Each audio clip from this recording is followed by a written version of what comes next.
Cut. 1831 and 1832, the 2 years which are immediately connected with the Revolution of July, form one of the most peculiar and striking moments of history. These 2 years rise like 2 mountains midway between those which precede and those which follow them.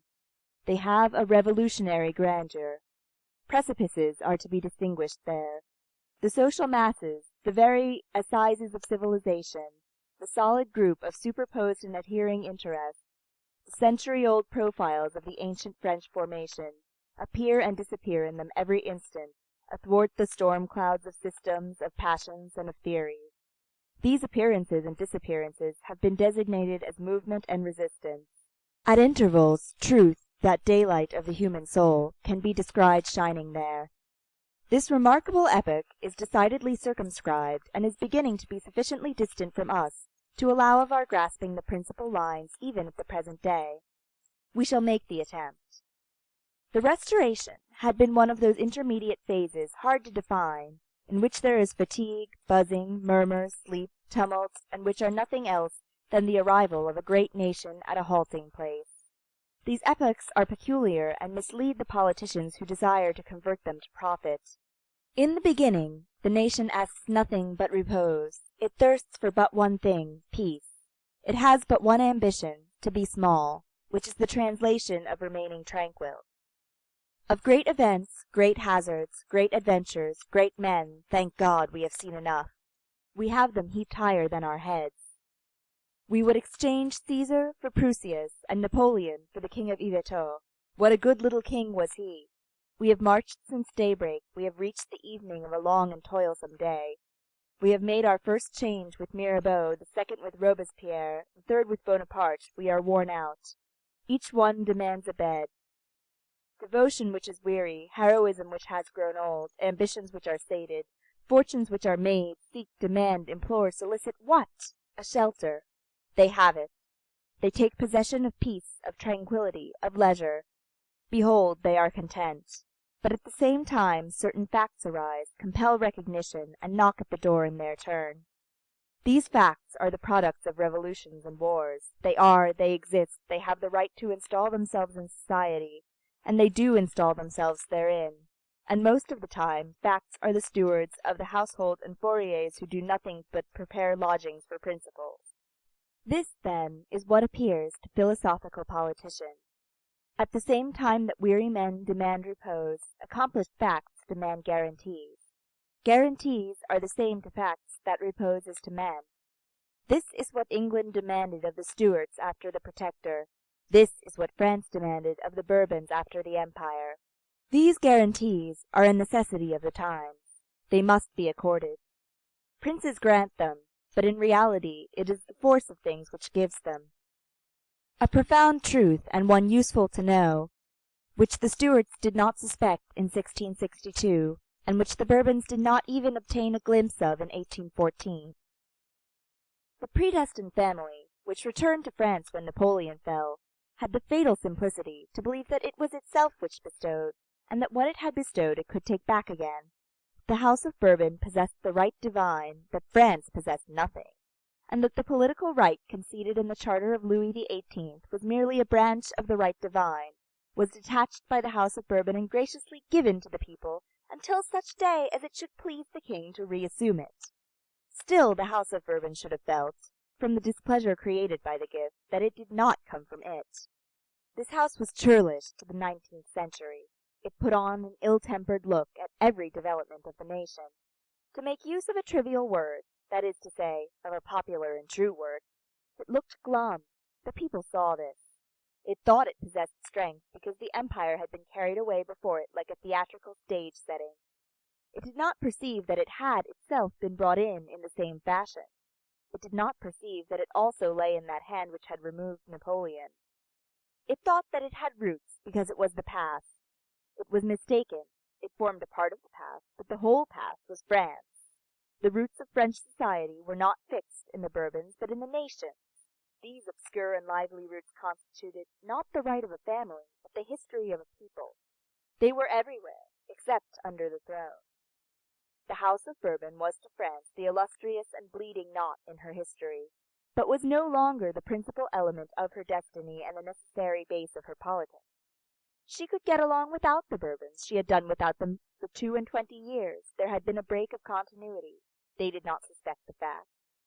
And how should they have suspected it, they who fancied that Louis XVII reigned on the 9th of Thermidor, and that Louis XVIII was reigning at the Battle of Marengo?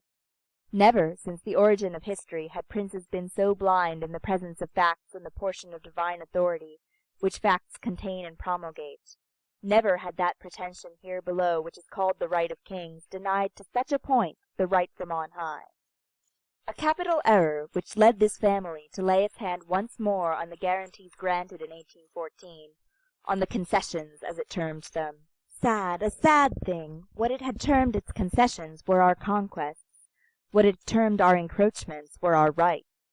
When the hour seemed to it to have come, the Restoration, supposing itself victorious over Bonaparte and well rooted in the country, that is to say, believing itself to be strong and deep, abruptly decided on its plan of action and risked its stroke.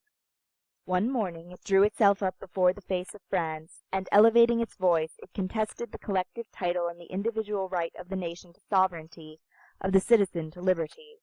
In other words, it denied to the nation that which made it a nation, and to the citizen that which made him a citizen.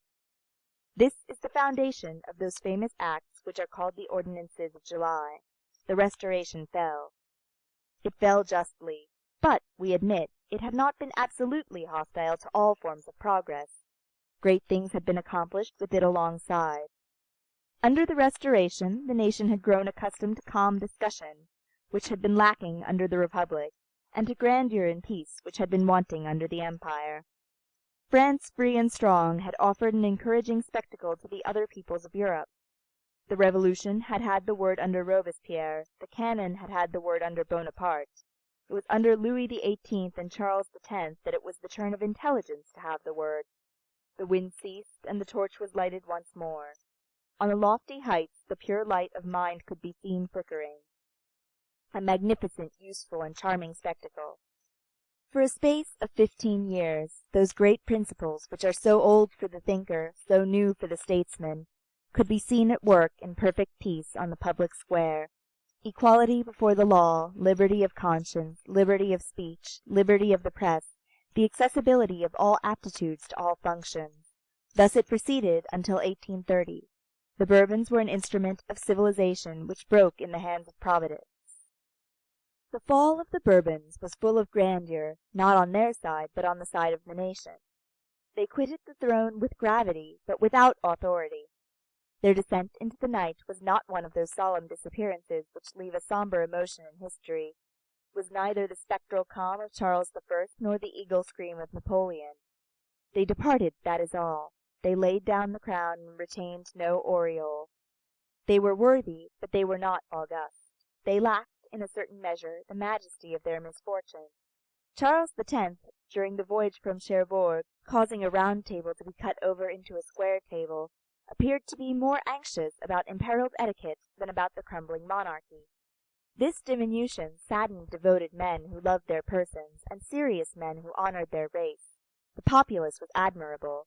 The nation, attacked one morning with weapons by a sort of royal insurrection, felt itself in the possession of so much force that it did not go into a rage. It defended itself, restrained itself, restored things to their places, the government to law, the Bourbons to exile, alas, and then halted. It took the old king, Charles X, from beneath that dais which had sheltered Louis XIV, and set him gently on the ground. It touched the royal personages only with sadness and precaution. It was not one man, it was not a few men, it was France, France entire, France victorious and intoxicated with her victory, who seemed to be coming to herself, and who put into practice, before the eyes of the whole world, the grave words of Guillaume du Ver after the day of the barricades. It is easy, for those who are accustomed, to skim the favours of the great, and to spring like a bird from bough to bough, from an afflicted fortune to a flourishing one, to show themselves harsh towards their prince in his adversity. But as for me, the fortune of my kings, and especially of my afflicted kings, will always be venerable to me. The Bourbons carried away with them respect, but not regret. As we have just stated, their misfortune was greater than they were. They faded out in the horizon. The Revolution of July instantly had friends and enemies throughout the entire world. The first rushed towards her with joy and enthusiasm, the others turned away, each according to his nature. At the first blush, the princes of Europe, the owls of this dawn, shut their eyes, wounded and stupefied, and only opened them to threaten. A fright which can be comprehended, a wrath which can be pardoned. This strange revolution had hardly produced a shock. It had not even paid to vanquished royalty the honor of treating it as an enemy and of shedding its blood.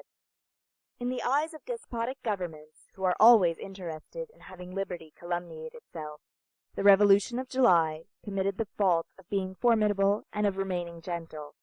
Nothing, however, was attempted or plotted against it.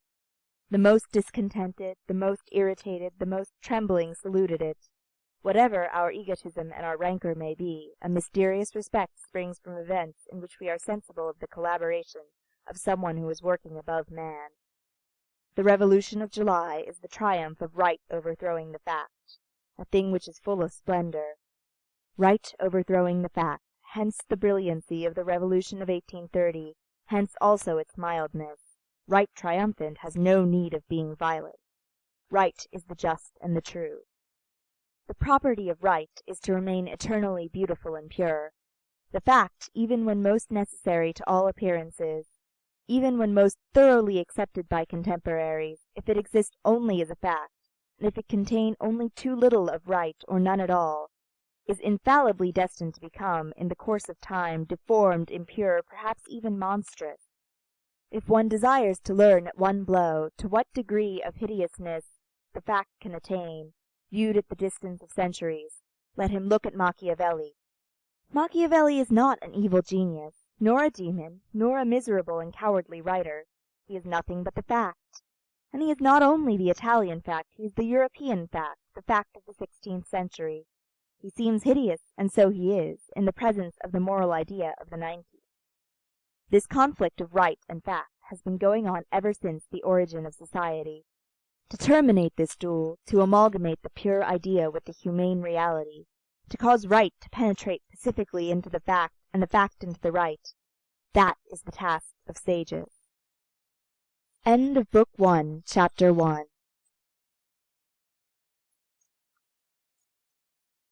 The task of sages is one thing, the task of clever men is another. The Revolution of 1830 came to a sudden halt. As soon as a revolution has made the coast, the skilful make haste to prepare the shipwreck. The skilful in our century have conferred on themselves the title of statesmen, so that this word, statesman, has ended by becoming somewhat of a slang word. It must be borne in mind, in fact, that wherever there is nothing but skill, there is necessarily pettiness. To say the skilful amounts to saying the mediocre. In the same way, to say statesmen is sometimes equivalent to saying traitors. If, then, we are to believe the skilful, revolutions like the Revolution of July are severed arteries, a prompt ligature is indispensable. The right, too grandly proclaimed, is shaken. Also, right once firmly fixed, the state must be strengthened. Liberty once assured, attention must be directed to power. Here the sages are not, as yet, separated from the skilful, but they begin to be distrustful. Power, very good, but in the first place, what is power? In the second, whence comes it? The skilful do not seem to hear the murmured objection, and they continue their maneuvers. According to the politicians, who are ingenious in putting the mask of necessity on profitable fictions, the first requirement of a people after a revolution, when this people forms part of a monarchical continent, is to procure for itself a dynasty. In this way, they say, peace, that is to say, time to dress our wounds and to repair the house, can be had after a revolution. The dynasty conceals the scaffolding and covers the ambulance. Now, it is not always easy to procure a dynasty. If it is absolutely necessary, the first man of genius, or even the first man of fortune who comes to hand, suffices for the manufacturing of a king. You have, in the first place, Napoleon, in the second, Iturbide. But the first family that comes to hand does not suffice to make a dynasty. There is necessarily required a certain modicum of antiquity in a race, and the wrinkle of the centuries cannot be improvised. If we place ourselves at the point of view of the statesman, after making all allowances, of course, after a revolution, what are the qualities of a king which result from it? He may be, and it is useful for him to be, a revolutionary. that is to say, a participant in his own person in that revolution, that he should have lent a hand to it, that he should have either compromised or distinguished himself therein, that he should have touched the axe or wielded the sword in it. What are the qualities of a dynasty? It should be national, that is to say, revolutionary at a distance, not through acts committed, but by reason of ideas accepted. It should be composed of past and be historic, be composed of future and be sympathetic.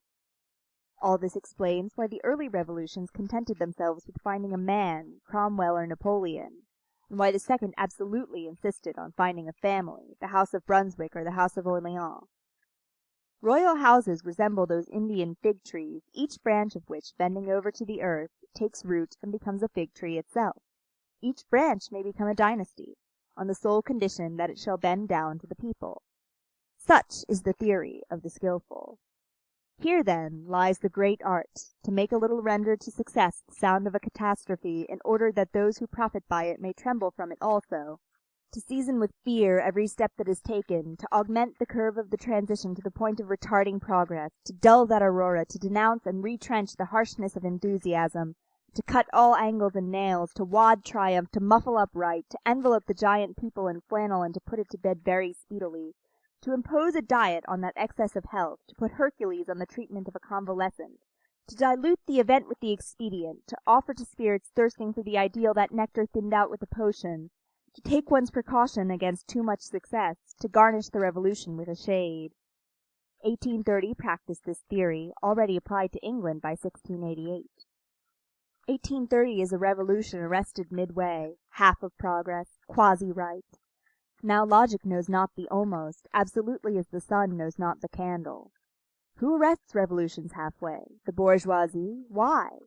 Because the bourgeoisie is interest which has reached satisfaction. Yesterday it was appetite, today it is plenitude, tomorrow it will be satiety. The phenomenon of 1814 after Napoleon was reproduced in 1830 after Charles X. The attempt has been made, and wrongly, to make a class of the bourgeoisie. The bourgeoisie is simply the contented portion of the people. The bourgeois is the man who now has time to sit down. A chair is not a caste. But through a desire to sit down too soon one may arrest the very march of the human race. This has often been the fault of the bourgeoisie. One is not a class because one has committed a fault. Selfishness is not one of the divisions of the social order. Moreover, we must be just to selfishness. The state to which that part of the nation which is called the bourgeoisie aspired after the shock of 1830 was not the inertia which is complicated with indifference and laziness, and which contains a little shame. It was not the slumber which presupposes a momentary forgetfulness accessible to dreams. It was the halt. The halt is a word formed of a singular, double, and almost contradictory sense. A troop on the march, that is to say movement. A stand, that is to say repose. The halt is the restoration of forces. It is repose armed and on the alert. It is the accomplished fact which posts sentinels and holds itself on its guard. The halt presupposes the combat of yesterday and the combat of tomorrow. It is the partition between 1830 and 1848. What we here call combat may also be designated as progress. The bourgeoisie, then, as well as the statesman, required a man who should express this word halt, and although because, a composite individuality, signifying revolution and signifying stability, in other terms strengthening the present by the evident compatibility of the past with the future. This man was already found. His name was Louis Philippe d'Orléans. The 221 made Louis Philippe king. Lafayette undertook the coronation. He called it the best of republics. The town hall of Paris took the place of the cathedral of Rheims. This substitution of a half-throne for a whole throne was the work of 1830. When the skilful had finished, the immense vice of their solution became apparent. All this had been accomplished outside the bounds of absolute right. Absolute right cried, "I protest!" Then, terrible to say, it retired into the darkness. End of Book 1, Chapter 2. Revolutions have a terrible arm and a happy hand. They strike firmly and choose well. Even incomplete, even debased and abused, and reduced to their state of a junior revolution, like the Revolution of 1830, they nearly always retain sufficient providential lucidity to prevent them from falling amiss. Their eclipse is never an abdication. Nevertheless, let us not boast too loudly. Revolutions also may be deceived, and grave errors have been seen. Let us return to 1830. 1830, in its deviation, had good luck. In the establishment which entitled itself order after the Revolution had been cut short, the king amounted to more than royalty. Louis Philippe was a rare man, the son of a father to whom history will accord certain attenuating circumstances, but also as worthy of esteem as that father had been of blame, possessing all private virtues and many public virtues, careful of his health, of his fortune, of his person, of his affairs, knowing the value of a minute and not always the value of a year, sober, serene, peaceable, patient, a good man and a good prince, sleeping with his wife, and having in his palace lackeys charged with the duty of showing the conjugal bed to the bourgeois, an ostentation of the regular sleeping apartment which had become useful after the former illegitimate displays of the elder branch, knowing all the languages of Europe, and, what is more rare, all the languages of all interests, and speaking them, an admirable representative of the middle class, but outstripping it,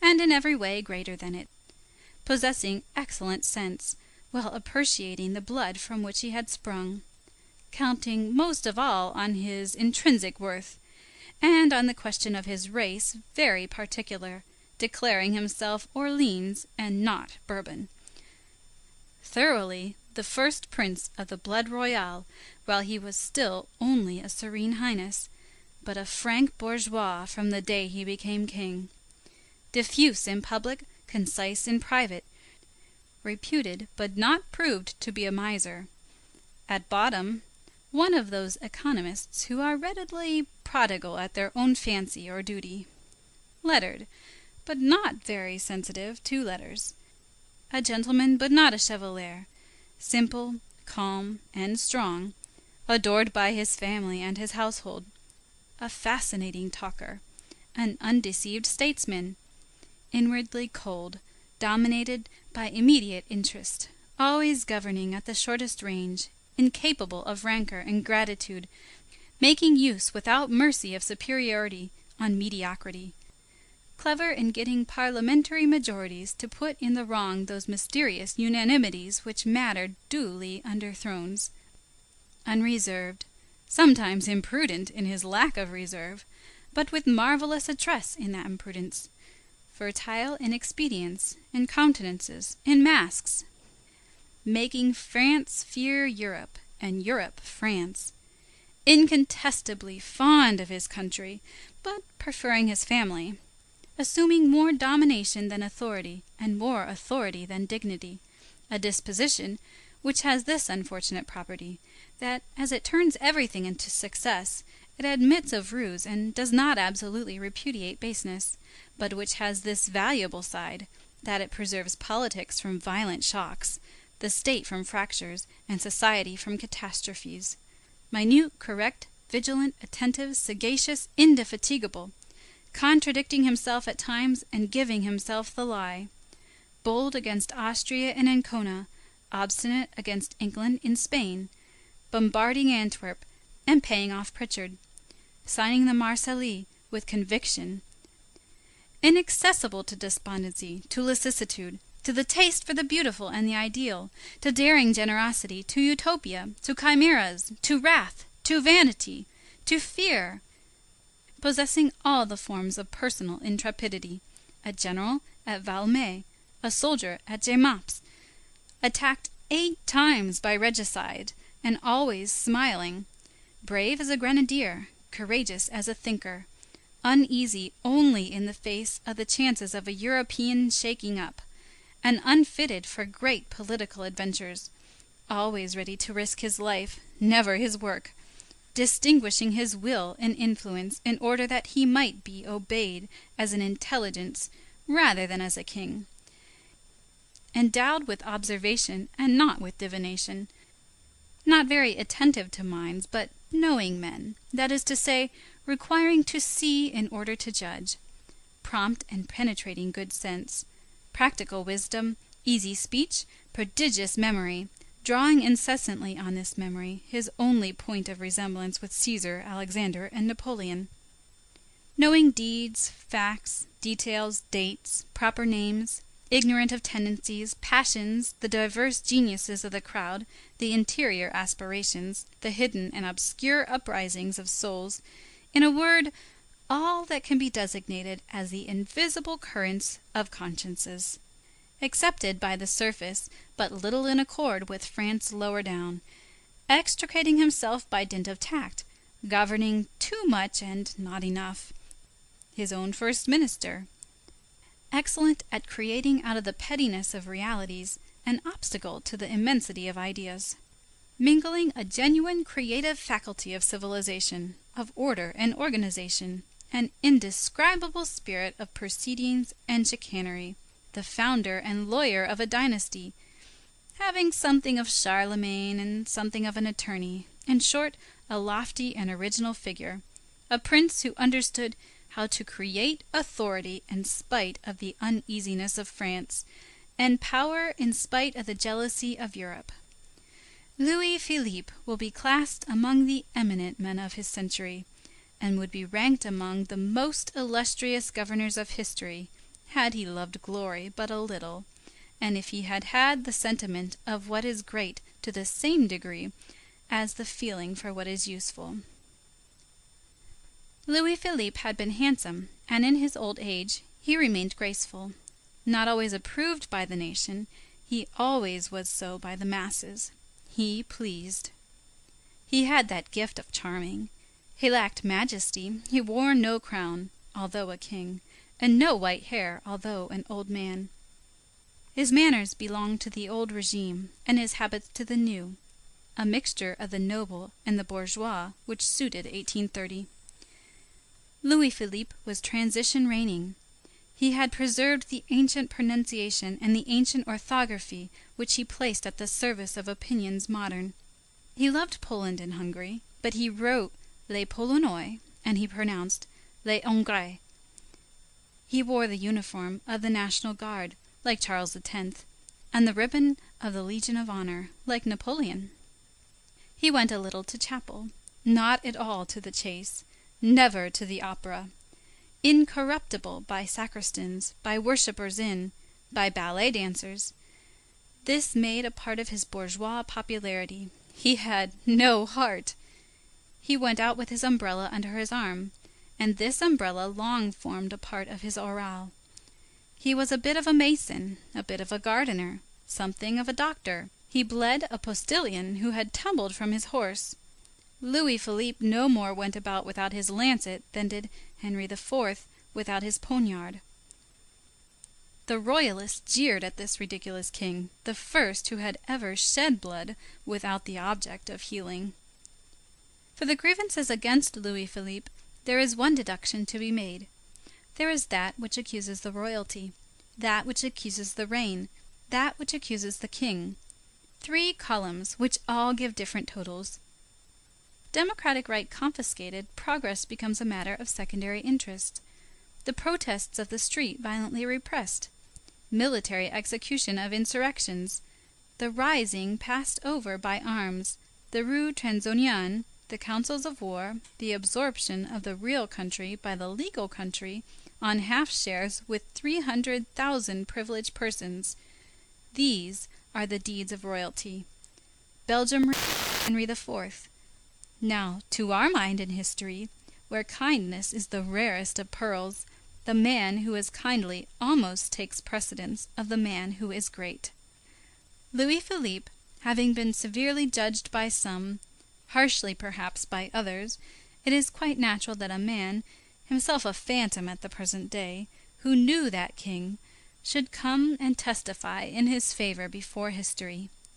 This deposition, whatever else it may be, is evidently, and above all things, entirely disinterested. An epitaph penned by a dead man is sincere. One shade may console another shade. The sharing of the same shadows confers the right to praise it. It is not greatly to be feared that it will ever be said of 2 tombs in exile, this one flattered the other.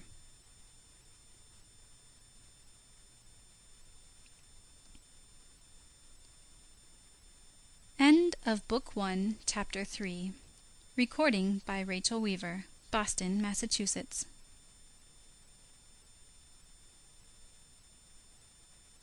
Florence Hapgood. Book 1. A Few Pages of History. Chapter 4. Cracks Beneath the Foundation. At the moment when the drama which we are narrating is on the point of penetrating into the depths of one of the tragic clouds which envelop the beginning of Louis Philippe's reign, it was necessary that there should be no equivoque, and it became requisite that this book should offer some explanation with regard to this king.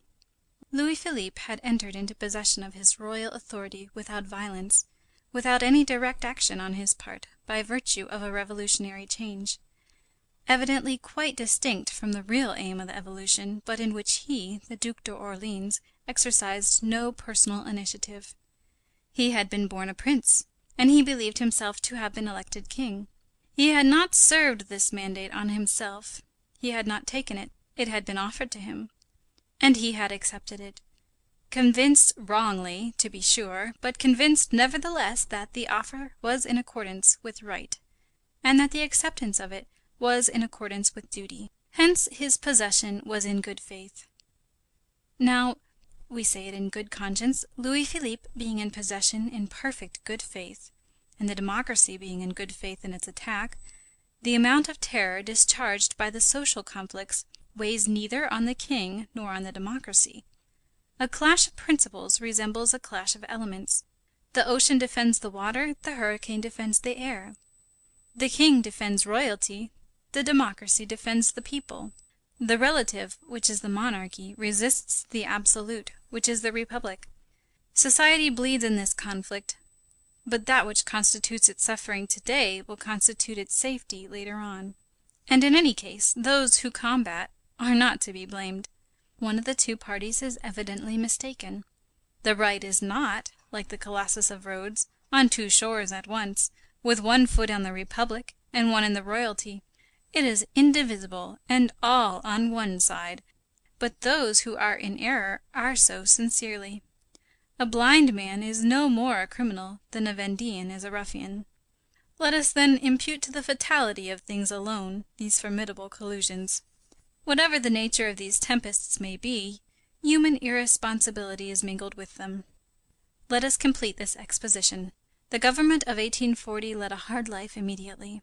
Born yesterday, it was obliged to fight today.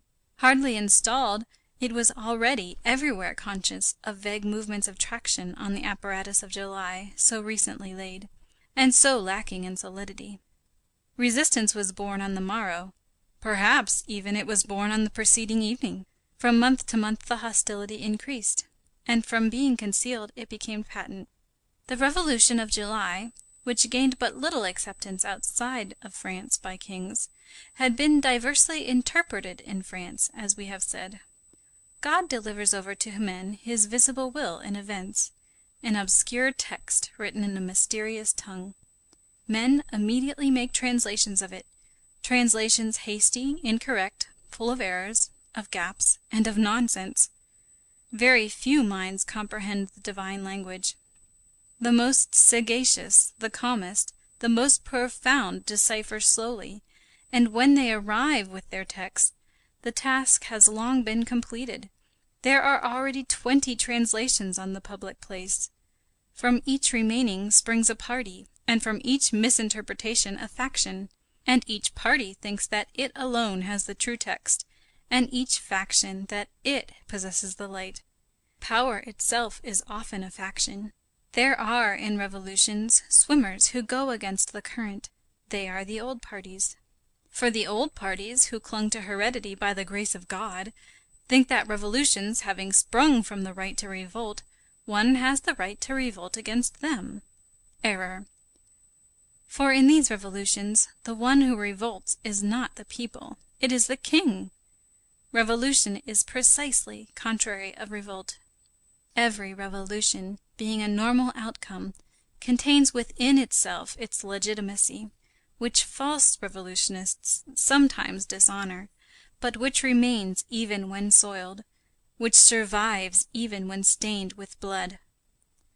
Revolutions spring not from an accident, but from necessity. A revolution is a return from the fictitious to the real. It is because it must be that it is. None the less did the old Legitimist parties assail the Revolution of 1830 with all the vehemence which arises from false reasoning. Errors make excellent projectiles. They strike it cleverly in its vulnerable spot, in default of a cuirass, in its lack of logic. They attacked this revolution in its royalty. They shouted to it, "Revolution, why this king?" Factions are blind men who aim correctly. This cry was uttered equally by the Republicans, but coming from them, this cry was logical. What was blindness in the Legitimists was clearness of vision in the Democrats. 1830 had bankrupted the people. The enraged democracy reproached it with this. Between the attack of the past and the attack of the future, the establishment of July struggled. It represented the minute at loggerheads on the one hand, with the monarchical centuries on the other hand, with eternal right. In addition, and besides all this, it was no longer revolution and had become a monarchy. 1830 was obliged to take precedence of all Europe. To keep the peace was an increase of complication. A harmony established contrary to sense is often more onerous than a war. From this secret conflict, always muzzled, but always growing, was born armed peace, that ruinous expedient of civilization which in the harness of the European cabinets is suspicious in itself.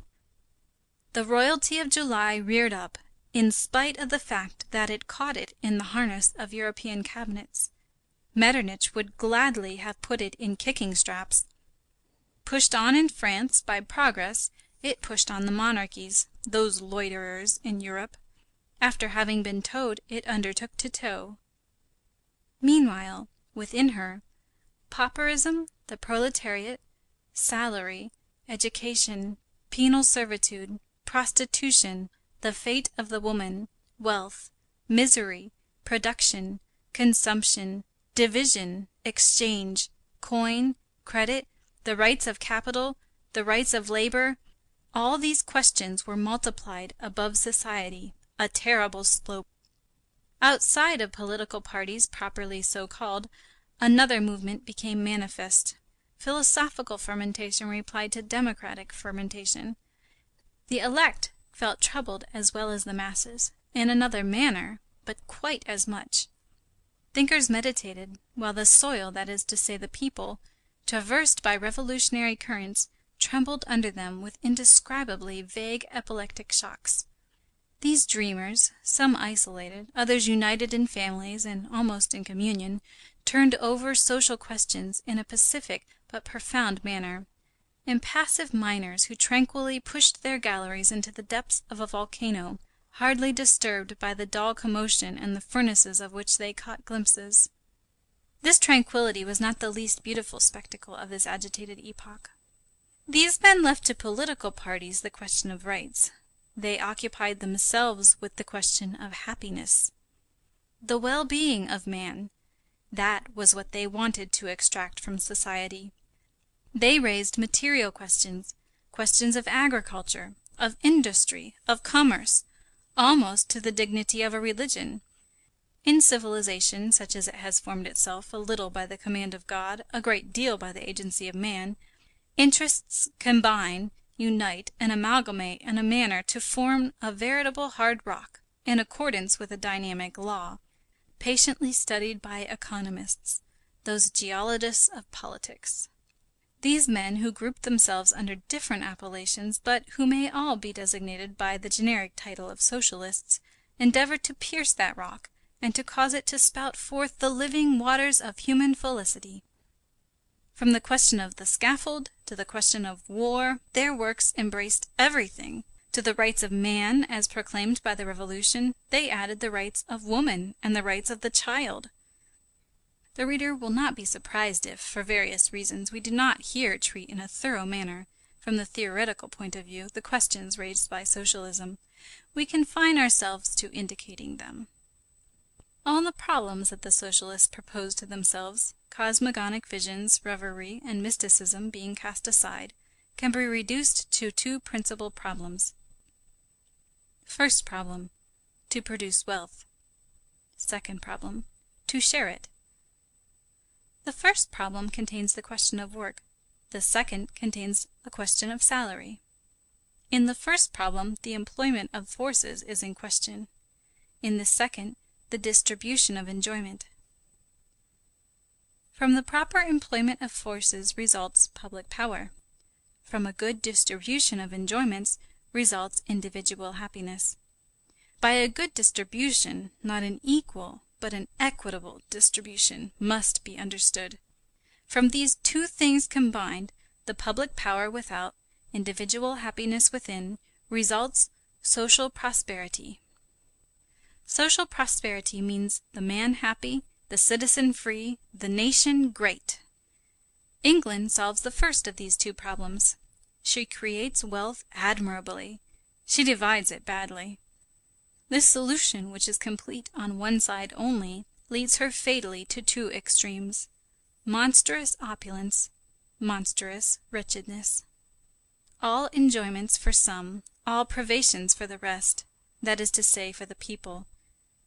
Privilege, exception, monopoly, feudalism, born from toil itself. A false and dangerous situation, which sates public power or private misery, which sets the roots of the state in the sufferings of the individual.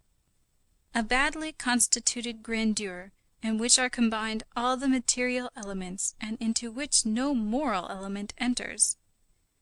Communism and agrarian law think that they solve the second problem.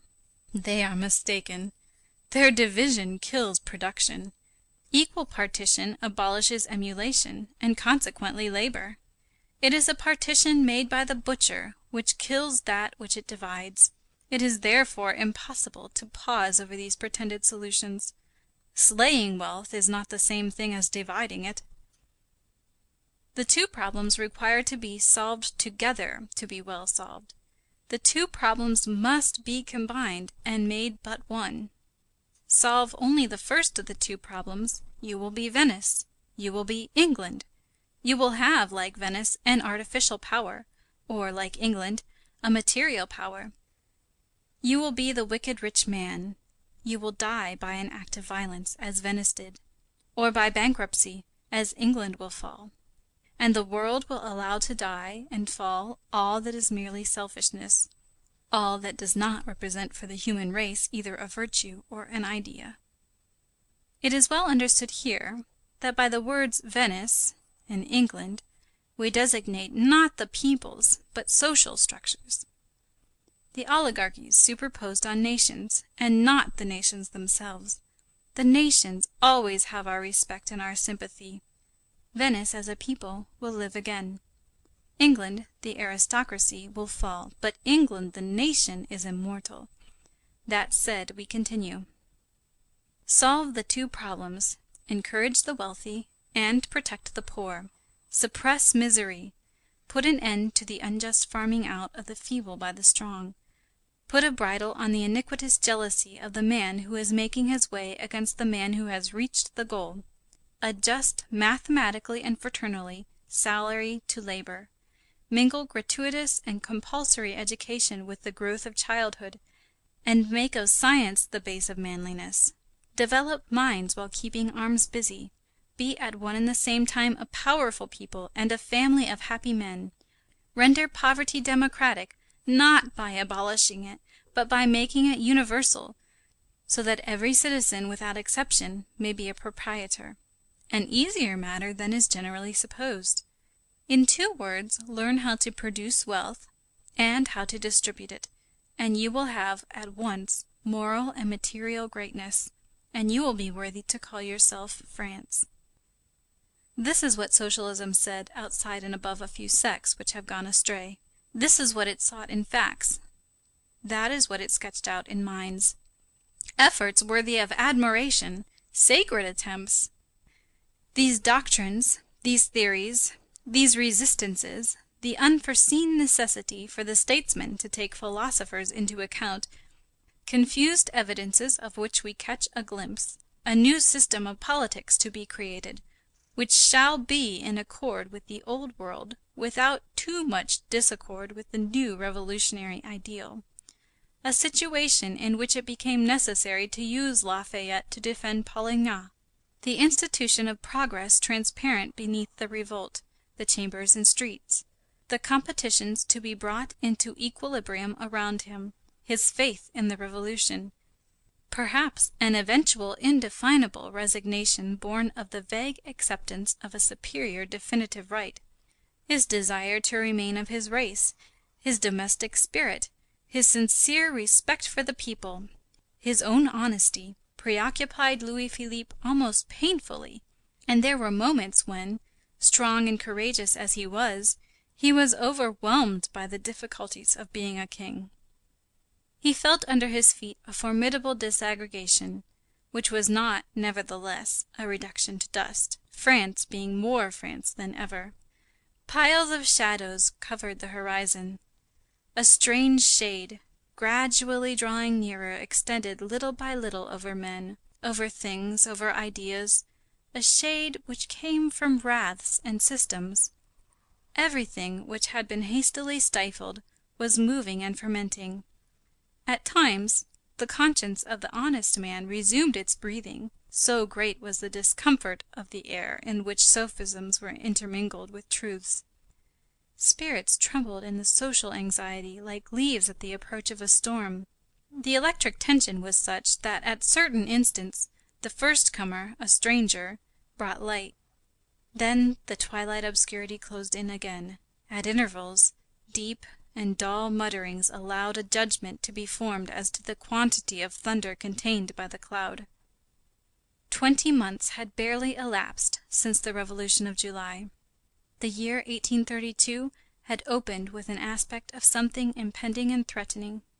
The distress of the people, the laborers without bread, the last Prince de Conde engulfed in the shadows, Brussels expelling the Nassau as Paris did the Bourbons, Belgium offering herself to a French prince and giving herself to an English prince, the Russian hatred of Nicholas, behind us the demons of the south, Ferdinand in Spain, Miguel in Portugal, the earthquaking in Italy, Metternich extending his hand over Bologna, France treating Austria sharply at Ancona.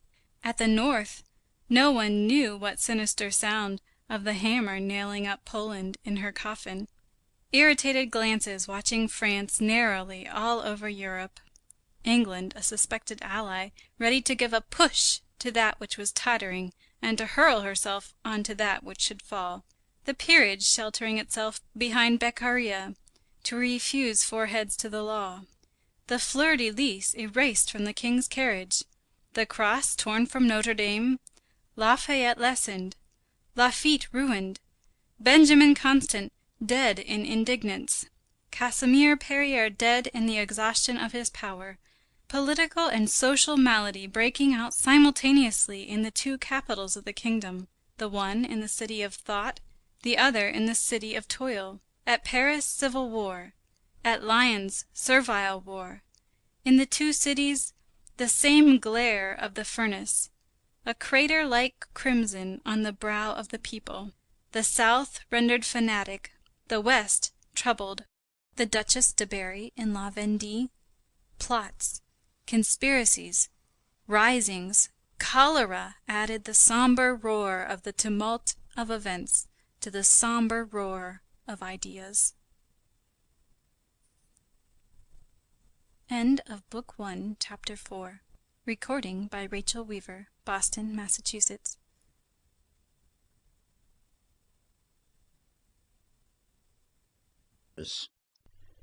Towards the end of April, everything had become aggravated. The fermentation entered the boiling state. Ever since 1830, petty partial revolts had been going on here and there, which were quickly suppressed, but ever bursting forth afresh, the sign of a vast underlying conflagration. Something terrible was in preparation.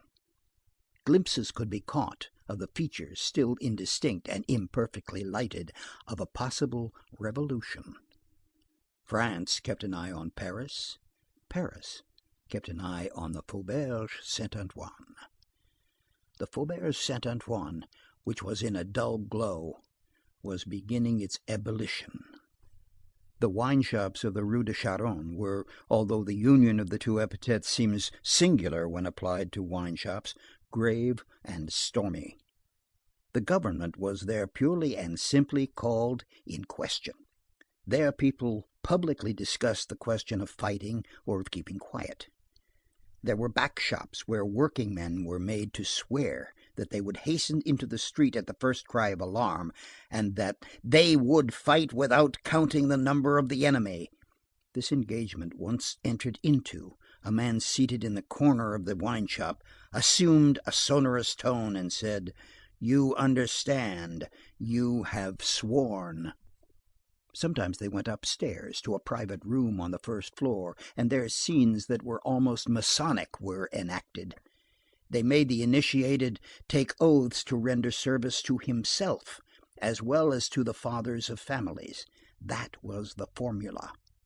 In the tap rooms, subversive pamphlets were read. They treated the government with contempt, says a secret report of that time. Words like the following could be heard there: "I don't know the names of the leaders. We folks shall not know the day until 2 hours beforehand." One workman said, "There are 300 of us. Let each contribute 10 sous. That will make 150 francs, with which to procure powder and shot." Another said, "I don't ask for 6 months. I don't even ask for 2. In less than a fortnight we shall be paralleled with the government. With 25,000 men we can face them." Another said, "I don't sleep at night because I make cartridges all night." From time to time, men of bourgeois appearance and in good coats came and caused embarrassment, and with the air of command shook hands with the most important and then went away. They never stayed more than 10 minutes. Significant remarks were exchanged in a low tone. "The plot is ripe. The matter is arranged." "It was murmured by all who were there," to borrow the very expression of one of those who were present. The exaltation was such that one day a working man exclaimed before the whole wine shop, "We have no arms." One of his comrades replied, "The soldiers have," thus parodying, without being aware of the fact, Bonaparte's proclamation to the army in Italy. When they had anything of a more secret nature on hand, adds one report, they did not communicate it to each other. It is not easy to understand what they could conceal after what they said. These reunions were sometimes periodical. At certain ones of them there were never more than 8 or 10 persons present, and they were always the same. In others, anyone entered who wished, and the room was so full that they were forced to stand. Some went thither through enthusiasm and passion, others because it was on their way to their work. As during the Revolution, there were patriotic women in some of these wine shops who embraced newcomers.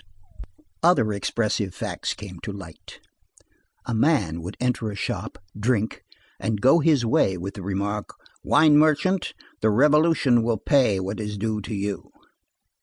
Revolutionary agents were appointed in a wine shop facing the Rue de Charonne.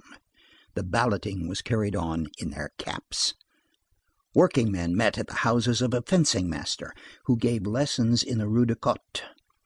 There was a trophy of arms formed of wooden broadswords, canes, clubs, and foils. One day the buttons were removed from the foils. A workman said, "There are 25 of us, but they don't count on me because I am looked upon as a machine." Later on, that machine became Quénisset. The indefinite things which were brewing gradually acquired a strange and indescribable notoriety. A woman, sweeping off her doorstep, said to another woman, "For a long time there has been a strong force busy making cartridges." In the open street, proclamation could be seen addressed to the National Guard in the departments. One of these proclamations was signed Berthaud, wine merchant. One day a man with his beard worn like a collar and with an Italian accent mounted a stone post at the door of the liquor cellar in the Marché Lenoir, and read aloud a singular document, which seemed to emanate from the occult power. Groups formed around him and applauded. The passages which touched the crowd most deeply were collected and noted down. Our doctrines are trammeled, our proclamations torn, our bill stickers are spied upon and thrown into prison. The breakdown which has recently taken place in cottons has converted to us many mediums. The future of nations is being worked out in our obscure ranks. Here are the fixed terms: action or reaction, revolution or counter-revolution, for at our epoch we no longer believe either in inertia or in immobility. For the people against the people, that is the question. There is no other. On the day when we cease to suit you, break us, but up to that day, help us to march on. All this in broad daylight. Other deeds, more audacious still, were suspicious in the eyes of the people by reason of their very audacity. On the 4th of April, 1832, a passer-by mounted the post on the corner which forms the angle of the Rue Saint-Marguerite, and shouted, "I am a Babouvist." But beneath Babeuf, the people scented Gisquet. Among other things, this man said, "Down with property! The opposition of the left is cowardly and treacherous. When it wants to be on the right side, it preaches revolution. It is democratic in order to escape being beaten, and royalist so that it may not have to fight. The Republicans are beasts with feathers. Distrust the Republicans, citizens of the laboring classes." "Silence, citizen spy!" cried an artisan. This shout put an end to the discourse. Mysterious incidents occurred. At nightfall, a workingman encountered near the canal a very well-dressed man, who said to him, "Whither are you bound, citizen?" "Sir," replied the workingman, "I have not the honor of your acquaintance." "I know you very well, however." And the man added, "Don't be alarmed. I am an agent of the committee. You are suspected of not being quite faithful. You know that if you reveal anything, there is an eye fixed on you." Then he shook hands with the workingman and went away, saying, "We shall meet again soon." The police, who were on the alert, collected singular dialogues, not only in the wine shops, but in the street. "Get yourself received very soon," said a weaver to a cabinet maker. "Why?" "There is going to be a shot to fire." Two ragged pedestrians exchanged these remarkable replies, fraught with evident Jacquerie. "Who governs us?" "Monsieur Philippe." "No, it is the bourgeoisie." The reader is mistaken if he thinks that we take the word Jacquerie in a bad sense. The Jacquets were the poor. On another occasion, two men were heard to say to each other as they passed by, "We have a good plan of attack." Only the following was caught of a private conversation between four men who were crouching in a ditch of the circle of the Barrière du Trône. "Everything possible will be done to prevent his walking about Paris any more." Who was the he? Menacing obscurity. The principal leaders, as they said in the faubourgs, held themselves apart. It was supposed that they met for consultation in a wine shop near the Point Saint-Eustache. A certain Hugo, chief of the Society Aide for Tailors, Rue Mondétour, had the reputation of serving as intermediary central between the leaders and the Faubourg Saint-Antoine. Nevertheless, there was always a great deal of mystery about these leaders, and no certain fact can invalidate the singular arrogance of this reply made later on by a man accused before the Court of Peers. "Who was your leader?" "I knew of none, and I recognized none." There was nothing but words, transparent but vague, sometimes idle reports, rumors, hearsay. Other indications cropped up. A carpenter, occupied in nailing boards to a fence around the ground on which a house was in process of construction in the Rue de Rouille, found on that plot the torn fragment of a letter on which were still legible the following lines: "The committee must take measures to prevent recruiting in the sections for the different societies." And as a postscript: "We have learned that there are guns in the Rue de Faubourg Poissonnière, numéro 5, to the number of 5,000 or 6,000 in the house of a gunsmith in that court. The section owns no arms." What excited the carpenter and caused him to show this thing to his neighbors was the fact that a few paces further on he picked up another paper, torn like the first, and still more significant, of which we reproduce a facsimile because of the historical interest attached to these strange documents. The document is in the form of a table headed with the letters Q, C, D, E, followed by the instructions: "Learn this list by heart. After so doing, you will tear it up. The men admitted will do the same when you have transmitted their orders to them. Health and fraternity.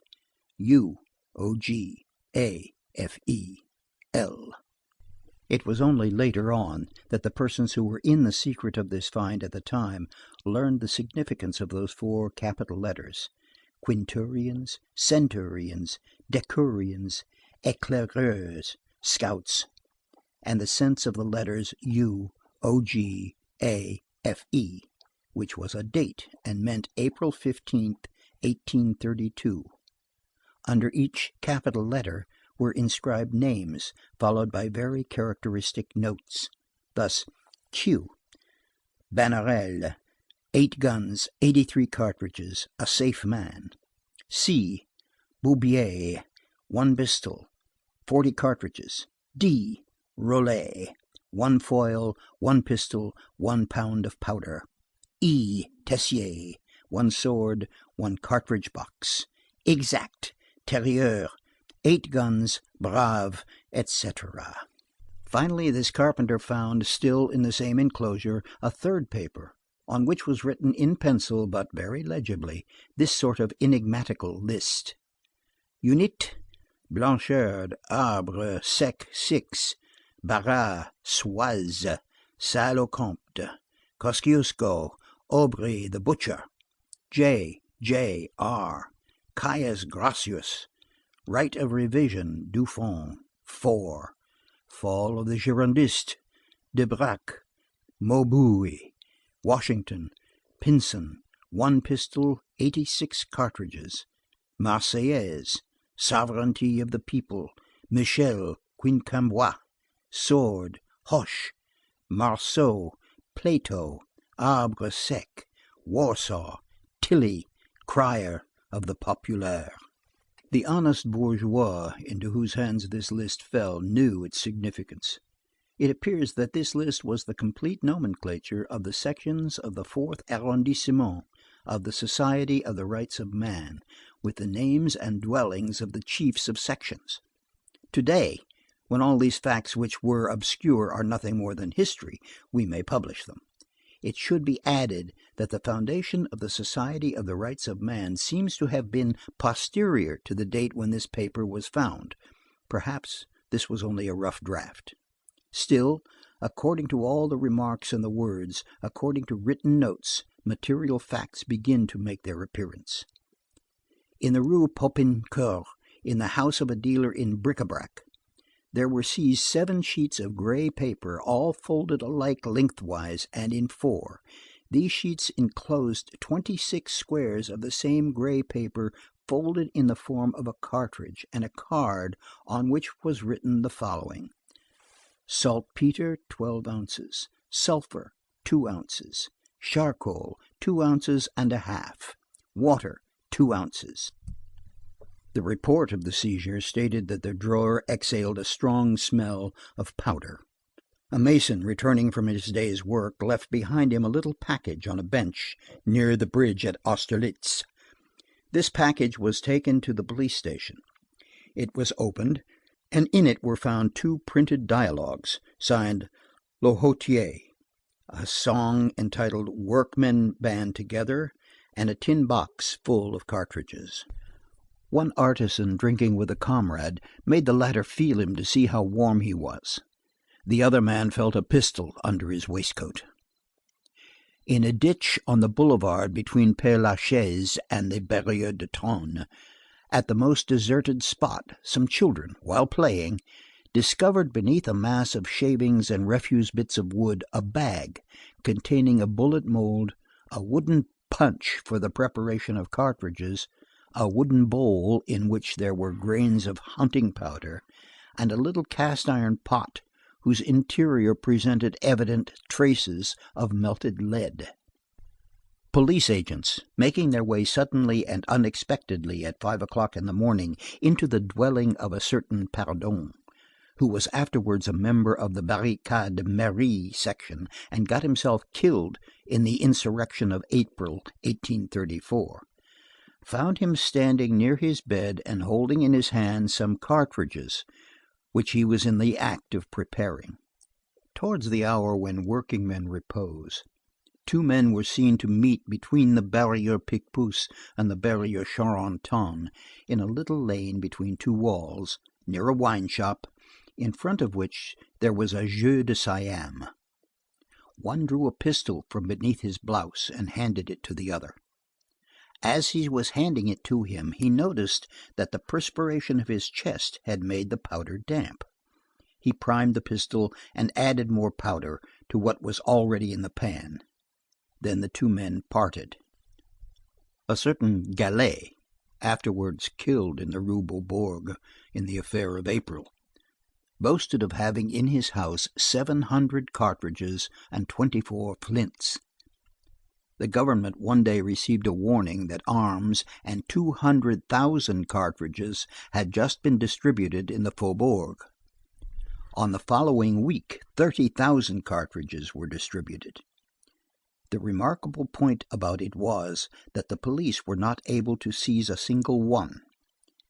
An intercepted letter read: "The day is not far distant when, within 4 hours by the clock, 80,000 patriots will be under arms." All this fermentation was public, one might almost say tranquil. The approaching insurrection was preparing its storm calmly in the face of the government. No singularity was lacking to this still subterranean crisis, which was already perceptible. The bourgeoisie talked peacefully to the working classes of what was in preparation. They said, "How is the rising coming along?" in the same tone in which they would have said, "How is your wife?" A furniture dealer in the Rue Moreau inquired, "Well, when are you going to make the attack?" Another shopkeeper said, "The attack will be made soon. I know it. A month ago there were 15,000 of you, now there are 25,000. He offered his gun, and a neighbor offered a small pistol, which he was willing to sell for 7 francs. Moreover, the revolutionary fever was growing. Not a point in Paris nor in France was exempt from it. The artery was beating everywhere, like those membranes which arise from certain inflammations and form in the human body. The network of secret societies began to spread all over the country.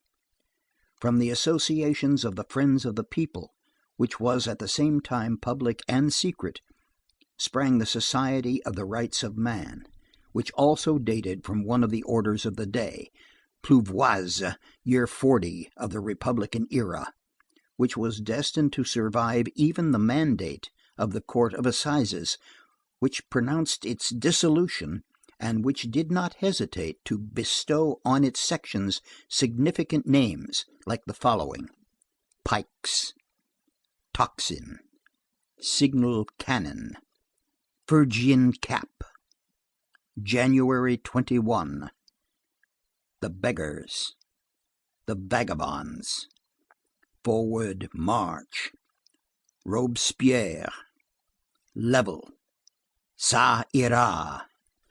The Society of the Rights of Man engendered the Society of Action. These were impatient individuals who broke away and hastened ahead. Other associations sought to recruit themselves from the great mother societies. The members of sections complained that they were torn asunder. thus the Gallic Society and the Committee of Organization of the Municipalities, thus the associations for the liberty of the press, for individual liberty, for the instruction of the people against indirect taxes, then the Society of Equal Working Men, which was divided into three fractions, the Levellers, the Communists, the Reformers, then the Army of the Bastilles, a sort of cohort organized on a military footing, 4 men commanded by a corporal, 10 by a sergeant, 20 by a sub-lieutenant, 40 by a lieutenant. There were never more than 5 men who knew each other. Creation where precaution is combined with audacity, and which seems stamped with the genius of Venus. The Central Committee, which was at the head, had 2 arms, the Society of Action and the Army of the Bastille. A legitimist association, the Chevaliers of Fidelity, stirred about among these the Republican affiliations. It was denounced and repudiated there.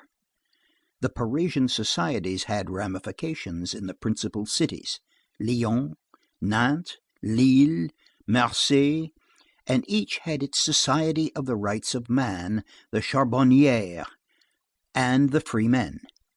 All had a revolutionary society which was called the Cougourde. We have already mentioned this word. In Paris, the Faubourg Saint-Marceau kept up an equal buzzing with the Faubourg Saint-Antoine, and the schools were no less moved than the faubourgs. A café in the Rue Saint-Hyacinthe and the wine shop of the 7 Billiards, Rue des Mathurins Saint-Jacques, served as rallying points for the students. The Society of the Friends of the ABC affiliated to the Mutualists of Angers and to the Cougourde of Aix met, as we have seen, in the Café Musain. These same young men assembled also, as we have stated already, in a restaurant wine shop of the Rue Mondétour, which was called Corinthe. These meetings were secret. Others were as public as possible, and the reader can judge of their boldness from these fragments of an interrogatory undergone in one of the ulterior prosecutions. Where was this meeting held? In the Rue de la Paix. At whose house? In the street. What sections were there? Only one. Which? The manual section. Who was its leader? I. But you are too young to have decided alone upon the bold course of attacking the government. Where did your instructions come from? From the Central Committee. The army was mined at the same time as the population, as was proved subsequently by the operations of Béford, Luneville, and Épinard. They counted on the 52nd Regiment, on the 5th, on the 8th, on the 37th, and on the 20th Light Cavalry. In Burgundy and in the southern towns they planted the Liberty Tree, that is to say, a pole surmounted by a red cap. Such was the situation. The Faubourg Saint-Antoine, more than any other group of the population, as we have stated in the beginning, accentuated this situation and made it felt. That was the sore point. This old faubourg, peopled like an ant-hill, laborious, courageous, and angry as a hive of bees, was quivering with expectation and with the desire for a tumult. Everything was in a state of agitation there, without any interruption, however, of the regular work. It is impossible to convey an idea of this lively yet sombre physiognomy. In this faubourg exists poignant distress hidden under attic roofs. There also exist rare and ardent minds.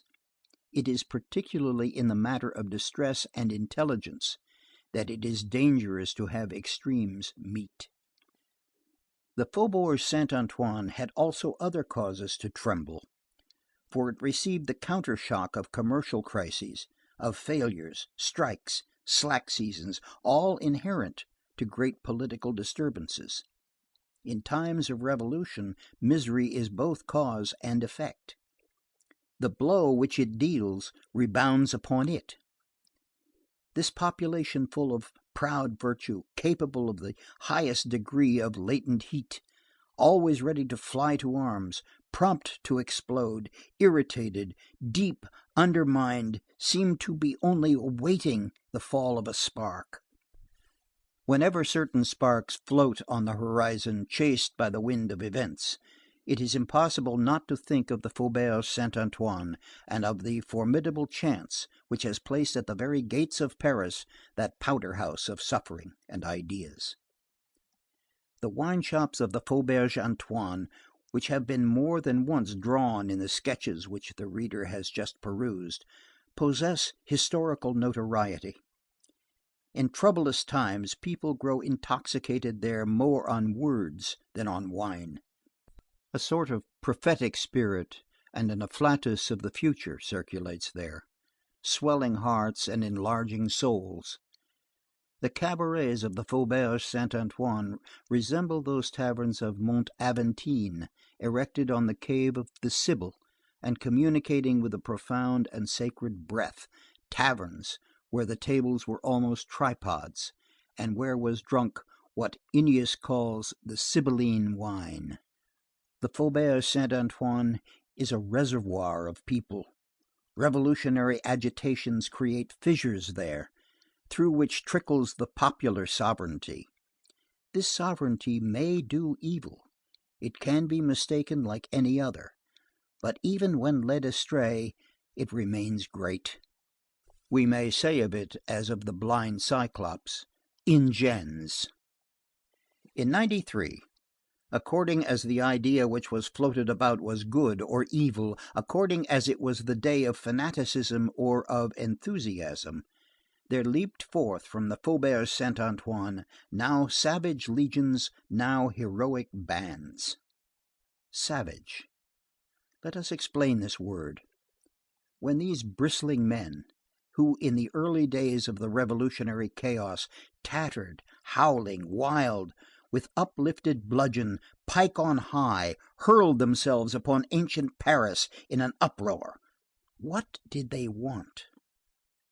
They wanted an end to oppression, an end to tyranny, an end to the sword, work for men, instruction for the child, social sweetness for the woman, liberty, equality, fraternity, bread for all, the idea for all, the Edenizing of the world, progress, and that holy, sweet, and good thing, progress, they claimed in terrible wise, driven by extremities as they were, half naked, club in fist, a roar in their mouths.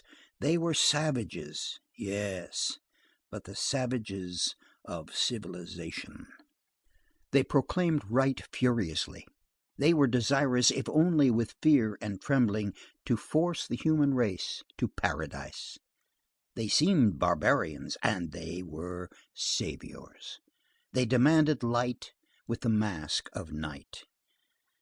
Facing these men, who were ferocious, we admit, and terrifying, but ferocious and terrifying for good ends, there are other men, smiling, embroidered, gilded, beribboned, starred, in silk stockings, in white plumes, in yellow gloves, in varnished boots, who, with their elbows on a velvet table beside a marble chimney-piece, insist gently on demeanor and the preservation of the past, of the Middle Ages, of divine right, of fanaticism, of innocence, of slavery, of the death penalty, of war, glorifying in low tones and with politeness the sword, the stake, and the scaffold. For our part, if we were forced to make a choice between the barbarians of civilization and the civilized men of barbarism, we should choose the barbarians.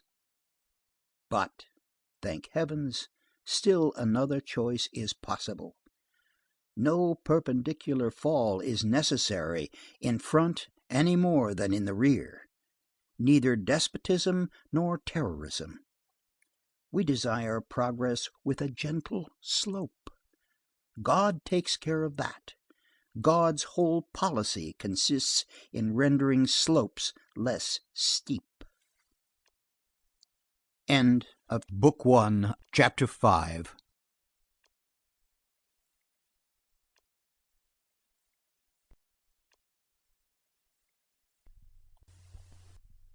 Les Misérables, Volume 4, by Victor Hugo, translated by Isabel Florence Hapgood.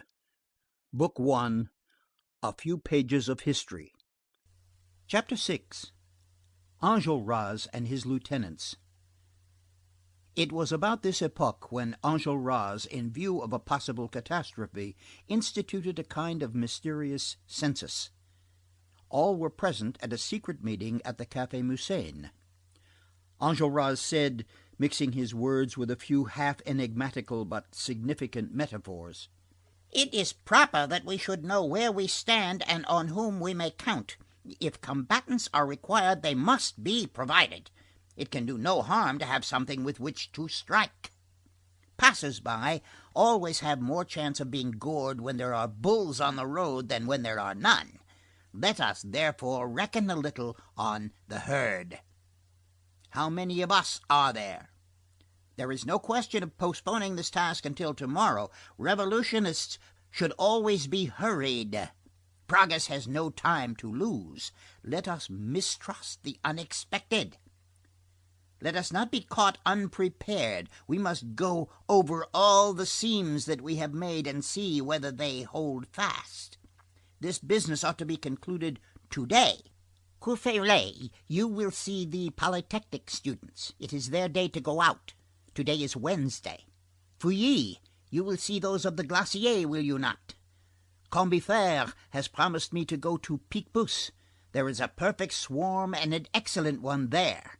Bahorel will visit the Estrapade. Prouvaire, the masons are growing lukewarm. You will bring us news from the lodge of the Rue de Grenville-Saint-Honoré. Joly will go to the Dupuytren's clinical lecture and feel the pulse of the medical school. Bossuet will take a little turn in the court and talk with the young law licentiates. I will take charge of the Cougourde myself." "That arranges everything," said Courfeyrac. "No." "What else is there?" "A very important thing." "What is that?" asked Courfeyrac. "The Barrière de Maine," replied Enjolras.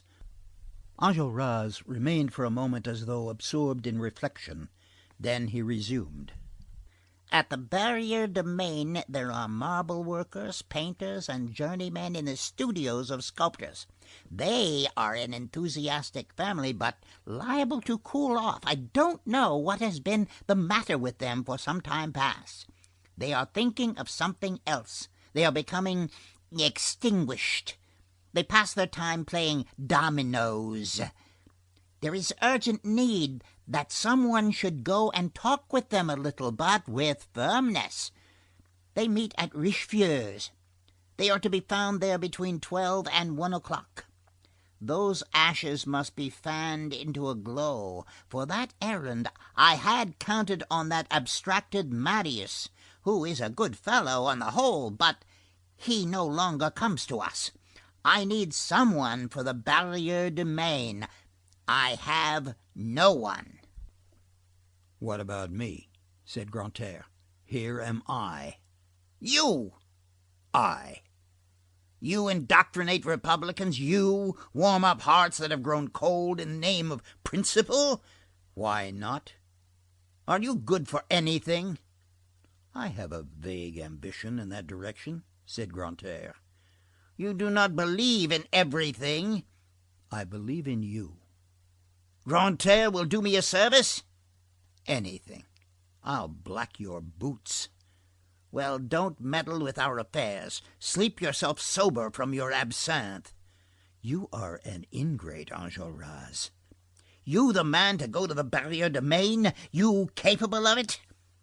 "I am capable of descending the Rue de Gris, of crossing the Place Saint-Michel, of sloping through the Rue Monsieur le Prince, of taking the Rue de Vaugirard, of passing the Carmelites, of turning into the Rue d'Assas, of reaching the Rue de Cherche-Midi, of leaving behind me the Conseil de Guerre, of pacing the Rue de Vieilles Tuileries, of striding across the boulevard, of following the Chaussée de Maine, of passing the barrier and entering Richefeu's. I am capable of that. My shoes are capable of that. Do you know anything of those comrades who meet at Richefeu's? Not much. We only address each other as thou. What will you say to them? I will speak to them of Robespierre, Pardee, of Danton, of principles. You? I. But I don't receive justice. When I set about it, I am terrible. I have read Prudhomme. I know the social contract. I know my Constitution of the year II by heart. The liberty of one citizen ends where the liberty of another citizen begins. Do you take me for a brute? I have an old bank bill of the Republic in my drawer. The rights of man, the sovereignty of the people, sapristi. I am even a bit of a Hebertist. I can talk the most superb twaddle for 6 hours by the clock, watch in hand. Be serious, said Enjolras. I am wild, replied Grantaire. Enjolras meditated for a few moments, and made the gesture of a man who has taken a resolution. Grantaire, he said gravely, I consent to try you. You shall go to the Barrière de Maine. Grantaire lived in furnished lodgings very near the Café Musain. He went out, and 5 minutes later he returned. He had gone home to put on a Robespierre waistcoat. Red, said he as he entered, and he looked intently at Enjolras. Then, with the palm of his energetic hand, he laid the 2 scarlet points of the waistcoat across his breast, and stepping up to Enjolras, he whispered in his ear, "Be easy." He jammed his hat on resolutely and departed. A quarter of an hour later, the back room of the Café Musain was deserted. All the friends of the ABC were gone, each in his own direction, each to his own task. Enjolras, who had reserved the Cougourde of Aix for himself, was the last to leave. Those members of the Cougourde of Aix who were in Paris then met on the plain of Issy, in one of the abandoned quarries which are so numerous in that side of Paris. As Enjolras walked toward this place, he passed the whole situation in review in his own mind. The gravity of events was self-evident. When facts, the premonitory symptoms of latent social malady, move heavily, the slightest complication stops and entangles them. A phenomenon whence rises ruin and new births. Enjolras descried a luminous uplifting beneath the gloomy skirts of the future. Who knows? Perhaps the moment was at hand. The people were again taking possession of right, and what a fine spectacle! The Revolution was again majestically taking possession of France, and saying to the world, "The sequel to tomorrow." Enjolras was content. The furnace was being heated. He had at that moment a powder train of friends scattered all over Paris. He composed in his own mind, with Combeferre's philosophical and penetrating eloquence, Feuillet's cosmopolitan enthusiasm, Courfeyrac's dash, Bahorel's smile, Jean Prouvair's melancholy, Joly's science, Bousset's sarcasms, a sort of electric spark which took fire nearly everywhere at once. All hands to work. Surely the result would answer to the effort. This was well. This made him think of Grantaire. Hold, said he to himself. The Barrière de Maine will not take me far out of my way. What if I were to go on as far as Richefeu's? Let us have a look at what Grantaire is about, and see how he is getting on. 1 o'clock was striking at the Vaugirard steeple when Enjolras reached the Richefeu smoking room. He pushed open the door, entered, folded his arms, letting the door fall to and strike his shoulders, and gazed at that room filled with tables, men, and smoke. A voice broke forth from the mist of smoke, interrupted by another voice. It was Grantaire holding a dialogue with an adversary. Grantaire was sitting opposite another figure at a marble Sainte Anne table, strewn with grains of bran and dotted with dominoes. He was hammering the table with his fist, and this is what Enjolras heard. "Double six." "Fours." "The pig, I have no more." "You are dead." "A 2." "6." "3." "1." "It's my move." 4 points. "Not much." It's your turn. "I've made an enormous mistake." You are doing well. 15. 7 more. That makes me 22. 22.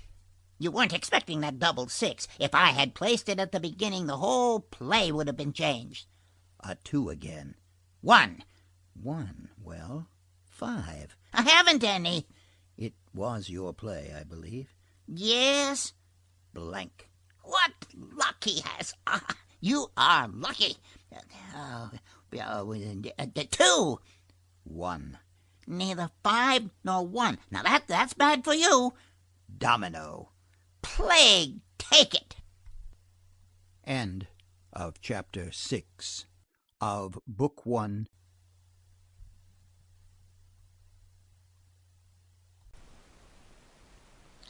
Marius had witnessed the unexpected termination of the ambush upon whose track he had set Javert, but Javert had no sooner quitted the building, bearing off his prisoners in 3 hackney coaches, than Marius also glided out of the house. It was only 9 o'clock in the evening. Marius betook himself to Courfeyrac. Courfeyrac was no longer the imperturbable inhabitant of the Latin Quarter. He had gone to live in the Rue de la Verrerie for political reasons. This quarter was one where, at that epoch, insurrection liked to install itself. Marius said to Courfeyrac, "I have come to sleep with you." Courfeyrac dragged a mattress off his bed, which was furnished with 2, spread it out on the floor, and said, "There."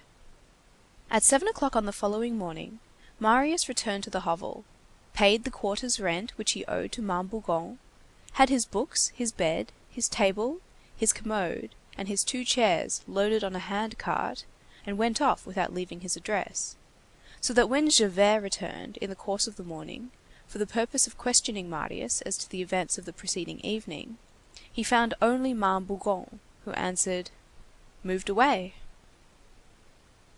Mambougon was convinced that Marius was to some extent an accomplice of the robbers who had been seized the night before. "Who would ever have said it?" she exclaimed to the portresses of the quarter. "A young man like that, who had the air of a girl." Marius had 2 reasons for this prompt change of residence. The first was, that he now had a horror of that house, where he had beheld, so close at hand, and in its most repulsive and most ferocious development, a social deformity which is, perhaps, even more terrible than the wicked rich man, the wicked poor man. The second was, that he did not wish to figure in the lawsuit which would ensue in all probability, and be brought in to testify against Thénardier.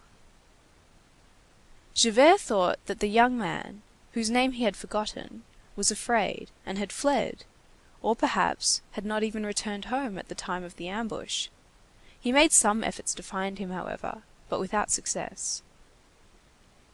A month passed, then another. Marius was still with Courfeyrac. He had learned from a young licentiate in law, an habitual frequenter of the courts, that Thénardier was in close confinement. Every Monday, Marius had 5 francs handed in to the clerk's office of La Force for Thénardier. As Marius had no longer any money, he borrowed the 5 francs from Courfeyrac. It was the first time in his life that he had ever borrowed money. These periodical 5 francs were a double riddle to Courfeyrac, who lent, and to Thénardier, who received them. "To whom can they go?" thought Courfeyrac. "Whence can this come to me?" Thénardier asked himself. Moreover, Marius was heartbroken. Everything had plunged through a trap door once more. He no longer saw anything before him.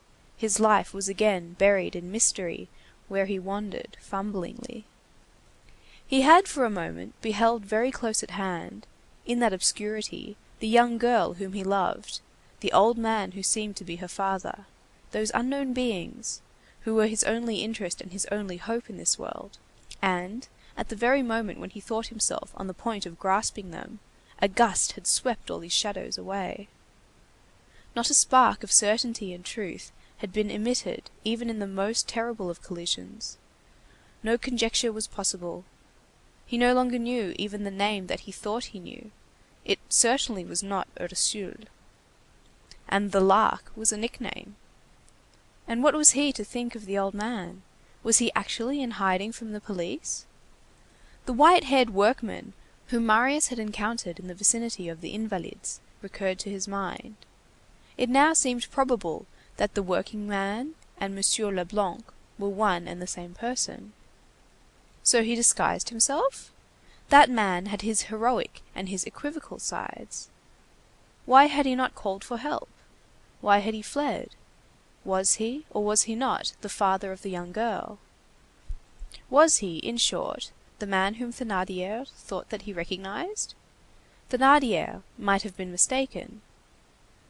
These formed so many insoluble problems. All this, it is true, detracted nothing from the angelic charms of the young girl of the Luxembourg. Heart-rending distress. Marius bore a passion in his heart, and night over his eyes. He was thrust onward, he was drawn, and he could not stir. All had vanished, save love. Of love itself he had lost the instincts and the sudden illuminations. Ordinarily, this flame which burns us lights us also a little, and casts some useful gleams without. But Marius no longer even heard these mute counsels of passion. He never said to himself, "What if I were to go to such a place? What if I were to try such and such a thing?"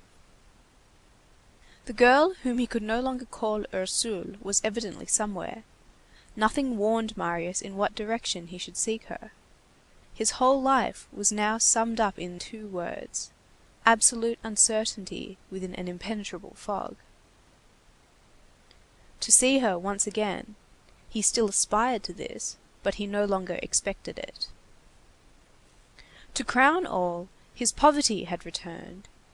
He felt that icy breath close to him, on his heels. In the midst of his torments and long before this, he had discontinued his work, and nothing is more dangerous than discontinued work. It is a habit which vanishes. A habit which is easy to get rid of, and difficult to take up again. A certain amount of dreaming is good, like a narcotic in discreet doses. It lulls to sleep the fevers of the mind at labor, which are sometimes severe, and produces in the spirit a soft and fresh vapor which corrects the over-harsh contours of pure thought, fills in gaps here and there, binds together and rounds off the angles of the ideas. But too much dreaming sinks and drowns. Woe to the brain worker who allows himself to fall entirely from thought into reverie. He thinks that he can reascend with equal ease, and he tells himself that, after all, it is the same thing. Error. Thought is the toil of the intelligence, reverie its voluptuousness. To replace thought with reverie is to confound a poison with a food. Marius had begun in that way, as the reader will remember. Passion had supervened, and had finished the work of precipitating him into chimeras without object or bottom. One no longer emerges from oneself except for the purpose of going off to dream.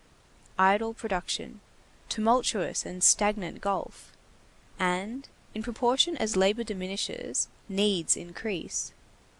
This is a law. Man, in a state of reverie, is generally prodigal and slack. The unstrung mind cannot hold life within close bounds.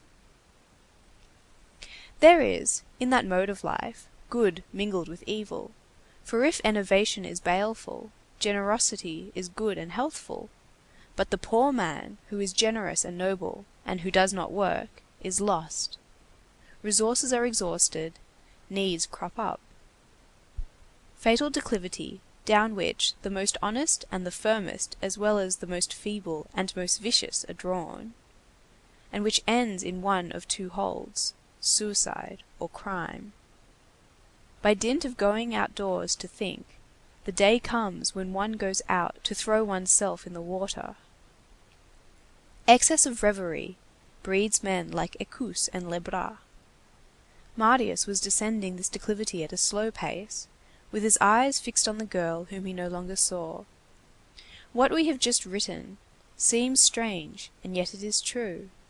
The memory of an absent being kindles in the darkness of the heart.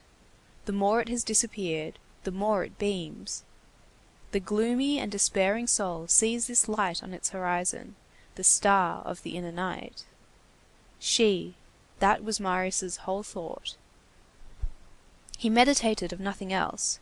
He was confusedly conscious that his old coat was becoming an impossible coat, that his new coat was growing old, that his shirts were wearing out, that his hat was wearing out, that his boots were giving out, and he said to himself, "If I could but see her once again before I die." One sweet idea alone was left to him, that she had loved him, and that her glance had told him so, that she did not know his name, but that she did know his soul, and that, wherever she was, however mysterious the place, she still loved him perhaps. Who knows whether she were not thinking of him as he was thinking of her? Sometimes, in those inexplicable hours, such as are experienced by every heart that loves, though he had no reasons for anything but sadness, and yet felt an obscure quiver of joy, he said to himself, "It is her thoughts that are coming to me." Then he added, "Perhaps my thoughts reach her also." This illusion, at which he shook his head a moment later, was sufficient, nevertheless, to throw beams, which at times resembled hope, into his soul.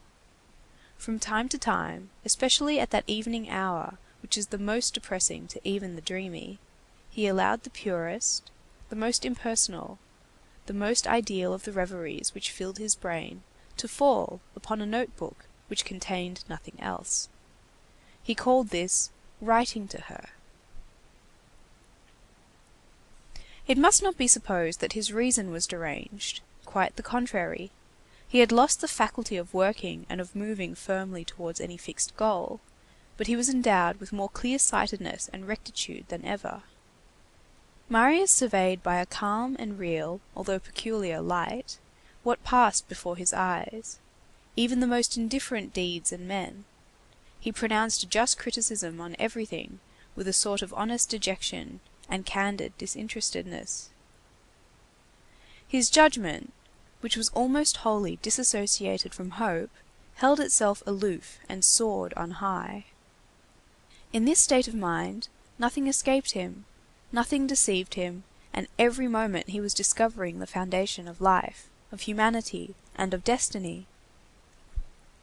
Happy, even in the midst of anguish, is he to whom God has given a soul worthy of love and of unhappiness. He who has not viewed the things of this world and the heart of man under this double light has seen nothing and knows nothing of the true. The soul which loves and suffers is in a state of sublimity. However, day followed day, and nothing new presented itself. It merely seemed to him that the sombre space which still remained to be traversed by him was growing shorter with every instant. He thought that he already distinctly perceived the brink of the bottomless abyss. "What?" he repeated to himself. "Shall I not see her again before then?" When you have ascended the Rue Saint-Jacques, left the barrier on one side, and followed the old inner boulevard for some distance, you reach the Rue de la Sante, then the Glacière, and, a little while before arriving at the little river of the Gobelins, you come to a sort of field which is the only spot in the long and monotonous chain of the boulevards of Paris where Ruysdael would be tempted to sit down. There is something indescribable there, which exhales grace, a green meadow traversed by tightly stretched lines, from which flutter rags drying in the wind, and an old market gardener's house, built in the time of Louis XIII., with its great roof oddly pierced with dormer windows, dilapidated palisades, a little water amid poplar trees, women, voices, laughter. On the horizon, the Pantheon, the pole of the deaf-mutes, the Val de Grâce, black, squat, fantastic, amusing, magnificent, and, in the background, the severe square crests of the towers of Notre Dame. As the place is worth looking at, no one goes thither. Hardly one cart or wagoner passes in a quarter of an hour. It chanced that Marius' solitary strolls led him to this plot of ground near the water. That day there was a rarity on the boulevard, a passer-by. Marius, vaguely impressed with the almost savage beauty of the place, asked this passer-by, "What is the name of this spot?" The person replied, "It is the Lark's Meadow." And he added, "It was here that Ulbach killed the shepherdess of Ivry." But after the word lark, Marius heard nothing more. These sudden congealments in the state of reverie, which a single word suffices to evoke, do occur. The entire thought is abruptly condensed around an idea, and it is no longer capable of perceiving anything else. The lark was the appellation which had replaced Ursule in the depths of Marius' melancholy. "Stop," said he, with a sort of unreasoning stupor peculiar to these mysterious asides. "This is her meadow. I shall know where she lives now." It was absurd, but irresistible. And every day he returned to that meadow of the lark. End of Book 2, Chapter 1. Embryonic formation of crimes in the incubation of prisons. Javert's triumph in the Gorbeau hovel seemed complete, but had not been so. In the first place, and this constituted the principal anxiety, Javert had not taken the prisoner. The assassinated man who flees is more suspicious than the assassin, and it is probable that this personage, who had been so precious a capture for the ruffians, would be no less fine a prize for the authorities. And then, Montparnasse had escaped Javert.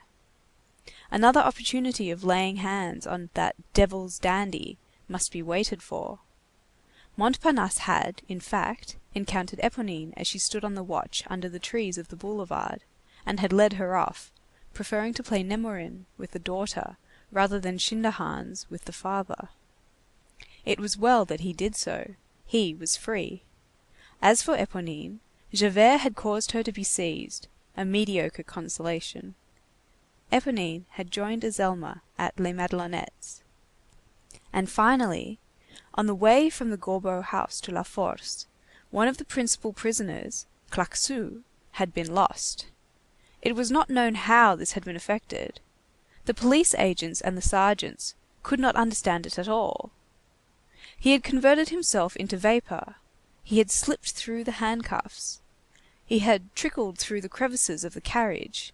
The fiacre was cracked, and he had fled. All that they were able to say was, that on arriving at the prison, there was no Claquesous.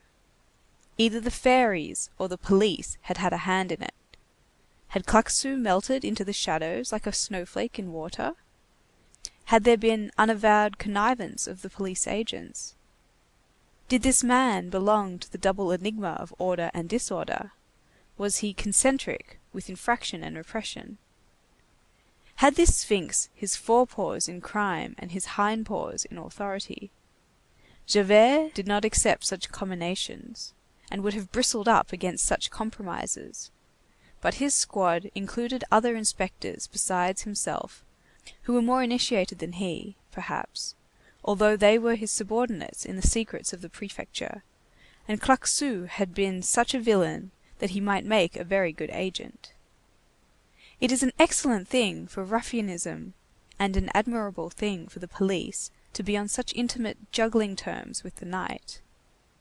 These double-edged rascals do exist. However that may be, Claquesous had gone astray and was not found again. Javert appeared to be more irritated than amazed at this. As for Marius, that booby of a lawyer, who had probably become frightened and whose name Javert had forgotten, Javert attached very little importance to him. Moreover, A lawyer can be hunted up at any time. But was he a lawyer after all? The investigation had begun. The magistrate had thought it advisable not to put one of these men of the band of Patron Minette in close confinement, in the hope that he would chatter. This man was Brujon, the long-haired man of the Rue du Petit Banquier. He had been let loose in the Charlemagne courtyard, and the eyes of the watchers were fixed on him. This name of Brujon is one of the souvenirs of La Force. In that hideous courtyard, called the court of the Bâtiment Neuf, new building, which the administration called the Court Saint Bernard, and which the robbers called the Fossé Lion, the Lion's Ditch, on that wall covered with scales and leprosy, which rose to the left to a level with the roofs, near an old door of rusty iron, which led to the ancient chapel of the ducal residence of La Force, then turned in a dormitory for ruffians, there could still be seen, 12 years ago, a sort of fortress roughly carved in the stone with a nail, and beneath it this signature, Brujon, 1811. The Brujon of 1811 was the father of the Brujon of 1832. The latter, of whom the reader caught but a glimpse at the Gorbeau house, was a very cunning and very adroit young spark, with a bewildered and plaintive air. It was in consequence of this plaintive air that the magistrate had released him, thinking him more useful in the Charlemagne yard than in close confinement. Robbers do not interrupt their profession because they are in the hands of justice. They do not let themselves be put out by such a trifle as that. To be in prison for one crime is no reason for not beginning on another crime. They are artists, who have one picture in the salon, and who toil, none the less, on a new work in their studios. Brujon seemed to be stupefied by prison. He could sometimes be seen standing by the hour together in front of the sutler's window in the Charlemagne yard, staring like an idiot at the sordid list of prices which began with garlic, 62 centimes, and ended with cigar, 5 centimes. Or he passed his time in trembling, chattering his teeth, saying that he had a fever, and inquiring whether one of the 28 beds in the fever ward was vacant. All at once, towards the end of February 1832, it was discovered that Brujon, that somnolent fellow, had had 3 different commissions executed by the errand men of the establishment, not under his own name, but in the name of 3 of his comrades, and they had cost him in all 50 sous, an exorbitant outlay which attracted the attention of the prison corporal. Inquiries were instituted, and on consulting the tariff of commissions posted in the convicts' parlour, it was learned that the 50 sous could be analysed as follows: 3 commissions, 1 to the Pantheon, 10 sous, 1 to Val de Grace, 15 sous, and 1 to the Barrière des Grenelles, 25 sous. This last was the dearest of the whole tariff. Now at the Pantheon, at the Val de Grace, and at the Barrière des Grenelles were situated the domiciles of the 3 very redoubtable prowlers of the barriers, Cruydeniers, alias Bizarre, Glorieux, an ex-convict, and Bar Caros, upon whom the attention of the police was directed by this incident. It was thought that these men were members of Patron Minette. 2 of those leaders, Babet and Guelmer, had been captured. It was supposed that the messages, which had been addressed, not to houses, but to people who were waiting for them in the street, must have contained information with regard to some crime that had been plotted. They were in possession of other indications. They laid hand on the 3 prowlers, and supposed that they had circumvented some one or other of Brujon's machinations. About a week after these measures had been taken, one night, as the superintendent of the watch, who had been inspecting the lower dormitory in the Bâtiment Neuf, was about to drop his chestnut in the box, this was the means adopted to make sure that the watchmen performed their duties punctually. Every hour, a chestnut must be dropped into all the boxes nailed to the doors of the dormitories. A watchman looked through the peephole of the dormitory, and beheld Brujon sitting on his bed and writing something by the light of the hall lamp. The guardian entered. Brujon was put in a solitary cell for a month, but they were not able to seize what he had written. The police learned nothing further about it. What is certain is that on the following morning a postilion was flung from the Charlemagne yard into the Lion's Ditch, over the 5-story building which separated the two courtyards. What prisoners call a postilion is a pallet of bread artistically moulded, which is sent into Ireland, that is to say, over the roofs of a prison, from one courtyard to another. Etymology: over England, from one land to another, into Ireland. This little pellet falls in the yard. The man who picks it up opens it and finds in it a note addressed to some prisoner in that yard. If it is a prisoner who finds the treasure, he forwards the note to its destination. If it is a keeper, or one of the prisoners secretly sold, who are called sheep in prisons and foxes in the galleys, the note is taken to the office and handed over to the police. On this occasion, the postilion reached its address, although the person to whom it was addressed was, at that moment, in solitary confinement. This person was no other than Babet, one of the 4 heads of Patron Minette. The postilion contained a roll of paper on which only these 2 lines were written: Babet, there is an affair in the Rue Plumet, a gate on a garden. This is what Brujon had written the night before. In spite of male and female searchers, Babet managed to pass the note on from La Force to the Salpêtrière, to a good friend whom he had, and who was shut up there. This woman, in turn, transmitted the note to another woman of her acquaintance, a certain Magnon, who was strongly suspected by the police, though not yet arrested. This Magnon, whose name the reader has already seen, had relations with the Thénardiers, which will be described in detail later on, and she could, by going to see Éponine, serve as a bridge between the Salpêtrière and les Madelonettes. It happened, at precisely that moment, as proofs were wanting in the investigation directed against Thénardier in the matter of his daughters, Éponine and Azelma were released. When Éponine came out, Magnon, who was watching the gate of the Madelonettes, handed her Brujon's note to Babet, charging her to look into the matter. Éponine went to the Rue Plumet, recognized the gate and the garden, observed the house, spied, lurked, and, a few days later, brought to Magnon, who delivers in the Rue Cloche-Perce, a biscuit, which Magnon transmitted to Babet's mistress in the Salpêtrière. A biscuit, in the shady symbolism of prisons, signifies nothing to be done. So that in less than a week from that time, as Brujon and Babet met in the circle of La Force, the one on his way to the examination, the other on his way from it. "Well," asked Brujon, "the Rue P?" "Biscuit," replied Babet. Thus did the fetus of crime, engendered by Brujon in La Force, miscarry. This miscarriage had its consequences, however, which were perfectly distinct from Brujon's programme. The reader will see what they were. Often when we think we are knotting one thread, we are tying quite another. End of Book 2, Chapter 2.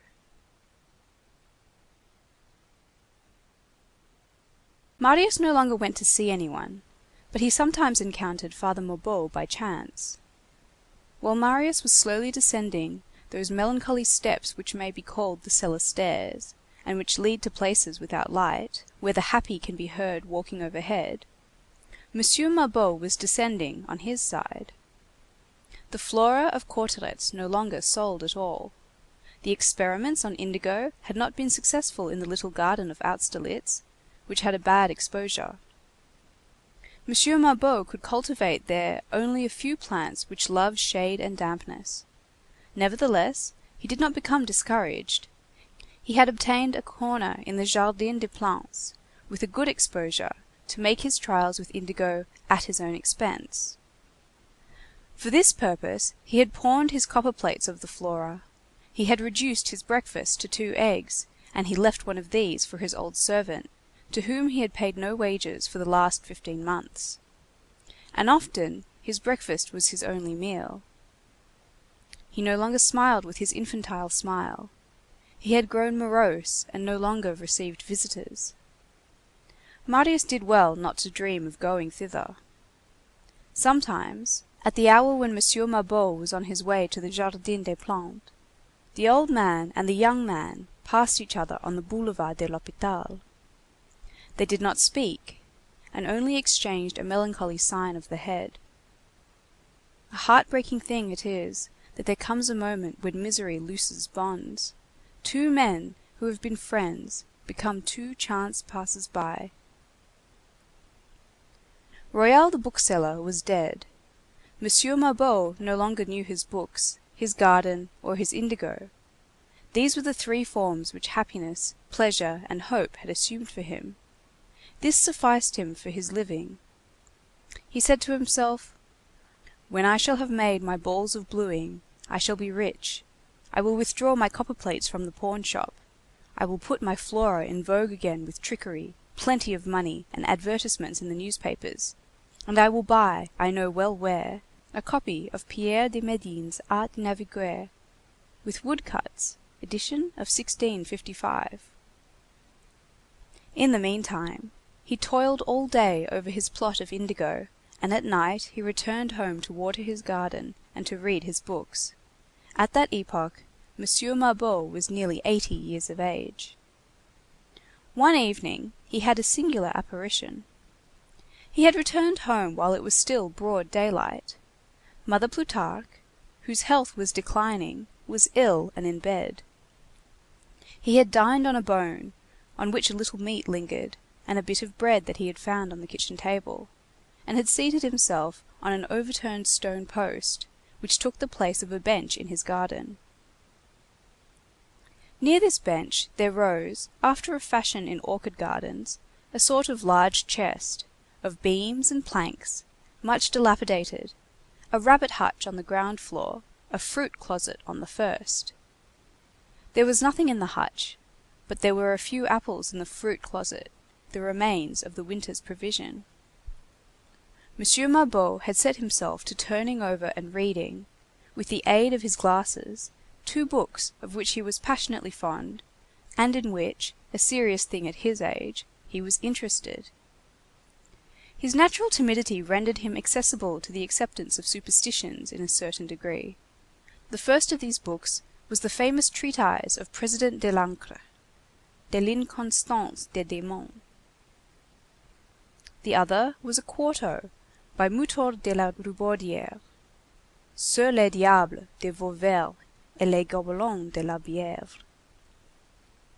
This last mentioned old volume interested him all the more because his garden had been one of the spots haunted by goblins in former times. The twilight had begun to whiten what was on high and to blacken all below.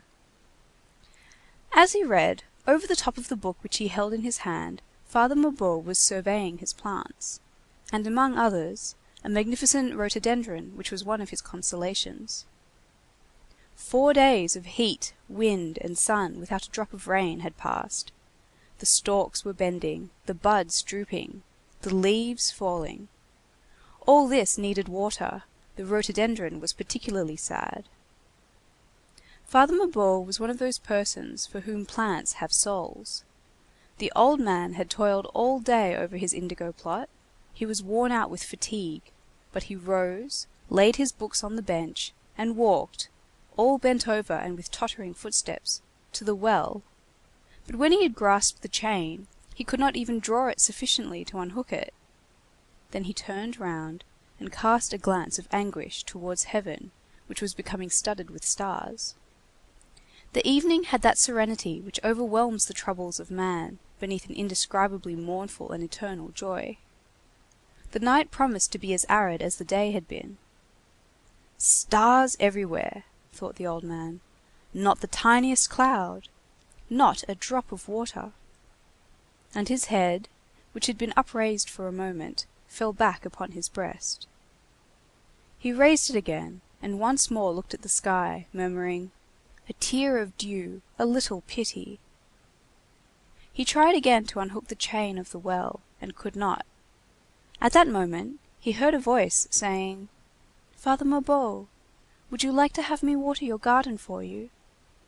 At the same time, a noise, as of a wild animal passing, became audible in the hedge, and he beheld emerging from the shrubbery a sort of tall, slender girl, who drew herself up in front of him and stared boldly at him. She had less the air of a human being than of a form which had just blossomed forth from the twilight. Before Father Mabeuf, who was easily terrified, and who was, as we have said, quick to take alarm, was able to reply by a single syllable, this being, whose movements had a sort of odd abruptness in the darkness, had unhooked the chain, plunged in and withdrawn the bucket, and filled the watering pot.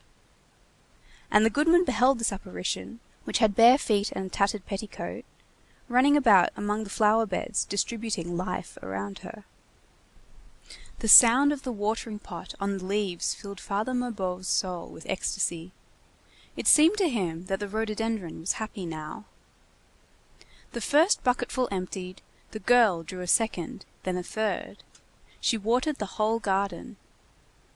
There was something about her, as she thus ran about among paths, where her outline appeared perfectly black, waving her angular arms, and with her fichu all in rags, that resembled a bat. When she had finished, Father Mabeuf approached her with tears in his eyes, and laid his hand on her brow. "God will bless you," said he. "You are an angel, since you take care of the flowers." "No," she replied, "I am the devil, but that's all the same to me." The old man exclaimed, without either waiting for or hearing her response, "What a pity that I am so unhappy and so poor, and that I can do nothing for you." "You can do something," said she. "What?" "Tell me where Monsieur Marius lives." The old man did not understand. "What Monsieur Marius?" He raised his glassy eyes, and seemed to be seeking something that had vanished. "A young man who used to come here." In the meantime, Monsieur Mabeuf had searched his memory. "Ah, yes," he exclaimed, "I know what you mean. Wait, Monsieur Marius, the Baron Marius Pontmercy, parbleu. He lives, or rather, he no longer lives. Ah, well, I don't know." As he spoke, he had bent over to train a branch of rhododendron, and he continued, "Hold, I know now. He very often passes along the boulevard, and goes in the direction of the Glacière, Rue Croulebarbe, the meadow of the Lark. Go there. It is not hard to meet him." When Monsieur Mabeuf straightened himself up, there was no longer any one there. The girl had disappeared.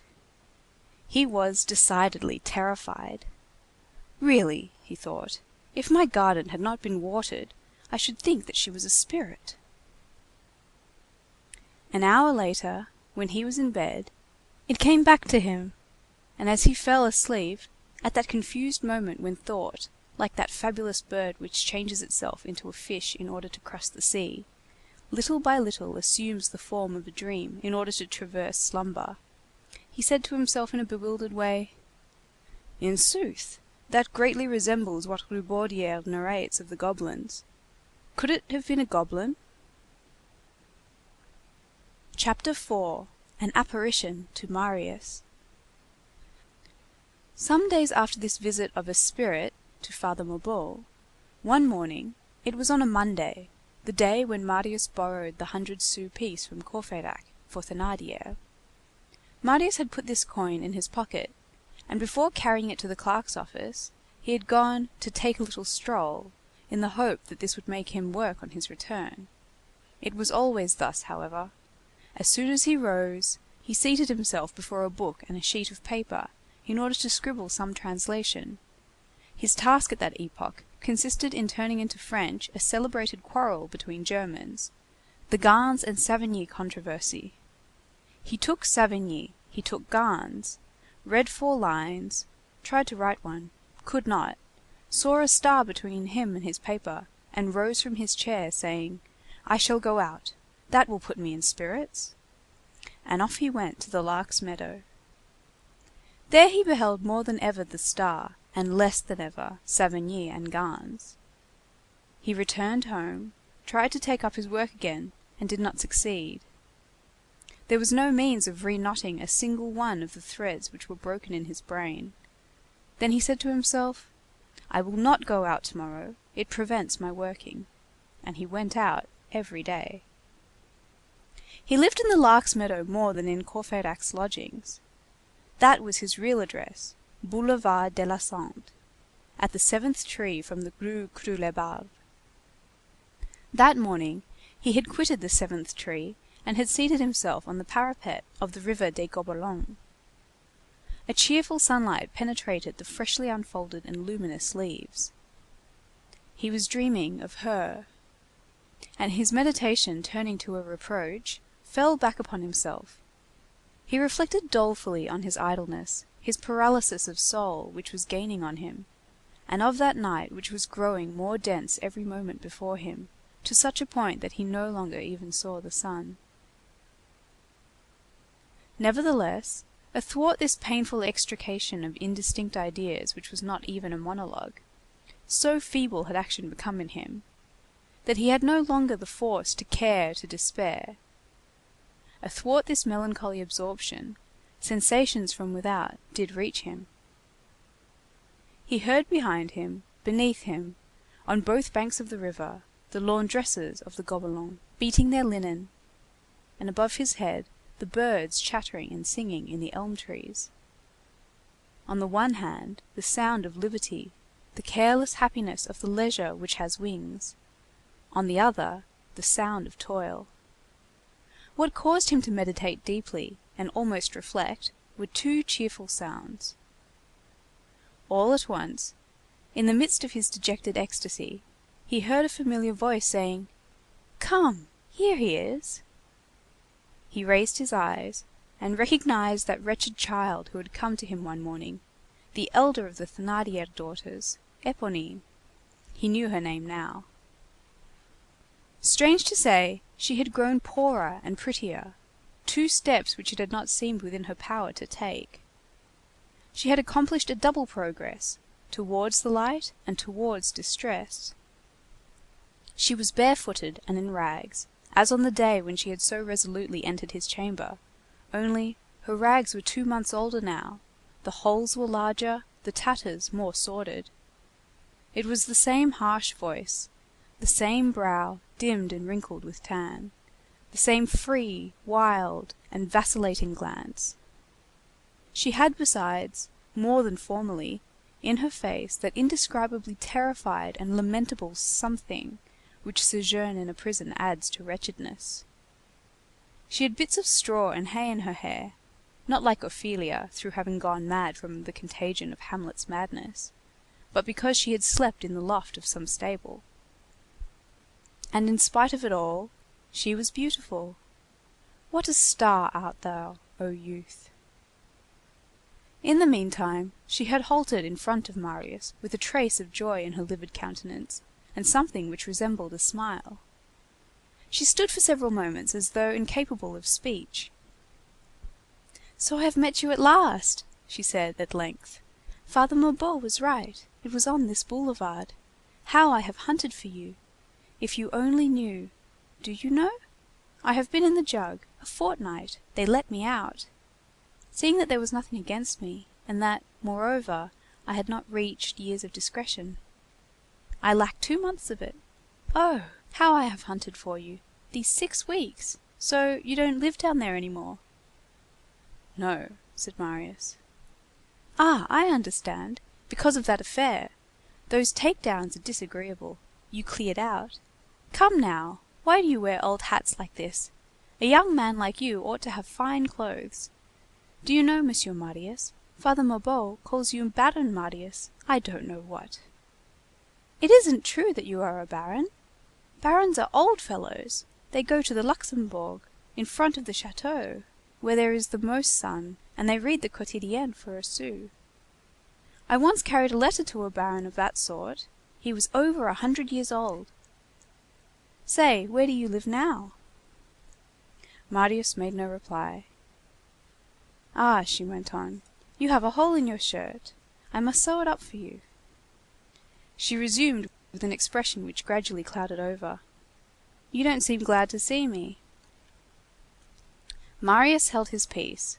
She remained silent for a moment, then exclaimed:— "But if I choose, nevertheless, I could force you to look glad." "What?" demanded Marius.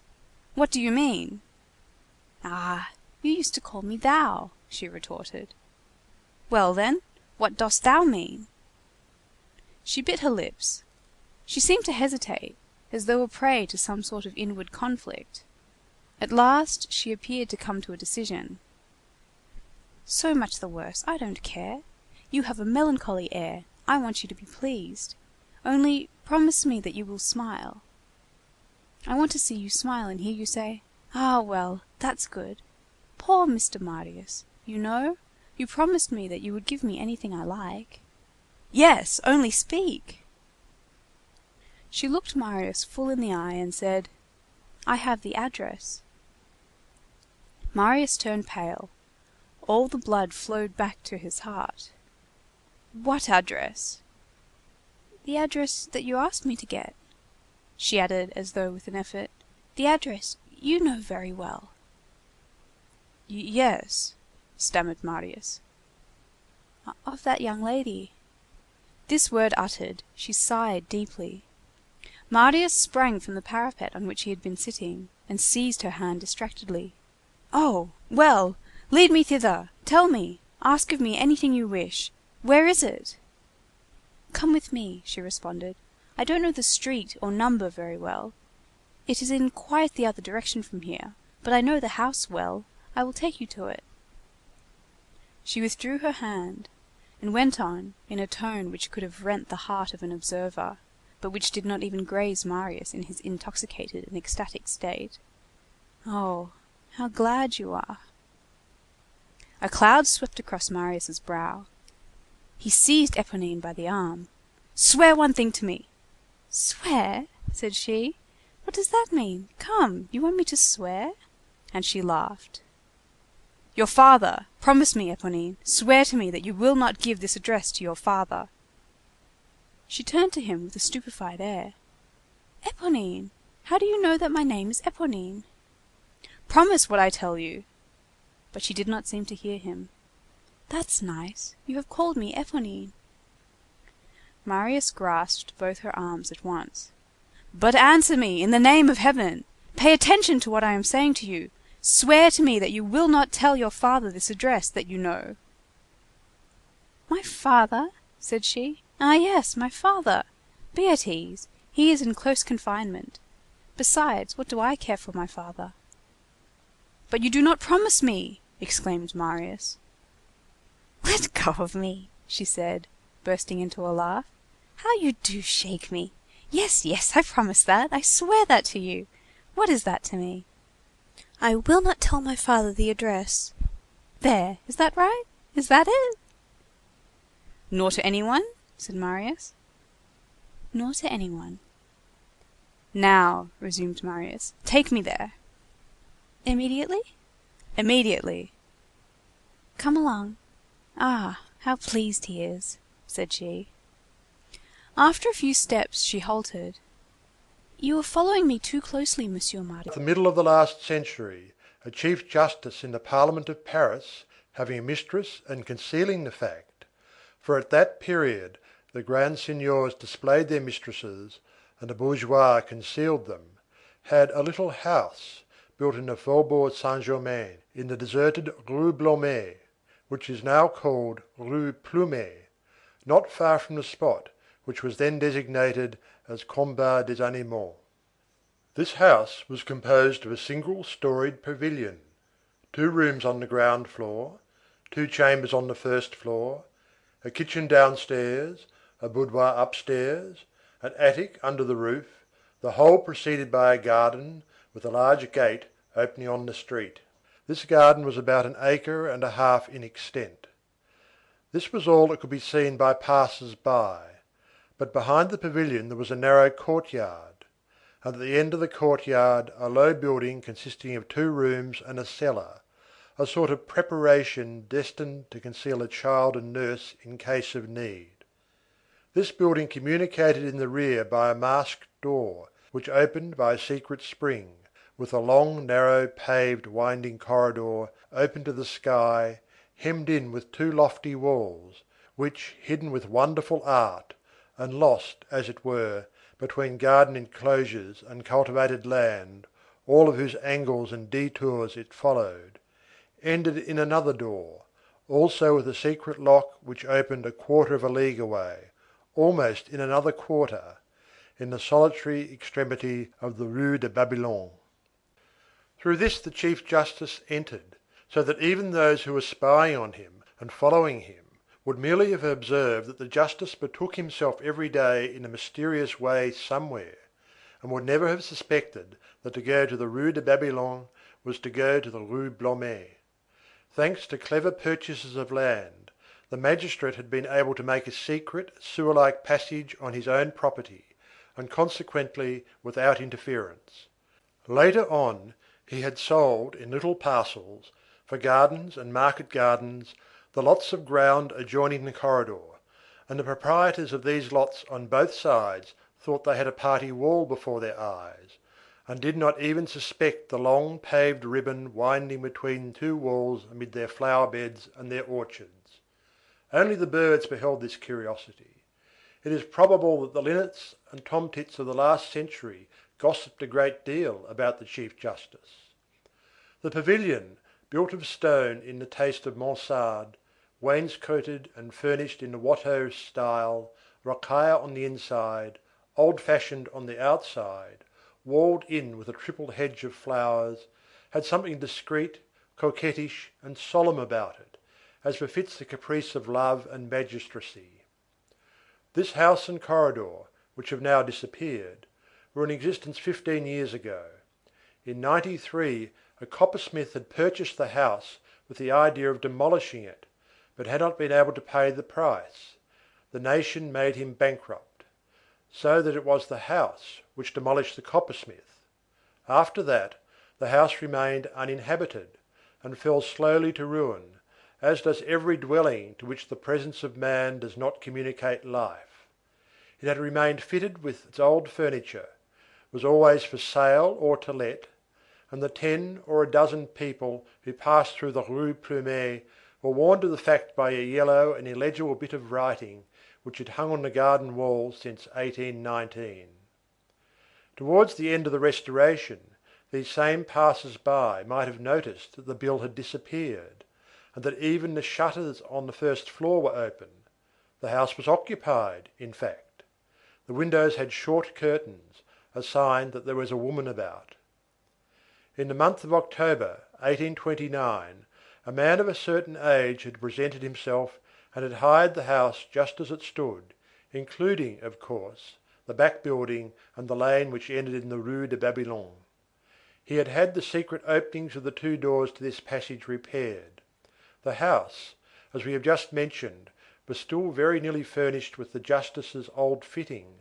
The new tenant had ordered some repairs, had added what was lacking here and there, had replaced the paving stones in the yard, bricks in the floors, steps in the stairs, missing bits in the inlaid floors and the glass in the lattice windows, and had finally installed himself there with a young girl and an elderly maidservant, without commotion, rather like a person who was slipping in than like a man who was entering his own house. The neighbours did not gossip about him, for the reason that there were no neighbours. This unobtrusive tenant was Jean Valjean. The young girl was Cosette. The servant was a woman named Toussaint, whom Jean Valjean had saved from the hospital and from wretchedness, and who was elderly, a stammerer, and from the provinces, 3 qualities which had decided Jean Valjean to take her with him. He had hired the house under the name of M. Fauchelevent, independent gentleman. In all that has been related heretofore, the reader has, doubtless, been no less prompt than Thénardier to recognize Jean Valjean. Why had Jean Valjean quitted the convent of the Petit Picpus? What had happened? Nothing had happened. It will be remembered that Jean Valjean was happy in the convent, so happy that his conscience finally took the alarm. He saw Cosette every day, he felt paternity spring up and develop within him more and more, he brooded over the soul of that child, he said to himself that she was his, that nothing could take her from him, that this would last indefinitely, that she would certainly become a nun, being thereto gently incited every day, that thus the convent was henceforth the universe for her as it was for him, that he should grow old there, and that she should grow up there, that she would grow old there, and that he should die there. That, in short, delightful hope, no separation was possible. On reflecting upon this, he fell into perplexity. He interrogated himself. He asked himself if all that happiness were really his, if it were not composed of the happiness of another, of the happiness of that child which he, an old man, was confiscating and stealing, if that were not theft. He said to himself that this child had a right to know life before renouncing it, that to deprive her in advance, and in some sort without consulting her, of all joys, under the pretext of saving her from all trials, to take advantage of her ignorance of her isolation in order to make an artificial vocation germinate in her, was to rob a human being of its nature and to lie to God. And who knows if when she came to be aware of all this some day, and found herself a nun to her sorrow, Cosette would not come to hate him? A last, almost selfish thought, and less heroic than the rest, but which was intolerable to him. He resolved to quit the convent. He resolved on this. He recognized with anguish the fact that it was necessary. As for objections, there were none. 5 years' sojourn between these four walls of disappearance had necessarily destroyed or dispersed the elements of fear. He could return tranquilly among men. He had grown old, and all had undergone a change. Who would recognize him now? And then, to face the worst, there was danger only for himself, and he had no right to condemn Cosette to the cloister for the reason that he had been condemned to the galleys. Besides, what is danger in comparison with the right? Finally, nothing prevented his being prudent and taking his precautions. As for Cosette's education, it was almost finished and complete. His determination once taken, he waited an opportunity. It was not long in presenting itself. Old Fauchelevent died. Jean Valjean demanded an audience with the revered prioress, and told her that having come into a little inheritance at the death of his brother, which permitted him henceforth to live without working, he should leave the service of the convent and take his daughter with him; but that, as it was not just that Cosette, since she had not taken the vows, should have received her education gratuitously, he humbly begged the reverend prioress to see fit that he should offer to the community, as indemnity for the 5 years which Cosette had spent there, the sum of 5,000 francs. It was thus that Jean Valjean quitted the convent of the Perpetual Adoration. On leaving the convent, he took into his own arms the little valise, the key to which he still wore on his person, and would permit no porter to touch it. This puzzled Cosette, because of the odor of embalming which proceeded from it. Let us state at once that this trunk never quitted him more. He always had it in his chamber. It was the first and only thing sometimes that he carried off in his moving when he moved about. Cosette laughed at it, and called this valise his inseparable, saying, "I am jealous of it." Nevertheless, Jean Valjean did not reappear in the open air without profound anxiety. He discovered the house in the Rue Plumet, and hid himself from sight there. Henceforth he was in the possession of the name Ultime Fauchelevent. At the same time he hired 2 other apartments in Paris, in order that he might attract less attention than if he were to remain always in the same quarter, and so that he could, at need, take himself off at the slightest disquietude which should assail him, and, in short, so that he might not again be caught unprovided, as on the night when he had so miraculously escaped from Javert. These 2 apartments were very pitiable, poor in appearance, and in two quarters which were far remote from each other, the one in the Rue de l'Ouest, the other in the Rue de l'Homme Armé. He went from time to time, now to the Rue de l'Homme Armé, now to the Rue de l'Ouest, to pass a month or 6 weeks without taking Toussaint. He had himself served by the porters, and gave himself out as a gentleman from the suburbs, living on his funds, and having a little temporary resting place in town.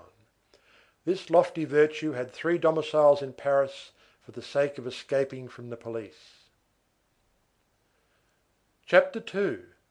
Jean Valjean as a National Guard. However, properly speaking, he lived in the Rue Plumet, and he had arranged his existence there in the following fashion.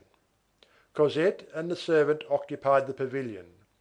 She had the big sleeping room with the painted pier glasses, the boudoir with the gilded fillets, the justice's drawing room furnished with tapestries and vast armchairs. She had the garden.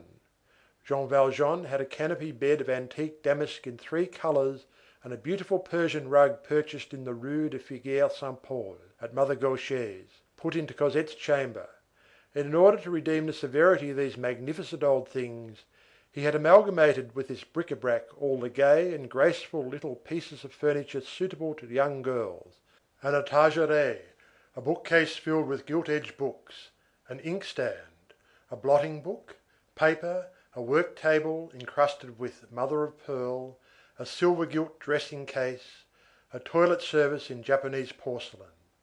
Long damask curtains with a red foundation and 3 colours, like those on the bed, hung at the windows of the first floor.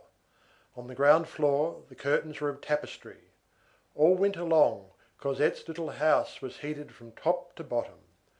Jean Valjean inhabited the sort of porter's lodge which was situated at the end of the back courtyard, with a mattress on a folding bed, a white wood table, 2 straw chairs, an earthenware water jug, a few old volumes on a shelf, his beloved valise in one corner, and never any fire. He dined with Cosette, and he had a loaf of black bread on the table for his own use. When Toussaint came, he had said to her, "It is a young lady who is mistress of this house." "And you, monsieur?" Toussaint replied in amazement. "I am a much better thing than a master. I am the father." Cosette had been taught housekeeping in the convent, and she regulated their expenditure, which was very modest. Every day, Jean Valjean put his arm through Cosette's and took her for a walk. He led her to the Luxembourg, to the least frequented walk, and every Sunday he took her to mass at Saint Jacques du Haut Pas, because that was a long way off. As it was a very poor quarter, he bestowed alms largely there, and the poor people surrounded him in church, which had drawn upon him Thénardier's epistle, "To the benevolent gentleman of the church of Saint Jacques du Haut Pas." He was fond of taking Cosette to visit the poor and the sick. No stranger ever entered the house in the Rue Plumet. Toussaint brought their provisions, and Jean Valjean went himself for water to a fountain near by on the boulevard. Their wood and wine were put into a half subterranean hollow lined with rockwork, which lay near the Rue de Babylone, and which had formerly served the chief justice as a grotto, for at the epoch of follies and little houses, no love was without a grotto. In the door opening on the Rue de Babylone there was a box destined for the reception of letters and papers, only, as the 3 inhabitants of the pavilion in the Rue Plumet received neither papers nor letters, the entire usefulness of that box, formerly the go-between of a love affair and the confidant of a love-lorn lawyer, was now limited to the tax collector's notices and the summons of the guard, for M. Fauchelevent, independent gentleman, belonged to the National Guard. He had not been able to escape through the fine meshes of the census of 1831. The municipal information collected at the time had even reached the convent of the Petit Picpus, a sort of impenetrable and holy cloud, whence Jean Valjean had emerged in venerable guise, and consequently worthy of mounting guard in the eyes of the town hall. 3 or 4 times a year, Jean Valjean donned his uniform and mounted guard. He did this willingly, however. It was a correct disguise which mixed him with everyone, and yet left him solitary. Jean Valjean had just attained his 60th birthday, the age of legal exemption. But he did not appear to be over 50. Moreover, he had no desire to escape his sergeant major, nor to quibble with the Comte de la Balle. He possessed no civil status, he was concealing his name, he was concealing his identity, so he concealed his age, he concealed everything, and, as we have just said, he willingly did his duty as a National Guard. The sum of his ambition lay in resembling any other man who paid his taxes. This man had for his ideal within the angel, without the bourgeois. Let us note one detail, however. When Jean Valjean went out with Cosette, he dressed as the reader has already seen, and had the air of a retired officer. When he went out alone, which was generally at night, he was always dressed in a working man's trousers and blouse, and wore a cap which concealed his face. Was this precaution or humility? Both. Cosette was accustomed to the enigmatical side of her destiny, and hardly noticed her father's peculiarities. As for Toussaint, she venerated Jean Valjean, and thought everything he did right. One day her butcher, who had caught a glimpse of Jean Valjean, said to her, "That's a queer fish." She replied, "He's a saint." Neither Jean Valjean, nor Cosette, nor Toussaint ever entered or emerged except by the door on the Rue de Babylone. Unless seen through the garden gate, it would have been difficult to guess that they lived in a Rue Plumet. That gate was always closed. Jean Valjean had left the garden uncultivated, in order not to attract attention. In this, possibly, he made a mistake. End of Book 3, Chapters 1 and 2. Recording by Algie Pug, Perth, Western Australia. The garden thus left to itself for more than half a century had become extraordinary and charming. The passers-by of 40 years ago halted to gaze at it, without a suspicion of the secrets which it hid in its fresh and verdant depths. More than one dreamer of that epoch often allowed his thoughts and his eyes to penetrate indiscreetly between the bars of that ancient padlocked gate, twisted, tottering, fastened to two green and moss-covered pillars, and oddly crowned with a pediment of undecipherable arabesque.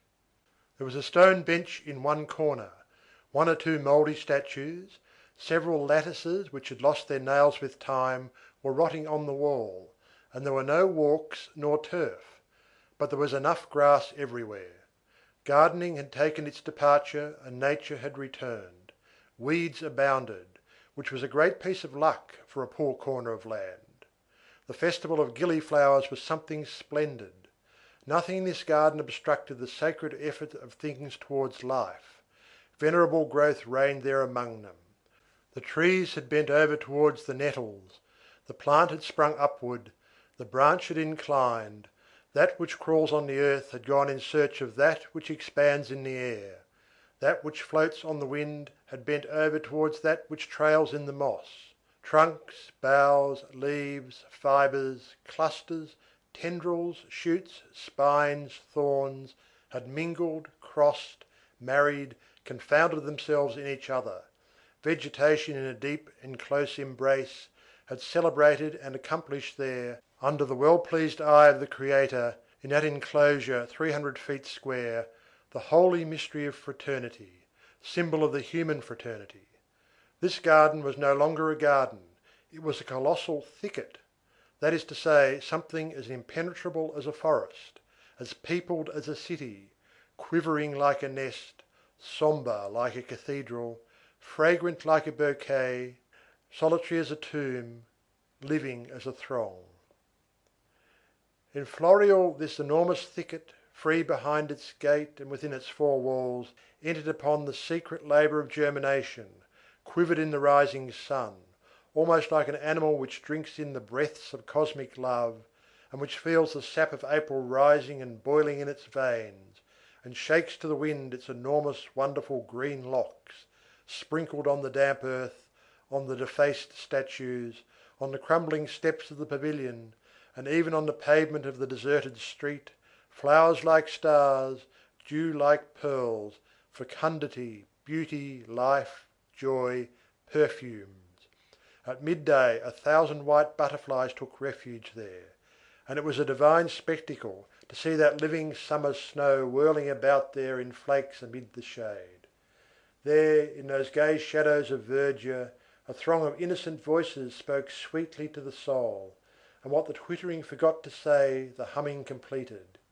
In the evening a dreamy vapour exhaled from the garden and enveloped it. A shroud of mist, a calm and celestial sadness covered it. The intoxicating perfume of the honeysuckles and the convolvulus poured out from every part of it, like an exquisite and subtle poison. The last appeals of the woodpeckers and the wagtails were audible as they dozed among the branches. One felt the sacred intimacy of the birds and the trees. By day the wings rejoice the leaves, by night the leaves protect the wings. In winter the thicket was black, dripping, bristling, shivering, and allowed some glimpse of the house. Instead of flowers on the branches and dew in the flowers, the long silvery tracks of the snails were visible on the cold thick carpet of yellow leaves, but in any fashion, under any aspect at all seasons, spring, winter, summer, autumn, this tiny enclosure breathed forth melancholy, contemplation, solitude, liberty, the absence of man, the presence of God. And the rusty old gate had the air of saying, "This garden belongs to me." It was of no avail that the pavements of Paris were there on every side, the classic and splendid hotels of the Rue de Varenne a couple of paces away, the dome of the Invalides close at hand, the Chamber of Deputies not far off. The carriages of the Rue de Bourgogne and the Rue de Saint Dominique rumbled luxuriously in vain in the vicinity. In vain did the yellow, brown, white, and red omnibuses cross each other's course at the neighbouring crossroads.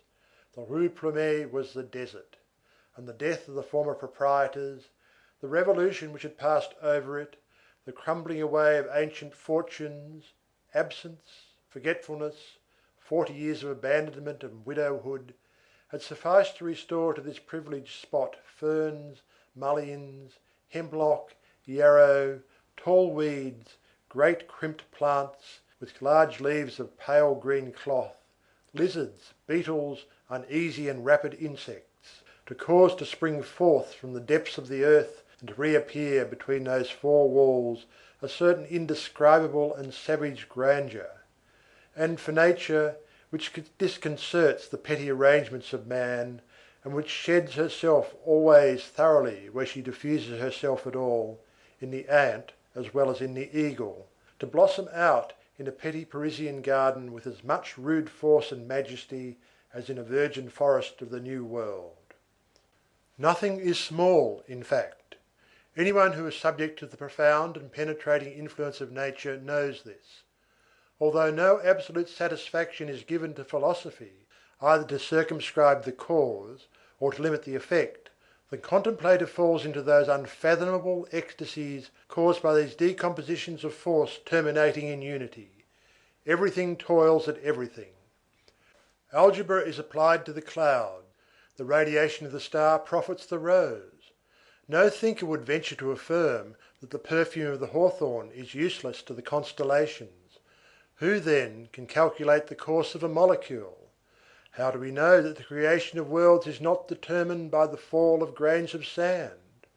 Who knows the reciprocal ebb and flow of the infinitely great and the infinitely little, the reverberations of causes in the precipices of being and the avalanches of creation? The tiniest worm is of importance. The great is little, the little is great. Everything is balanced in necessity. Alarming vision for the mind. There are wonderful relations between beings and things.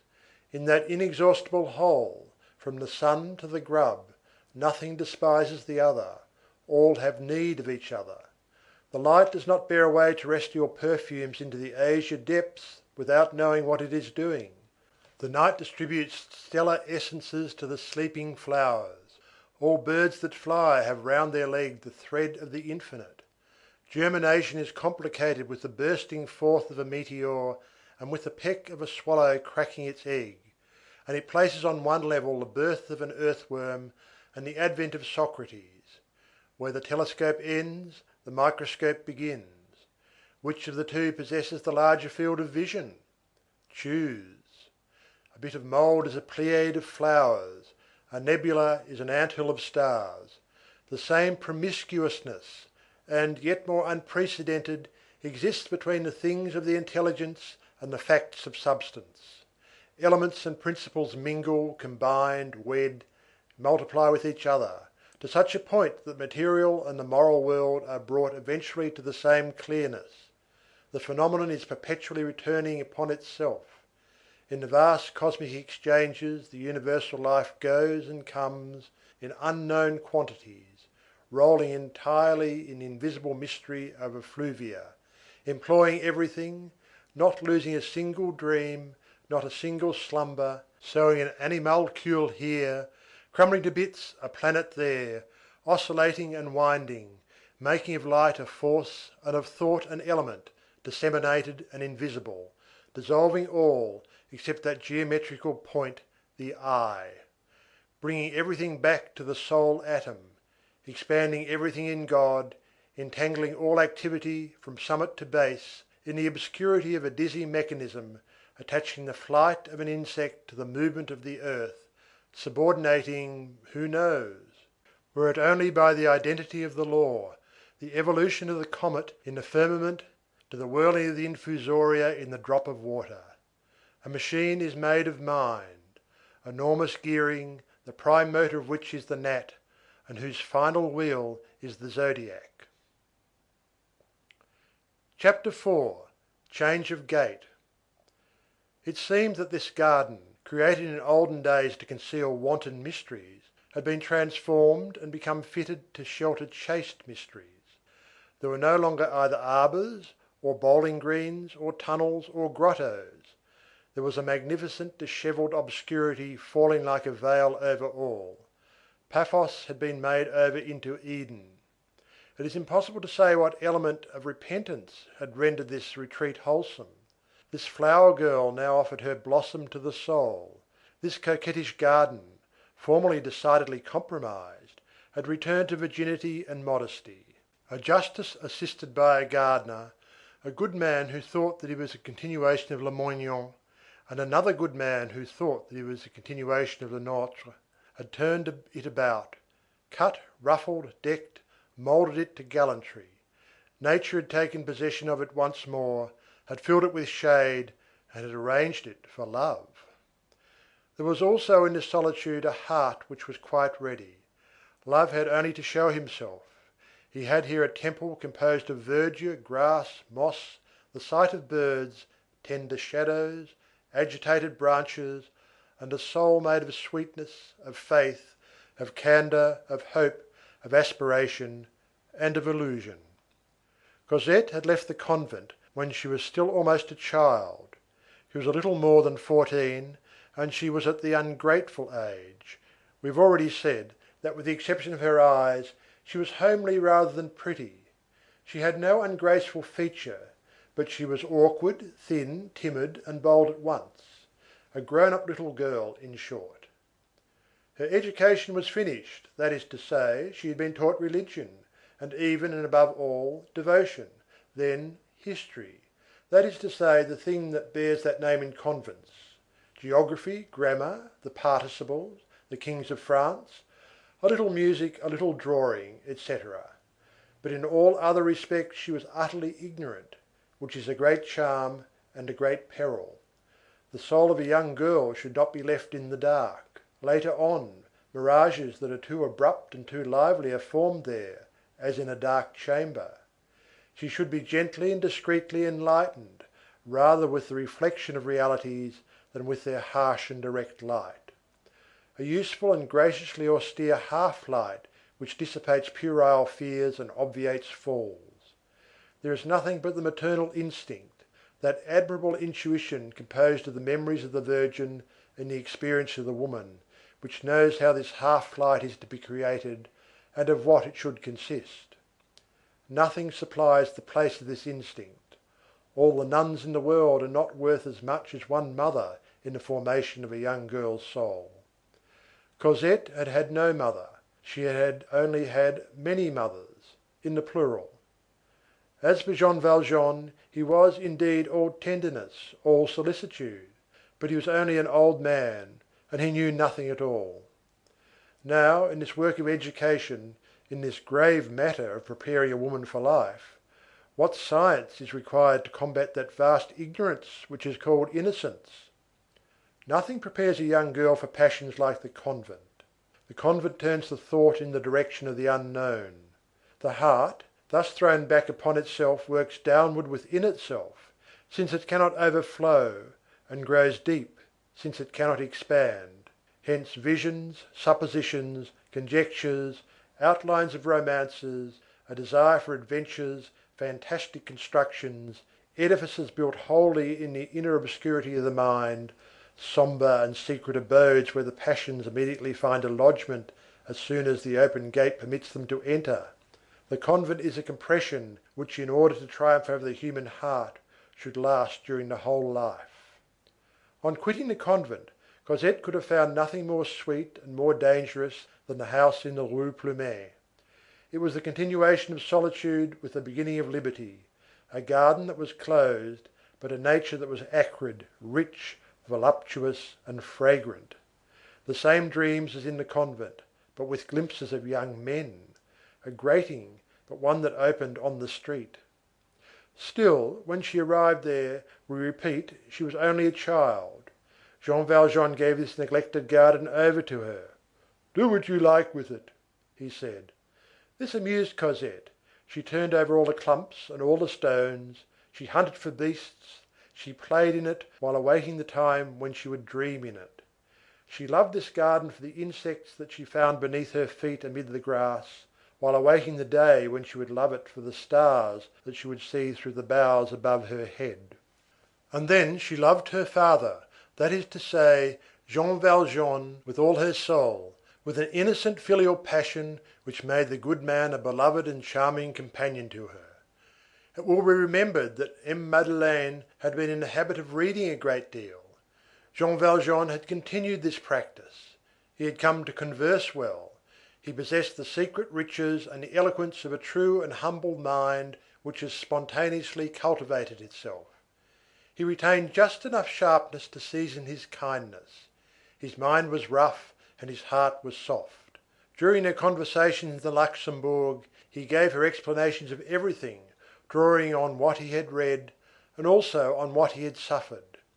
As she listened to him, Cosette's eyes wandered vaguely about. This simple man sufficed for Cosette's thoughts, the same as the wild garden sufficed for her eyes. When she had had a good chase after the butterflies, she came panting up to him and said: "Ah, how I have run!" He kissed her brow. Cosette adored the good man. She was always at his heels. Where Jean Valjean was, there happiness was. Jean Valjean lived neither in the pavilion nor the garden.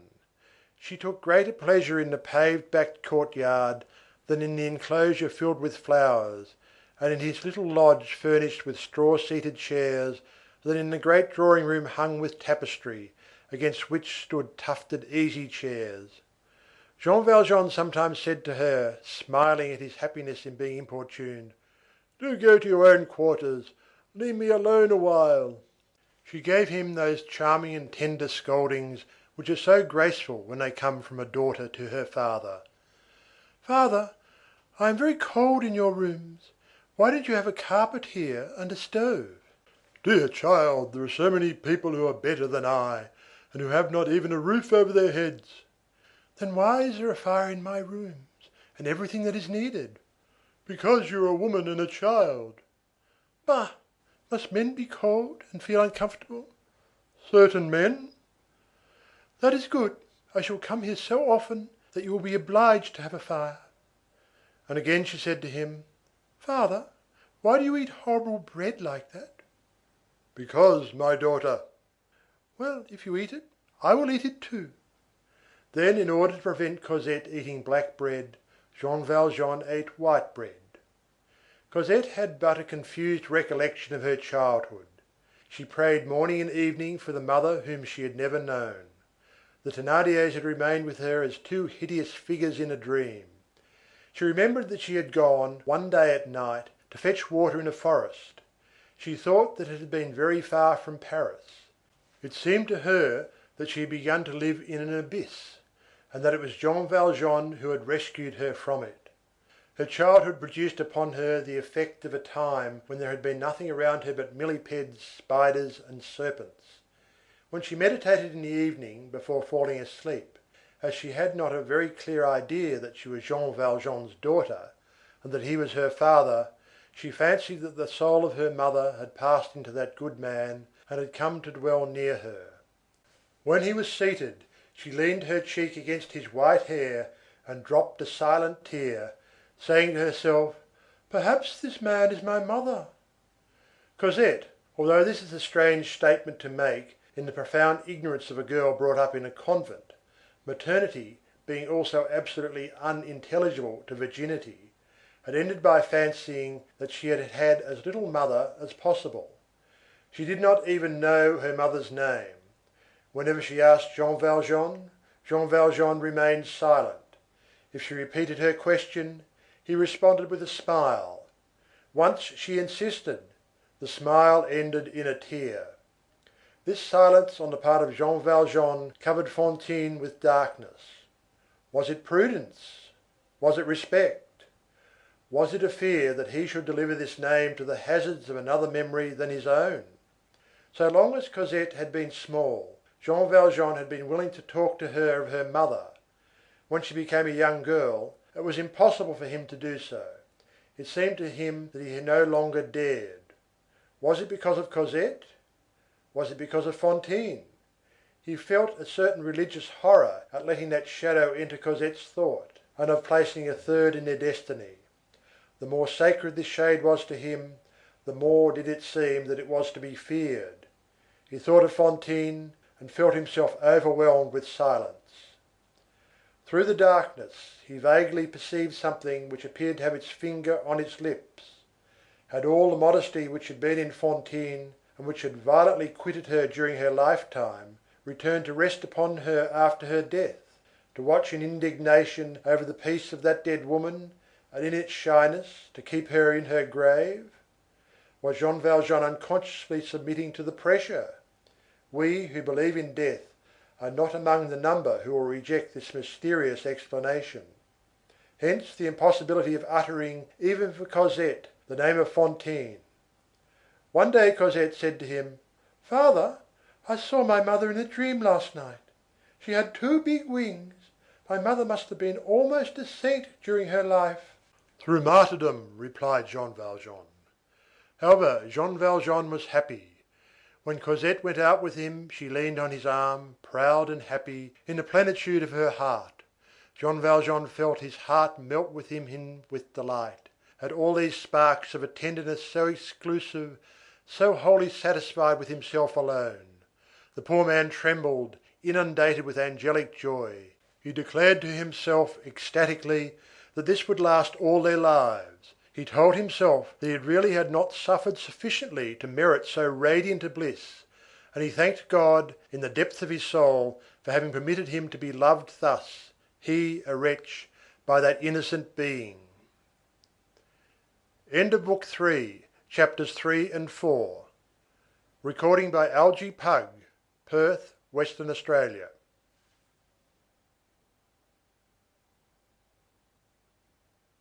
Les Misérables, Volume 4 by Victor Hugo, translated by Isabel Florence Hapgood. Book 3, The House in the Rue Plumet. Chapter 5, The Rose Perceives that it is an Engine of War. One day Cosette chanced to look at herself in her mirror, and she said to herself, "Really?" It seemed to her almost that she was pretty. This threw her in a singularly troubled state of mind. Up to that moment she had never thought of her face. She saw herself in her mirror, but she did not look at herself. And then she had so often been told that she was homely. Jean Valjean alone said gently, "No, indeed. No, indeed." At all events, Cosette had always thought herself homely, Anne had grown up in that belief with the easy resignation of childhood. And here, all at once, was her mirror saying to her, as Jean Valjean had said, "No, indeed." That night she did not sleep. What if I were pretty, she thought. How odd it would be if I were pretty. And she recalled those of her companions whose beauty had produced a sensation in the convent, and she said to herself, "What? Am I to be like Mademoiselle So-and-so?"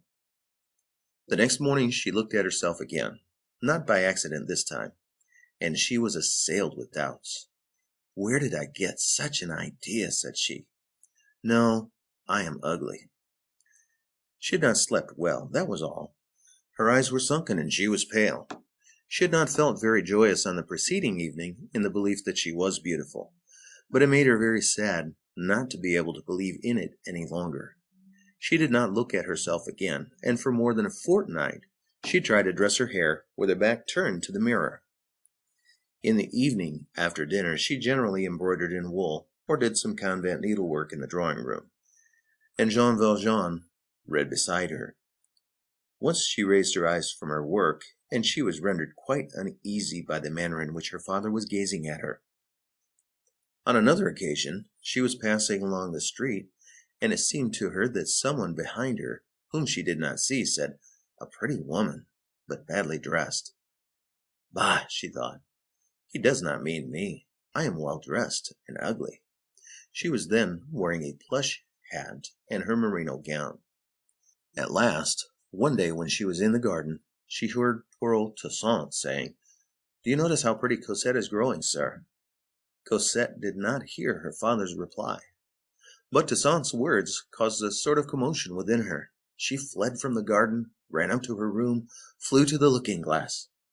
It was 3 months since she had looked at herself, and gave vent to a cry. She had just dazzled herself. She was beautiful and lovely. She could not help agreeing with Toussaint and her mirror. Her figure was formed, her skin had grown white, her hair was lustrous, an unaccustomed splendor had been lighted in her blue eyes. The consciousness of her beauty burst upon her in an instant, like the sudden advent of daylight. Other people noticed it also. Toussaint had said so. It was evidently she of whom the passer-by had spoken. There could no longer be any doubt of that. She descended to the garden again, thinking herself a queen, imagining that she heard the birds singing, though it was winter, seeing the sky gilded, the sun among the trees, flowers in the thickets, distracted, wild, in inexpressible delight.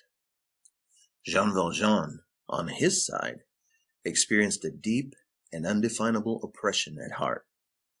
In fact, he had, for some time past, been contemplating with terror that beauty which seemed to grow more radiant every day on Cosette's sweet face. The dawn that was smiling for all was gloomy for him. Cosette had been beautiful for a tolerably long time before she became aware of it herself. But from the very first day, that unexpected light which was rising slowly and enveloping the whole of the young girl's person wounded Jean Valjean's sombre eye. He felt that it was a change in a happy life, a life so happy that he did not dare to move for fear of disarranging something. This man, who had passed through all manner of distresses, who was still all bleeding from the bruises of fate, who had been almost wicked, and who had become almost a saint, who, after having dragged the chains of the galleys, was now dragging the invisible but heavy chain of indefinite misery. This man whom the law had not released from its grasp, and who could be seized at any moment and brought back from the obscurity of his virtue to the broad daylight of public opprobrium, this man accepted all, excused all, pardoned all, and merely asked of Providence, of man, of the law, of society, of nature, of the world, one thing, that Cosette might love him, that Cosette might continue to love him, that God would not prevent the heart of the child from coming to him and from remaining with him. Beloved by Cosette, he felt that he was healed, rested, appeased, loaded with benefits, recompensed, crowned. Beloved by Cosette, it was well with him. He asked nothing more. Had anyone said to him, "Do you want anything better?" he would have answered, No. God might have said to him, "Do you desire heaven?" And he would have replied, "I should lose by it." Everything which could affect this situation, if only on the surface, made him shudder like the beginning of something new. He had never known very distinctly himself what the beauty of a woman means, but he understood instinctively that it was something terrible. He gazed with terror on this beauty, which was blossoming out ever more triumphant and superb beside him, beneath his very eyes, on the innocent and formidable brow of that child, from the depths of her homeliness, of his old age, of his misery, of his reprobation. He said to himself, "How beautiful she is! What is to become of me?" There, moreover, lay the difference between his tenderness and the tenderness of a mother. What he beheld with anguish, a mother would have gazed upon with joy. The first symptoms were not long in making their appearance. On the very morrow of the day on which she had said to herself, "Decidedly I am beautiful," Cosette began to pay attention to her toilet. She recalled the remark of that passer-by, pretty but badly dressed. The breath of an oracle, which had passed beside her and had vanished, after depositing in her heart one of the two gems which are destined, later on, to fill the whole life of woman, coquetry. Love is the other. With faith in her beauty, the whole feminine soul expanded within her. She conceived a horror for her merinos, and shame for her plush hat. Her father had never refused her anything.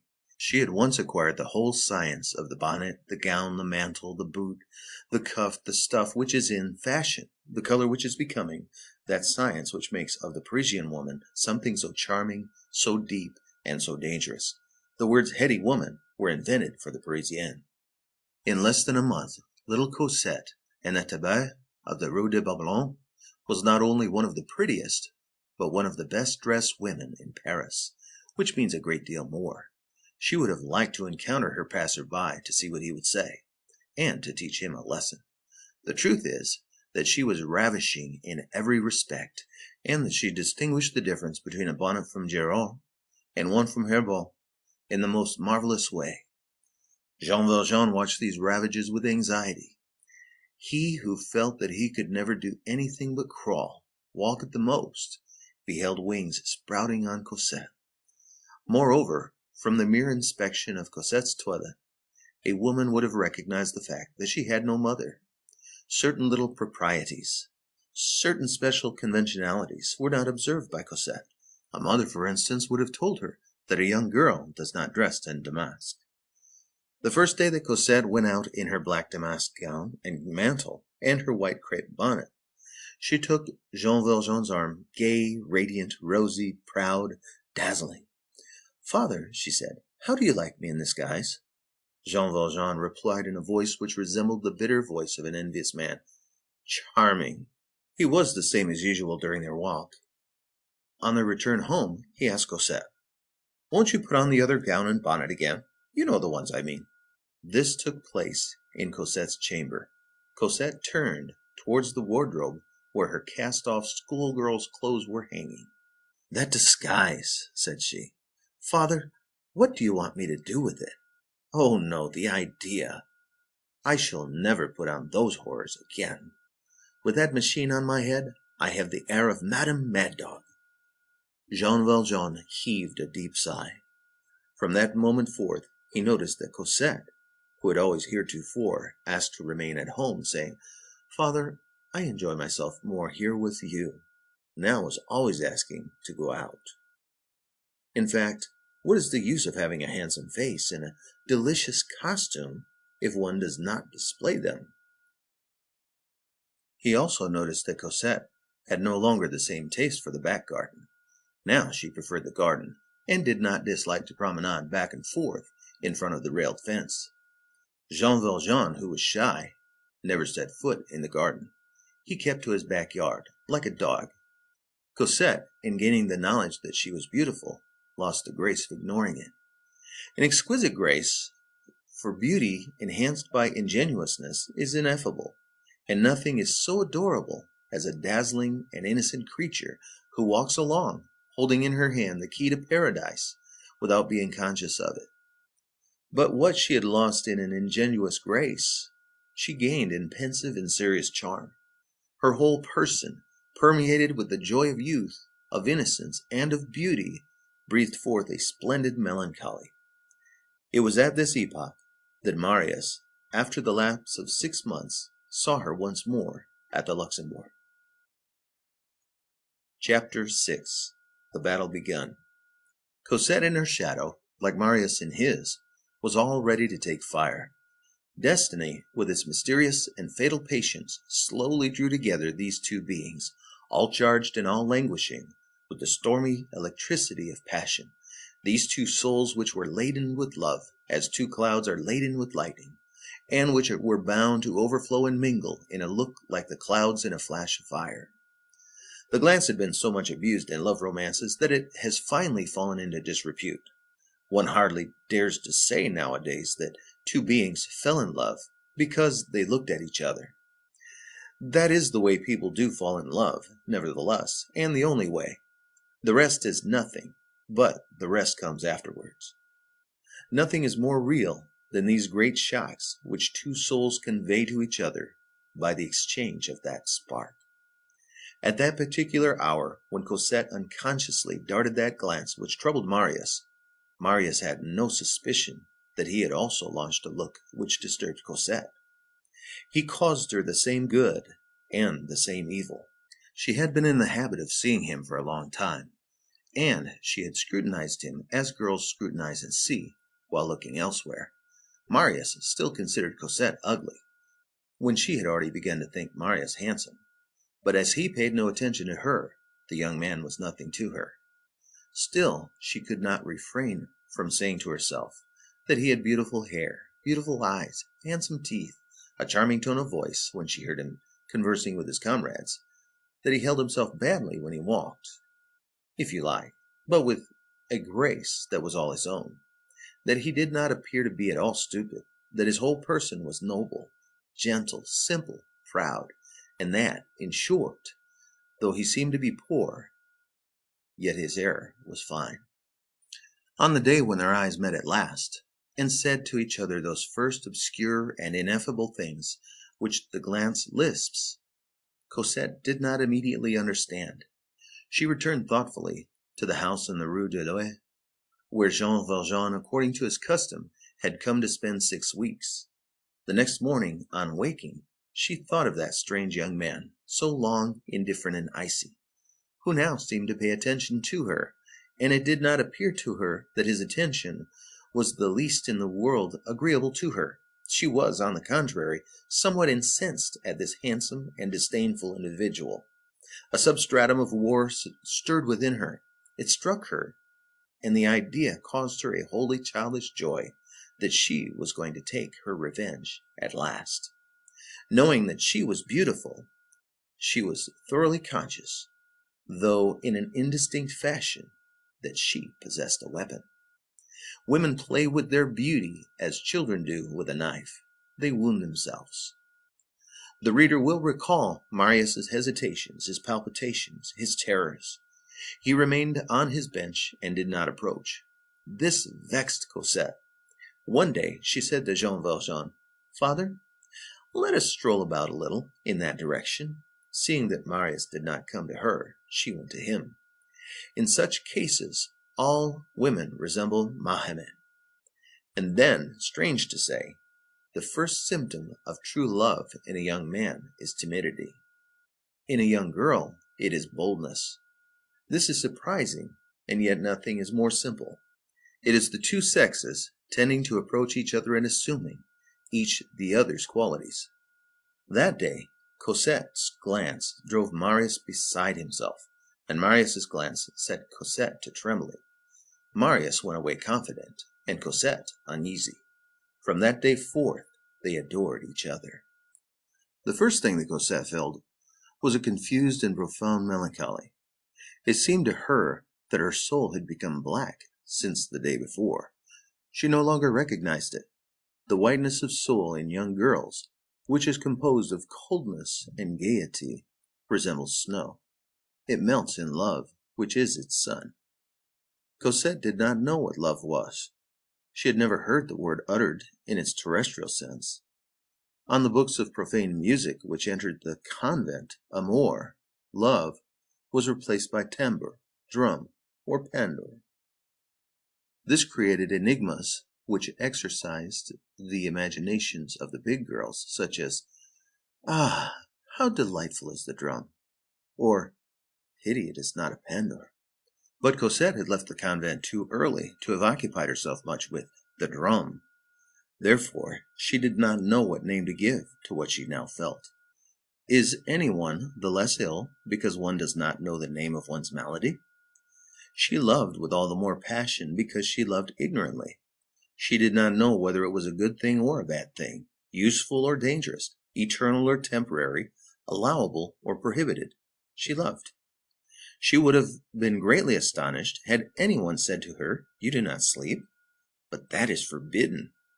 You do not eat? Why, that is very bad. You have oppressions and palpitations of the heart? That must not be. You blush and turn pale when a certain being clad in black appears at the end of a certain green walk? But that is abominable." She would not have understood, and she would have replied, "What fault is there of mine in a matter in which I have no power and of which I know nothing?" It turned out that the love which presented itself was exactly suited to the state of her soul. It was a sort of admiration at a distance, a mute contemplation, the deification of a stranger. It was the apparition of youth to youth, the dream of nights become a reality, yet remaining a dream, the longed-for phantom realized and made flesh at last, but having as yet neither name, nor fault, nor spot, nor exigence, nor defect. In a word, the distant lover who lingered in the ideal, a chimera but with a form. Any nearer and more palpable meeting would have alarmed Cosette at this first stage, when she was still half immersed in the exaggerated mists of the cloister. She had all the fears of children and all the fears of nuns combined. The spirit of the convent, with which she had been permeated for the space of 5 years, was still in the process of slow evaporation from her person, and made everything tremble around her. In this situation he was not a lover. He was not even an admirer. He was a vision. She set herself to adoring Marius as something charming, luminous, and impossible. As extreme innocence borders on extreme coquetry, she smiled at him with all frankness. Every day she looked forward to the hour for their walk with impatience. She found Marius there, she felt herself unspeakably happy, and thought in all sincerity that she was expressing her whole thought when she said to Jean Valjean, "What a delicious garden the Luxembourg is." Marius and Cosette were in the dark as to one another. They did not address each other. They did not salute each other. They did not know each other. They saw each other, and, like the stars of heaven, which are separated by millions of leagues, they lived by gazing at each other. It was thus that Cosette gradually became a woman and developed, beautiful and loving, with a consciousness of her beauty and in ignorance of her love. She was a coquette to boot through her ignorance. End of Book 3, Chapters 5 and 6. Recording by Dave Dwight, Southern Illinois. All situations have their instincts. Old and eternal Mother Nature warned Jean Valjean in a dim way of the presence of Marius. Jean Valjean shuddered to the very bottom of his soul.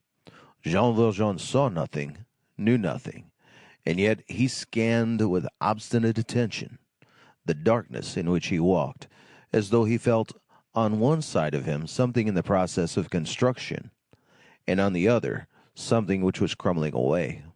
Marius, also warned, and, in accordance with the deep law of God, by that same Mother Nature, did all he could to keep out of sight of the Father. Nevertheless, it came to pass that Jean Valjean sometimes espied him. Marius's manners were no longer in the least natural. He exhibited ambiguous prudence and awkward daring. He no longer came quite close to them as formerly. He seated himself at a distance and pretended to be reading. Why did he pretend that? Formerly, he had come in his old coat. Now he wore his new one every day. Jean Valjean was not sure that he did not have his hair curled. His eyes were very queer. He wore gloves. In short, Jean Valjean cordially detested this young man. Cosette allowed nothing to be divined. Without knowing just what was the matter with her, she was convinced that there was something in it, and that it must be concealed. There was a coincidence between the taste for toilette, which had recently come to Cosette, and the habit of new clothes developed by that stranger, which was very repugnant to Jean Valjean. It might be accidental, no doubt, certainly, but it was a menacing accident. He never opened his mouth to Cosette about this stranger. One day, however, he could not refrain from so doing, and with that vague despair which suddenly cast the lead into the depths of its despair, he said to her, "What a very pedantic air that young man has." Cosette, but a year before, only an indifferent little girl, would have replied, "Why, no, he is charming."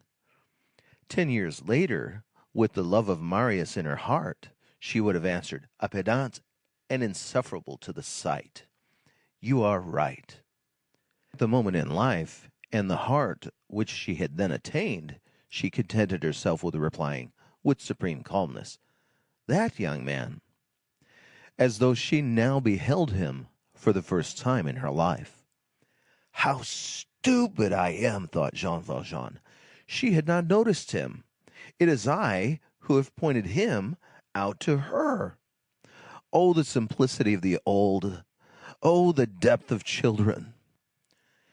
It is one of the laws of those fresh years of suffering and trouble, of those vivacious conflicts between a first love and the first obstacles, that the young girl does not allow herself to be caught in any trap whatever, and that the young man falls into every one. Jean Valjean had instituted an undeclared war against Marius, which Marius, with the sublime stupidity of his passion and his age, did not divine. Jean Valjean laid a host of ambushes for him. He changed his hour, he changed his bench, he forgot his handkerchief, he came alone to the Luxembourg. Marius dashed headlong into all these snares, and to all the interrogation marks planted by Jean Valjean in his pathway. He ingenuously answered, "Yes." But Cosette remained immured in her apparent unconcern and her imperturbable tranquillity, so that Jean Valjean arrived at the following conclusion: that ninny is madly in love with Cosette, but Cosette does not even know that he exists. None the less did he bear in his heart a mournful tremor. The minute when Cosette would love might strike at any moment. Does not everything begin with indifference? Only once did Cosette make a mistake and alarm him. He rose from his seat to depart after a stay of 3 hours, and she said, "What, already?" Jean Valjean had not discontinued his trips to the Luxembourg, as he did not wish to do anything out of the way, and as, above all things, he feared to arouse Cosette. But during the hours which were so sweet to the lovers, while Cosette was sending her smile to the intoxicated Marius, who perceived nothing else now, and who saw nothing in all the world but an adored and radiant face, Jean Valjean was fixing on Marius flashing and terrible eyes.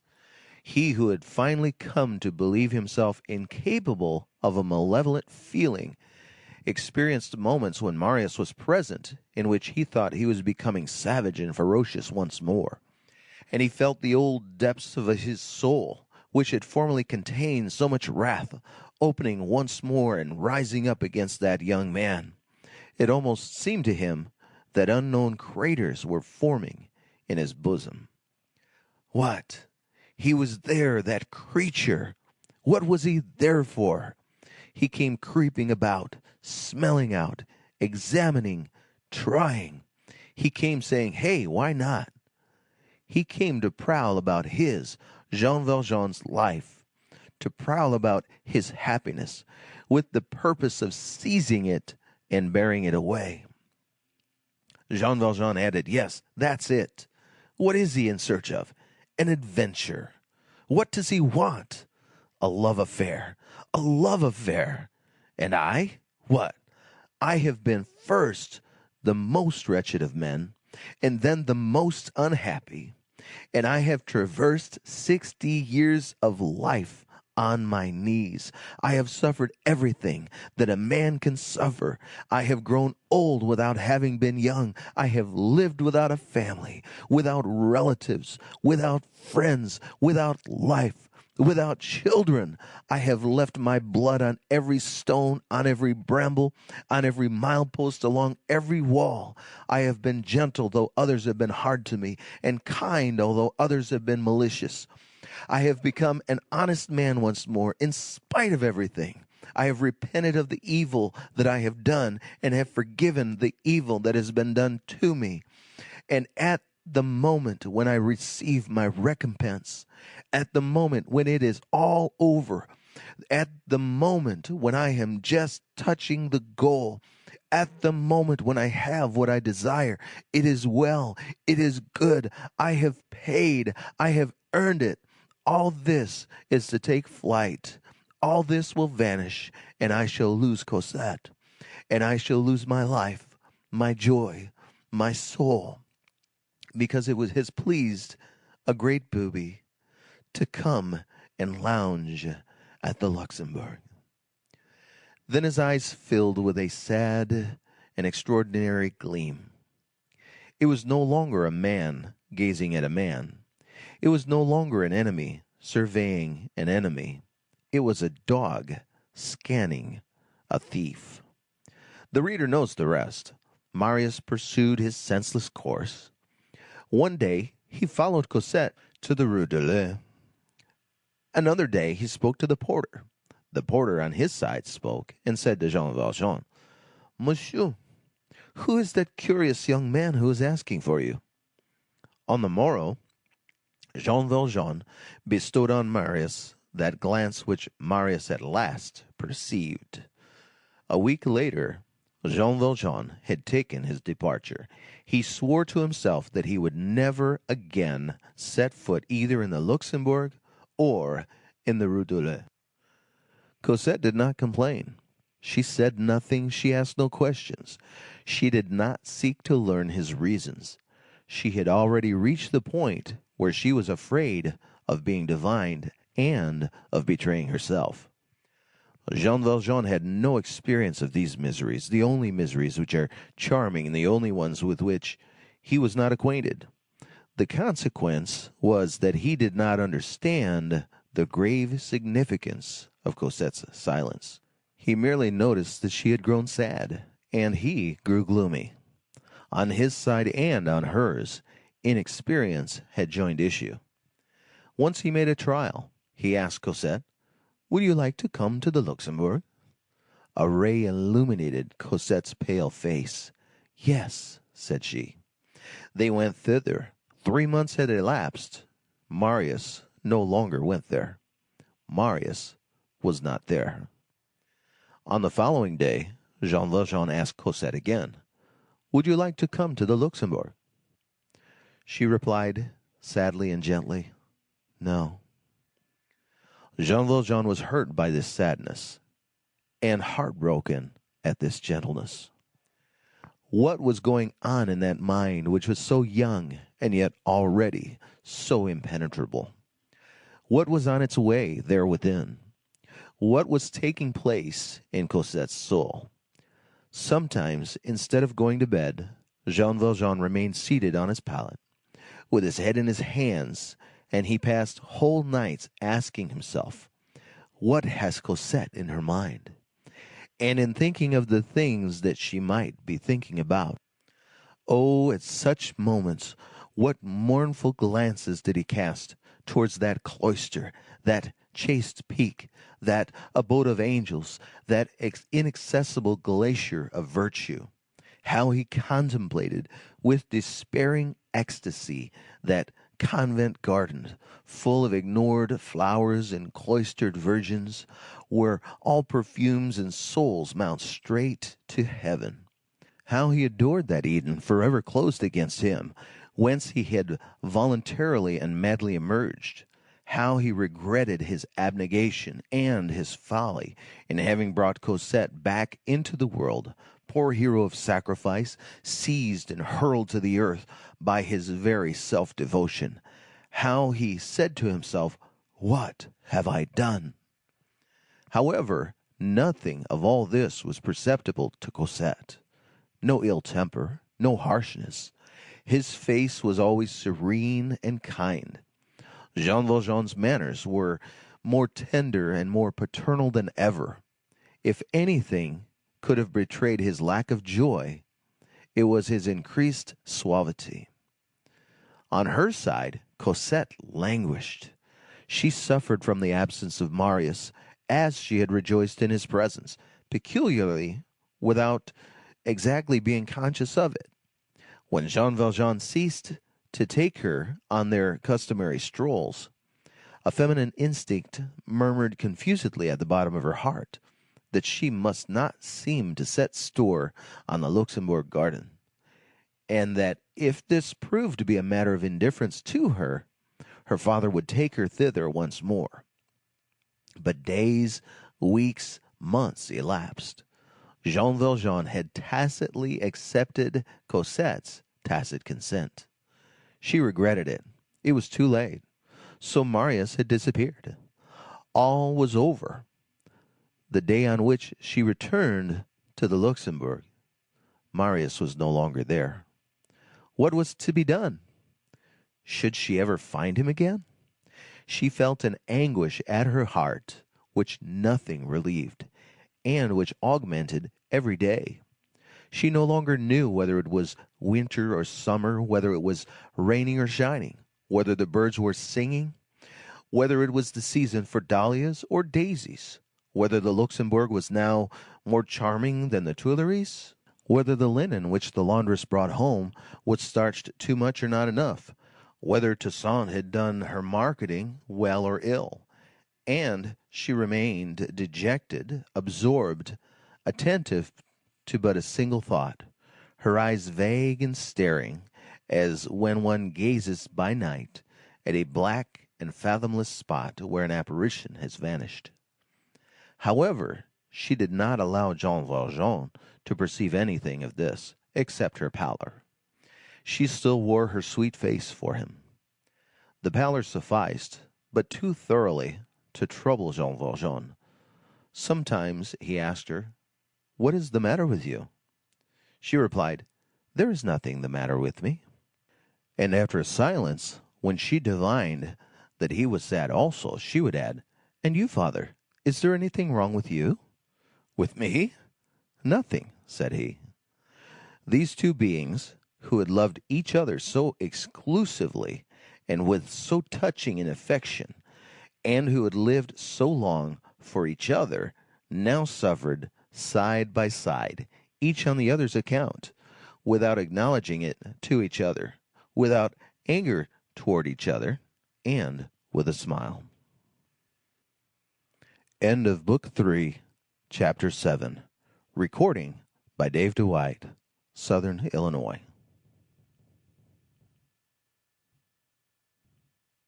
Les Misérables, Volume 4, by Victor Hugo. Translated by Isabel Florence Hapgood. Book 3, The House in the Rue Plumet.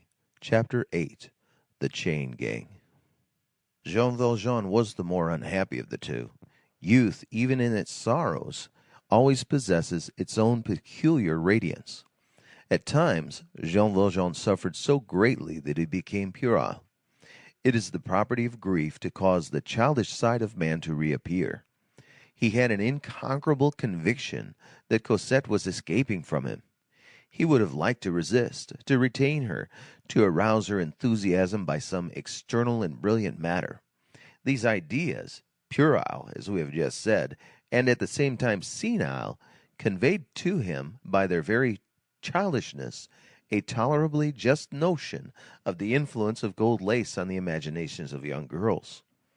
He once chanced to see a general on horseback in full uniform pass along the street.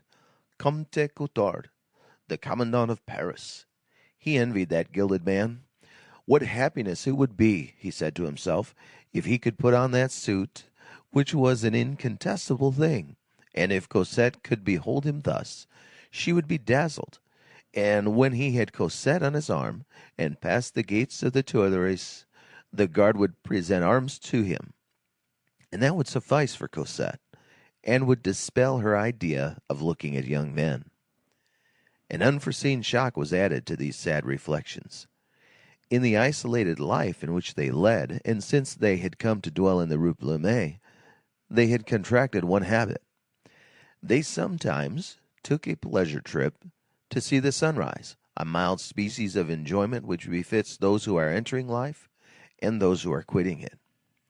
For those who love solitude, a walk in the early morning is equivalent to a stroll by night, with the cheerfulness of nature added. The streets are deserted and the birds are singing. Cosette, a bird herself, liked to rise early. These matutinal excursions were planned on the preceding evening. He proposed, and she agreed. It was arranged like a plot. They set out before daybreak, and these trips were so many small delights for Cosette. These innocent eccentricities pleased young people. Jean Valjean's inclination led him, as we have seen, to the least frequented spots, to solitary nooks, to forgotten places. There then existed, in the vicinity of the barriers of Paris, a sort of poor meadows, which were almost confounded with the city, where grew in summer sickly grain, and which in autumn, after the harvest had been gathered, presented the appearance not of having been reaped, but peeled. Jean Valjean loved to haunt these fields. Cosette was not bored there. It meant solitude to him and liberty to her. There she became a little girl once more. She could run and almost play. She took off her hat, laid it on Jean Valjean's knees, and gathered bunches of flowers. She gazed at the butterflies on the flowers, but did not catch them.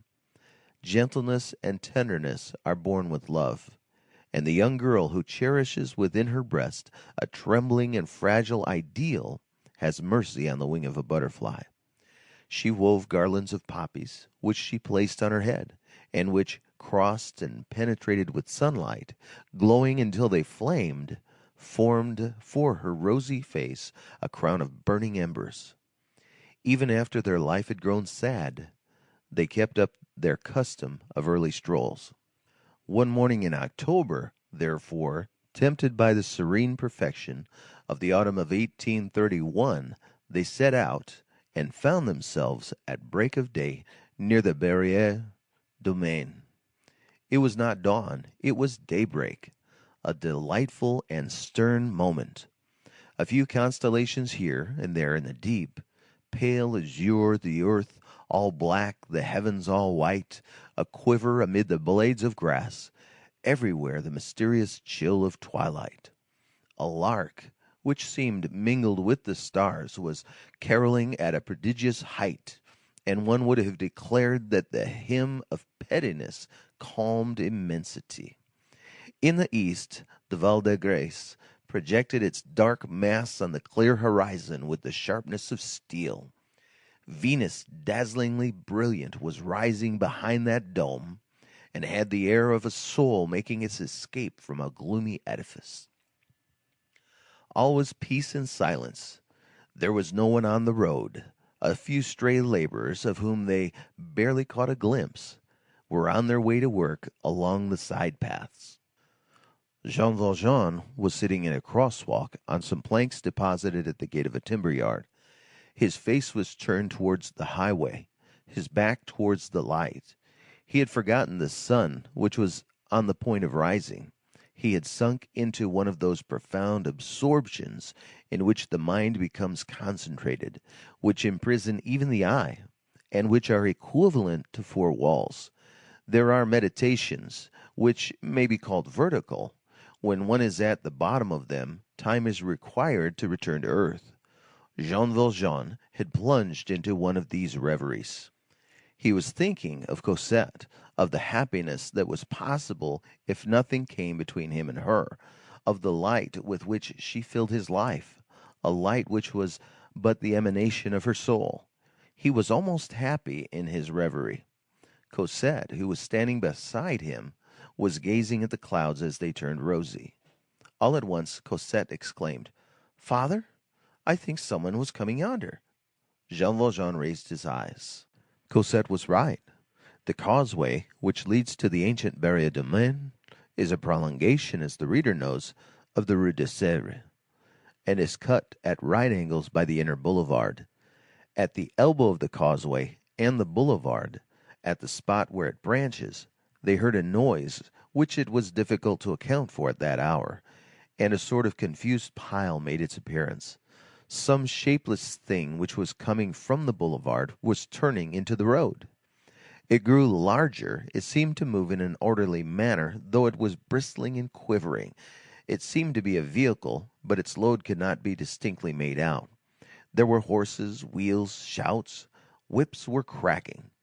By degrees the outlines became fixed, although bathed in shadows.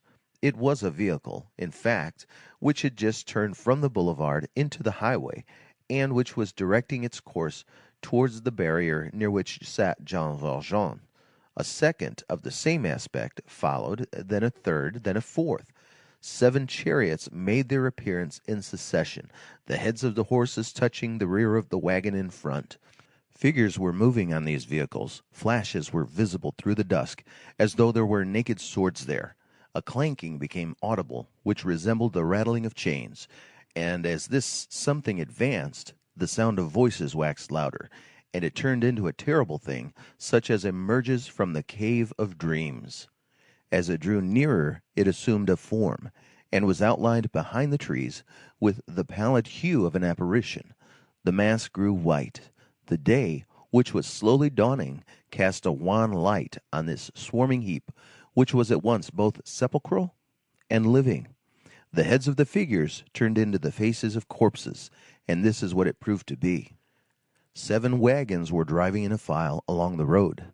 The first 6 were singularly constructed. They resembled cooper's drays. They consisted of long ladders placed on 2 wheels and forming barrows at their rear extremities. Each dray, or rather let us say each ladder, was attached to 4 horses harnessed tandem. On these ladders, strange clusters of men were being drawn. In the faint light, these men were to be divined rather than seen. 24 on each vehicle, 12 on a side, back to back, facing the passers-by, their legs dangling in the air. This was the manner in which these men were traveling, and behind their backs they had something which clanked, and which was a chain, and on their necks something which shone, and which was an iron collar. Each man had his collar, but the chain was for all. So that if these 24 men had occasion to alight from the dray and walk, they were seized with a sort of inexorable unity, and were obliged to wind over the ground with the chain for a backbone, somewhat after the fashion of millipeds. In the back and front of each vehicle, 2 men with muskets stood erect, each holding one end of the chain under his foot. The iron necklets were square. The 7th vehicle, a huge rack-sided baggage wagon without a hood, had 4 wheels and 6 horses, and carried a sonorous pile of iron boilers, cast-iron pots, braziers, and chains, among which were mingled several men who were pinioned and stretched at full length, and who seemed to be ill. This wagon, all lattice work, was garnished with dilapidated hurdles, which appeared to have served for former punishments. These vehicles kept to the middle of the road. On each side marched a double hedge of guards of infamous aspect, wearing 3-cornered hats like the soldiers under the Directory, shabby, covered with spots and holes, muffled in uniforms of veterans and the trousers of undertakers' men, half gray, half blue, which were almost hanging in rags, with red epaulets, yellow shoulder belts, short sabers, muskets, and cudgels. They were a species of soldier blackguards. These myrmidons seemed composed of the abjectness of the beggar and the authority of the executioner. The one who appeared to be their chief held a postillion's whip in his hand. All these details, blurred by the dimness of dawn, became more and more clearly outlined as the light increased. At the head and in the rear of the convoy rode mounted gendarmes, serious and with sword in fist. The procession was so long that when the first vehicle reached the barrier, the last was barely debouching from the boulevard. A throng sprung, it is impossible to say whence, and formed in a twinkling, as is frequently the case in Paris, pressed forward from both sides of the road and looked on. In the neighboring lanes, the shouts of people calling to each other and the wooden shoes of market gardenings hastening up to gaze were audible. The men massed upon these drays allowed themselves to be jolted along in silence. They were livid with the chill of morning. They all wore linen trousers, and their bare feet were thrust into wooden shoes. The rest of their costume was a fantasy of wretchedness. Their accoutrements were horribly incongruous. Nothing is more funereal than the harlequin in rags. Battered felt hats, tarpaulin caps, hideous woolen nightcaps, and side by side with a short blouse, a black coat broken at the elbow, many wore women's headgear, others had baskets on their heads, hairy breasts were visible, and through the rent in their garments tattooed designs could be descried. Temples of love, flaming hearts, cupids, eruptions, and unhealthy red blotches could also be seen. 2 or 3 had a straw rope attached to the crossbar of the dray, and suspended under them like a stirrup, which supported their feet. One of them held in his hand and raised to his mouth something which had the appearance of a black stone, and which he seemed to be gnawing. It was bread which he was eating. There were no eyes there that were not either dry, dulled, or flaming with an evil light. The escort troop cursed. The men in chains did not utter a syllable.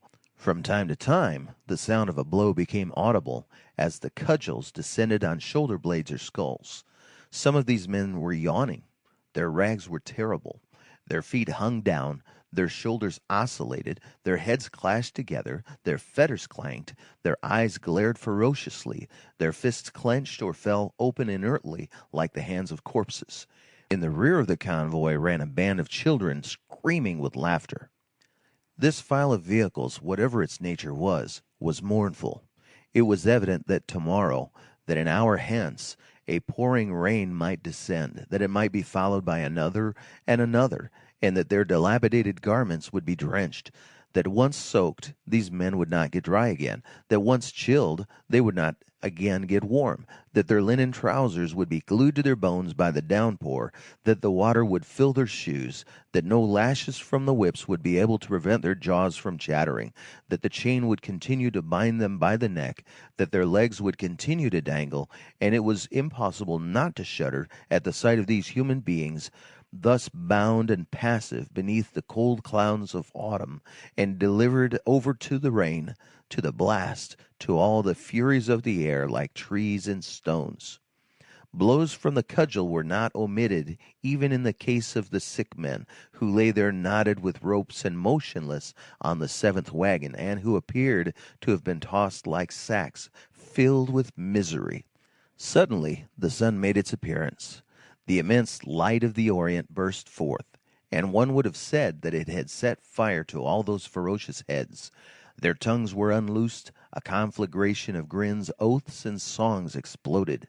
The broad horizontal sheet of light severed the file in 2 parts, illuminating heads and bodies, leaving feet and wheels in the obscurity. Thoughts made their appearance on these faces. It was a terrible moment. Visible demons with their masks removed, fierce souls laid bare. Though lighted up, this wild throng remained in gloom. Some who were gay had in their mouths quills through which they blew vermin over the crowd, picking out the women. The dawn accentuated these lamentable profiles with the blackness of its shadows. There was not one of these creatures who was not deformed by reason of wretchedness, and the whole was so monstrous that one would have said that the sun's brilliancy had changed into the glare of the lightning. The wagon load which headed the line had struck up a song, and were shouting at the top of their voices with a haggard joviality, a potpourri of Desaugiers, then famous, called the Vestal. The trees shivered mournfully in the cross lanes. Countenances of bourgeois listened in an idiotic delight to these coarse strains droned by spectres.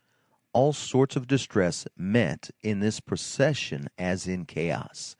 Here were to be found the facial angles of every sort of beast: old men, youths, bald heads, graybeards, cynical monstrosities, sour resignation, savage grins, senseless attitudes, snouts surmounted by caps, heads like those of young girls with corkscrew curls on the temples, infantile visages, and by reason of that, horrible thin skeleton faces, to which death alone was lacking.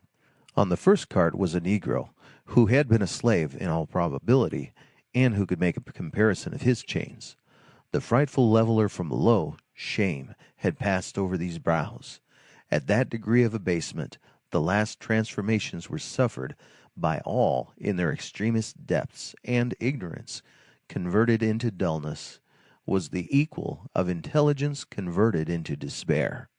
There was no choice possible between these men who appeared to the eye as the flower of the mud.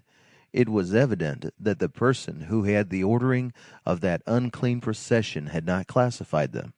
These beings had been fettered and coupled pell-mell, in alphabetical disorder probably, and loaded haphazard on those carts. Nevertheless, horrors, when grouped together, always end by evolving a result. All additions of wretched men give a sum total.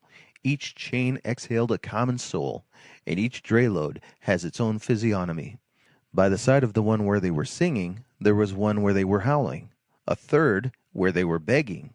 One could be seen in which they were gnashing their teeth.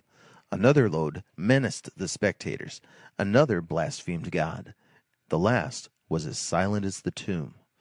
Dante would have thought that he beheld his 7 circles of hell on the march of the damned to their tortures, performed in sinister wise, not on the formidable and flaming chariot of the apocalypse, but what was more mournful than that, on the gibbet cart. One of the guards, who had a hook on the end of his cudgel, made a pretense from time to time of stirring up this mass of human filth. An old woman in the crowd pointed them out to her little boy 5 years old, and said to him, "Rascal, let that be a warning to you." As the songs and blasphemies increased, the man who appeared to be the captain of the escort cracked his whip, and at that signal a fearful dull and blind flogging, which produced the sound of hail, fell upon the 7 dray-loads. Many roared and foamed at the mouth, which redoubled the delight of the street urchins who had hastened up, a swarm of flies on these wounds. Jean Valjean's eyes had assumed a frightful expression.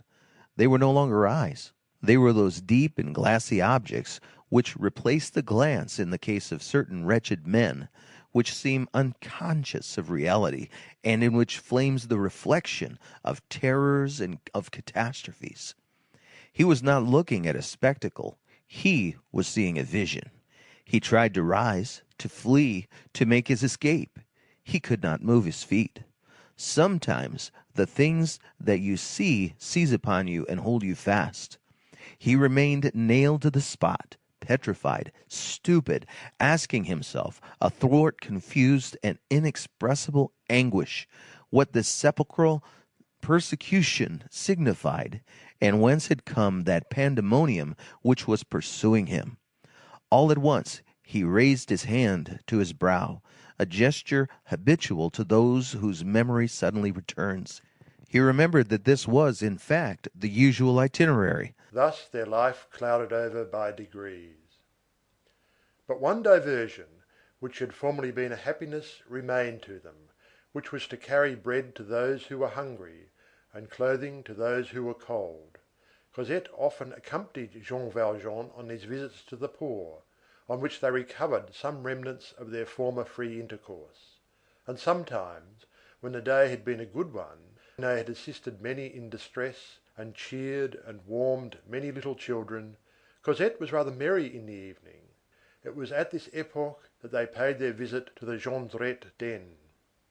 On the day following that visit, Jean Valjean made his appearance in the pavilion in the morning, calm as was his wont, but with a large wound on his left arm, which was much inflamed and very angry, which resembled a burn, and which he explained in some way or other. This wound resulted in his being detained in the house for a month with fever. He would not call in the doctor. When Cosette urged him, "Call the dog doctor," said he. Cosette dressed the wound morning and evening with so divine an air and such angelic happiness at being of use to him, that Jean Valjean felt all his former joy returning, his fears and anxieties dissipating, and he gazed at Cosette, saying: "Oh, what a kindly wound! Oh, what a great misfortune!" Cosette, on perceiving that her father was ill, had deserted the pavilion and again taken a fancy to the little lodging and the back courtyard. She passed nearly all her days beside Jean Valjean, and read to him the books which he desired. Generally they were books of travel. Jean Valjean was undergoing a new birth. His happiness was reviving in these ineffable rays, the Luxembourg, the prowling young stranger, Cosette's coldness. All these clouds upon his soul were growing dim. He had reached the point where he said to himself: "I imagined all that. I am an old fool." His happiness was so great that the horrible discovery of the Thénardiers made in the Jondrette hovel, unexpected as it was, had, after a fashion, glided over him unnoticed. He had succeeded in making his escape. All trace of him was lost. What more did he care for? He only thought of those wretched beings to pity them. Here they are in prison, and henceforth they will be incapacitated for doing any harm, he thought. But what a lamentable family in distress! As for the hideous vision of the Barrière du Maine, Cosette had not referred to it again. Sister Sainte Mechtilde had taught Cosette music in the convent. Cosette had the voice of a linnet with a soul, and sometimes in the evening, in the wounded man's humble abode, she warbled melancholy songs which delighted Jean Valjean. Spring came. The garden was so delightful at that season of the year that Jean Valjean said to Cosette: "You never go there. I want you to stroll in it." "As you like, father," said Cosette.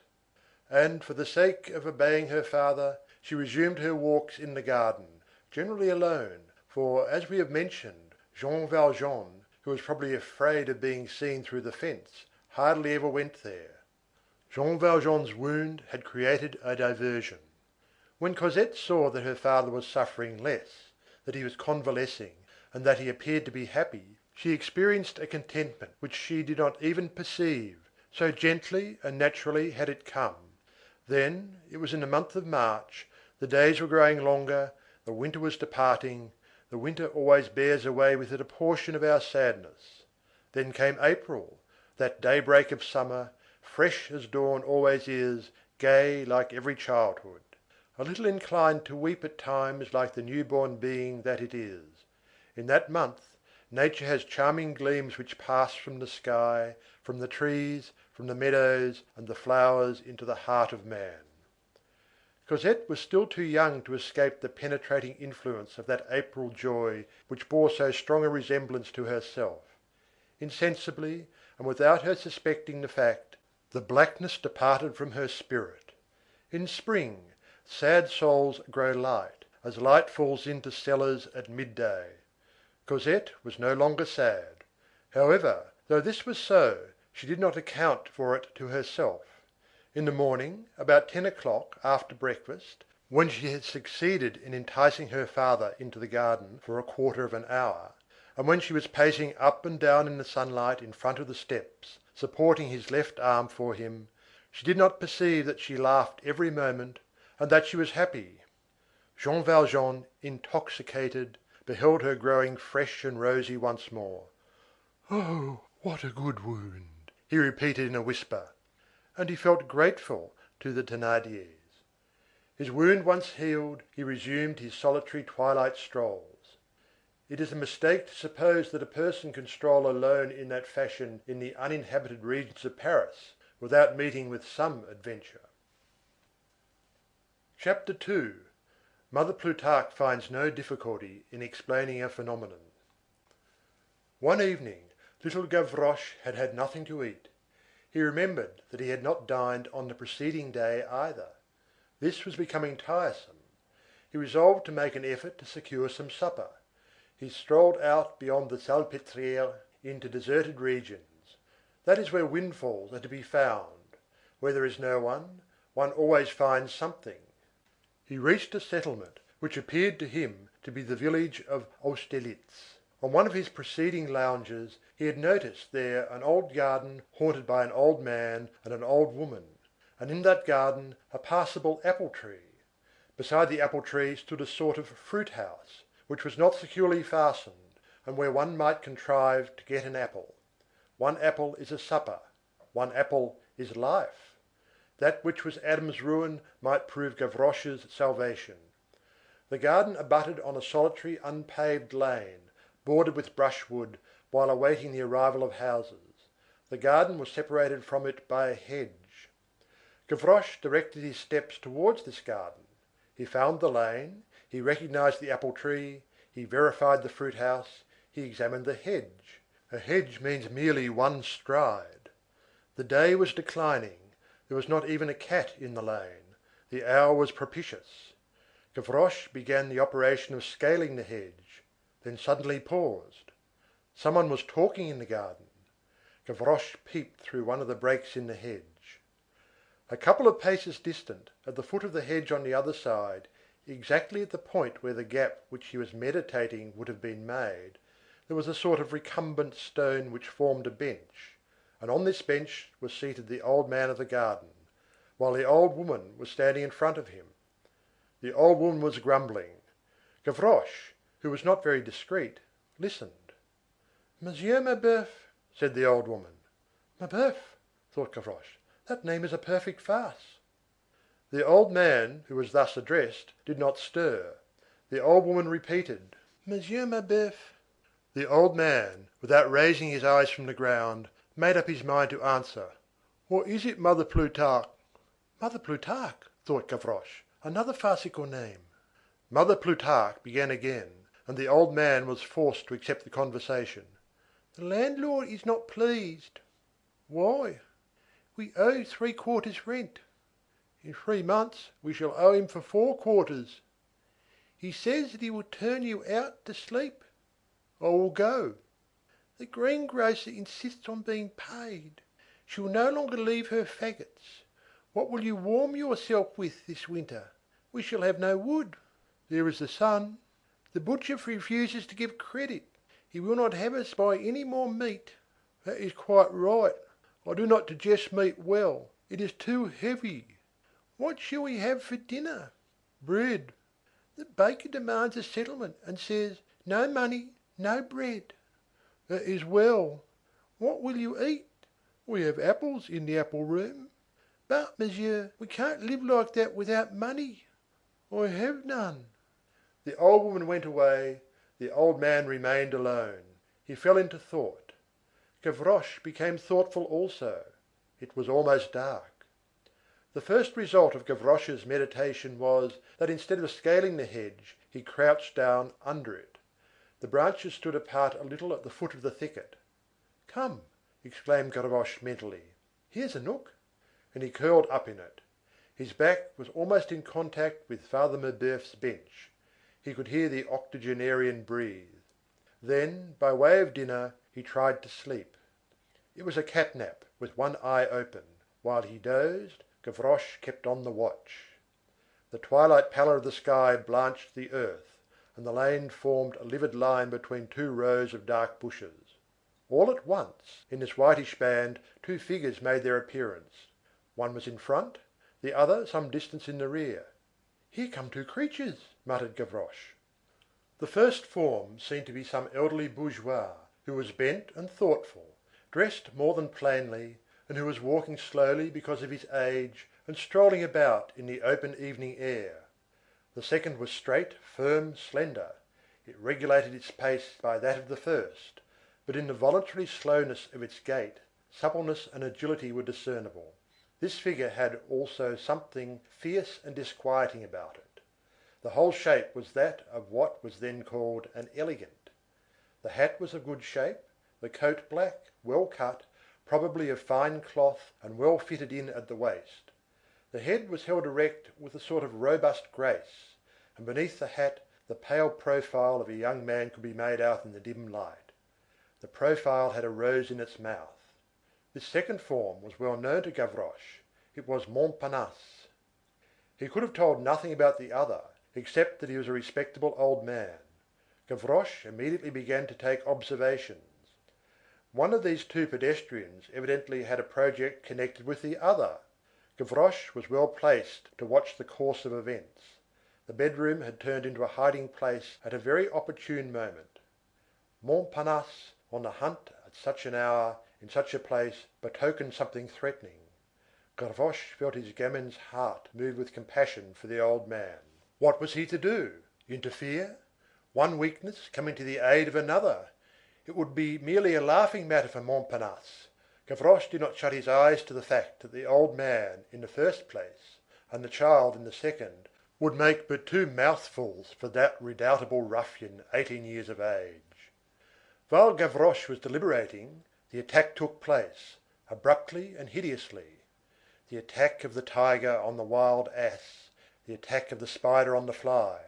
Montparnasse suddenly tossed away his rose, bounded upon the old man, seized him by the collar, grasped and clung to him, and Gavroche with difficulty restrained a scream. A moment later, one of these men was underneath the other, groaning, struggling, with a knee of marble upon his breast. Only, it was not just what Gavroche had expected. The one who lay on the earth was Montparnasse. The one who was on top was the old man. All this took place a few paces distant from Gavroche.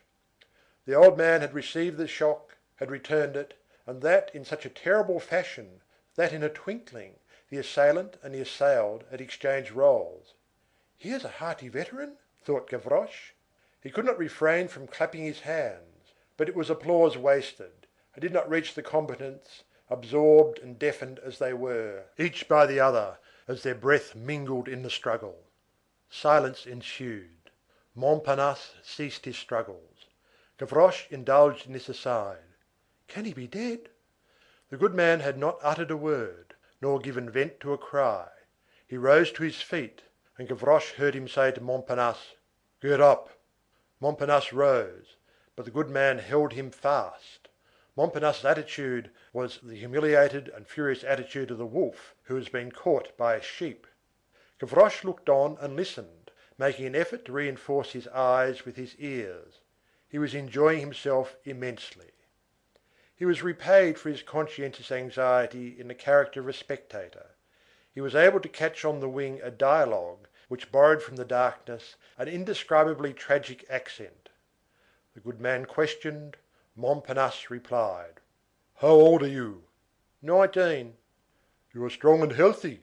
Why do you not work?" "It bores me." "What is your trade?" "An idler." "Speak seriously. Can nothing be done for you? What would you like to be?" "A thief." A pause ensued. The old man seemed absorbed in profound thought. He stood motionless, and did not relax his hold on Montparnasse. Every moment the vigorous and agile young ruffian indulged in the twitchings of a wild beast caught in a snare. He gave a jerk, tried a crook of the knee, twisted his limbs desperately, and made efforts to escape. The old man did not appear to notice it, and held both his arms with one hand, with the sovereign indifference of absolute force.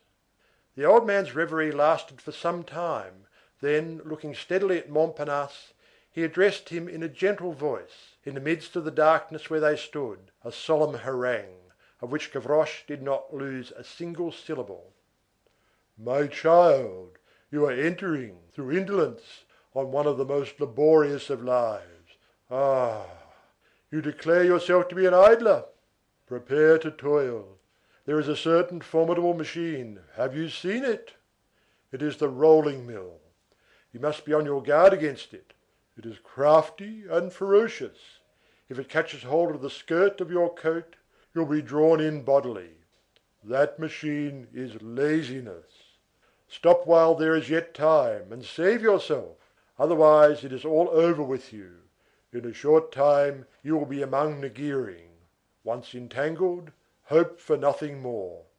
Toil, lazy bones, there is no more repose for you. The iron hand of implacable toil has seized you. You do not wish to earn your living, to have a task, to fulfill a duty. It bores you to be like other men? Well, you will be different. Labour is the law. He who rejects it will find ennui his torment. You do not wish to be a working man? You will be a slave. Toil lets go of you on one side only to grasp you again on the other. You do not desire to be its friend? You shall be its negro slave. Ah! You would have none of the honest weariness of men. You shall have the sweat of the damned. Where others sing, you will rattle in your throat. You will see afar off, from below, other men at work. It will seem to you that they are resting. The labourer, the harvester, the sailor, the blacksmith will appear to you in glory like the blessed spirits in paradise. What radiance surrounds the forge! To guide the plough, to bind the sheaves is joy. The bark at liberty in the wind, what delight! Do you, lazy idler, delve, drag on, roll, march, drag your halter. You are a beast of burden in the team of hell. Ah! To do nothing is your object. Well, not a week, not a day, not an hour shall you have free from oppression. You will be able to lift nothing without anguish. Every minute that passes will make your muscles crack.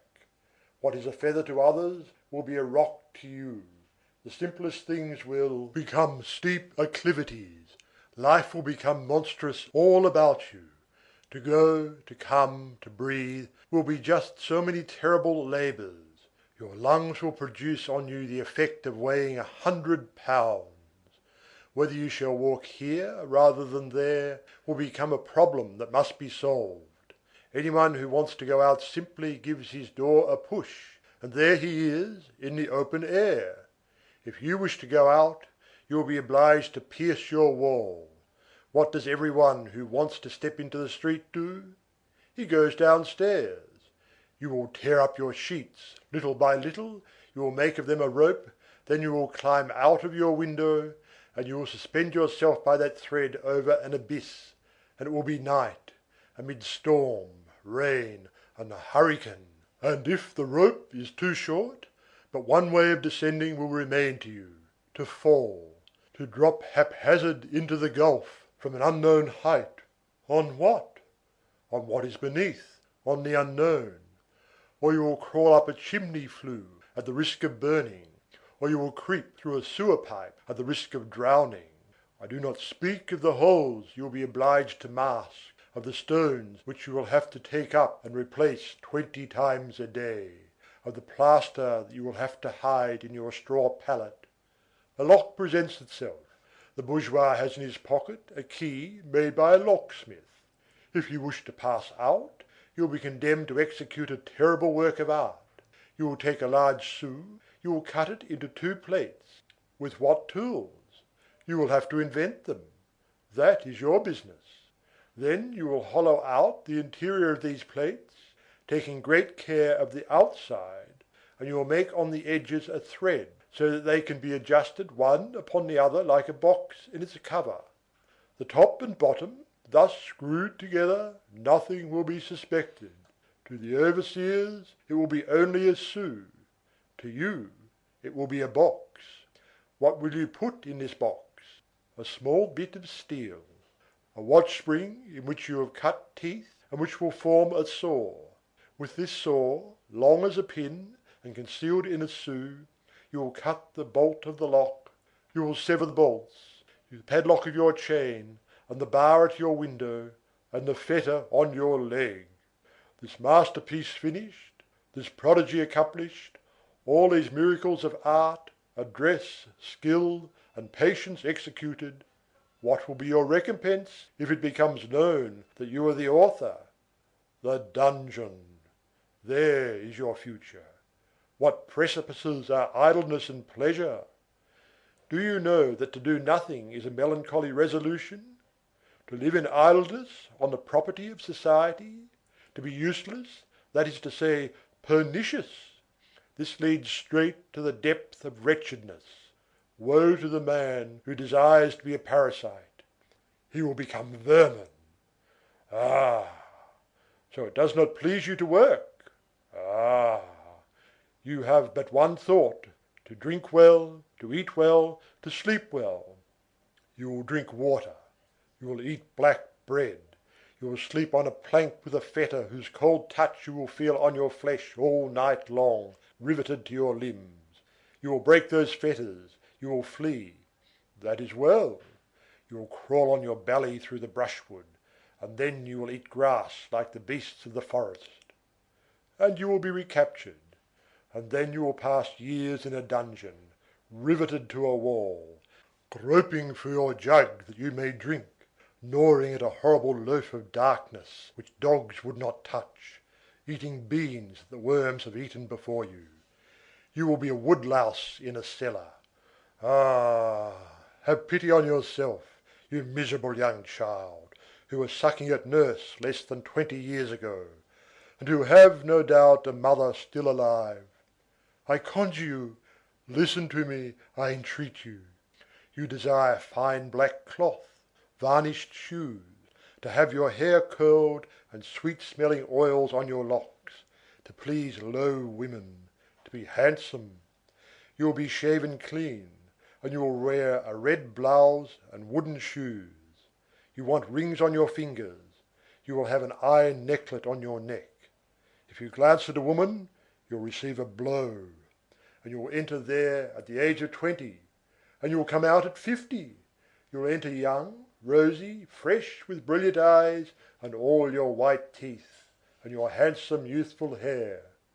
You will come out broken, bent, wrinkled, toothless, horrible, with white locks. Ah, my poor child, you are on the wrong road. Idleness is counselling you badly. The hardest of all work is thieving. Believe me, do not undertake that painful profession of an idle man. It is not comfortable to become a rascal. It is less disagreeable to be an honest man. Now go, and ponder on what I have said to you. By the way, what did you want of me? My purse? Here it is. And the old man, releasing Montparnasse, put his purse into the latter's hand. Montparnasse weighed it for a moment, after which he allowed it to slide gently into the back pocket of his coat, with the same mechanical precaution as though he had stolen it. All this having been said and done, the good man turned his back, and tranquilly resumed his stroll. The blockhead, muttered Montparnasse. Who was this good man? The reader has, no doubt, already divined. Montparnasse watched him with amazement as he disappeared in the dusk. This contemplation was fatal to him. While the old man was walking away, Gavroche drew near. Gavroche had assured himself, with a sidelong glance, that Father Mabeuf was still sitting on his bench, probably sound asleep. Then the gamin emerged from his thicket, and began to crawl after Montparnasse in the dark, as the latter stood there motionless. In this manner he came up to Montparnasse without being seen or heard, gently insinuated his hand into the back pocket of that frock coat of fine black cloth, seized the purse, withdrew his hand, and having recourse once more to his crawling, he slipped away like an adder through the shadows. Montparnasse, who had no reason to be on guard, and who was engaged in thought for the first time in his life, perceived nothing. When Gavroche had once more attained the point where Father Mabeuf was, he flung the purse over the hedge, and fled as fast as his legs would carry him. The purse fell on Father Mabeuf's foot. This commotion roused him. He bent over and picked up the purse. He did not understand in the least, and opened it. The purse had two compartments. In one of them there was some small change. In the other lay 6 napoleons. Monsieur Mabeuf, in great alarm, referred the matter to his housekeeper. "That has fallen from heaven," said Mother Plutarque. End of Book 4. Recording by Algie Pugg, Perth, Western Australia. From Les Misérables by Victor Hugo. Translated by Isabel Florence Hapgood. Cosette's grief, which had been so poignant and lively 4 or 5 months previously, had, without her being conscious of the fact, entered upon its convalescence. Nature, spring, youth, love for her father, the gaiety of the birds and flowers, caused something almost resembling forgetfulness to filter gradually, drop by drop, into that soul which was so virgin and so young. Was the fire wholly extinct there? Or was it merely that layers of ashes had formed? The truth is that she hardly felt the painful and burning spot any longer.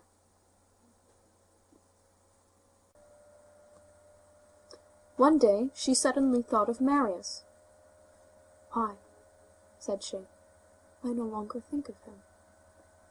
That same week she had noticed a very handsome officer of lancers, with a wasp-like waist, a delicious uniform, the cheeks of a young girl, a sword under his arm, waxed moustaches, and a glazed shapka, passing the gate.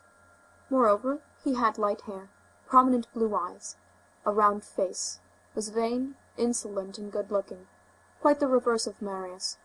He had a cigar in his mouth. Cosette thought that this officer, doubtless, to the regiment in barracks in the Rue de Babylone. On the following day she saw him pass again. She took note of the hour. From that time forth, was it chance? She saw him pass nearly every day. The officer's comrades perceived that there was, in that badly kept garden, behind that malicious rococo fence, a very pretty creature, who was almost always there, when the handsome lieutenant, who was not unknown to the reader, and whose name was Théodule Gillenormand, passed by. "See here," they said to him, "there's a little creature there who is making eyes at you. Look." "Have I the time," replied the lancer, "to look at all the girls who look at me?" This was at the precise moment when Marius was descending heavily towards agony, and was saying, "If I could but see her before I die!" Had his wish been realized, had he beheld Cosette at the moment, gazing at the lancer, he would not have been able to utter a word, and he would have expired with grief. Whose fault was it? No one's. Marius possessed one of those temperaments which bury themselves in sorrow, and there abide. Cosette was one of those persons who plunge into sorrow and emerge from it again. Cosette was, moreover, passing through that dangerous period, that fatal phase of feminine reverie, abandoned to itself, in which the isolated heart of a young girl resembles the tendrils of the vine which cling, as chance directs, to the capital of a marble column, or to the post of a wine-shop. A rapid and decisive moment, critical for every orphan, be she rich or poor, for wealth does not prevent a bad choice. Misalliances are made in very high circles. Real misalliance is that of souls, and as many an unknown young man, without name, without birth, without fortune, is a marble column which bears up a temple of grand sentiments and grand ideas, so such and such, a man of the world, satisfied and opulent, who has polished boots and varnished words, if looked at not outside, but inside, a thing which is reserved for his wife, is nothing more than a block obscurely haunted by violent, unclean, and vinous passions, the post of a drinking-shop. What did Cosette's soul contain? Passion, calmed or lulled to sleep, something limpid, brilliant, troubled to a certain depth, and gloomy lower down. The image of the handsome officer was reflected in the surface. Did a souvenir linger in the depths, quite at the bottom? Possibly. Cosette did not know. A singular incident supervened. End of chapter. Chapter 2. Cosette's apprehensions. During the first fortnight in April, Jean Valjean took a journey. This, as the reader knows, happened from time to time, at very long intervals. He remained absent a day or 2 days at the utmost. Where did he go? No one knew, not even Cosette. Once only, on the occasion of one of these departures, she had accompanied him in a hackney coach as far as a little blind alley, at the corner of which she read, Impasse de la Planchette. There he alighted, and the coach took Cosette back to the Rue de Babylone. It was usually when money was lacking in the house that Jean Valjean took these little trips. So Jean Valjean was absent. He had said, "I shall return in 3 days." That evening Cosette was alone in the drawing-room. In order to get rid of her ennui, she had opened her piano organ, and had begun to sing, accompanying herself the while, the chorus from Eurytheme, "Hunters stray in the wood," which is probably the most beautiful thing in all the sphere of music. When she had finished, she remained wrapped in thought. All at once it seemed to her that she had heard the sound of footsteps in the garden. It could not be her father, he was absent. It could not be Toussaint. She was in bed, and it was 10 o'clock at night. She stepped to the shutter of the drawing-room, which was closed, and laid her ear against it. It seemed to her that it was the tread of a man, and that he was walking very softly. She mounted rapidly to the first floor, to her own chamber, opened a small wicket in her shutter, and peeped into the garden. The moon was at the full. Everything could be seen as plainly as by day. There was no one there. She opened the window.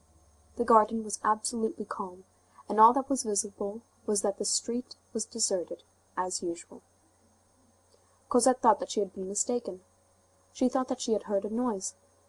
It was a hallucination produced by the melancholy and magnificent chorus of Weber, which lays open before the mind terrified depths, which trembles before the gaze like a dizzy forest, and in which one hears the cackling of dead branches beneath the uneasy tread of the huntsman, of whom one catches a glimpse through the twilight.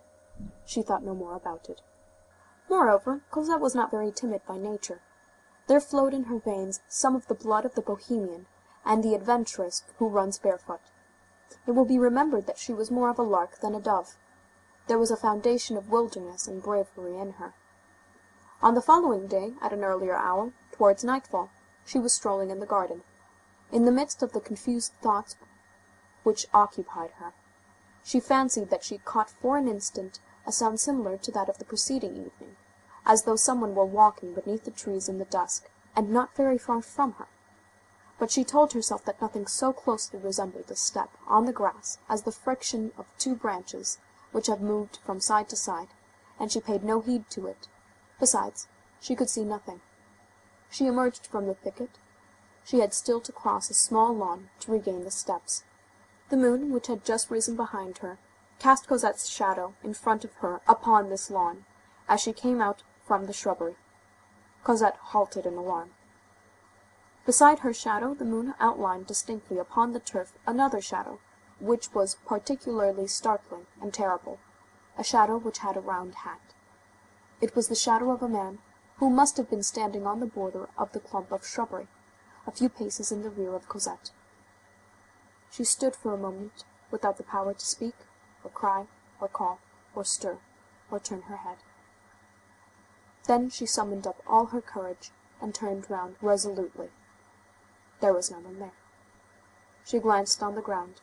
The figure had disappeared. She re-entered the thicket, searched the corners boldly, went as far as the gate, and found nothing. She felt herself absolutely chilled with terror. Was this another hallucination? What, 2 days in succession? One hallucination might pass, but 2 hallucinations? The disquieting point about it was that the shadow had assuredly not been a phantom. Phantoms do not wear round hats. On the following day, Jean Valjean returned. Cosette told him what she thought she had heard and seen. She wanted to be reassured, and to see her father shrug his shoulders and say to her, "You are a little goose." Jean Valjean grew anxious. "It cannot be anything," said he. He left her under some pretext, and went into the garden, and she saw him examining the gate with great attention. During the night she woke up. This time she was sure, and she distinctly heard someone walking close to the flight of steps beneath her window. She ran to her little wicket and opened it. In point of fact, there was a man in the garden, with a large club in his hand. Just as she was about to scream, the moon lighted up the man's profile. It was her father. She returned to her bed, saying to herself, "He is very uneasy." Jean Valjean passed that night, and the 2 succeeding nights, in the garden. Cosette saw him through the hole in her shutter. On the 3rd night, the moon was on the wane, and had begun to rise later. At 1 o'clock in the morning, possibly, she had heard a loud burst of laughter, and her father's voice calling her. "Cosette!" She jumped out of bed, threw on her dressing gown, and opened her window. Her father was standing on the grass plot below. "I have waked you for the purpose of reassuring you," said he. "Look, there is your shadow with the round hat." And he pointed out to her on the turf a shadow cast by the moon, and which did indeed bear a considerable resemblance to the spectre of a man wearing a round hat. It was the shadow produced by a chimney pipe of sheet iron, with a hood, which rose above a neighboring roof. Cosette joined in his laughter. All her lugubrious suppositions were allayed, and the next morning, as she was at breakfast with her father, she made merry over the sinister garden, haunted by shadows of iron chimney-pots. Jean Valjean became quite tranquil once more. As for Cosette, she did not pay much attention to the question whether the chimney-pot was really in the direction of the shadow which she had seen, or thought she had seen, and whether the moon had been in the same spot in the sky. She did not question herself as to the peculiarity of a chimney-pot which is afraid of being caught in the act, and which retires when someone looks at its shadow, for the shadow had taken alarm when Cosette had turned round, and Cosette had thought herself very sure of this. Cosette's serenity was fully restored. The proof appeared to her to be complete, and it quite vanished from her mind. Whether there could possibly be any one walking in the garden during the evening or at night. A few days later, however, a fresh incident occurred. End of chapter. In the garden, near the railing on the street, there was a stone bench, screened from the eyes of the curious by a plantation of yoke elms, but which could, in case of necessity, be reached by an arm from the outside, past the trees and the gate. One evening, during that same month of April, Jean Valjean had gone out. Cosette had seated herself on this bench after sundown. The breeze was blowing briskly in the trees. Cosette was meditating. An objectless sadness was taking possession of her little by little, that invincible sadness evoked by the evening, and which arises, perhaps, who knows, from the mystery of the tomb which is ajar at that hour. Perhaps Fantine was within that shadow. Cosette rose, slowly made the tour of the garden, walking on the grass drenched in dew, and saying to herself, through the species of melancholy somnambulism in which she was plunged, "Really, one needs wooden shoes for the garden at this hour. One takes cold." She returned to the bench. As she was about to resume her seat there, she observed on the spot which she had quitted a tolerably large stone, which had, evidently, not been there a moment before. Cosette gazed at the stone, asking herself what it meant. All at once, the idea occurred to her that the stone had not reached the bench all by itself, that someone had placed it there, that an arm had been thrust through the railing, and this idea appeared to alarm her. This time the fear was genuine. The stone was there. No doubt was possible. She did not touch it, fled without glancing behind her, took refuge in the house, and immediately closed with shutter, bolt, and bar the door-like window opening on the flight of steps.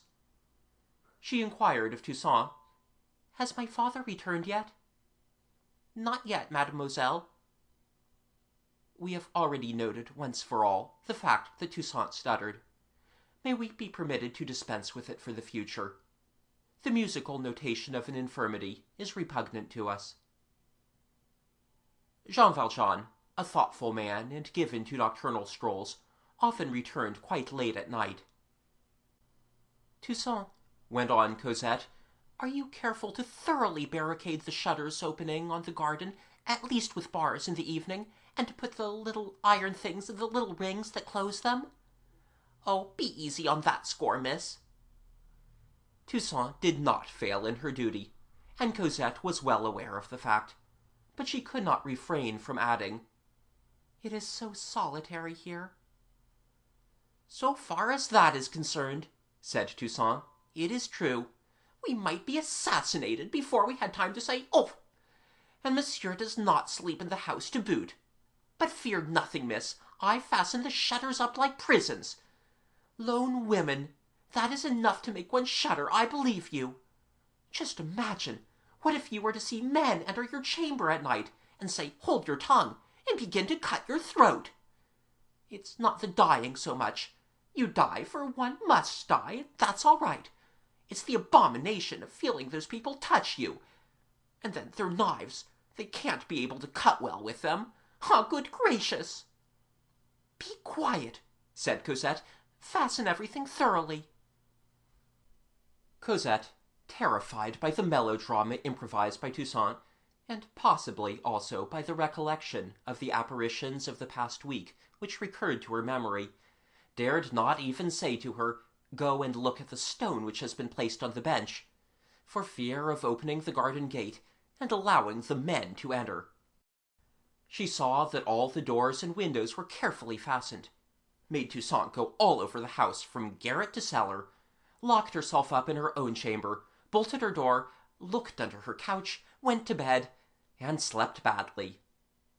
All night long she saw that big stone, as large as a mountain and full of caverns. At sunrise, the property of the rising sun is to make us laugh at all our terrors of the past night, and our laughter is in direct proportion to our terror which they have caused.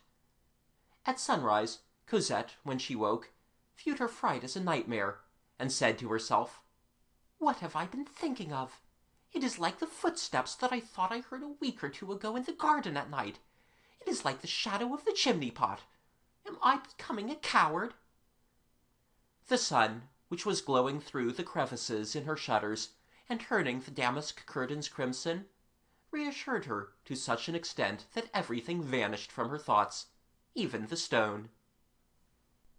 "There was no more a stone on the bench than there was a man in a round hat in the garden. I dreamed about the stone, as I did all the rest." She dressed herself, descended to the garden, ran to the bench, and broke out in a cold perspiration. The stone was there. But this lasted only for a moment. That which is terror by night is curiosity by day. "Bah!" said she. "Come, let us see what it is." She lifted the stone, which was tolerably large. Beneath it was something which resembled a letter. It was a white envelope. Cosette seized it. There was no address on one side, no seal on the other. Yet the envelope, though unsealed, was not empty. Papers could be seen inside. Cosette examined it. It was no longer alarm, it was no longer curiosity. It was a beginning of anxiety. Cosette drew from the envelope its contents, a little notebook of paper, each page of which was numbered, and bore a few lines in a very fine and rather pretty handwriting, as Cosette thought. Cosette looked for a name. There was none. To whom was this addressed? To her, probably, since a hand had deposited the packet on her bench. From whom did it come? An irresistible fascination took possession of her. She tried to turn away her eyes from the leaflets which were trembling in her hand. She gazed at the sky, the street, the acacias all bathed in light, the pigeons fluttering over a neighboring roof, and then her glance suddenly fell upon the manuscript, and she said to herself that she must know what it contained. This is what she read. Chapter 4. A Heart Beneath a Stone. The reduction of the universe to a single being, the expansion of a single being even to God, that is love. Love is the salutation of the angels to the stars. How sad is the soul when it is sad through love! What a void in the absence of the being who by herself fills the world! Oh, how true it is that the beloved being becomes God! One could comprehend that God might be jealous of this, had not God the Father of all evidently made creation for the soul, and the soul for love. The glimpse of a smile beneath a white crape bonnet with a lilac curtain is sufficient to cause the soul to enter into the palace of dreams. God is behind everything, but everything hides God. Things are black, creatures are opaque. To love a being is to render that being transparent. Certain thoughts are prayers. There are moments when, whatever the attitude of the body may be, the soul is on its knees. Parted lovers beguile absence by 1,000 chimerical devices, which possess, however, a reality of their own. They are prevented from seeing each other, they cannot write to each other. They discover a multitude of mysterious means to correspond. They send each other the song of the birds, the perfume of the flowers, the smiles of children, the light of the sun, the sighings of the breeze, the rays of stars, all creation. And why not? All the works of God are made to serve love. Love is sufficiently potent to charge all nature with its messages. O Spring, thou art a letter that I write to her. The future belongs to hearts even more than it does to minds. Love, that is the only thing that can occupy and fill eternity. In the infinite, the inexhaustible is requisite. Love participates of the soul itself. It is of the same nature. Like it, it is the divine spark. Like it, it is incorruptible, indivisible, imperishable. It is a point of fire that exists within us, which is immortal and infinite, which nothing can confine, and which nothing can extinguish. We feel it burning even to the very marrow of our bones, and we see it beaming in the very depths of heaven. O love, adorations! Voluptuousness of two minds which understand each other, of two hearts which exchange with each other, of two glances which penetrate each other. You will come to me, will you not, bliss?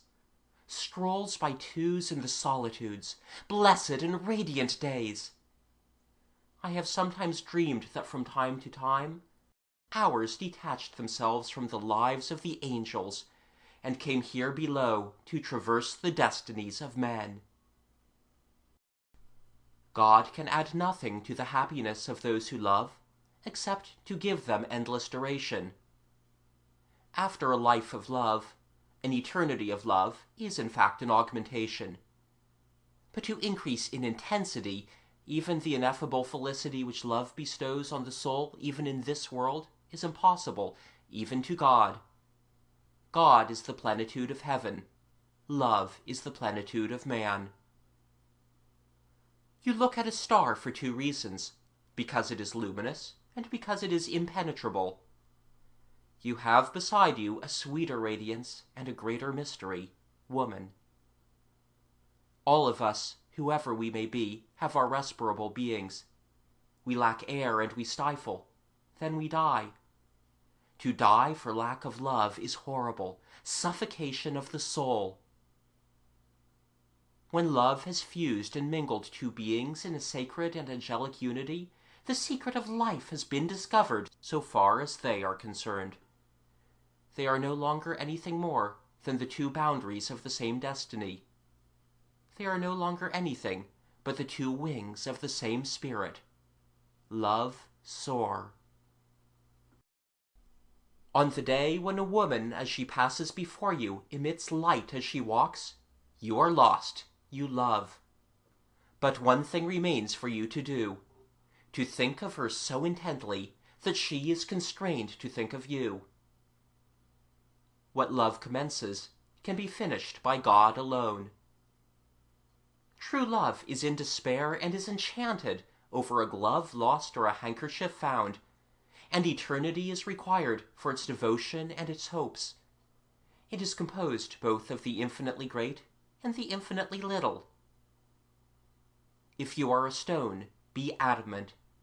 If you are a plant, be the sensitive plant. If you are a man, be love. Nothing suffices for love. We have happiness, we desire paradise. We possess paradise, we desire heaven. O ye who love each other, all this is contained in love. Understand how to find it there.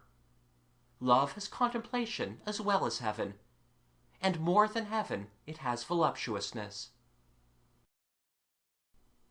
Does she still come to the Luxembourg? No, sir. This is the church where she attends Mass, is it not? She no longer comes here. Does she still live in this house? She has moved away. Where has she gone to dwell? She did not say. What a melancholy thing, not to know the address of one's soul. Love has its childishness, other passions have their pettinesses. Shame on the passions which belittle man, honor to the one which makes a child of him.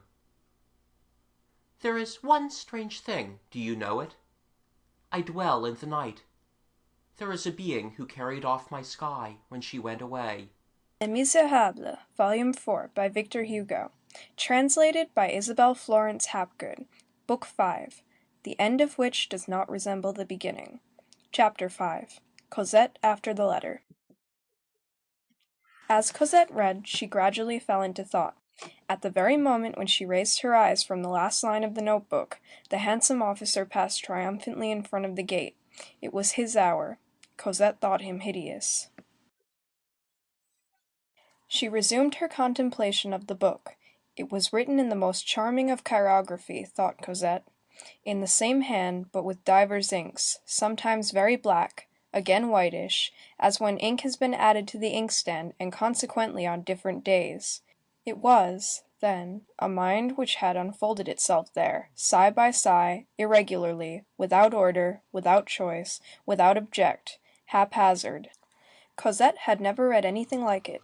This manuscript, in which she already perceived more light than obscurity, produced upon her the effect of a half-opened sanctuary.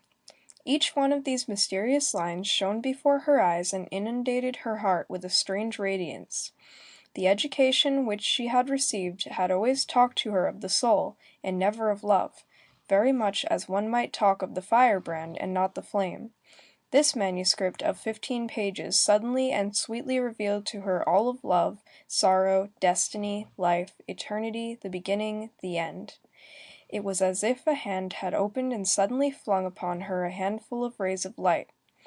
In these few lines she felt a passionate, ardent, generous, honest nature, a sacred will, an immense sorrow, and an immense despair, a suffering heart, an ecstasy fully expanded. What was this manuscript? A letter. A letter without name, without address, without date, without signature, pressing and disinterested, an enigma composed of truths, a message of love made to be brought by an angel and read by a virgin, an appointment made beyond the bounds of earth, the love letter of a phantom to a shade. It was an absent one, tranquil and dejected, who seemed ready to take refuge in death, and who sent to the absent love, his lady, the secret of fate, the key of life, love. This had been written with one foot in the grave and one finger in heaven. These lines, which had fallen one by one on the paper, were what might be called drops of soul. Now, from whom could these pages come? Who could have penned them? Cosette did not hesitate for a moment. One man only. He! Day had dawned once more in her spirit. All had reappeared. She felt an unheard-of joy and a profound anguish. It was he who had written. He was there. It was he whose arm had been thrust through that railing. While she was forgetful of him, he had found her again.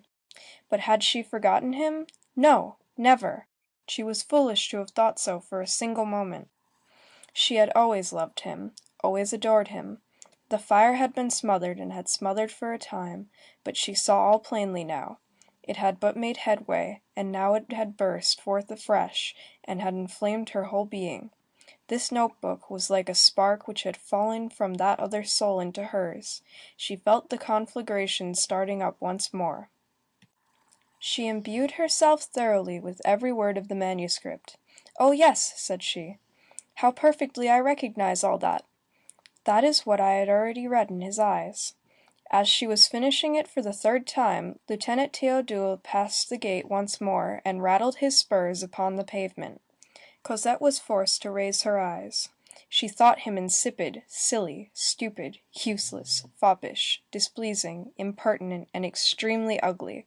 The officer thought it his duty to smile at her. She turned away as in shame and indignation. She would gladly have thrown something at his head. She fled, re-entered the house, and shut herself up in her chamber to peruse the manuscript once more, to learn it by heart, and to dream.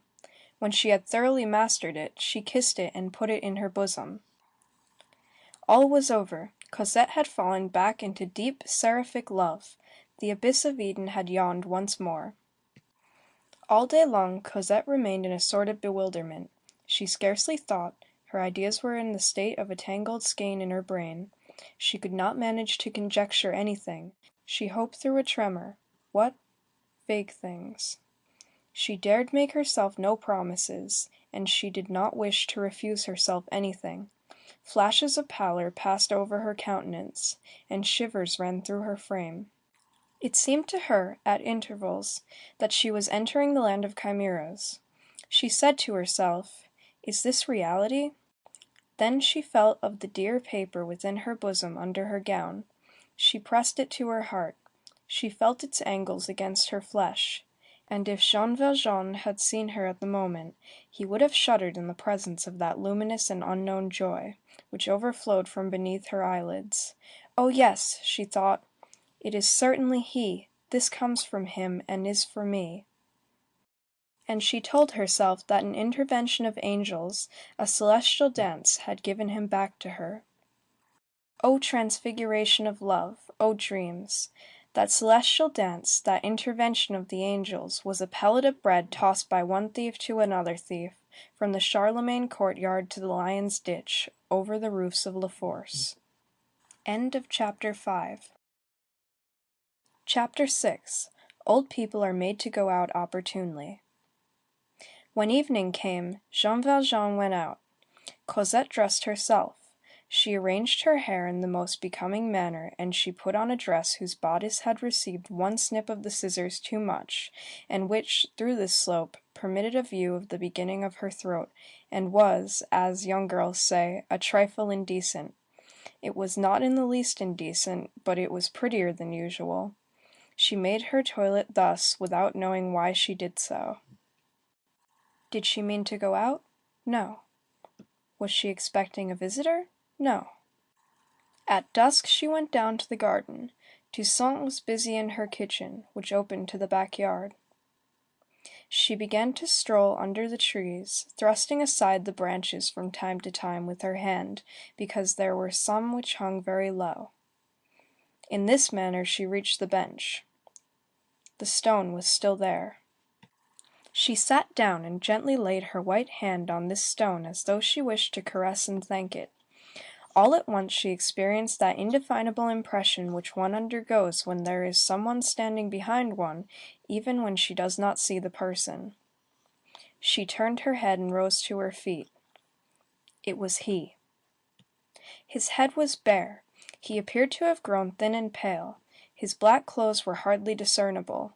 The twilight threw a wan light on his fine brow, and covered his eyes in shadows. Beneath a veil of incomparable sweetness, he had something about him that suggested death and night. His face was illuminated by the light of the dying day, and by the thought of a soul that is taking flight. He seemed to be not yet a ghost, and he was no longer a man. He had flung away his hat in the thicket, a few paces distant. Cosette, though ready to swoon, uttered no cry. She retreated slowly, for she felt herself attracted. He did not stir. By virtue of something ineffable and melancholy which enveloped him, she felt the look in his eyes which she could not see. Cosette, in her retreat, encountered a tree and leaned against it. Had it not been for this tree, she would have fallen. Then she heard his voice, that voice which she had really never heard, barely rising above the rustle of the leaves, and murmuring, "Pardon me, here I am. My heart is full. I could not live on as I was living, and I have come. Have you read what I placed there on the bench? Do you recognize me at all? Have no fear of me. It is a long time, you remember the day, since you looked at me at the Luxembourg, near the Gladiator. And the day when you passed before me, it was on the 16th of June and the 2nd of July. It is nearly a year ago. I have not seen you for a long time. I inquired at the woman who let the chairs, and she told me that she no longer saw you. You lived in the Rue de l'Ouest, on the 3rd floor, in the front apartments of a new house. You see that I know! I followed you. What else was there for me to do? And then you disappeared. I thought I saw you pass once, while I was reading the newspapers under the arcade of the Odéon. I ran after you, but no, it was a person who had a bonnet like yours. At night I came hither. Do not be afraid, no one sees me. I come to gaze upon your windows near at hand. I walk very softly, so that you may not hear, for you might be alarmed. The other evening I was behind you, you turned round, I fled. Once I heard you singing. I was happy.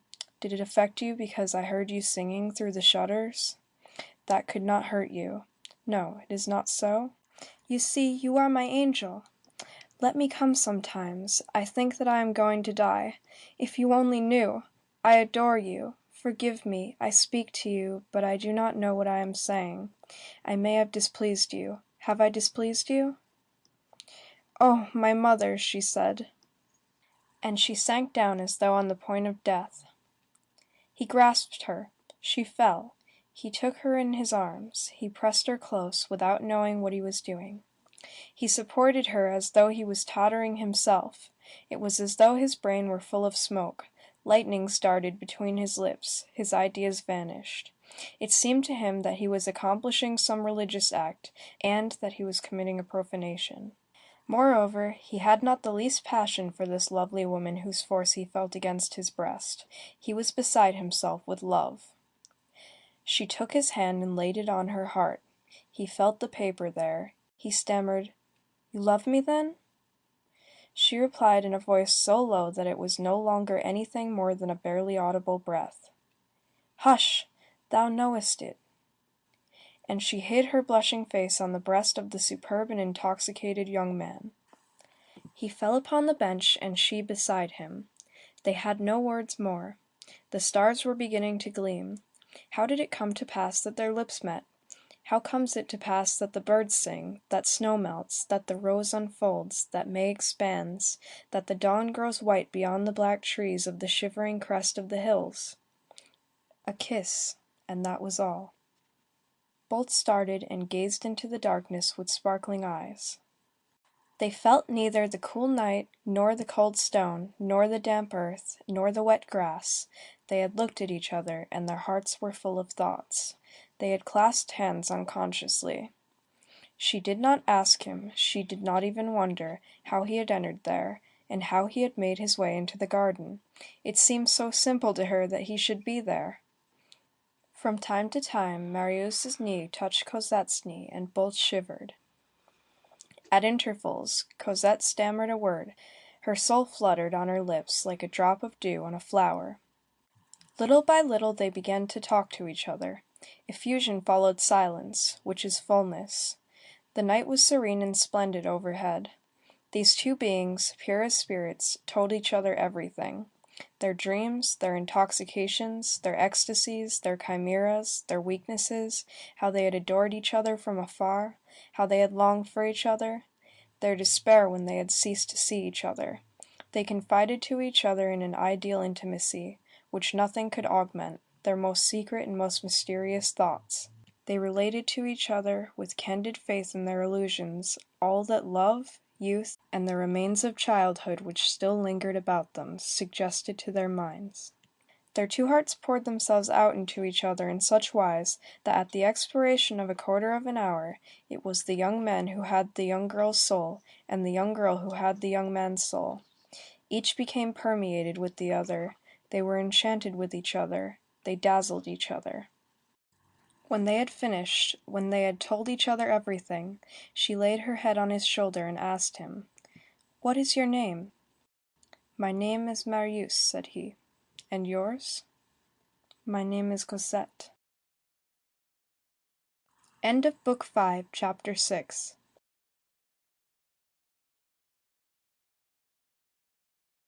Since 1823, when the tavern of Montfermeil was on its way to shipwreck, and was being gradually engulfed, not in the abyss of bankruptcy, but in the cesspool of petty debts, The Thénardier pair had had two other children, both males. That made 5, 2 girls and 3 boys. Madame Thénardier had got rid of the last two, while they were still young and very small, with remarkable luck. Got rid of is the word. There was but a mere fragment of nature in that woman, a phenomenon, by the way, of which there is more than one example extant. Like the Maréchale de la Mothe Houdancourt, the Thénardier was a mother to her daughters only. There her maternity ended. Her hatred of the human race began with her own sons. In the direction of her sons, her evil disposition was uncompromising, and her heart had a lugubrious wall in that quarter. As the reader has seen, she detested the eldest, she cursed the other two. Why? Because. The most terrible of motives, the most unanswerable of retorts, because. I have no need of a litter of squalling brats, said this mother. Let us explain how the Thénardiers had succeeded in getting rid of their last two children, and even in drawing profit from the operation. The woman Magnon, who was mentioned a few pages further back, was the same one who had succeeded in making old Gillenormand support the two children which she had had. She lived on the Quai des Célestins, at the corner of this ancient street of the Petit Musc, which afforded her the opportunity of changing her evil repute into good odour. The reader will remember the great epidemic of croup which ravaged the river districts of the Seine in Paris 35 years ago, and of which science took advantage to make experiments on a grand scale as to the efficacy of inhalations of alum, so beneficially replaced at the present day by the external tincture of iodine. During this epidemic, the Magnon lost both her boys, who were still very young, one in the morning, the other in the evening of the same day. This was a blow. These children were precious to their mother. They represented 80 francs a month. These 80 francs were punctually paid in the name of M. Gillenormand, by collector of his rents, M. Barge, a retired tipstaff in the Rue des Rois de Sicile. The children dead, the income was at an end. The Magnon sought an expedient. In that dark Freemasonry of evil, of which she formed a part, everything is known, all secrets are kept, and all lend mutual aid. Magnon needed 2 children. The Thénardiers had 2. The same sex, the same age. A good arrangement for the one, a good investment for the other. The little Thénardiers became little Magnons. Magnon quitted the Quai de la Célestine and went to live in the Rue Clocheperce. In Paris, the identity which binds an individual to himself is broken between one street and another. The registry office being in no way warned, raised no objections, and the substitution was effected in the most simple manner in the world. Only, the Thénardier extracted for this loan of her children 10 francs a month, which Magnon promised to pay, and which she actually did pay. It is unnecessary to add that M. Gillenormand continued to perform his compact. He came to see the children every 6 months. He did not perceive the change. "Monsieur," Magnon said to him, "how much they resemble you!" Thénardier, to whom avatars were easy, seized this occasion to become Jondrette. His 2 daughters and Gavroche had hardly had time to discover that they had 2 little brothers. When a certain degree of misery is reached, one is overpowered with a sort of spectral indifference, and one regards human beings as though they were spectres. Your nearest relations are often no more for you than vague shadowy forms, barely outlined against a nebulous background of life, and easily confounded again with the invisible. On the evening of the day when she handed over her 2 little ones to Magnon, with express intention of renouncing them forever, the Thénardier had felt, or had appeared to feel, a scruple. She said to her husband, "But this is abandoning our children." Thénardier, masterful and phlegmatic, cauterized the scruple with this saying, "Jean-Jacques Rousseau did even better." From scruples, the mother proceeded to uneasiness. "But What if the police were to annoy us? Tell me, Monsieur Thénardier, is what we have done permissible? Thénardier replied, everything is permissible. No one will see anything but true blue in it. Besides, no one has any interest in looking closely after children who have not a sou. Magnon was a sort of fashionable woman in the sphere of crime. She was careful about her toilet. She shared her lodgings, which were furnished in an affected and wretched style, with a clever Gallicized English thief.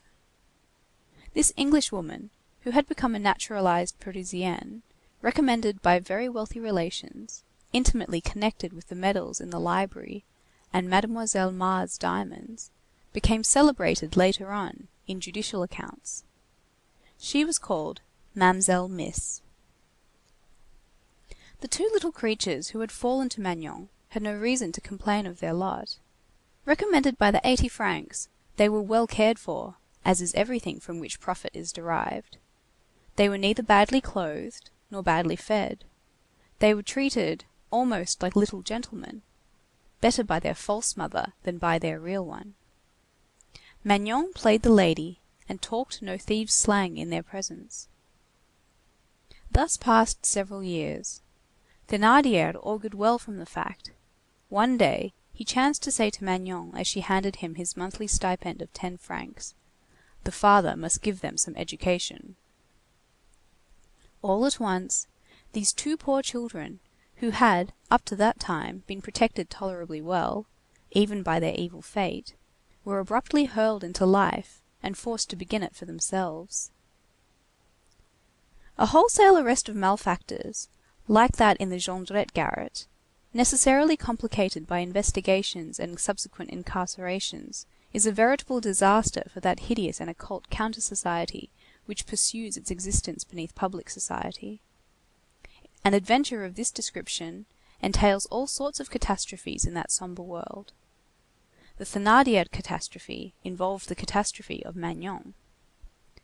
One day, a short time after Magnon had handed to Éponine the note relating to the Rue Plumet, a sudden raid was made by the police in the Rue Clocheperce. Magnon was seized, as was also Mamselle Miss, and all the inhabitants of the house, which was of a suspicious character, were gathered into the net. While this was going on, the two little boys were playing in the back yard and saw nothing of the raid. When they tried to enter the house again, they found the door fastened and the house empty.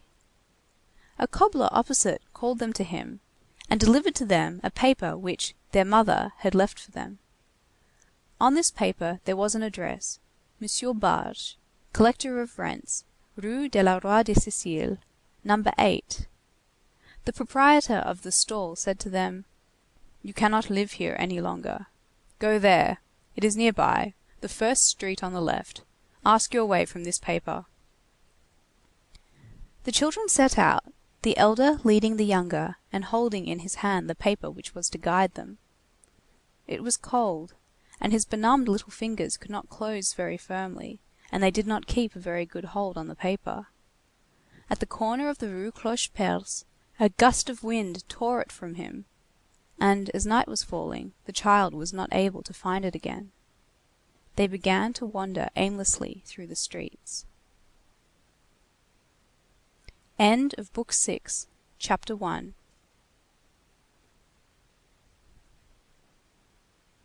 In which little Gavroche extracts profit from Napoleon the Great. Spring in Paris is often traversed by harsh and piercing breezes, which do not precisely chill, but freeze one.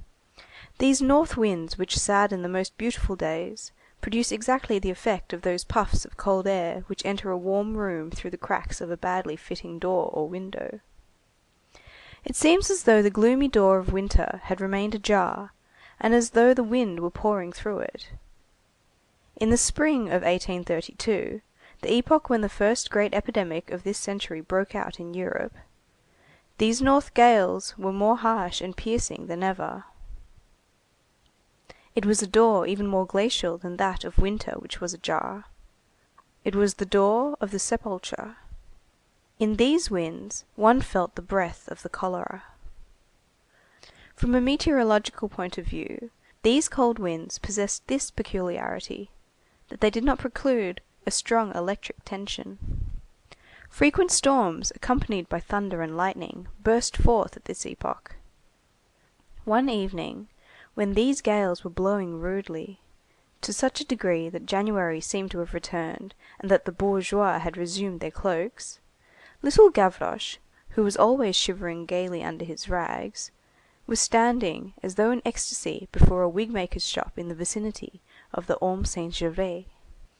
He was adorned with a woman's woollen shawl, picked up no one knows where, and which he had converted into a neck comforter. Little Gavroche appeared to be engaged in intent admiration of a wax bride in a low-necked dress, and crowned with orange flowers, who was revolving in the window and displaying her smile to passers-by, between two argand lamps. But in reality he was taking an observation of the shop, in order to discover whether he could not prig from the shop front a cake of soap, which he would then proceed to sell for a sou to a hairdresser in the suburbs. He had often managed to breakfast off of such a roll. He called his species of work, for which he possessed special aptitude, shaving barbers. While contemplating the bride and eyeing the cake of soap, he muttered between his teeth, "Tuesday. It was not Tuesday. Was it Tuesday? Perhaps it was Tuesday. Yes, it was Tuesday." No one has ever discovered to what this monologue referred. Yes, perchance, this monologue had some connection with the last occasion on which he had dined, 3 days before, for it was now Friday. The barber in his shop, which was warmed by a good stove, was shaving a customer and casting a glance from time to time at the enemy, that freezing and impudent street urchin, both of whose hands were in his pockets, but whose mind was evidently unsheathed. While Gavroche was scrutinizing the shop window and the cakes of Windsor soap, 2 children of unequal stature, very neatly dressed and still smaller than himself, one apparently 7 years of age, the other 5, timidly turned the handle and entered the shop, with a request for something or other, alms possibly, in a plaintive murmur which resembled a groan rather than a prayer. They both spoke at once, and their words were unintelligible because sobs broke the voice of the younger, and the teeth of the elder were chattering with cold. The barber wheeled round with a furious look, and without abandoning his razor, thrust back the elder with his left hand, and the younger with his knee, and slammed his door, saying, "The idea of coming in and freezing everybody for nothing!" The 2 children resumed their march in tears. In the meantime, a cloud had risen, it had begun to rain. Little Gavroche ran after them and accosted them. "What's the matter with you, brats?" "We don't know where we are to sleep," replied the elder. "Is that all?" said Gavroche.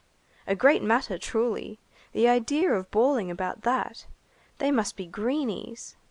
And adopting, in addition to his superiority, which was rather bantering, an accent of tender authority and gentle patronage, "Come along with me, young 'uns." "Yes, sir," said the elder. And the 2 children followed him as they would have followed an archbishop. They had stopped crying. Gavroche led them up the Rue Saint Antoine, in the direction of the Bastille.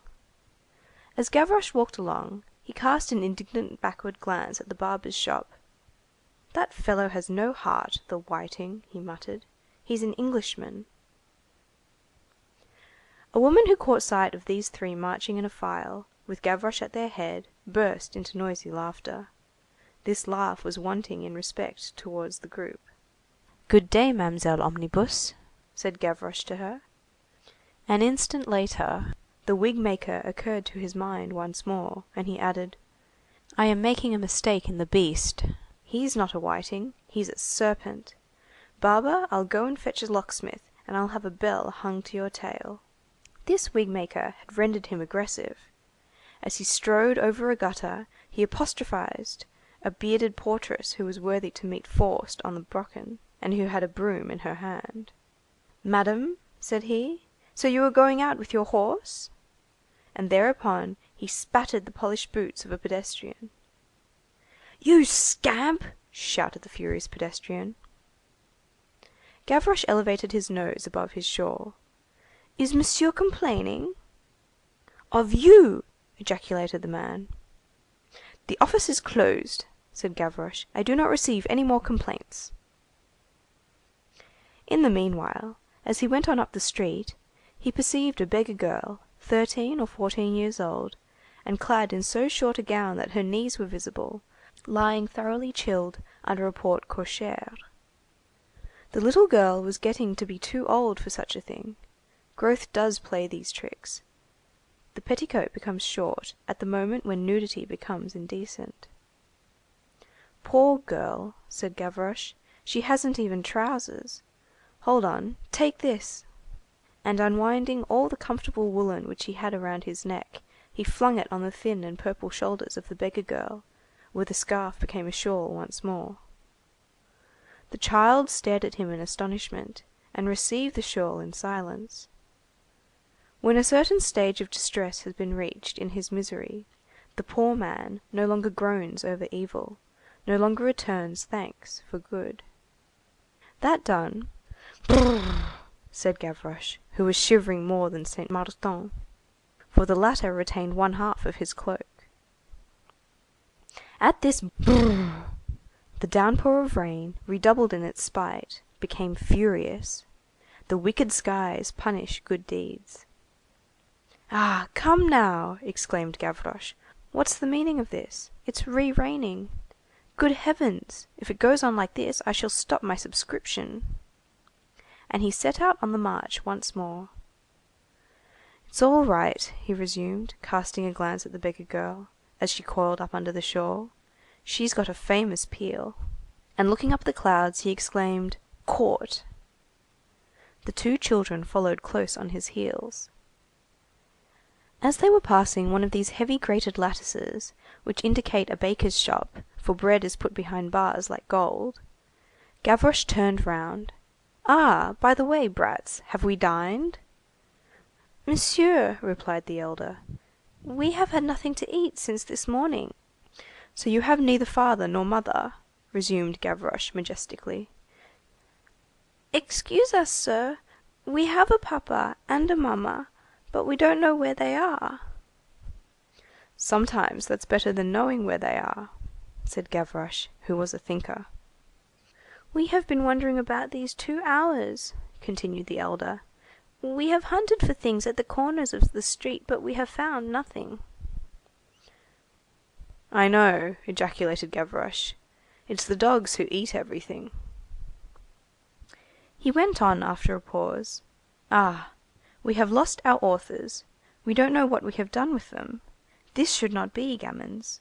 It's stupid to let old people stray off like that. Come now, we must have a snooze all the same." However, he asked them no questions. What was more simple than that they should have no dwelling place? The elder of the two children, who had almost entirely recovered the prompt heedlessness of childhood, uttered this exclamation: "It's queer, all the same. Mamma told us that she would take us to get a blessed spray on Palm Sunday." "Bosh!" said Gavroche. "Mamma," resumed the elder, "is a lady who lives with Mamselle Miss." "Tan flute!" retorted Gavroche. Meanwhile, he had halted, and for the last 2 minutes he had been feeling and fumbling in all sorts of nooks which his rags contained. At last he tossed his head with an air intended to be merely satisfied, but which was triumphant in reality. "Let us be calm, young 'uns. Here's supper for 3." And from one of his pockets he drew forth a sou. Without allowing the 2 urchins time for amazement, he pushed both of them before him into the baker's shop, and flung his sou on the counter, crying: "Boy, 5 centimes worth of bread." The baker, who was the proprietor in person, took up a loaf and a knife. "In 3 pieces, my boy," went on Gavroche. And he added with dignity, "There are 3 of us." And seeing that the baker, after scrutinizing the 3 customers, had taken down a black loaf, he thrust his finger far up his nose with an inhalation as imperious as though he had had a pinch of the great Frederick's snuff on the tip of his thumb, and hurled this indignant apostrophe full in the baker's face: Qu'est-ce que ça? Those of our readers who might be tempted to espy in this interpolation of Gavroche's to the baker a Russian or Polish word, or one of those savage cries which the Yoways and the Botocudos hurl at each other from bank to bank of a river athwart the solitudes, are warned that it is a word which they, our readers, utter every day, and which takes the place of the phrase, Qu'est-ce que c'est que cela? The baker understood perfectly, and replied, Well, it's bread, and very good bread of the second quality. You mean larton brutal, black bread, retorted Gavroche, calmly and coldly disdainful. White bread, boy, white bread, larton savant. I'm standing treat. The baker could not repress a smile, and as he cut the white bread, he surveyed them in a compassionate way which shocked Gavroche. Come now, baker's boy, said he, what are you taking our measure like that for? All three of them placed end to end would have hardly made a measure. When the bread was cut, the baker threw the sou into his drawer, and Gavroche said to the two children, Grub away. The little boys stared at him in surprise. Gavroche began to laugh. Ah, hello, that's so. They don't understand yet, they're too small. And he repeated, Eat away. At the same time, he held out a piece of bread to each of them.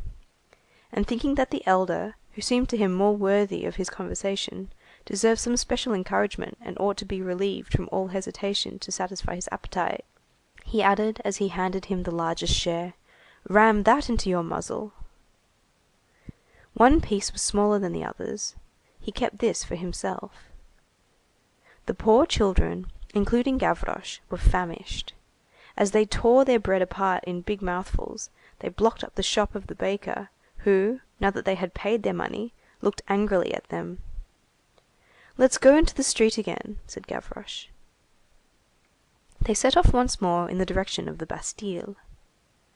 From time to time, as they passed the lighted shop windows, the smallest halted to look at the time on a leaden watch, which was suspended from his neck by a cord. Well, he is a very green 'un, said Gavroche. Then, becoming thoughtful, he muttered between his teeth, All the same, if I had charge of the babes, I'd lock 'em up better than that.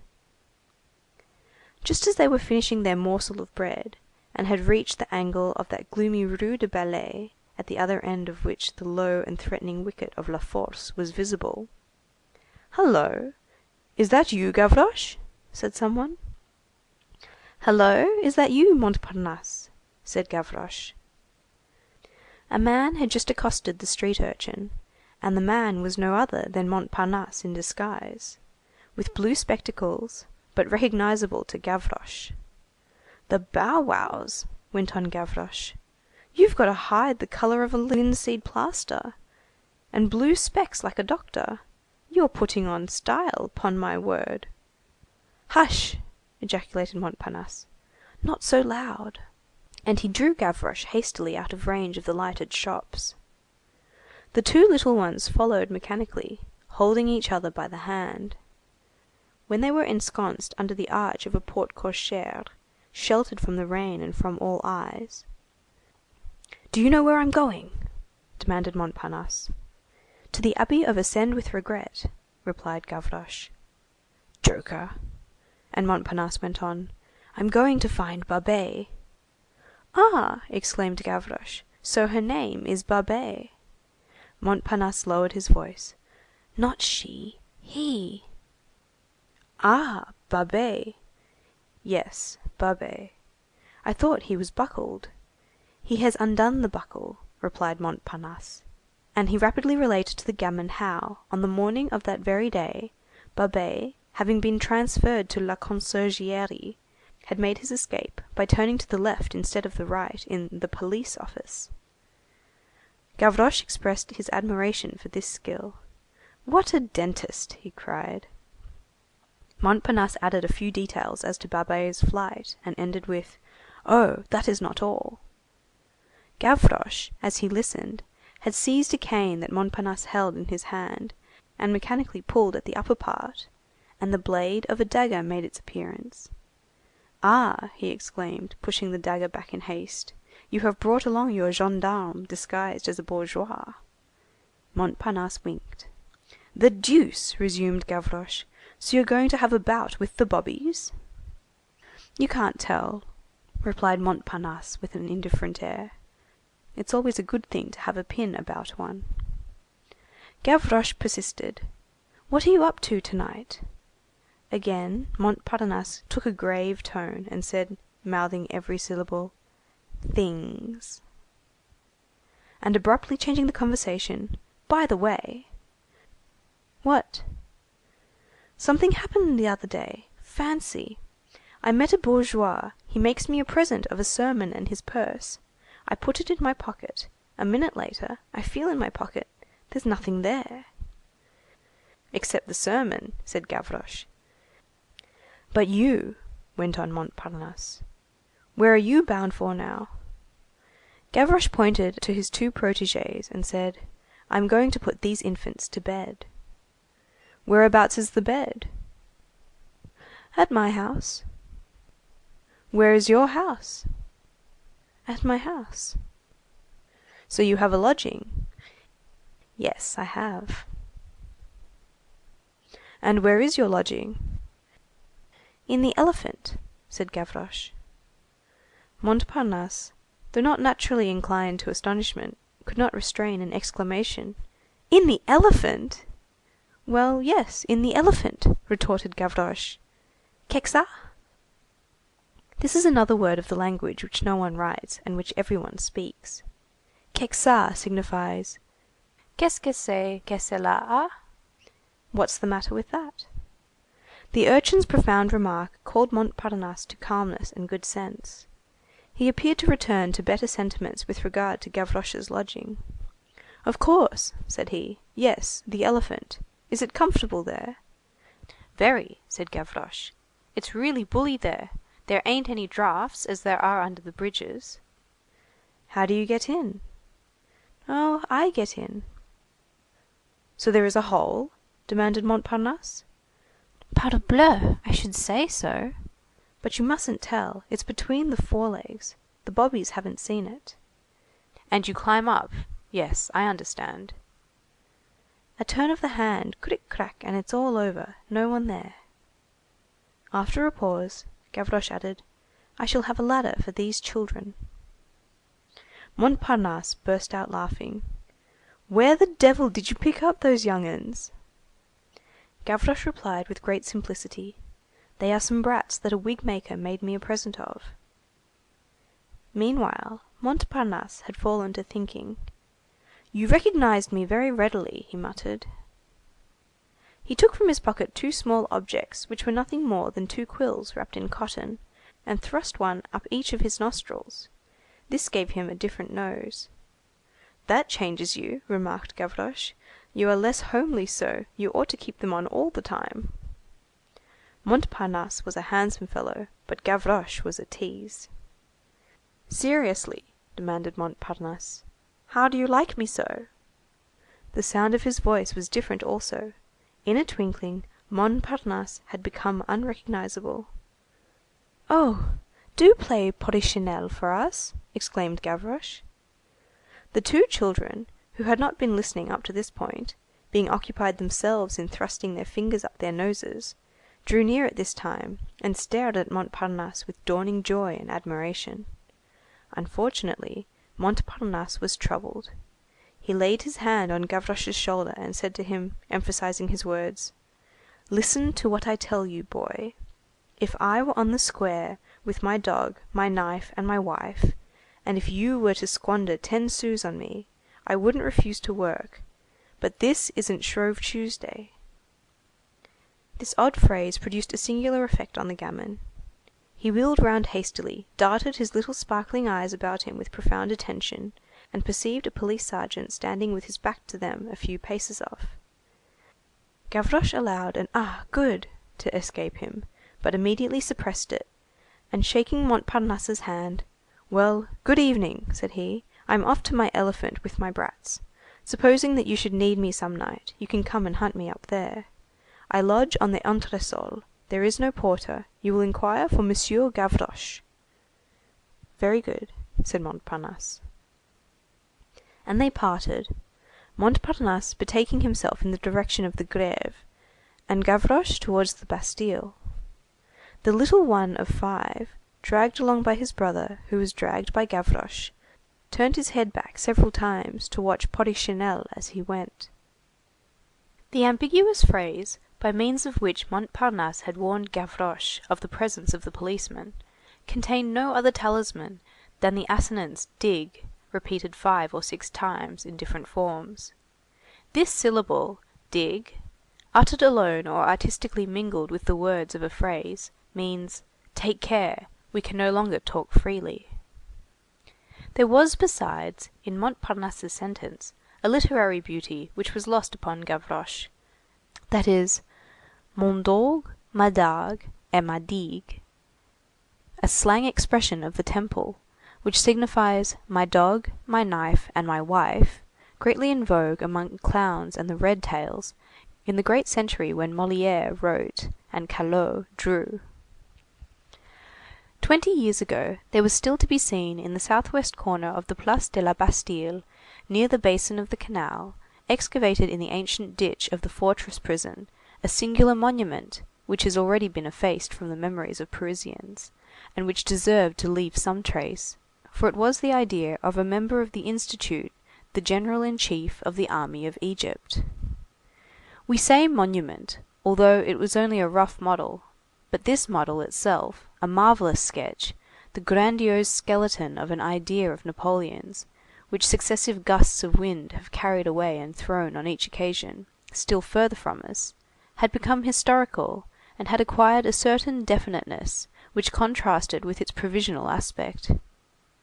It was an elephant 40 feet high, constructed of timber and masonry, bearing on its back a tower which resembled a house, formerly painted green by some dauber, and now painted black by heaven, the wind, and time. In this deserted and unprotected corner of the place, the broad brow of the colossus, his trunk, his tusks, his tower, his enormous crupper, his 4 feet, like columns, produced at night, under the starry heavens, a surprising and terrible form. It was a sort of symbol of popular force. It was sombre, mysterious, and immense. It was some mighty, visible phantom, one knew not what, standing erect beside the invisible spectre of the Bastille. Few strangers visited this edifice, no passer-by looked at it. It was falling into ruins. Every season the plaster which detached itself from its sides formed hideous wounds upon it. The Adils, as the expression ran in elegant dialect, had forgotten it ever since 1814.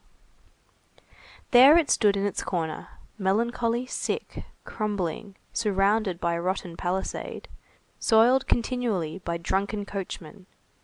Cracks meandered athwart its belly, a lath projected from its tail. Tall grass flourished between its legs, and, as the level of the place had been rising all around it for a space of 30 years, by that slow and continuous movement which insensibly elevates the soil of large towns, it stood in a hollow, and it looked as though the ground were giving way beneath it. It was unclean, despised, repulsive, and superb. Ugly in the eyes of the bourgeois, melancholy in the eyes of the thinker. There was something about it of the dirt which is on the point of being swept out, and had something of the majesty which is on the point of being decapitated. As we have said, at night, its aspect changed. Night is the real element of everything that is dark. As soon as twilight descended, the old elephant became transfigured. He assumed a tranquil and redoubtable appearance in the formidable serenity of the shadows. Being of the past, he belonged to the night, and obscurity was in keeping with his grandeur. This rough, squat, heavy, hard, austere, almost misshapen, but assuredly majestic monument, stamped with a sort of magnificent and savage gravity, has disappeared, and left to reign in peace a sort of gigantic stove, ornamented with its pipe, which has replaced the sombre fortress with its 9 towers, very much as the bourgeoisie replaces the feudal classes. It is quite natural that a stove should be the symbol of an epoch in which a pot contains power. This epoch will pass away. People have already begun to understand that, if there can be a force in a boiler, there can be no force except in the brain. In other words, that which leads and drags on the world is not locomotives, but ideas. Harness locomotives to ideas. That is well done, but do not mistake the horse for the rider. At all events, to return to the Place de la Bastille, the architect of this elephant succeeded in making a grand thing out of plaster. The architect of the stove has succeeded in making a pretty thing out of bronze. This stovepipe, which has been baptized by a sonorous name, and called the Column of July, this monument of a revolution that miscarried, was still enveloped in 1832 in an immense shirt of woodwork, which we regret for our part, and by a vast plank enclosure which completed the task of isolating the elephant.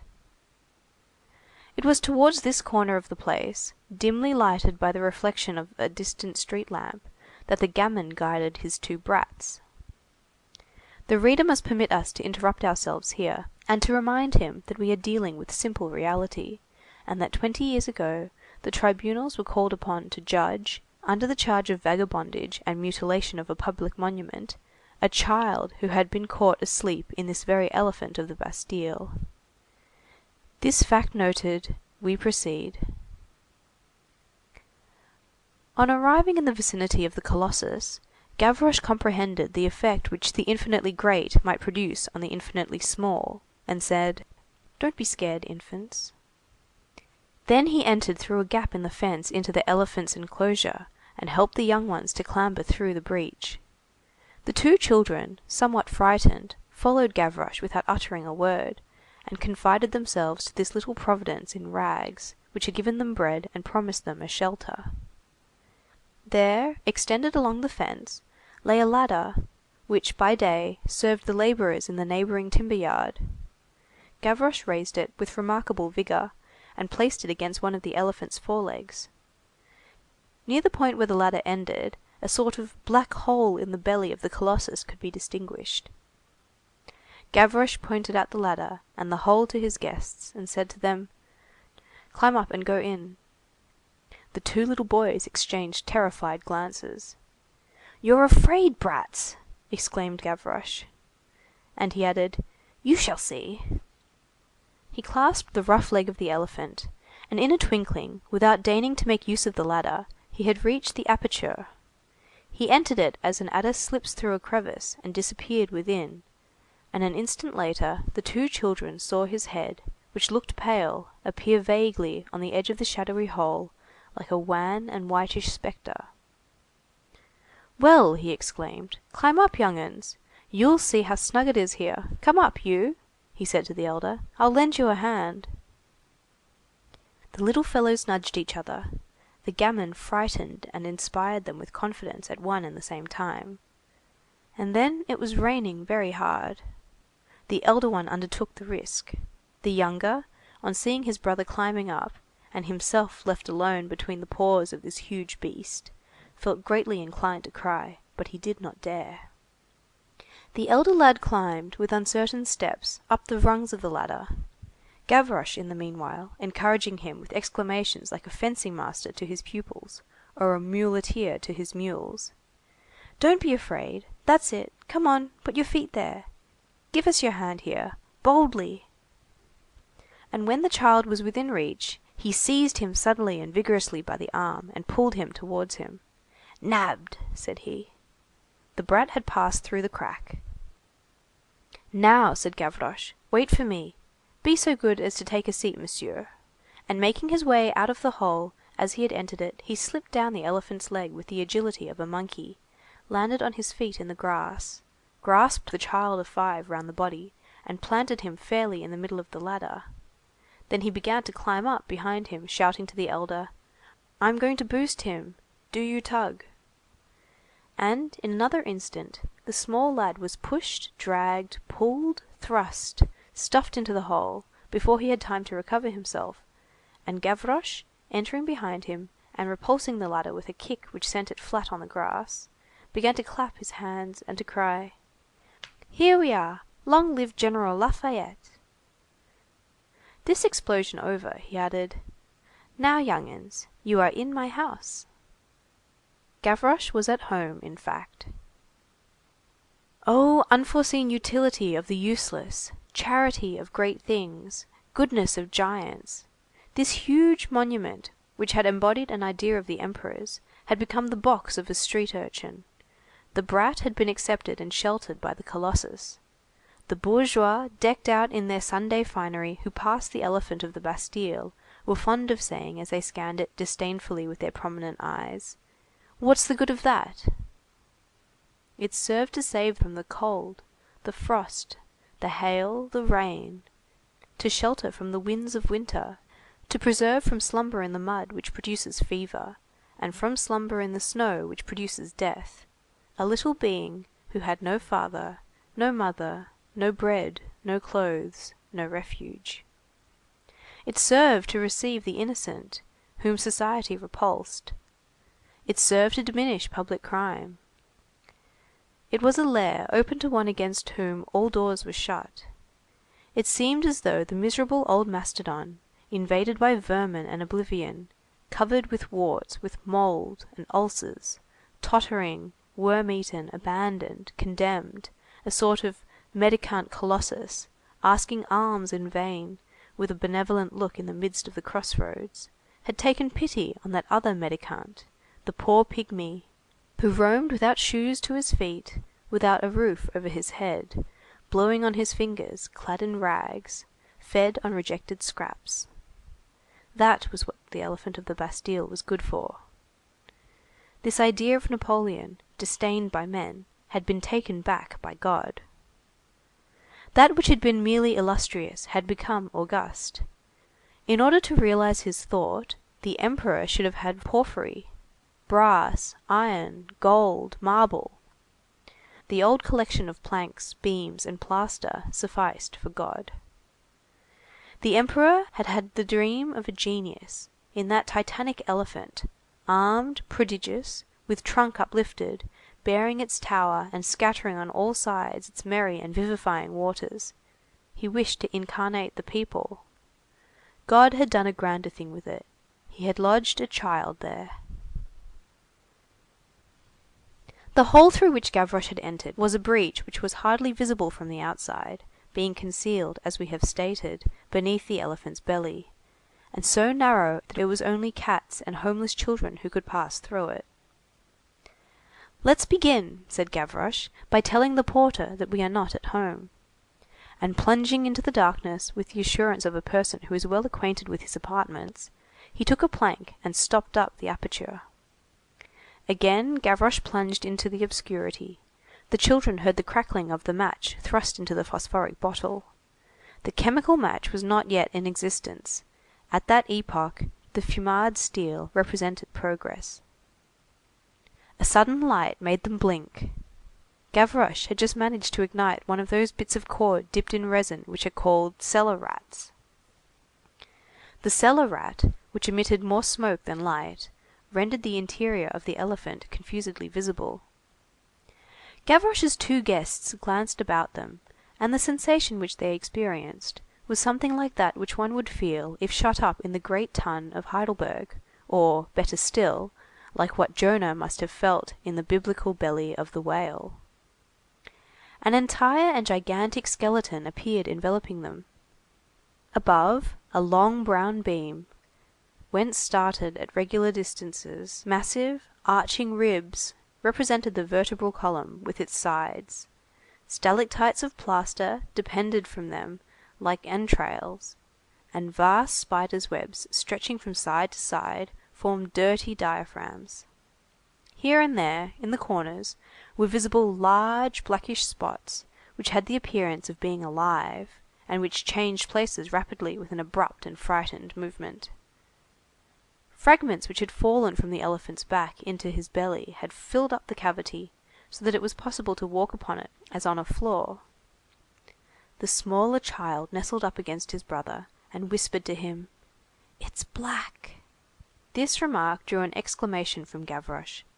The petrified air of the two brats rendered some shock necessary. "What's that you're gabbling about there?" he exclaimed. "Are you scoffing at me? Are you turning up your noses? Do you want the Tuileries? Are you brutes? Come, say. I warn you that I don't belong to the regiment of simpletons. Ah, come now, are you brats from the Pope's establishment?" A little roughness is good in cases of fear. It is reassuring.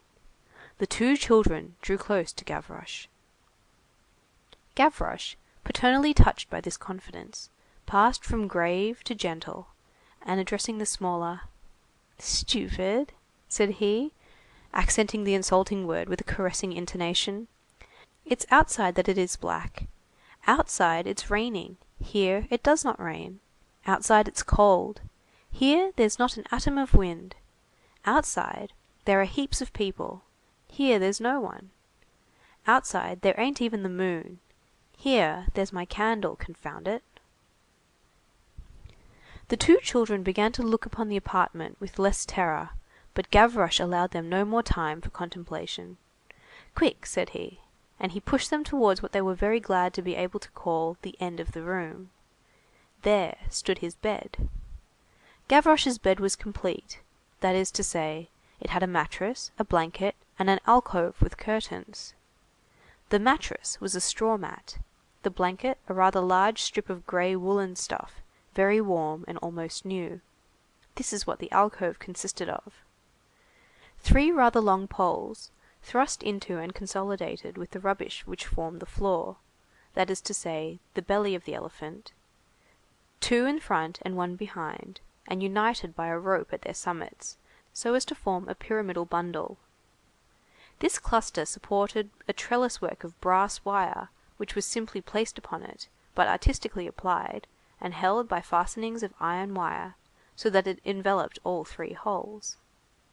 A row of heavy stones kept this network down to the floor so that nothing could pass under it. This grating was nothing else than a piece of the brass screens with which aviaries are covered in menageries. Gavroche's bed stood as in a cage behind this net. The whole resembled an Esquimaux tent. This trellis work took the place of curtains. Gavroche moved aside the stones which fastened the net down in front, and the 2 folds of the net which lapped over each other fell apart. "Down on all fours, brats," said Gavroche. He made his guests enter the cage with great precaution, then he crawled in after them, pulling the stones together, and closed the opening hermetically again. All 3 had stretched out on the mat. Gavroche still had the cellar rat in his hand. "Now," said he, "go to sleep. I'm going to suppress the candelabra." "Monsieur," the elder of the brothers asked Gavroche, pointing to the netting, "what's that for?" "That," answered Gavroche gravely, "is for the rats. Go to sleep." Nevertheless, he felt obliged to add a few words of instruction for the benefit of these young creatures, and he continued:— "It's a thing from the Jardin des Plantes. It's used for fierce animals.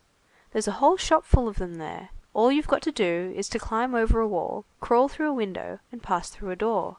You can get as much as you want." As he spoke, he wrapped the younger one up bodily in a fold of the blanket, and the little one murmured:— "Oh, how good that is! It's warm." Gavroche cast a pleased eye on the blanket. "That's from the Jardin des Plantes, too," said he. "I took that from the monkeys." And, pointing out to the eldest the mat on which he was lying, a very thick and admirably made mat, he added:— "That belonged to the giraffe." After a pause, he went on:— "The beasts had all these things. I took them away from them. It didn't trouble them. I told them, 'It's for the elephant.'" He paused, then resumed:— "You crawl over the walls, and you don't care a straw for the government. So there now." The 2 children gazed with timid and stupefied respect on this intrepid and ingenious being, a vagabond like themselves, isolated like themselves, frail like themselves, who had something admirable and all-powerful about him, who seemed supernatural to them, and whose physiognomy was composed of all the grimaces of an old mountebank, mingled with the most ingenious and charming smiles. "Monsieur," ventured the elder timidly, "you are not afraid of the police, then?" Gavroche contented himself with replying, "Brat! Nobody says police, they say bobbies." The smaller had his eyes wide open, but he said nothing. As he was on the edge of the mat, the elder being in the middle, Gavroche tucked the blanket round him as a mother might have done, and heightened the mat under his head with old rags, in such a way as to form a pillow for the child. Then he turned to the elder. "Hey, we're jolly comfortable here, ain't we?" "Ah, yes," replied the elder, gazing at Gavroche with the expression of a saved angel. The two poor little children who had been soaked through began to grow warm once more. "Ah, by the way," continued Gavroche, "what were you bawling about?" And pointing out the little one to his brother, "A mite like that, I've nothing to say about, but the idea of a big fellow like you crying, it's idiotic, you looked like a calf." "Gracious," replied the child, "we have no lodging." "Bother!" retorted Gavroche. "You don't say lodgings, you say crib." "And then we were afraid of being alone like that at night." "You don't say night, you say darkmans." "Thank you, sir," said the child. "Listen," went on Gavroche, "you must never bawl again over anything. I'll take care of you. You shall see what fun we'll have. In summer, we'll go to the Glacière with Navet, one of my pals. We'll bathe in the Gare. We'll run stark naked in front of the rafts on the bridge at Austerlitz. That makes the laundresses raging. They scream, they get mad, and if you only knew how ridiculous they are. We'll go and see the man skeleton. And then I'll take you to the play. I'll take you to see Frédéric Lemaître. I have tickets, I know some of the actors. I even played in a piece once. There were a lot of us fellers, and we ran under a cloth, and that made the sea. I'll get you an engagement at my theatre. We'll go to see the savages. They ain't real, those savages ain't. They wear pink tights that go all in wrinkles, and you can see where their elbows have been darned with white. Then we'll go to the opera. We'll get in with the hired applauders. The opera clerk is well managed. I wouldn't associate with the clerk on the boulevard. At the opera, just fancy, some of them pay 20 sous, but they're ninnies. They're called dishclouts. And then we'll go to see the guillotine work. I'll show you the executioner. He lives in the Rue des Marais, Monsieur Sanson. He has a letter-box at his door. Ah, we'll have famous fun." At that moment, a drop of wax fell on Gavroche's finger and recalled him to the realities of life. "The deuce!" said he. "There's the wit giving out. Attention! I can't spend more than a sou a month on my lighting. When a body goes to bed, he must sleep. We haven't the time to read Monsieur Paul de Kock's romances. And besides, the light might pass through the cracks of the porte cochère, and all the bobbies need to do is to see it." "And then," remarked the elder timidly, he alone dared to talk to Gavroche and reply to him, "a spark might fall in the straw, and we must look out and not burn the house down." "People don't say burn the house down," remarked Gavroche, "they say blaze the crib." The storm increased in violence, and the heavy downpour beat upon the back of the colossus amid claps of thunder. "You're taken in, rain," said Gavroche. "It amuses me to hear the decanter run down the legs of the house. Winter is a stupid. It wastes its merchandise, it loses its labor. It can't wet us, and that makes it kick up a row. Old water carrier that it is." This allusion to the thunder, all the consequences of which Gavroche, in his character of a philosopher of the 19th century, accepted, was followed by a broad flash of lightning, so dazzling that a hint of it entered the belly of the elephant through the crack. Almost at the same instant, the thunder rumbled with great fury. The two little creatures uttered a shriek, and started up so eagerly that the network came near being displaced. But Gavroche turned his bold face to them, and took advantage of the clap of thunder to burst into a laugh. "Calm down, children. Don't topple over the edifice. That's fine, first-class thunder, all right. That's no slouch of a streak of lightning. Bravo for the good God! Deuce take it! It's almost as good as it is at the Ambigu." That said, he restored order in the netting, pushed the two children gently down on the bed, pressed their knees, in order to stretch them out at full length, and exclaimed:— "Since the good God is lighting his candle, I can blow out mine. Now, babes, now, my young humans, you must shut your peepers. It's very bad not to sleep. It'll make you swallow the strainer, or as they say, in fashionable society, stink in the gullet. Wrap yourself up well in the hide. I'm going to put out the light. Are you ready?" "Yes," murmured the elder, "I'm all right. I seem to have feathers under my head." "People don't say head," cried Gavroche, "they say nut." The two children nestled close to each other. Gavroche finished arranging them on the mat, drew the blanket up to their very ears, and repeated, for the third time, his injunction in the heretical tongue, "Shut your peepers!" and he snuffed out his tiny light. Hardly had the light been extinguished, when a peculiar trembling began to affect the netting under which the three children lay. It consisted of a multitude of dull scratches, which produced a metallic sound, as if claws and teeth were gnawing at the copper wire. This was accompanied by all sorts of little piercing cries. The little 5-year-old boy, on hearing this hubbub overhead, and chilled with terror, jogged his brother's elbow, but the elder brother had already shut his peepers, as Gavroche had ordered. Then the little one, who could no longer control his terror, questioned Gavroche, but in a very low tone, and with bated breath:— "Sir?" "Hey?" said Gavroche, who had just closed his eyes.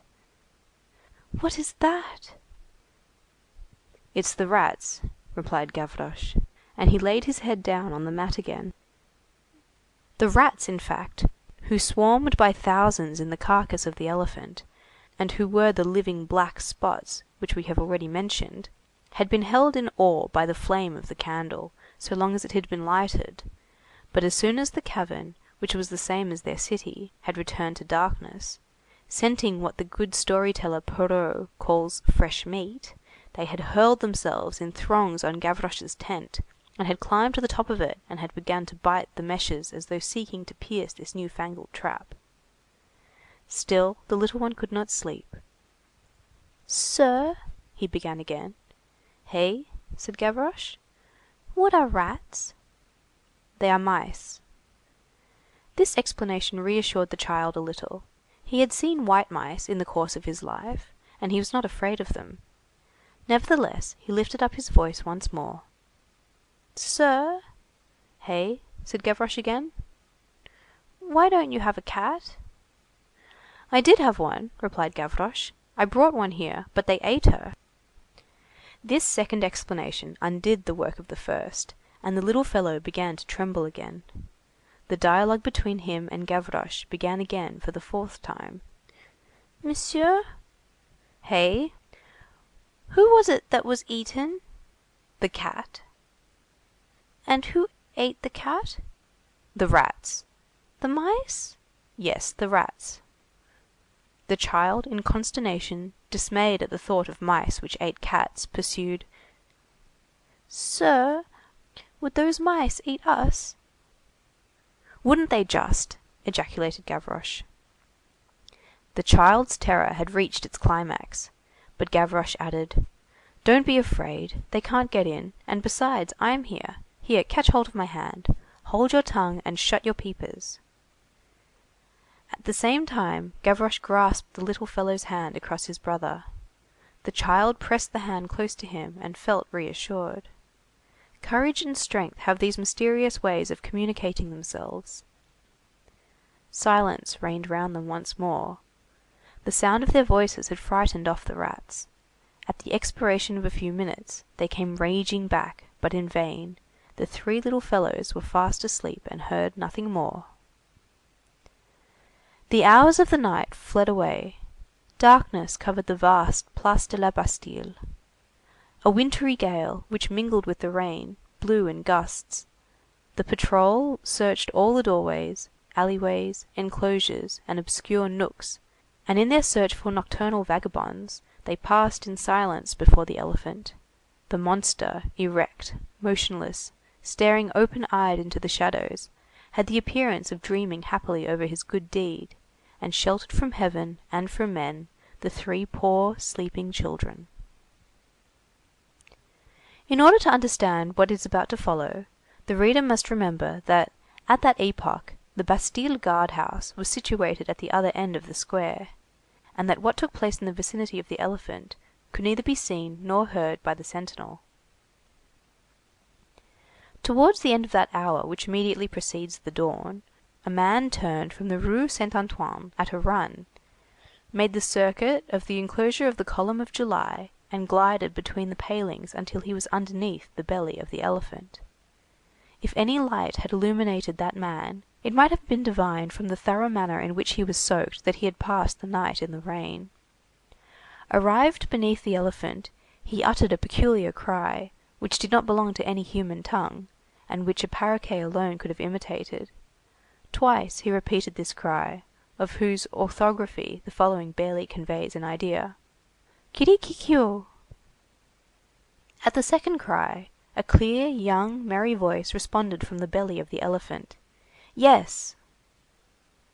Almost immediately, the plank which closed the hole was drawn aside, and gave passage to a child, who descended the elephant's leg and fell briskly near the man. It was Gavroche. The man was Montparnasse. As for his cry of Kiri-ki-kio, that was, doubtless, what the child had meant when he had said, "You will ask for Monsieur Gavroche." On hearing it, he had waked with a start, had crawled out of his alcove, pushing apart the netting a little and carefully drawing it together again. Then he had opened the trap and descended. The man and the child recognized each other silently amid the gloom. Montparnasse confined himself to the remark, "We need you. Come, lend us a hand." The lad asked for no further enlightenment. "I'm with you," said he. And both took their way towards the Rue Saint-Antoine, whence Montparnasse had emerged, winding rapidly through the long file of market gardeners' carts which descend towards the markets at that hour. The market gardeners, crouching, half asleep, in their wagons, amid the salads and vegetables, enveloped to their very eyes in their mufflers on account of the beating rain, did not even glance at these strange pedestrians. End of Book 6, Chapter 2.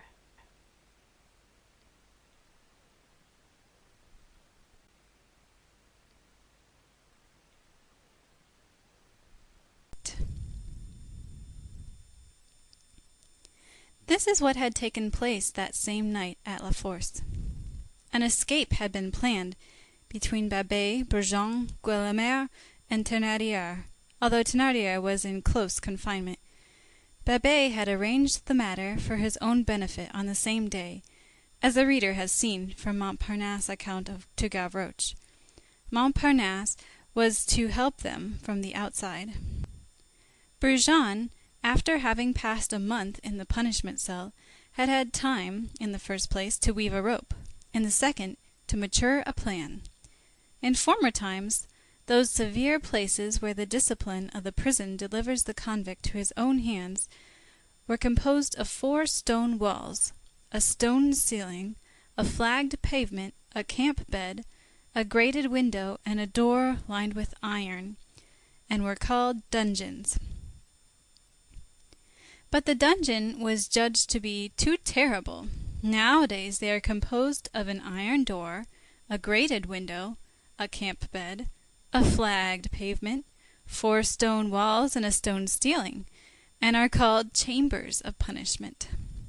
A little light penetrates towards midday. The inconvenient point about these chambers, which, as the reader sees, are not dungeons, is that they allow the persons who should be at work to think. So Brujon meditated, and he emerged from the chamber of punishment with a rope. As he had the name of being very dangerous in the Charlemagne courtyard, he was placed in the new building. The first thing he found in the new building was Guelemer. The second was a nail. Guelemer, that is to say, crime, a nail, that is to say, liberty. Brujon, of whom it is high time that the reader should have a complete idea, was, with an appearance of delicate health and a profoundly premeditated languor, a polished, intelligent sprig, and a thief, who had a caressing glance and an atrocious smile. His glance resulted from his will, and his smile from his nature. His first studies in his art had been directed to roofs. He had made great progress in the industry of men who tear off lead, who plunder the roofs, and despoil the gutters by the process called double pickings. The circumstance which put the finishing touch on the moment peculiarly favorable for an attempt at escape was when the roofers were relaying and rejointing, at that very moment, a portion of the slates on the prison. The St. Bernard courtyard was no longer absolutely isolated from the Charlemagne and the St. Louis courtyard. Up above there were scaffoldings and ladders, in other words, bridges and stairs in the direction of liberty. The new building, which was the most cracked and decrepit thing to be seen anywhere in the world, was the weak point in the prison. The walls were eaten by saltpetre to such an extent that the authorities had been obliged to line the vaults of the dormitories with a sheathing of wood, because stones were in the habit of becoming detached and falling on the prisoners in their beds. In spite of this antiquity, the authorities committed the error of confining in the new building the most troublesome prisoners, of placing there the hard cases, as they say in prison parlance. The new building contained 4 dormitories, one above the other, and a top story which was called the bel air, or fine air. A large chimney flue, probably from some ancient kitchen of the Duc de la Force, started from the ground floor, traversed all 4 stories, cut the dormitories, where it figured as a flattened pillar, into 2 portions, and finally pierced the roof.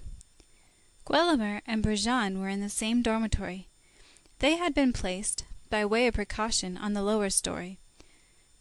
Chance ordained that the heads of their beds should rest against the chimney.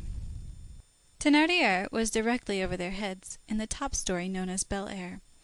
The pedestrian who halts on the Rue Culture Sainte Catherine, after passing the barracks of the firemen, in front of the porte cochere of the bathing establishment, beholds a yard full of flowers and shrubs in wooden boxes, at the extremity of which spreads out a little white rotunda with 2 wings, brightened up with green shutters, the bucolic dream of Jean-Jacques. Not more than 10 years ago, there rose above the rotunda an enormous, black, hideous, bare wall by which it was backed up. This was the outer wall of La Force. This wall, beside that rotunda, was Milton viewed through Berquin. Lofty as it was, this wall was overtopped by a still blacker roof, which could be seen beyond. This was the roof of the new building. There one could descry 4 dormer windows guarded with bars. They were the windows of the Bel Air. A chimney pierced the roof. This was the chimney which traversed the dormitories. The Bel Air, that top story of the new building, was a sort of a large hall, with a mansard roof, guarded with triple gratings and double doors of sheet iron, which were studded with enormous bolts.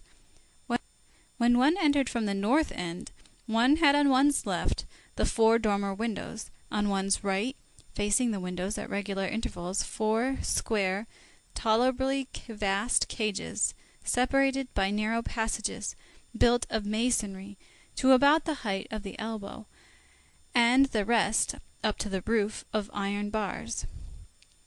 Thénardier had been in solitary confinement in one of these cages since the night of the 3rd of February. No one was ever able to discover how and by what connivance he succeeded in procuring and secreting a bottle of wine, invested, so it is said by Deroux, with which a narcotic is mixed, and which the band of the endormeurs, or sleep-compellers, rendered famous. There are in many prisons treacherous employees, half jailers, half thieves, who assist in escapes, who sell to the police an unfaithful service, and who turn a penny whenever they can. On that same night, then, when little Gavroche picked up the two lost children, Brujon and Guelemer, who knew that Babet, who had escaped that morning, was waiting for them in the street as well as Montparnasse, rose softly, and with the nail which Brujon had found, began to pierce the chimney against which their bed stood. The rubbish fell on Brujon's bed so that they were not heard. Showers, mingled with thunder, shook the doors on their hinges, and created in the prison a terrible and opportune uproar. Those of the prisoners who woke pretended to fall asleep again and left Guelemer and Brujon to their own devices. Brujon was adroit, Guelemer was vigorous. Before any sound had reached the watcher, who was sleeping in the grated cell which opened into the dormitory, the wall had been pierced, the chimney scaled, the iron grating, which bared the upper orifice and the flue, forced, and the two redoubtable ruffians were on the roof. The wind and rain redoubled. The roof was slippery. "What a good night to leg it!" said Brujon.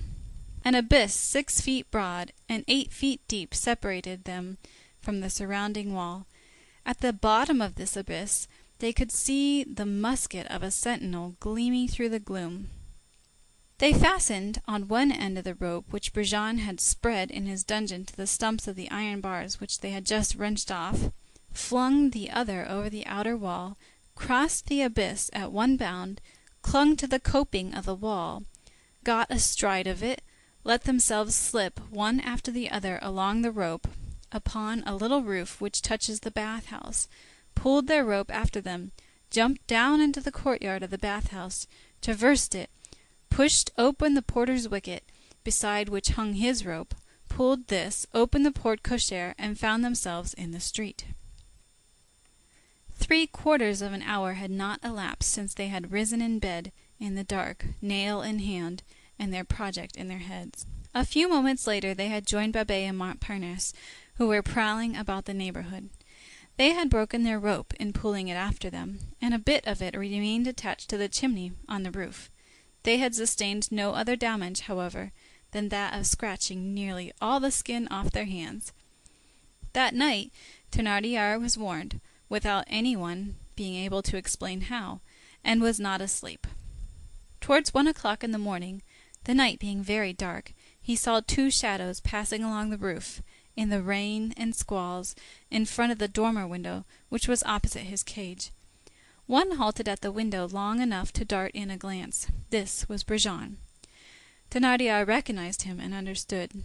This was enough. Thénardier, rated as a burglar, and detained as a measure of precaution under the charge of organizing a nocturnal ambush with armed force, was kept in sight. The sentry, who was relieved every 2 hours, marched up and down in front of his cage with a loaded musket. The Bel Air was lighted by a skylight. The prisoner had on his feet fetters weighing 50 pounds. Every day at 4 o'clock in the afternoon, a jailer, escorted by 2 dogs, this was still in vogue at that time, entered his cage, deposited beside his bed a loaf of black bread weighing 2 pounds, a jug of water, a bowl filled with rather thin bouillon, in which swam a few Mayagan beans, inspected his irons, and tapped the bars. This man and his dog made 2 visits during the night. Thénardier had obtained permission to keep a sort of iron bolt which he used to spike his bread into a crack in the wall, in order to preserve it from the rats, as he said. As Thénardier was kept in sight, no objection had been made to this spike. Still, it was remembered afterward that one of the jailers had said, "It would be better to let him have only a wooden spike." At 2 o'clock in the morning the sentinel, who was an old soldier, was relieved and replaced by a conscript. A few moments later, the man with the dogs paid his visit, and went off without noticing anything except, possibly, the excessive youth and the rustic air of the raw recruit. 2 hours afterward, at 4 o'clock, when they came to relieve the conscript, he was found asleep on the floor, lying like a log near Thénardier's cage. As for Thénardier, he was no longer there. There was a hole in the ceiling of his cage, and, above it, another hole in the roof. One of the planks of his bed had been wrenched off, and probably carried away with him, as it was not found. They also seized in his cell a half-empty bottle which contained the remains of the stupefying wine with which the soldier had been drugged. The soldier's bayonet had disappeared. At the moment when this discovery was made, it was assumed that Thénardier was out of reach. The truth is that he was no longer in the new building, but that he was still in great danger. Thénardier, on reaching the roof of the new building, had found the remains of Brujon's rope hanging to the bars of the upper trap of the chimney. But, as this broken fragment was much too short, he had not been able to escape by the outer wall, as Brujon and Guelemer had done. When one turns from the Rue de Bellay into the Rue du Roi Cécile, one almost immediately encounters a repulsive ruin. There stood on that spot in the last century a house of which only the back wall now remains, a regular wall of masonry, which rises to the height of the third story between the adjoining buildings. This ruin can be recognized by two large square windows which are still to be seen there. The middle one, that nearest the right gable, is barred with a worm-eaten beam, adjusted like a prop. Through these windows there was formerly visible a lofty and lugubrious wall, which was a fragment of the outer wall of La Force. The empty space on the street left by the demolished house is half filled by a fence of rotten boards, shored up by 5 stone posts. In this recess lies concealed a little shanty which leans against the portion of the ruin which has remained standing. The fence has a gate, which a few years ago was fastened only by a latch. It was the crest of this ruin that Thénardier had succeeded in reaching a little after 1 o'clock in the morning. How had he got there? That is what no one has ever been able to explain or understand. The lightning must at the same time have hindered and helped him. He had made use of the ladders and scaffoldings of the slaters to get from roof to roof, from enclosure to enclosure, from compartment to compartment, to the buildings of the Charlemagne Court, then to the buildings of the St. Louis Court, and thence to the hut on the Rue du Roi de Sicile. Had he made use of the ladders and scaffoldings of the slaters to get from roof to roof, from enclosure to enclosure, from compartment to compartment, to the buildings of the Charlemagne Court, then to the buildings of the St. Louis Court, to the outer wall, and thence to the hut on the Rue du Roi de Sicile? But in that itinerary there existed breaks which seemed to render it an impossibility. Had he placed the plank from his bed like a bridge from the roof of the Bel Air to the outer wall, and crawled flat on his belly on the coping of the outer wall to the whole distance round the prison as far as the hut? But the outer wall of La Force formed a crenellated and unequal line. It mounted and descended. It dropped at the firemen's barracks. It rose towards the bathhouse. It was cut in twain by building. It was not even of the same height on the Hôtel Lamoignon as on the Rue Pavie. Everywhere occurred falls and right angles, and then the sentinel must have espied the dark form of the fugitive. Hence the route taken by Thénardier still remains rather inexplicable. In 2 manners flight was impossible. Had Thénardier, spurred on by the thirst for liberty which changes precipices into ditches, iron bars into wattles of osier, a legless man into an athlete, a gouty man into a bird, stupidity into instinct, instinct into intelligence, and intelligence into genius, had Thénardier invented a third mode? No one has ever found out. The marvels of escape cannot always be accounted for. The man who makes his escape, we repeat, is inspired. There is something of the star and of the lightning in the mysterious gleam of flight. The efforts toward deliverance is no less surprising than the flight toward the sublime. And one says of the escaped thief, "How did he contrive to scale that wall?" In the same way that one says of Corneille, "Where did he find the means of dying?" At all events, dripping with perspiration, drenched with rain, with his clothes hanging in ribbons, his hands flayed, his elbows bleeding, his knees torn, Thénardier had reached what children, in their figurative language, call the edge of the wall of the ruin. There he had stretched himself out at full length, and there his strength had failed him. A steep escarpment, 3 stories high, separated him from the pavement of the street. The rope which he had was too short. There he waited, pale, exhausted, desperate with all the despair which he had undergone, still hidden by the night, but telling himself that the day was on the point of dawning, alarmed at the idea of hearing the neighboring clock of St. Paul strike 4 within a few minutes, an hour when the sentinel was relieved, and when the latter would be found asleep under the pierced roof, staring in horror at a terrible depth, at the light of the street lanterns, the wet black pavement, that pavement longed for, yet frightful, which meant death, and which meant liberty. He asked himself whether his 3 accomplices in flight had succeeded, if they had heard him, and if they would come to his assistance. He listened. With the exception of the patrol, no one had passed through the street since he had been there. Nearly the whole of the descent of the market gardeners from Montreuil, from Charonne, from Vincennes, and from Bercy to the markets was accomplished through the Rue Saint-Antoine. 4 o'clock struck. Thénardier shuddered. A few moments later, that terrified and confused uproar which follows the discovery of an escape broke forth in the prison. The sound of doors opening and shutting, the creaking of gratings on their hinges, a tumult in the guard-house, the hoarse shouts of the turnkeys, the shock of the musket butts on the pavement of the courts reached his ears. Lights ascended and descended past the grated windows of the dormitories. A torch ran along the ridge-pole of the top story of the new building.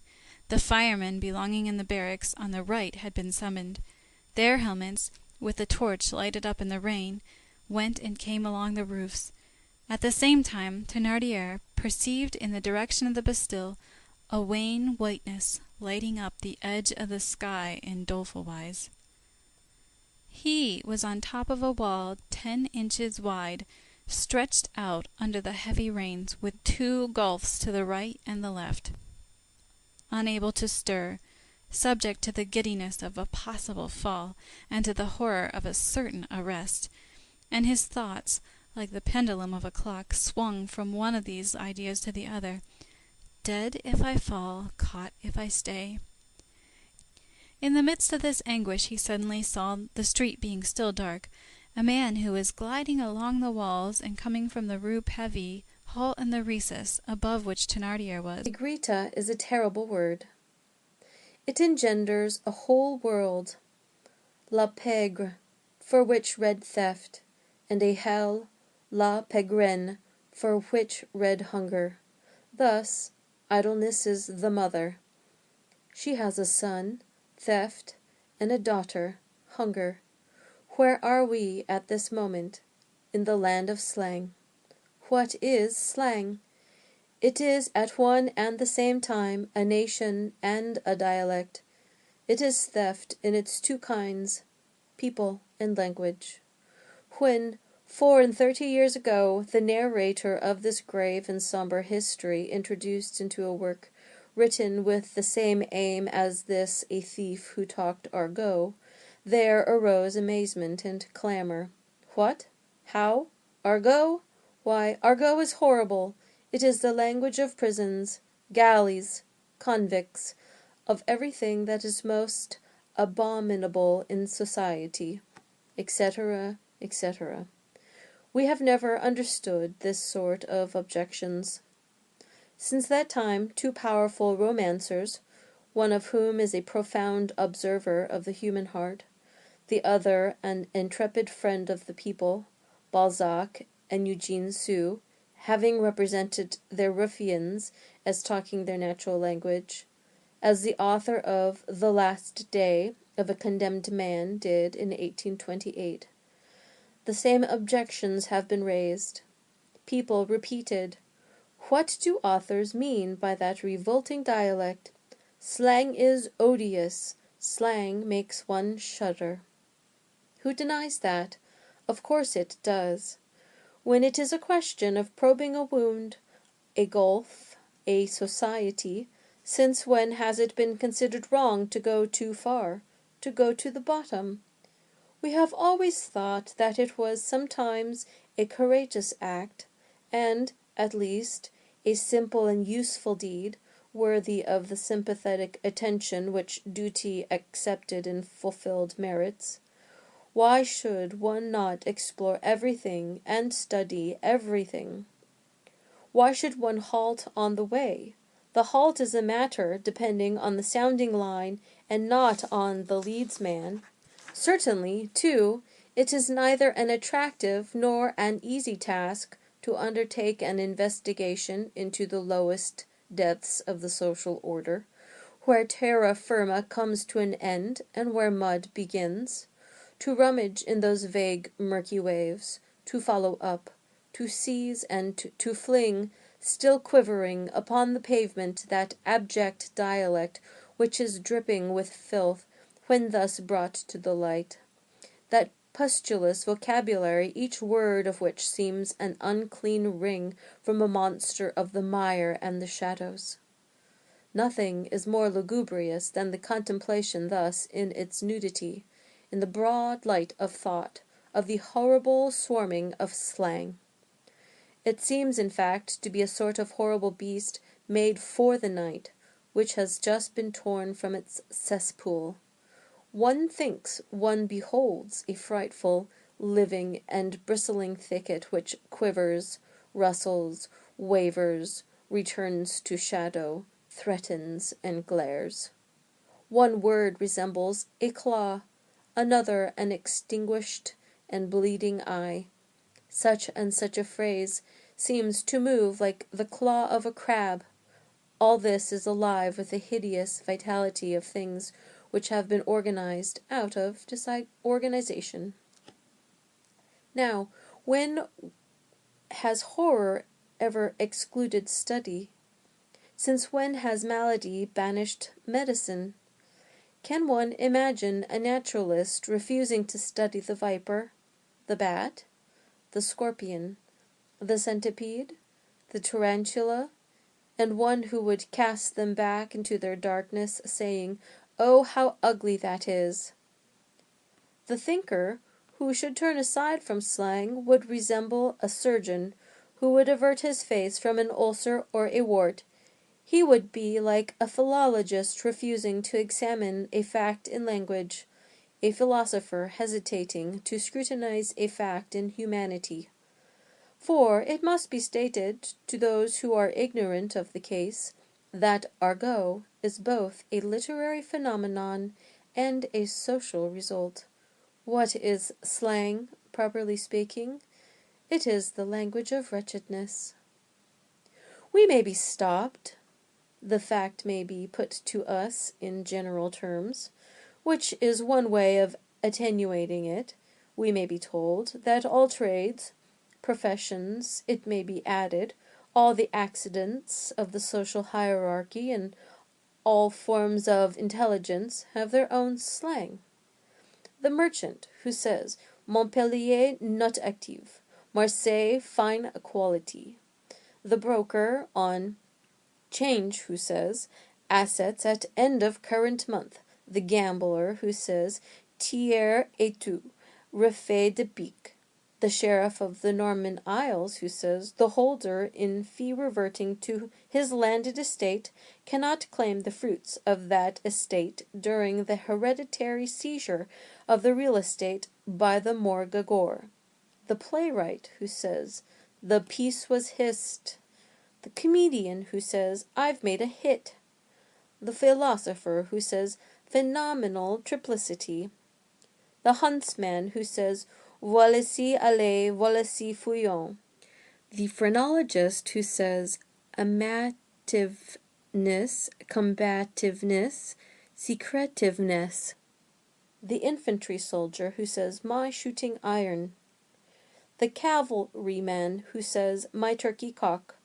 The fencing master who says, "Tierce, carte, break." The printer who says, "My shooting stick and galley."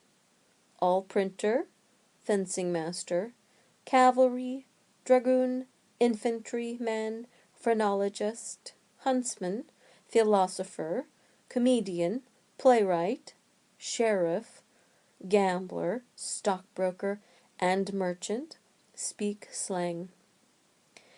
the painter who says my grinder, the notary who says my skip the gutter, the hairdresser who says my mealy back, the cobbler who says my cub, talks slang.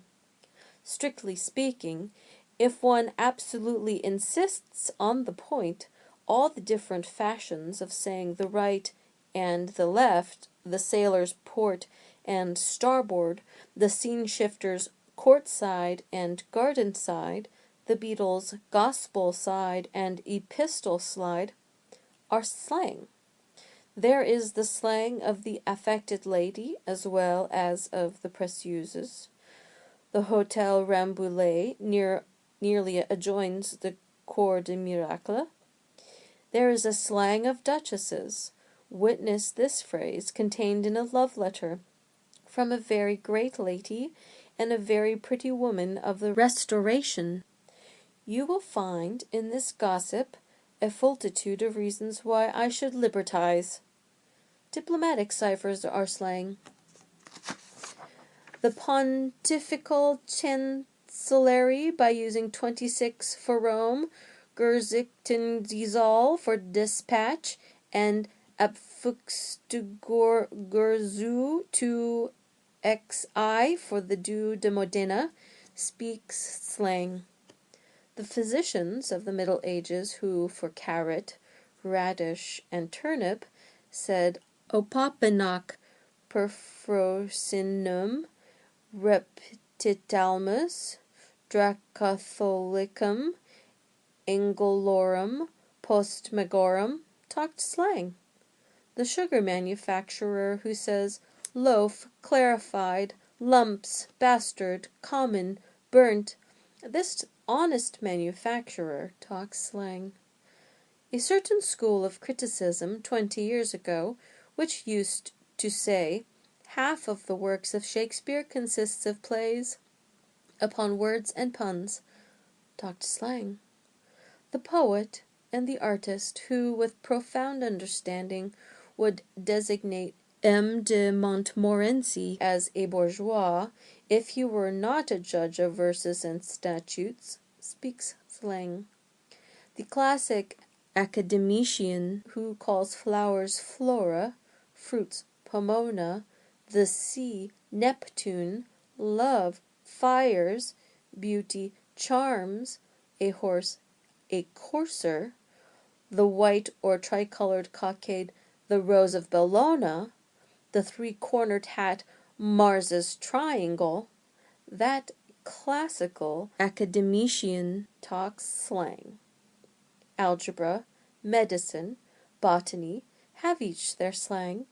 The tongue which is employed on board ship, that wonderful language of the sea, which is so complete and so picturesque, which was spoken by Jean Bart, Duquesne, Suffren, and Dupeur, which mingles with the whistling of the rigging, the sound of the speaking trumpets, the shock of the boarding irons, the roll of the sea, the wind, the gale, the cannon, is wholly a heroic and dazzling slang, which is to the fierce slang of the thieves what the lion is to the jackal.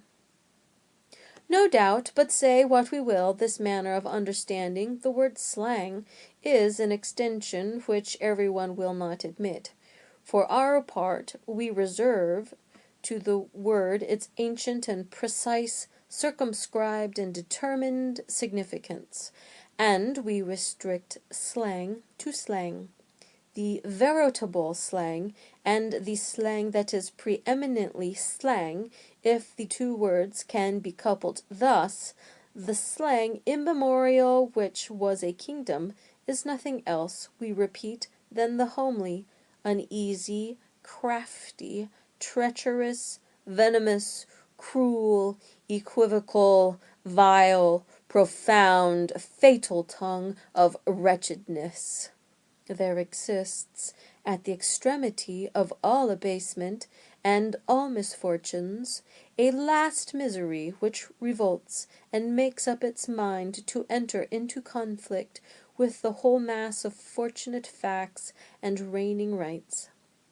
A fearful conflict, where now cunning, now violent, unhealthy and ferocious at one and the same time, it attacks the social order with pinpricks through vice, and with club blows through crime. To meet the needs of this conflict, wretchedness has invented a language of combat, which is slang. To keep afloat, and to rescue from oblivion, to hold above the gulf, were it but a fragment of some language which man has spoken and which would otherwise be lost, that is to say, one of the elements, good or bad, of which civilization is composed, or by which it is complicated, to extend the records of social observation, is to serve civilization itself. This service Plautus rendered, consciously or unconsciously, by making two Carthaginian soldiers talk Phoenician. That service Molière rendered by making so many of his characters talk Levantine and all sorts of dialects. Here objections spring up afresh. Phoenician, very good. Levantine, quite right. Even dialect, let that pass. They are tongues which have belonged to nations or provinces. But slang! What is the use of preserving slang? What is the good of assisting slang to survive? To this we reply in one word only, assuredly. If the tongue which a nation or a province has spoken is worthy of interest, the language which has been spoken by a misery is still more worthy of attention and study. It is the language which has been spoken in France, for example, for more than 4 centuries, not only by a misery, but by every possible human misery. And then we insist upon it, the study of social deformities and infirmities, and the task of pointing them out with a view to remedy, is not a business in which choice is permitted. The historian of manners and ideas has no less austere a mission than the historian of events. The latter has a surface of civilization, the conflicts of crowns, the births of princes, the marriages of kings, battles, assemblages, great public men, revolutions in the daylight, everything on the exterior. The other historian has the interior, the depths, the people who toil, suffer, wait, the oppressed woman, the agonizing child, the secret war between man and man, obscure ferocities, prejudices, plotted iniquities, the subterranean, the indistinct tremors of multitudes, the die of hunger, the counterblows of the law, the secret evolution of souls, the go barefoot, the bare-armed, the disinherited, the orphans, the unhappy, and the infamous, all the forms which roam through the darkness. He must descend with his heart full of charity and severity at the same time, as a brother and as a judge, to those impenetrable casemates where crawl pell-mell those who bleed and those who deal the blow, those who weep and those who curse, those who fast and those who devour, those who endure evil and those who inflict it. Have these historians of hearts and souls duties at all inferior to the historians of external facts? Does anyone think that Alighieri has any fewer things to say than Machiavelli?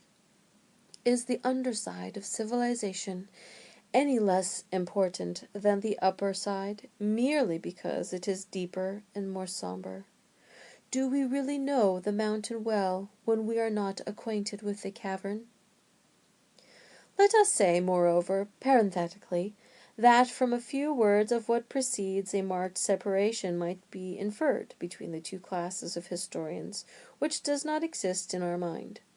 No one is a good historian of the patent, visible, striking, and public life of peoples, if he is not, at the same time, in a certain measure, the historian of their deep and hidden life, and no one is a good historian of the interior unless he understands at need to be the historian of the exterior also.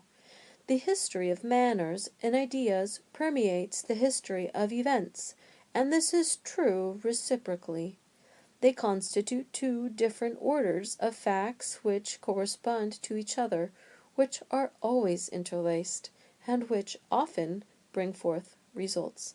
All the lineaments which Providence traces on the surface of a nation have their parallels, sombre but distinct in their depths, and all convulsions of the depths produce ebullitions on the surface.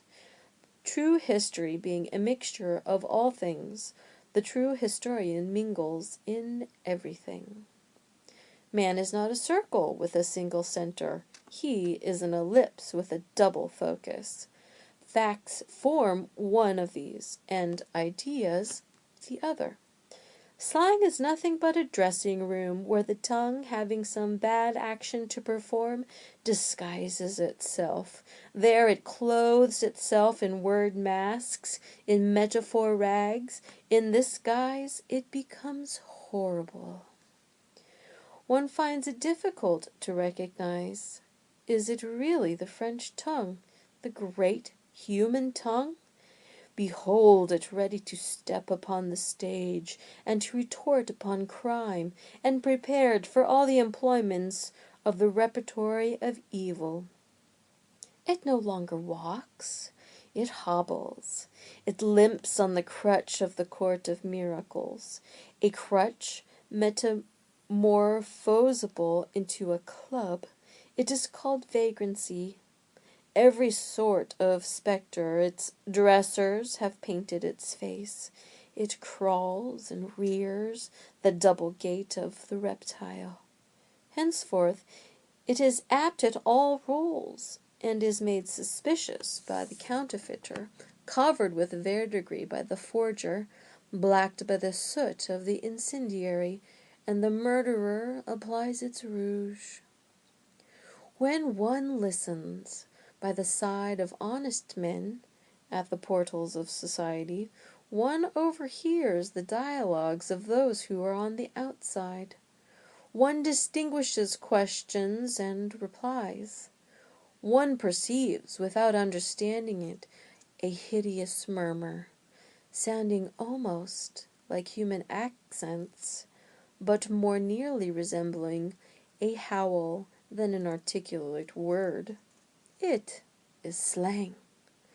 The words are misshapen and stamped with an indescribable and fantastic bestiality. One thinks one hears hydras talking.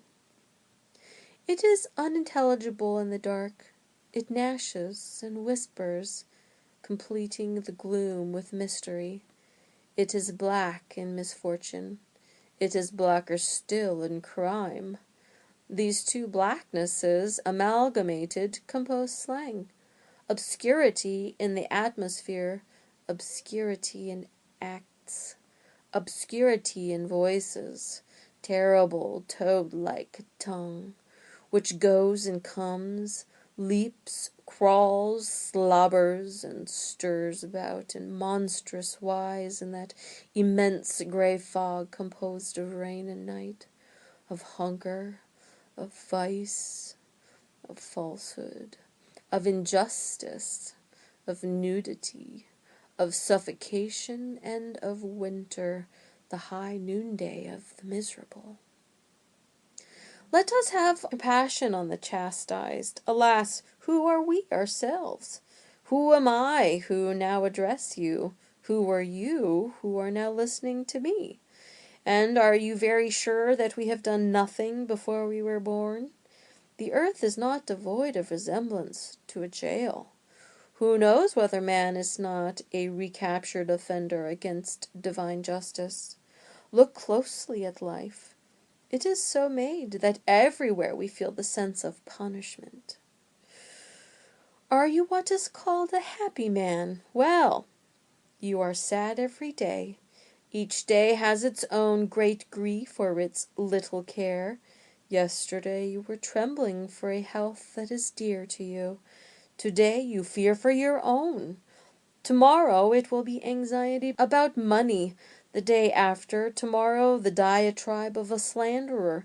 The day after that the misfortune of some friend. Then the prevailing weather. Then something that has been broken or lost. Then a pleasure with which your conscience and your vertebral column reproach you. Again, the course of public affairs. This without reckoning in the pains of the heart, and so it goes on. One cloud is dispelled, another forms. There is hardly one day out of 100 which is wholly joyous and sunny, and you belong to that small class who are happy? As for the rest of mankind, stagnating night rests upon them. Thoughtful minds make but little use of the phrase, the fortunate and the unfortunate. In this world, evidently the vestibule of another, there are no fortunate. The real human division is this, the luminous and the shady. To diminish the number of the shady, to augment the number of the luminous, that is the object. That is why we cry education, science. To teach reading means to light the fire. Every syllable spelled out sparkles. However, he who says light does not necessarily say joy. People suffer in the light. Excess burns. The flame is the enemy of the wing. To burn without ceasing to fly. Therein lies the marvel of genius. When you shall have learned to know and to love, you will still suffer. The day is born in tears. The luminous weep, if only over those in darkness. End of Book 7, Chapter 1. Recording by Rachel Nelson Smith, Santa Cruz, California.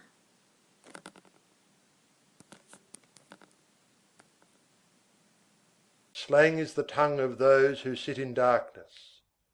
Thought is moved in its most sombre depths, social philosophy is bidden to its most poignant meditations in the presence of that enigmatic dialect at once so blighted and rebellious.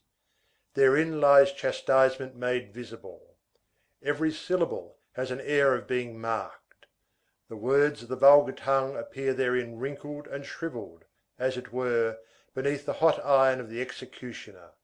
Some seem to be still smoking. Such and such a phrase produces upon you the effect of the shoulder of a thief branded with the fleur de lis, which has suddenly been laid bare. Ideas almost refuse to be expressed in these substantives, which are fugitives from justice. Metaphor is sometimes so shameless that one feels that it has worn the iron neck fetter. Moreover, in spite of all this, and because of all this strange dialect has by rights its own compartment in that great impartial case of pigeon-holes where there is room for the rusty farthing as well as for the gold medal, and which is called literature. Slang, whether the public admit the fact or not, has its syntax and its poetry. It is a language. Yes, by the deformity of certain terms, we recognize the fact that it was chewed by Mandrin, and by the splendour of certain metonymies, we feel that Villon spoke it. That exquisite and celebrated verse, Mais où sont les neiges d'antan? But where are the snows of years gone by? Is a verse of slang. Antam, ante annum, is a word of Thun slang, which signified the past year, and by extension, formerly.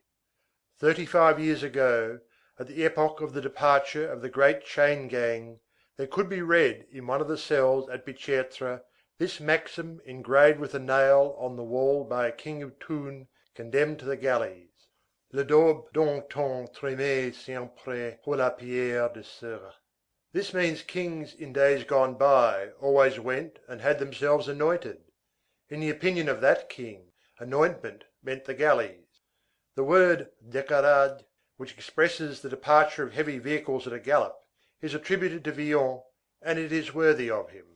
This word, which strikes fire with all four of its feet, sums up in a masterly onomatopoeia the whole of La Fontaine's admirable verse: Six forts chevaux tiraient un coche. 6 stout horses drew a coach.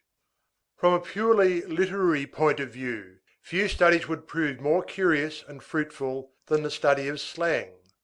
It is a whole language within a language, a sort of sickly excrescence, an unhealthy graft which has produced a vegetation, a parasite which has its roots in the old Gallic trunk, and whose sinister foliage crawls all over one side of the language. This is what may be called the first, the vulgar aspect of slang. But for those who study the tongue as it should be studied, that is to say, as geologists study the earth, slang appears like a veritable alluvial deposit. According as one digs a longer or shorter distance into it, one finds in slang, below the old popular French, Provençal, Spanish, Italian, Levantine, that language of the Mediterranean ports, English and German, the Romance language in its 3 varieties, French, Italian and Romance, Latin, and finally Basque and Celtic, a profound and unique formation, a subterranean edifice erected in common by all the miserable. Each accursed race has deposited its layer, each suffering has dropped its stone there, each heart has contributed its pebble. A throng of evil, base, or irritated souls, who have traversed life and have vanished into eternity, linger there almost entirely visible still beneath the form of some monstrous word. Do you want Spanish? The old Gothic slang abounded in it. Here is boffet, a box on the ear, which is derived from boffeton. Ventan, window, later on ventin, which comes from ventana. Gat, cat, which comes from gatto. Acite, oil, which comes from acete. Do you want Italian? Here is spade, sword, which comes from spada. Carvel, boat, which comes from caravella. Do you want English? Here is bichot, which comes from bishop. Raya, spy, which comes from rascal, rascalion. Pilch, a case, which comes from pilcher, a sheath. Do you want German? Here is the Keller, the waiter, Kellner, the Herz, the master, Herzog, duke. Do you want Latin? Here is frangir, to break, frangere, a fourré, to steal, fur. Cadene, chain, catena. There is one word which crops up in every language of the continent, with a sort of mysterious power and authority. It is the word magnus. The Scotchman makes of it his mac, which designates the chief of the clan, MacFarlane, MacCallamore, the great Farlane, the great Cullamore. Slang turns it into mec, and later lemec, that is to say, God. Would you like Basque? Here is Gahisto, the devil, which comes from gaitstoa, evil. Sorgabon, good night, which comes from Gabon, good evening. Do you want Celtic? Here is blavin, a handkerchief, which comes from blaver, gushing water. Ménesse, a woman, in a bad sense, which comes from mainec, full of stones. Barant, brook, which comes from baranton, fountain. Goffeur, locksmith, from goff, blacksmith. Guedeuse, death, which comes from gundu, black, white.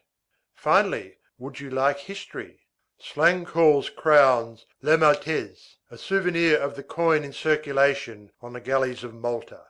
In addition to the philological origins just indicated, slang possesses other and still more natural roots, which spring, so to speak, from the mind of man itself. In the first place, the direct creation of words. Therein lies the mystery of tongues. To paint with words, which contains figures one knows not how or why, is a primitive foundation of all human languages, what may be called their granite.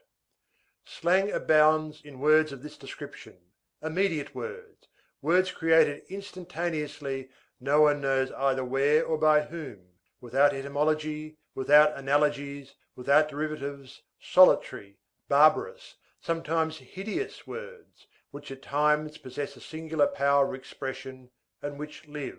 The executioner, le tôle; the forest, le sabri; fear, flight, tough; the lackey, le larbin; the mineral, the prefect, the minister, pharos; the devil, le rabouin. Nothing is stranger than these words which both mask and reveal. Some, le rabouin, for example, are at the same time grotesque and terrible, and produce on you the effect of a cyclopean grimace. In the second place, metaphor. The peculiarity of a language which is desirous of saying all, yet concealing all, is that it is rich in figures. Metaphor is an enigma, wherein the thief who is plotting a stroke, the prisoner who is arranging an escape take refuge. No idiom is more metaphorical than slang. Dévisser le coco, to unscrew the nut, to twist the neck; tortiller, to wriggle, to eat; être gerbe, to be tried; a rat, a bread thief; il en skin, it rains; a striking ancient figure which partly bears its date about it, which assimilates long oblique lines of rain, with the dents and slanting pikes of the lances, and which compresses into a single word the popular expression, it rains halberds. Sometimes, in proportion as slang progresses from the first epoch to the second, words pass from the primitive and savage sense to the metaphorical sense. The devil ceases to be le rabouin, and becomes le boulanger, the baker, who puts the bread into the oven. This is more witty, but less grand, something like Racine after Corneille, like Euripides after Aeschylus. Certain slang phrases which participate in the two epochs and have at once the barbaric character and the metaphorical character, resemble phantasmagories. Les chausseurs vont solliciter des gars à la lune. The prowlers are going to steal horses by night. This passes before the mind like a group of spectres, one knows not what one sees. In the third place, the expedient. Slang lives on the language. It uses it in accordance with its fancy, it dips into it haphazard, and it often confines itself, when occasion arises, to alter it in a gross and summary fashion. Occasionally, with the ordinary words thus deformed and complicated with words of pure slang, picturesque phrases are formed, in which there can be felt the mixture of the two preceding elements, the direct creation and the metaphor. Le cab jaspine, je marron que la roulotte de panton crime dans le sabri. The dog is barking. I suspect that the diligence for Paris is passing through the woods. Le daube est cendre. Le dabouge est le mérossière. Le fait est botif. The bourgeois is stupid. The bourgeoisie is cunning. The daughter is pretty. Generally, to throw listeners off the track, slang confines itself to adding to all the words of the language without distinction an ignoble tail, a termination in aire, org, yerg, or in ush. Thus, vos yerg travaille bon org sisi gumouche. Do you think that leg of mutton good? A phrase addressed by Cartouche to a turnkey in order to find out whether the sum offered for his escape suited him. The termination in mar has been added recently. Slang, being the dialect of corruption, quickly becomes corrupted itself. Besides this, as it is always seeking concealment, as soon as it feels that it is understood, it changes its form. Contrary to what happens with every other vegetation, every ray of light which falls upon it kills whatever it touches. Thus slang is in constant process of decomposition and recomposition, an obscure and rapid work which never pauses.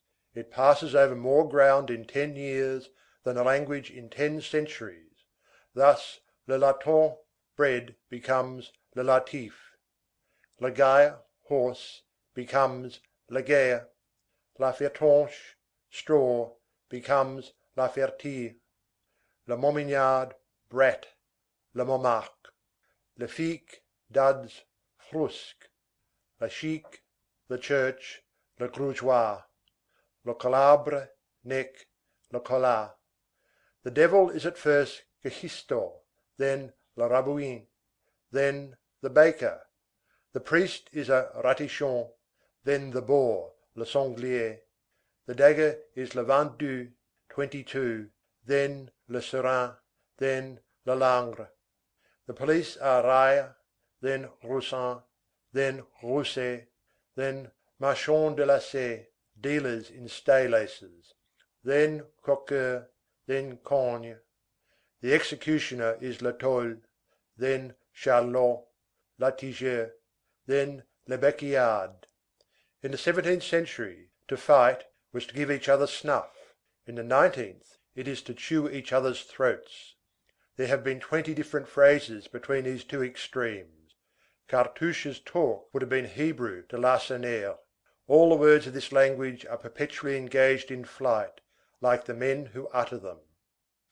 Still, from time to time, and in consequence of this very movement, the ancient slang crops up again and becomes new once more.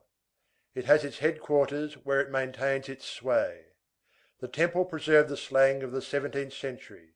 Bicêtre, when it was a prison, preserved the slang of Thunes.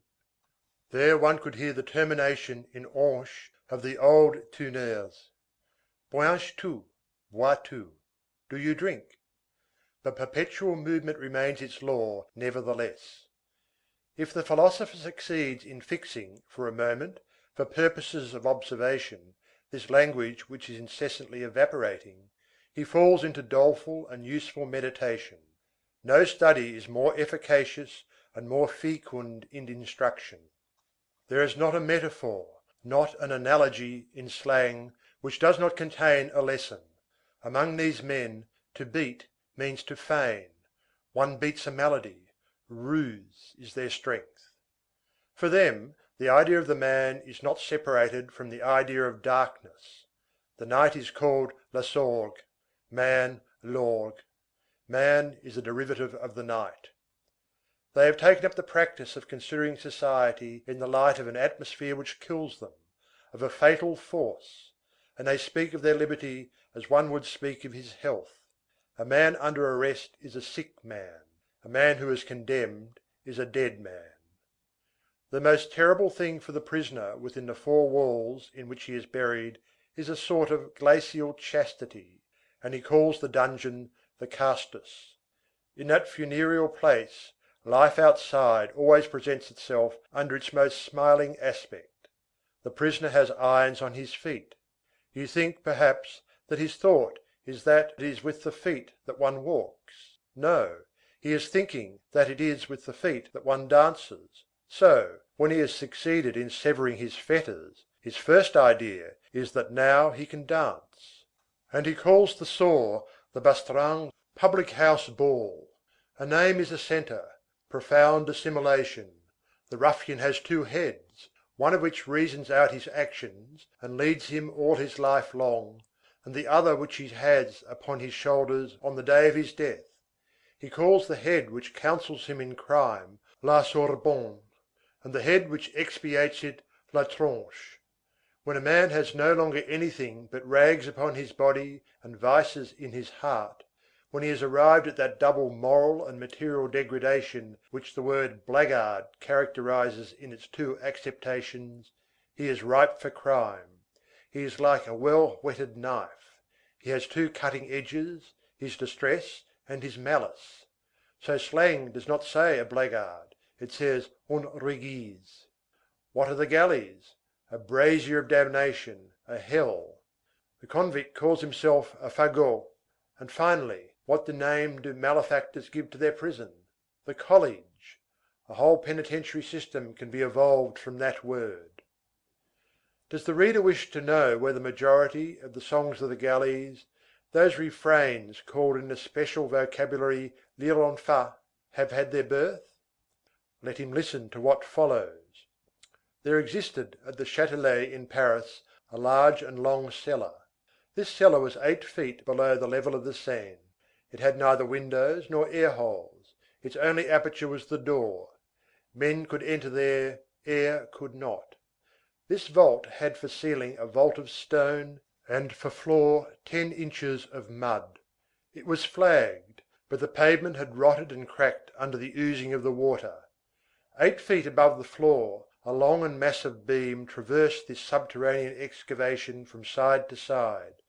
From this beam hung, at short distances apart, chains 3 feet long, and at the end of these chains there were rings for the neck. In this vault, men who had been condemned to the galleys were incarcerated until the day of their departure for Toulon.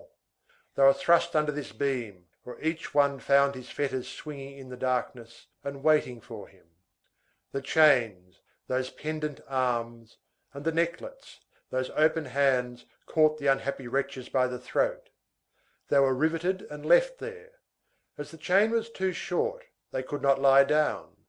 They remained motionless in that cavern, in that night, beneath that beam, almost hanging, forced to unheard of efforts to reach their bread, jug, or their vault overhead, mud even to mid-leg, filth flowing to their very calves, broken asunder with fatigue, with thighs and knees giving way, clinging fast to the chain with their hands in order to obtain some rest, unable to sleep except when standing erect, and awakened every moment by the strangling of the collar.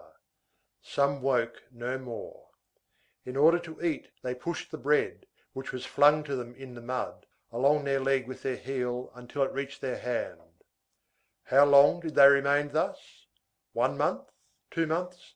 6 months sometimes. One stayed a year.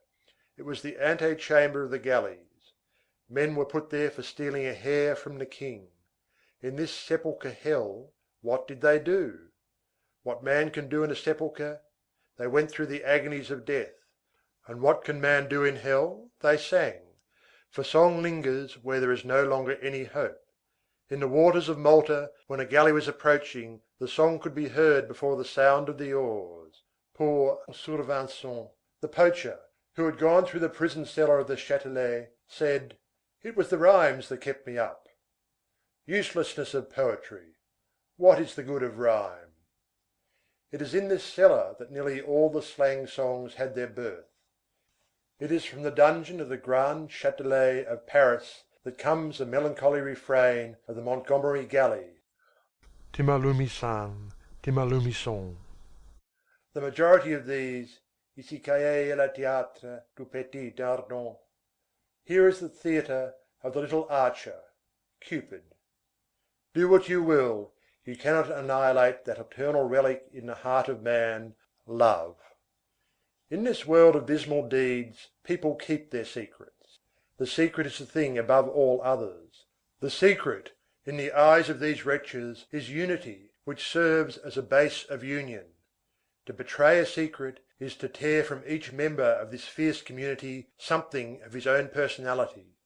To inform against, in the energetic slang dialect, is called to eat the bit, as though each informer drew to himself a little of the substance of all and nourished himself on a bit of each one's flesh. What does it signify to receive a box on the ear? Commonplace metaphor replies, it is to see 36 candles. Here slang intervenes and takes it up. Candle, camoufle. Thereupon the ordinary tongue gives camoufler as the synonym for souffler. Thus, by a sort of infiltration from below upwards, with the aid of metaphor, that incalculable trajectory slang mounts from the cavern to the academy, and Poulaire, saying, "I light my camoufle," causes Voltaire to write, "L'Olivier la Beaumelle deserves 100 camouflets." Researches in slang mean discoveries at every step. Study and investigation of this strange idiom lead to the mysterious point of intersection of regular society with society which is accursed. The thief also has his food for cannon, stealable matter, you, I, whoever passes by, le peintre, Pan, everybody. Slang is language turned convict. That the thinking principle of man be thrust down ever so low, that it can be dragged and pinioned there by obscure tyrannies of fatality, that it can be bound by no one knows what fetters in that abyss, is sufficient to cause consternation. Oh, poor thought of miserable wretches! Alas! will no one come to the succour of the human soul in that darkness? Is it her destiny there to await for ever the mind, the liberator, the immense rider of Pegasi and hippogriffs, the combatant of heroes of the dawn who shall descend from the azure between two wings, the radiant night of the future? Will she for ever summon in vain to her assistance the lance of light of the ideal? Is she condemned to hear the fearful approach of evil through the density of the gulf, and to catch glimpses, nearer and nearer at hand, beneath the hideous water of that dragon's head, that maw streaked with foam, and that writhing undulation of claws, swellings, and rings?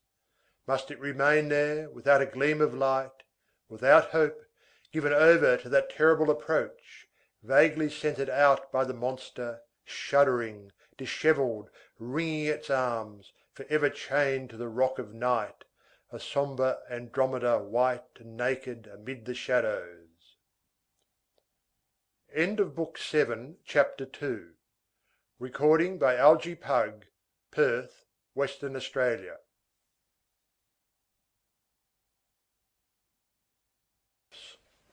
As the reader perceives, slang in its entirety, slang of 400 years ago, like the slang of today, is permeated with that sombre, symbolical spirit which gives to all words a mien which is now mournful, now menacing. One feels in it the wild and ancient sadness of those vagrants of the court of miracles, who played at cards with packs of their own, some of which have come down to us. The eight of clubs, for instance, represented a huge tree bearing 8 enormous trefoil leaves, a sort of fantastic personification of the forest. At the foot of this tree a fire was burning, over which 3 hares were roasting a huntsman on a spit, and behind him, on another fire, hung a steaming pot, whence emerged the head of a dog. Nothing can be more melancholy than these reprisals in painting, by a pack of cards, in the presence of steaks for the roasting of smugglers, and of the cauldron for the boiling of counterfeiters. The diverse forms assumed by thought in the realm of slang, even song, even raillery, even menace, all partook of this powerless and dejected character. All the songs, the melodies of some of which have been collected, were humble and lamentable to the point of evoking tears. The pègre is always the poor pègre, and he is always the hare in hiding, the fugitive mouse, the flying bird. He hardly complains, he contents himself with sighing. One of his moans has come down to us: "I do not understand how God, the Father of men, can torture his children and his grandchildren and hear them cry, without himself suffering torture." The wretch, whenever he has time to think, makes himself small before the low, and frail in the presence of society. He lies down flat on his face, he entreats, he appeals to the side of compassion. We feel that he is conscious of his guilt. Towards the middle of the last century, a change took place. Prison songs and thieves' ritournelles assumed, so to speak, an insolent and jovial mien. The plaintive malour was replaced by the larifla. We find in the 18th century, in nearly all the songs of the galleys and prisons, a diabolical and enigmatical gaiety. We hear this strident and lilting refrain, which we should say had been lighted up by a phosphorescent gleam, and which seems to have been flung into the forest by a will-o'-the-wisp playing the fife.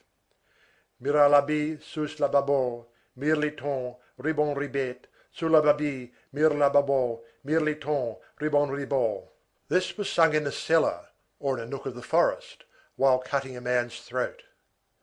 A serious symptom. In the 18th century, the ancient melancholy of the dejected classes vanishes. They begin to laugh. They rally the grand Meg and the grand Daube. Given Louis XV, they call the King of France le Marquis de Pantin. And behold, they are almost gay. A sort of gleam proceeds from these miserable wretches, as though their consciences were not heavy within them any more. These lamentable tribes of darkness have no longer merely the desperate audacity of actions, they possess the heedless audacity of mind. A sign that they are losing the sense of their criminality, and that they feel, even among thinkers and dreamers, some indefinable support which the latter themselves know not of; a sign that theft and pillage are beginning to filter into doctrines and sophisms in such a way as to lose somewhat of their ugliness, while communicating much of it to sophisms and doctrines; a sign, in short, of some outbreak which is prodigious and near unless some diversion shall arise. Let us pause a moment. Whom are we accusing here? Is it the 18th century? Is it philosophy? Certainly not. The work of the 18th century is healthy and good and wholesome. The encyclopedists, Diderot at their head, the physiocrats, Turgot at their head, the philosophers, Voltaire at their head, the utopians, Rousseau at their head. These are four sacred legions. Humanity's immense advance towards the light is due to them.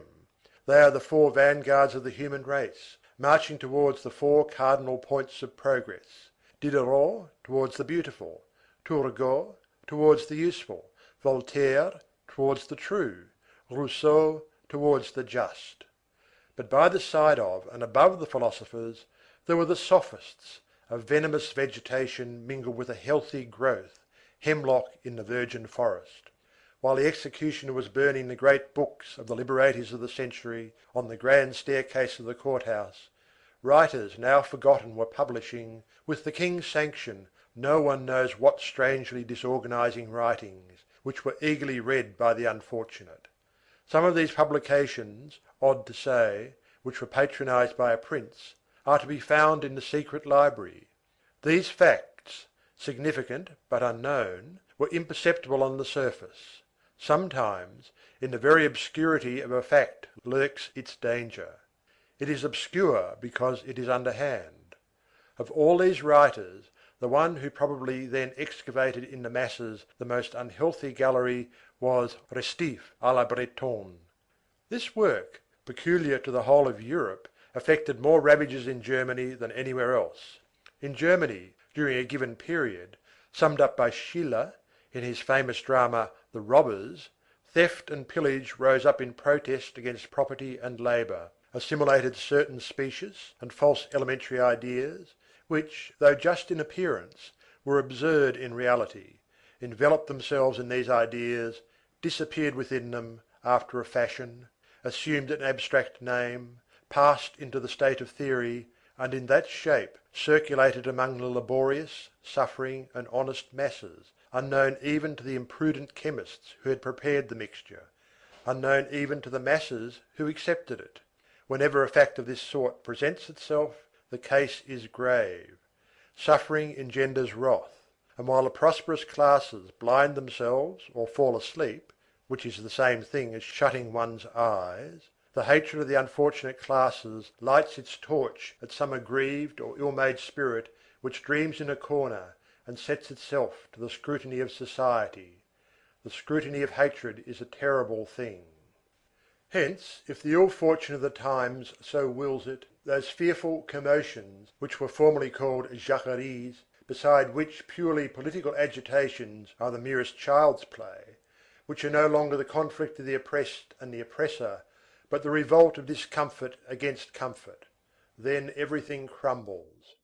Jacqueries are the earthquakes of the people.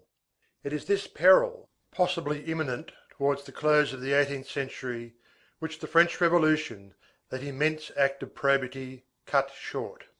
The French Revolution, which is nothing else than the idea armed with the sword, rose erect, and with the same abrupt movement closed the door of ill and opened the door of good. It put a stop to torture, promulgated the truth, expelled miasma, rendered the century healthy, crowned the populace. It may be said of it that it created man a second time, by giving him a second soul, the right.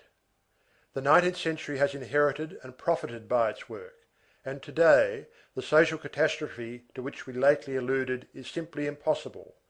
Blind is he who announces it. Foolish is he who fears it. Revolution is the vaccine of Jacquerie. Thanks to the Revolution, social conditions have changed. Feudal and monarchical maladies no longer run in our blood. There is no more of the Middle Ages in our constitution.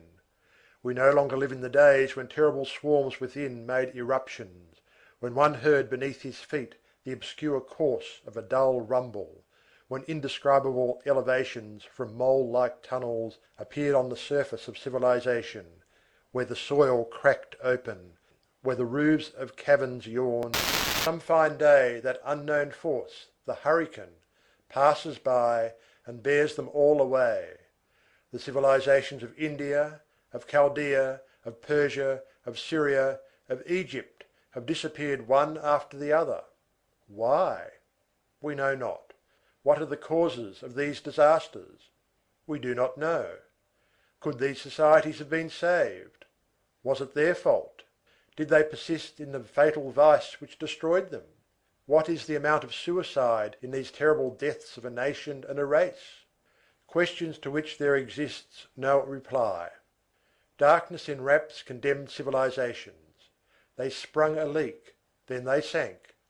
We have nothing more to say, and it is with a sort of terror that we look on at the bottom of that sea which is called the past, behind those colossal waves, at the shipwreck of those immense vessels, Babylon, Nineveh, Tarsus, Thebes, Rome, beneath the fearful gusts which emerge from all the mouths of the shadows.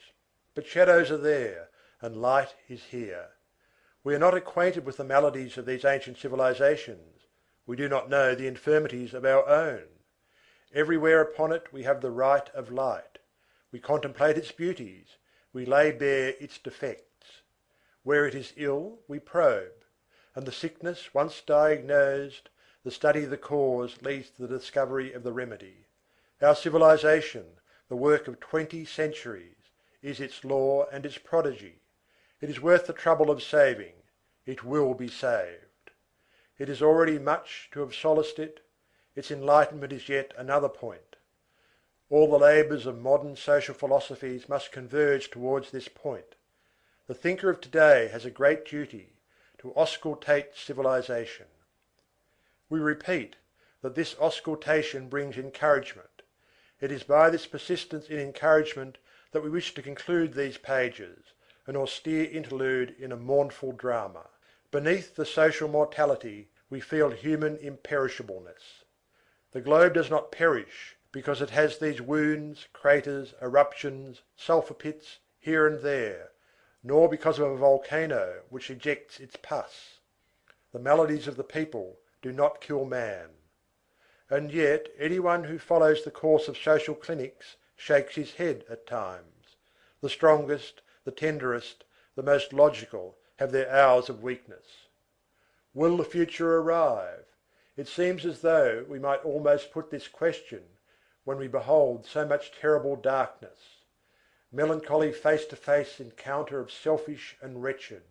On the part of the selfish, the prejudices, shadows of costly education, appetite increasing through intoxication, a giddiness of prosperity which dulls, a fear of suffering which, in some, goes as far as an aversion for the suffering, an implacable satisfaction, the eye so swollen that it bars the soul. On the side of the wretched, covetousness, envy, hatred of seeing others enjoy, the profound impulses of the human beast towards assuaging its desires, hearts full of mist, sadness, need, fatality, impure and simple ignorance. Shall we continue to raise our eyes to heaven? Is the luminous point which we distinguish there one of those which vanish? The ideal is frightful to behold, thus lost in the depths, small, isolated, imperceptible, brilliant, yet surrounded by those great black menaces monstrously heaped around it, yet no more in danger than a star in the maw of the clouds.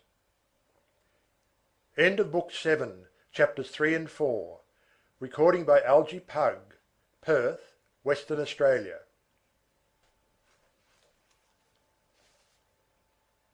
The reader has probably understood that Éponine, having recognized through the gate the inhabitant of that Rue Plumet whither Mignon had sent her, had begun by keeping the ruffians away from the Rue Plumet, and had then conducted Marius thither, and that, after many days spent in ecstasy before that gate, Marius, drawn on by that force which draws the iron to the magnet, and a lover toward the stones of which is built the house of her whom he loves, had finally entered Cosette's garden, as Romeo entered the garden of Juliet. This had proved easier for him than for Romeo. Romeo was obliged to scale a wall. Marius had only to use a little force on one of the bars of the decrepit gate, which vacillated in its rusty recess after the fashion of old people's teeth. Marius was slender and readily passed through. As there was never anyone in the street, and as Marius never entered the garden except at night, he ran no risk of being seen.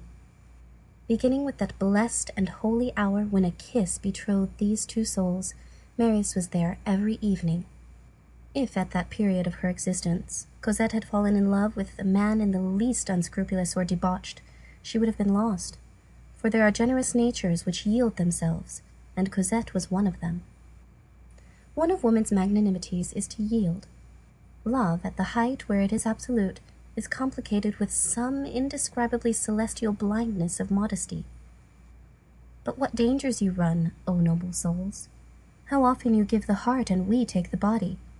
Your heart remains with you. You gaze upon it in the gloom with a shudder. Love has no middle course. It either ruins or it saves. All human destiny lies in this dilemma. This dilemma, ruin or safety, is set forth no more inexorably by any fatality than by love. Love is life, if it is not death. Cradle, also coffin. The same sentiment says yes and no in the human heart. Of all the things that God has made, the human heart is the one which sheds the most light, alas, and the most darkness. God willed that Cosette's love should encounter one of the loves which save. Throughout the whole of the month of May of that year 1832, there were there, in every night, in that poor neglected garden, beneath that thicket which grew thicker and more fragrant day by day, two beings composed of all chastity, all innocence, overflowing with all the felicity of heaven, nearer to the archangels than to mankind, pure, honest, intoxicated, radiant, who shone for each other amid the shadows. It seemed to Cosette that Marius had a crown, and to Marius that Cosette had a nimbus. They touched each other, they gazed at each other, they clasped each other's hands, they pressed close to each other, but there was a distance which they did not pass. Not that they respected it, they did not know of its existence. Marius was conscious of a barrier, Cosette's innocence, and Cosette of a support, Marius's loyalty. The first kiss had also been the last. Marius, since that time, had not gone further than to touch Cosette's hand, or her kerchief, or a lock of hair with his lips. For him, Cosette was a perfume and not a woman. He inhaled her. She refused nothing, and he asked nothing. Cosette was happy, and Marius was satisfied. They lived in this ecstatic state, which can be described as the dazzling of one soul by another soul. It was the ineffable first embrace of two maiden souls in the ideal, two swans meeting on the Jungfrau. At that hour of love, an hour when voluptuousness is absolutely mute, beneath the omnipotence of ecstasy, Marius, the pure and seraphic Marius, would rather have gone to a woman of the town than have raised Cosette's robe to the height of her ankle. Once, in the moonlight, Cosette stooped to pick up something on the ground. Her bodice fell apart and permitted a glimpse of the beginning of her throat. Marius turned away his eyes. What took place between these two beings? Nothing. They adored each other. At night, when they were there, that garden seemed a living and sacred spot. All flowers unfolded around them and sent them incense, and they opened their souls and scattered them over the flowers. The wanton and vigorous vegetation quivered, full of strength and intoxication around these two innocents, and they uttered words of love which set the trees to trembling. What words were these? Breaths, nothing more. These breaths sufficed to trouble and to touch all nature round about. Magic power, which we should find it difficult to understand were we to read in a book these conversations which are made to be borne away and dispersed like smoke wreaths by the breeze beneath the leaves. Take from these murmurs of two lovers that melody which proceeds from the soul and which accompanies them like a lyre, and what remains is nothing more than a shade. You say, "What? Is that all?" Ah, yes, childish prattle, repetitions, laughter at nothing, nonsense, everything that is deepest and most sublime in the world. The only things which are worth the trouble of saying and hearing. The man who has never heard The man who has never uttered these absurdities, these sultry remarks, is an imbecile and a malicious fellow. Cosette said to Marius, Dost thou know? In all this, and athwart this celestial maidenliness, and without either of them being able to say how it had come about, they had begun to call each other thou. Dost thou know? My name is Euphrasie. Euphrasie? Why no, thy name is Cosette. Oh, Cosette is a very ugly name that was given to me when I was a little thing. But my real name is Euphrasie. Dost thou like that name? Euphrasie. Yes, but Cosette is not ugly. Do you like it better than Euphrasie? Why, yes. Then I like it better too. Truly it is pretty, Cosette. Call me Cosette. And the smile that she added made of this dialogue an idyll worthy of the grove situated in heaven. On another occasion, she gazed intently at him and exclaimed, Monsieur, you are handsome. You are good-looking, you are witty, you are not at all stupid. You are much more learned than I am. But I bid you defiance with this word. I love you. And Marius, in the very heavens, thought he heard a strain sung by a star. Or she bestowed on him this gentle tap because he coughed, and she said to him, Don't cough, sir. I will not have people cough in my domain without my permission. It is very naughty to cough and disturb me. I want you to be well because, in the first place, if you are not well, I should be very unhappy. What should I do then? And this was simply divine. Once Marius said to Cosette, Just imagine, I thought at one time that your name was Ursula. This made the both of them laugh the whole evening. In the middle of another conversation, he chanced to exclaim, Oh, one day, on the Luxembourg, I had a good mind to finish breaking up a veteran. But he stopped short and went no further. He would have been obliged to speak to Cosette of her garter, and that was impossible. This bordered on a strange theme, the flesh, before which that immense and innocent love recoiled with a sort of sacred fright. Marius pictured life with Cosette to himself like this, without anything else. To come every evening to the Rue Plumet, to displace the old and accommodating bar of the Chief Justice's gate, to sit elbow to elbow on that bench, to gaze through the trees at the scintillion of the oncoming night, to fit a fold of the knee of his trousers into the ample fall of Cosette's gown, to caress her thumbnail, to call her thou, to smell of the same flower, one after the other, forever, indefinitely. During this time, clouds passed above their heads. Every time that the wind blows, it bears with it more of the dreams of men than of the clouds of heaven. This chaste, almost shy love was not devoid of gallantry by any means. To pay compliments to the woman whom a man loves is the first method of bestowing caresses, and he is half audacious who tries it. A compliment is something like a kiss through a veil. Voluptuousness mingles there with its sweet tiny point while it hides itself. The heart draws back before voluptuousness, only to love the more. Marius's blandishments, all saturated with fancy, were, so to speak, of azure hue. The birds, when they fly up yonder, in the direction of the angels, must hear such words. There were mingled with them, nevertheless, life, humanity, all the positiveness of which Marius was capable. It was what is said in the bower, a prelude to what will be said in the chamber, a lyrical effusion, strophe and sonnet intermingled, pleasing hyperboles of cooing, all the refinements of adoration arranged in a bouquet and exhaling celestial perfume, an ineffable twitter of heart to heart. Oh, murmured Marius, how beautiful you are! I dare not look at you. It is all over with me when I contemplate you. You are Grace. I know not what is the matter with me. The hem of your gown when the tip of your shoe is from beneath upsets me. And then, what an enchanted gleam when you open your thought, even but a little. You talk astonishingly good sense. It seems to me at all times that you are a dream. Speak, I listen, I admire. Oh, Cosette, how strange it is and how charming! I am really beside myself. You are adorable, mademoiselle. I study your feet with the microscope, and your soul with the telescope. And Cosette answered, I have been loving a little more all the time that is passing this morning. Questions and replies took care of themselves in this dialogue, which always turned with mutual consent upon love, as the pith figures always turn on their peg. Cosette's whole person was ingenuousness, ingenuity, transparency, whiteness, candor, radiance. It might have been said of Cosette that she was clear.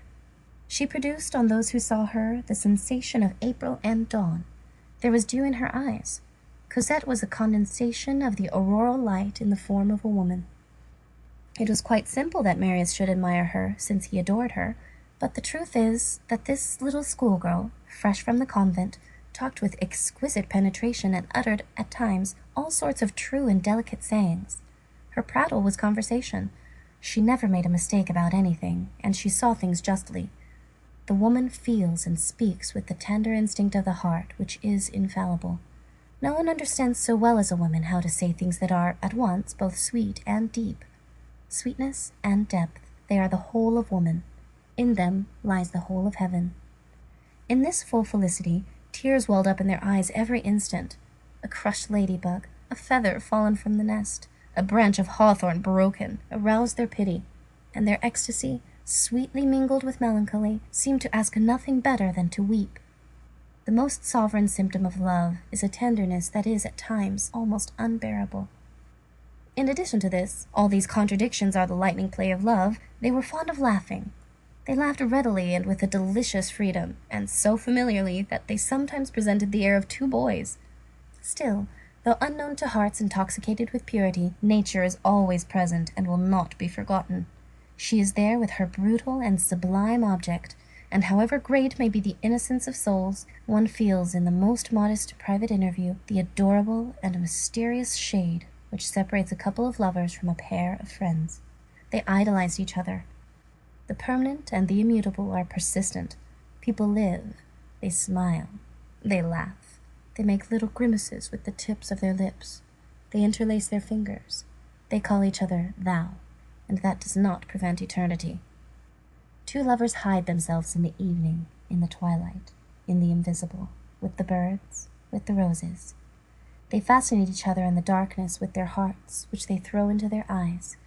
They murmur, they whisper, and in the meantime, immense librations of the planets fill the infinite universe. End of Book 8, Chapter 1. Recording by Angelica Gabriella Wilson.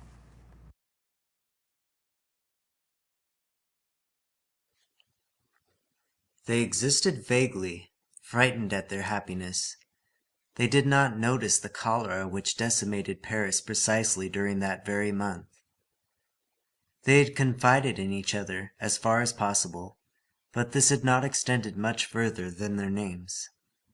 Marius had told Cosette that he was an orphan, that his name was Marius Pontmercy, that he was a lawyer, that he lived by writing things for publishers, that his father had been a colonel, that the latter had been a hero, and that he, Marius, was on bad terms with his grandfather, who was rich.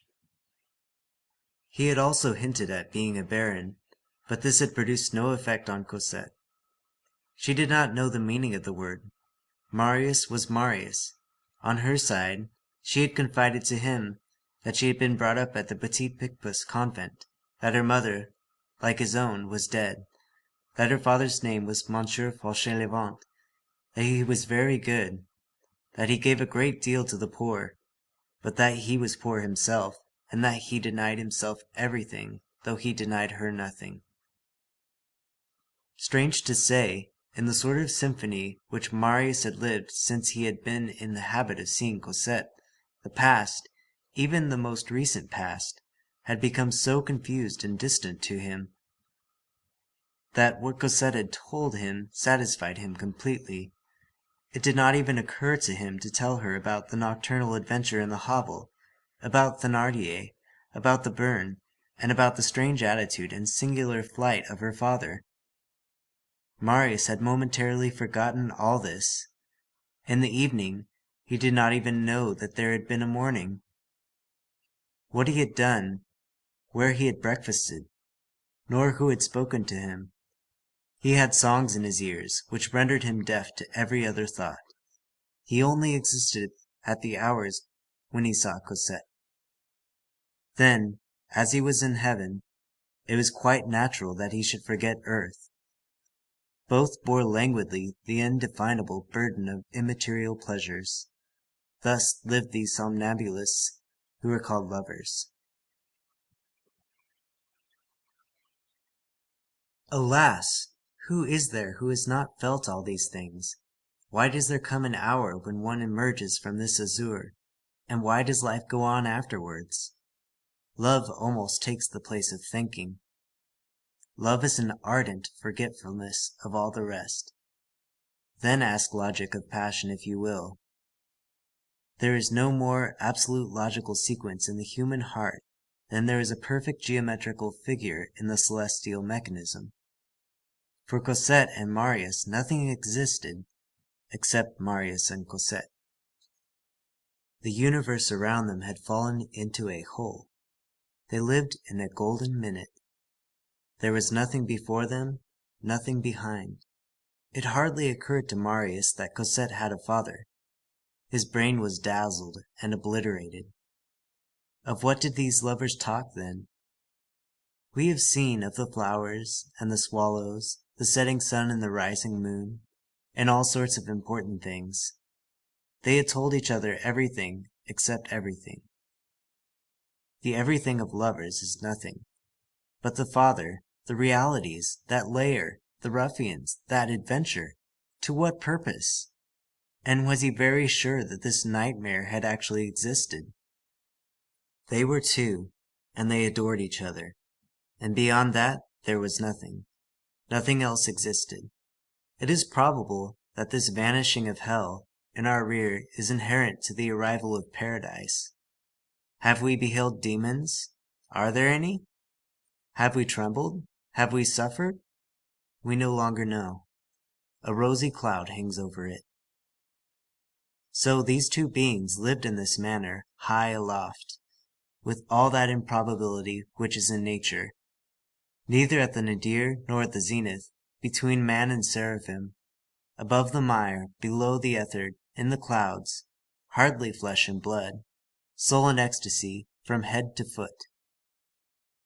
Already too sublime to walk the earth, still too heavily charged with humanity to disappear in the blue, suspended like atoms which are waiting to be precipitated, apparently beyond the bounds of destiny, ignorant of that rut, yesterday, today, tomorrow, amazed, rapturous, floating, soaring, at times so light that they could take their flight out into the infinite, almost prepared to soar away to all eternity.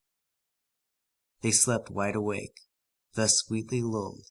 Oh, splendid lethargy of the real overwhelmed by the ideal. Sometimes, beautiful as Cosette was, Marius shut his eyes in her presence.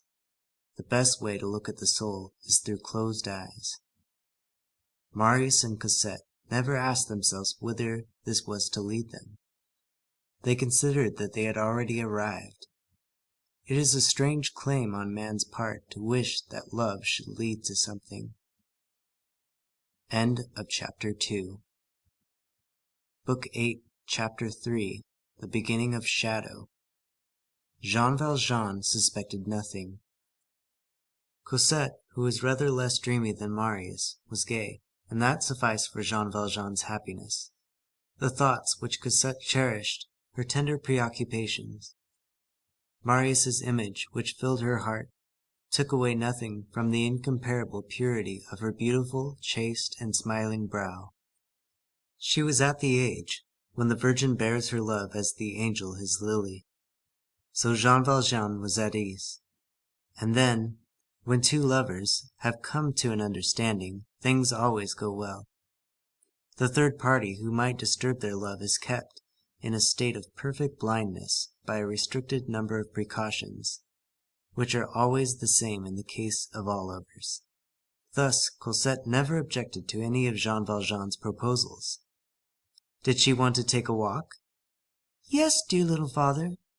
Did she want to stay at home? Very good. Did he wish to pass the evening with Cosette? She was delighted. As he always went to bed at 10 o'clock, Marius did not come to the garden on such occasions until after that hour, when from the street he heard Cosette open the long glass door on the veranda. Of course, no one ever met Marius in the daytime. Jean Valjean never even dreamed any longer that Marius was in existence. Only once, one morning, he chanced to say to Cosette, "Why, You have whitewash on your back." On the previous evening, Marius, in a transport, had pushed Cosette against the wall. Old Toussaint, who retired early, thought of nothing but her sleep, and was as ignorant as the whole matter as Jean Valjean. Marius never set foot in the house. When he was with Cosette, they hid themselves in a recess near the steps, in order that they might neither be seen nor heard from the street, and there they sat, frequently contenting themselves, by way of conversation, with pressing each other's hands 20 times a minute as they gazed at the branches of the trees. At such times a thunderbolt might have fallen 30 paces from them, and they would not have noticed it. So deeply was the reverie of one absorbed and sunk in the reverie of the other. Limpid purity, hours wholly white, almost all alike. This sort of love is a recollection of lily petals and the plunge of the dove. The whole extent of the garden lay between them and the street. Every time that Marius entered and left, he carefully adjusted the bar of the gate in such a manner that no displacement was visible. He usually went away about midnight, and returned to Courfeyrac's lodgings. Courfeyrac said to Bahorel, "Would you believe it? Marius comes home nowadays at 1 o'clock in the morning." Bahorel replied, "What do you expect? There's always a petard in a seminary fellow." At times, Courfeyrac folded his arms, assumed a serious air, and said to Marius, "You are getting irregular in your habits, young man." Courfeyrac, being a practical man, did not take in good part this reflection of an invisible paradise upon Marius. He was not much in the light of concealed passions. It made him impatient. And now and then he called upon Marius to come back to reality. One morning he threw him this admonition: "My dear fellow, you produce upon me the effect of being located in the moon. The realm of dreams, the province of illusions, capital, soap bubble. Come, be a good boy. What's her name?" But nothing could induce Marius to talk. They might have torn out his nails before one of the 2 sacred syllables of which that ineffable name, Cosette, was composed. True love is as luminous as the dawn and as silent as the tomb. Only Courfeyrac saw this change in Marius, that his taciturnity was of the beaming order. During this sweet month of May, Marius and Cosette learned to know these immense delights, to dispute and to say you for thou, simply that they might say thou the better afterwards, to talk at great length with very minute details, of persons in whom they took not the slightest interest in the world. Another proof that in that ravishing opera called love, the libretto counts for almost nothing. For Marius to listen to Cosette discussing finery, for Cosette to listen to Marius talk in politics, to listen, knee pressed to knee, to the carriages rolling along the Rue des Babylone, to gaze upon the same planet in space, or at the same glowworm gleaming in the grass, to hold their peace together, a still greater delight than conversation, etc., etc. In the meantime, divers complications were approaching. One evening, Marius was on his way to the rendezvous, by way of the Boulevard des Invalides. He habitually walked with drooping head. As he was on the point of turning the corner of the Rue Plumet, he heard someone quite close to him say, "Good evening, Monsieur Marius." He raised his head and recognized Éponine. This produced a singular effect upon him. He had not thought of that girl a single time since the day when she had conducted him to the Rue Plumet. He had not seen her again, and she had gone completely out of his mind. He had no reasons for anything but gratitude towards her. He owed her his happiness, and yet it was embarrassing to him to meet her. It is an error to think that passion, when it is pure and happy, leads man to a state of perfection. It simply leads him, as we have noted, to a state of oblivion. In this situation, man forgets to be bad, but he also forgets to be good. Gratitude, duty, matters essential and important to be remembered, vanish. At any other time, Marius would have behaved quite differently to Éponine. Absorbed in Cosette, he had not even clearly put it to himself that this Éponine was named Éponine Thénardier, and that she bore the name inscribed in his father's will, that name for which, but a few months before, he would have so ardently sacrificed himself. We show Marius as he was. His father himself was fading out of his soul, to some extent, under the splendor of his love. He replied with some embarrassment, "Ah, so it's you, Éponine? Why do you call me you? Have I done anything to you?" "No," he answered. Certainly he had nothing against her, far from it. Only he felt that he could not do otherwise, now that he used thou for Cosette, than say you to Éponine. As he remained silent, she exclaimed, "Say!" Then she paused. It seemed as though words failed that creature formerly so heedless and so bold. She tried to smile, and could not. Then she resumed, "Well?" Then she paused again, and remained with downcast eyes. "Good evening, Mr. Marius," said she suddenly and abruptly, and away she went. End of Book 8, Chapters 2 and 3. Recording by Joel Hermanson. www.joelhermanson.com. The following day was the 3rd of June, 1832, a date which it is necessary to indicate on account of the grave events which at that epoch hung on the horizon of Paris in the state of lightning-charged clouds. Marius at nightfall was pursuing the same road as on the preceding evening, with the same thoughts of delight in his heart, when he caught sight of Éponine approaching through the trees of the boulevard. 2 days in succession! This was too much. He turned hastily aside, quitted the boulevard, changed his course, and went to the Rue Plumet through the Rue Monsieur. This caused Éponine to follow him to the Rue Plumet, a thing which she had not yet done. Up to that time she had contented herself with watching him on his passage along the boulevard, without ever seeking to encounter him. It was only on the evening before that she had attempted to address him. So Éponine followed him, without his suspecting the fact. She saw him displace the bar and slip into the garden. She approached the railing, felt the bars one after the other, and readily recognized the one which Marius had moved. She murmured in a low and in gloomy accents, "None of that, Lisette." She seated herself on the underpinning of the railing, close beside the bar as though she were guarding it. It was precisely at the point where the railing touched the neighboring wall. There was a dim nook there, in which Éponine was entirely concealed. She remained thus for more than an hour, without stirring and without breathing, a prey to her thoughts.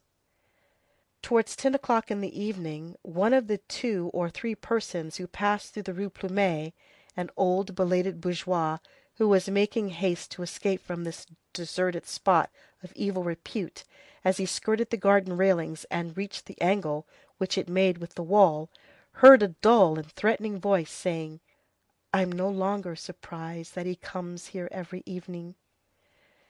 The passer-by cast a glance around him, saw no one, dared not peer into the black niche, and was greatly alarmed. He redoubled his pace. This passer-by had reason to make haste, for a very few instants later, 6 men who were marching separately and at some distance from each other, along the wall, and who might have been taken for a gray patrol, entered the Rue Plumet. The first to arrive at the garden railing halted and waited for the others. A second later all 6 reunited. These men began to talk in a low voice. "This is the place," said one of them. "Is there a cab (a dog) in the garden?" asked another. "I don't know. In any case, I have fetched a ball that will make him eat. Have you some putty to break the pane with?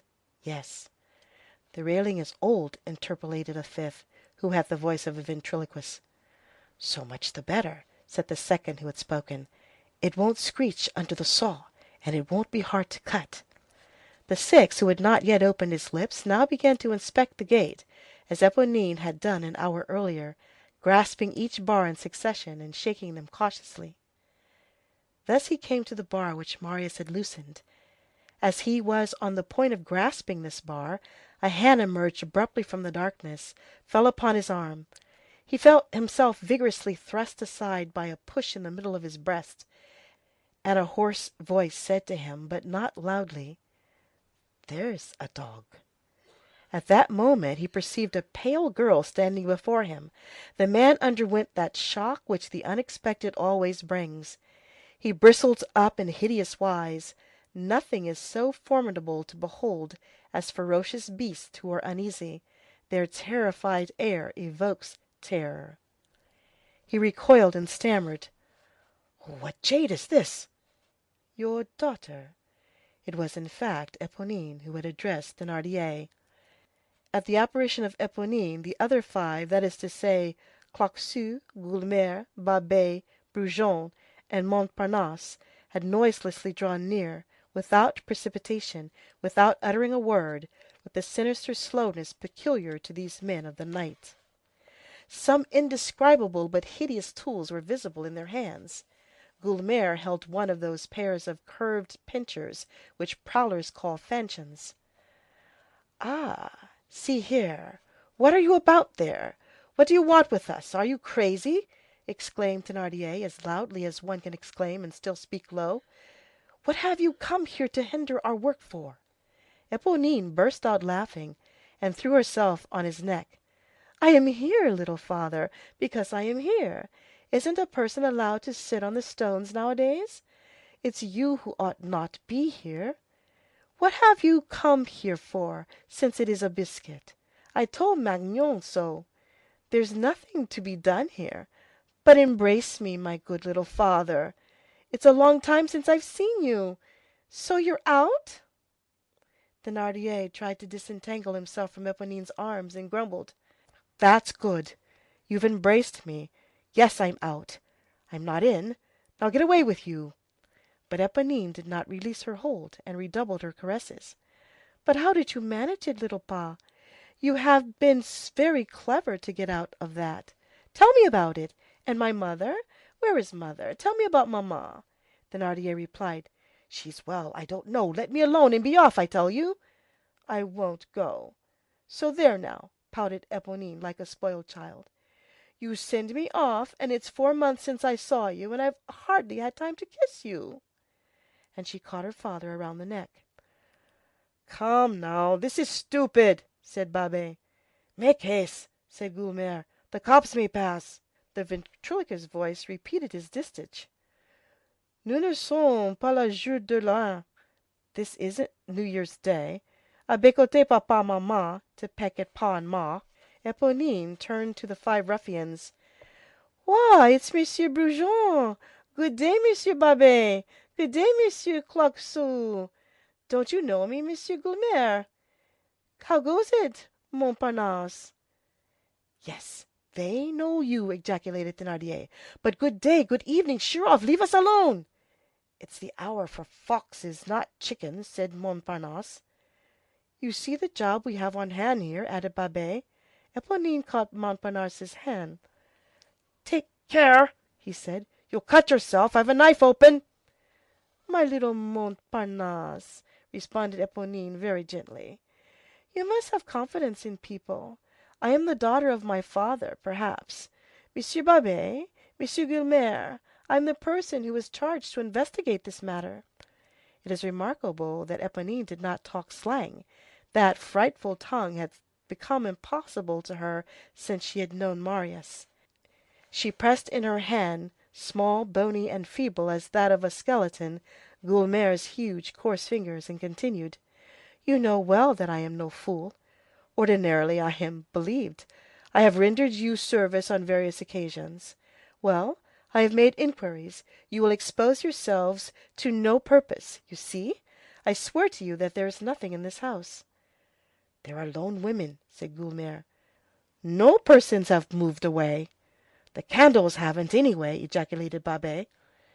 And he pointed out to Éponine across the tops of the trees a light which was wandering about in the mansard roof of the pavilion. It was Toussaint, who had stayed up to spread out some linen to dry. Éponine made a final effort. "Well," said she, "they're very poor folks, and it's a hovel where there isn't a sou." "Go to the devil!" cried Thénardier. "When we've turned the house upside down and put the cellar at the top and the attic below, we'll tell you what there is inside, and whether it's francs or sous or half farthings." And he pushed her aside with the intention of entering. "My good friend, Mr. Montparnasse," said Éponine, "I entreat you, you are a good fellow, don't enter." "Take care, you'll cut yourself," replied Montparnasse. Thénardier resumed in his decided tone, "Decamp, my girl, and leave men to their own affairs." Éponine released Montparnasse's hand, which she had grasped again, and said, "So you mean to enter this house?" "Rather," grinned the ventriloquist. Then she set her back against the gate, faced the 6 ruffians who were armed to the teeth, and to whom the night lent the visages of demons, and said in a firm, low voice, "Well, I don't mean that you shall." They halted in amazement. The ventriloquist, however, finished his grin. She went on, "Friends, listen well. This is not what you want. Now I am talking. In the first place, if you enter this garden, if you lay a hand on this gate, I'll scream, I'll beat on the door, I'll rouse everybody, I'll have the whole 6 of you seized, I'll call the police." "She'd do it too," said Thénardier in a low tone to Brujon and the ventriloquist. She shook her head and added, "Beginning with my father." Thénardier stepped near. "Not so close, my good man," said she. He retreated, growling between his teeth, "Why, what's the matter with her?" And he added, "Bitch." She began to laugh in a terrible way. "As you like. But you shall not enter here. I am not the daughter of a dog, since I am the daughter of a wolf. There are 6 of you. What matters that to me? You are men, while I am woman. You don't frighten me. I tell you that you shan't enter this house because it doesn't suit me. If you approach, I'll bark. I told you, I'm the dog, and I don't care a straw for you. Go your way, you bore me. Go where you please, but don't come here. I forbid it. You can use your knives. I'll use kicks. It's all the same to me. Come on." She advanced a pace nearer the ruffians. She was terrible. She burst out laughing. "Pardine, I am not afraid. I shall be hungry this summer, and I shall be cold this winter. Aren't they ridiculous, these ninnies of men, who think they can scare a girl? What? Scare? Oh, yes, much, because you have finical puppets of mistresses who hide under the bed when you put on a big voice. Forsooth, I ain't afraid of anything, that I ain't." She fastened her intent gaze upon Thénardier and said, "Not even you, father." Then she continued, as she cast her bloodshot, spectre-like eyes upon the ruffians in turn, "What do I care if I'm picked up to-morrow morning on the pavement of the Rue Plumet, killed by the blows of my father's club, or whether I'm found a year from now in the nets at Saint Cloud, or the Isle of Swan, in the midst of rotten old corks and drowned dogs?" She was forced to pause. She was seized by a dry cough. Her breath came from her weak and narrow chest like the death rattle. She resumed, "I have only to cry out, and people will come, and then slap, bang! There are 6 of you. I represent the whole world." Thénardier made a movement towards her. "Don't approach!" she cried. He halted, and said gently, "Well, no, I won't approach, but don't speak so loud. So you intend to hinder us in our work, my daughter? But we must earn our living all the same. Have you no longer any kind of feeling for your father?" "You bother me," said Éponine. "We must live, we must eat. Burst!" So saying, she seated herself on the underpinning of the fence and hummed: "Mon bras si dodu, my arm so plump, ma jambe bien faite, my leg well formed, et le temps perdu, and time wasted." She had set her elbow on her knee and her chin in her hand, and she swung her foot with an air of indifference. Her tattered gown permitted a view of her thin shoulder blades. The neighboring street lantern illuminated her profile and her attitude. Nothing more resolute and more surprising could be seen. The 6 rascals, speechless and gloomy at being held in check by a girl, retreated beneath the shadow cast by the lantern, and held counsel with furious and humiliated shrugs. In the meantime, she stared at them with a stern but peaceful air. "There's something the matter with her," said Babet. "A reason. Is she in love with the dog? It's a shame to miss this, anyway. 2 women, an old fellow who lodges in the back yard, and curtains that ain't so bad at the windows. The old cove must be a Jew. I think the job's a good one." "Well, go in, then, the rest of you," exclaimed Montparnasse. "Do the job. I'll stay here with the girl, and if she fails us—" He flashed the knife, which he held open in his hand, in the light of the lantern. Thénardier said not a word, and seemed ready for whatever the rest pleased. Brujon, who was somewhat of an oracle, and who had, as the reader knows, put up the job, had not as yet spoken. He seemed thoughtful. He had the reputation of not sticking at anything, and it was known that he had plundered a police post simply out of bravado. Besides this, he made verses and songs which gave him great authority. Babet interrogated him. "Say you nothing, Brujon?"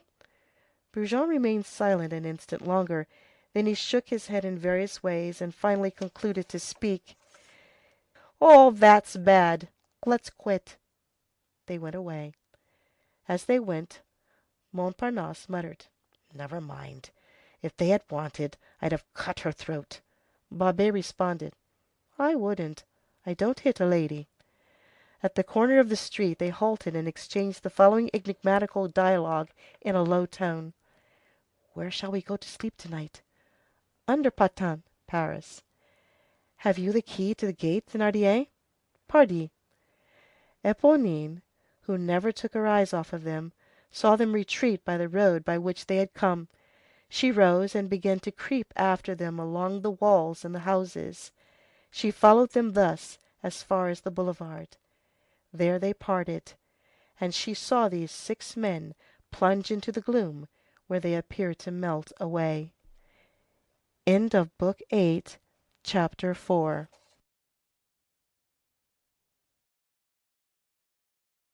After the departure of the ruffians, the Rue Plumet resumed its tranquil nocturnal aspect.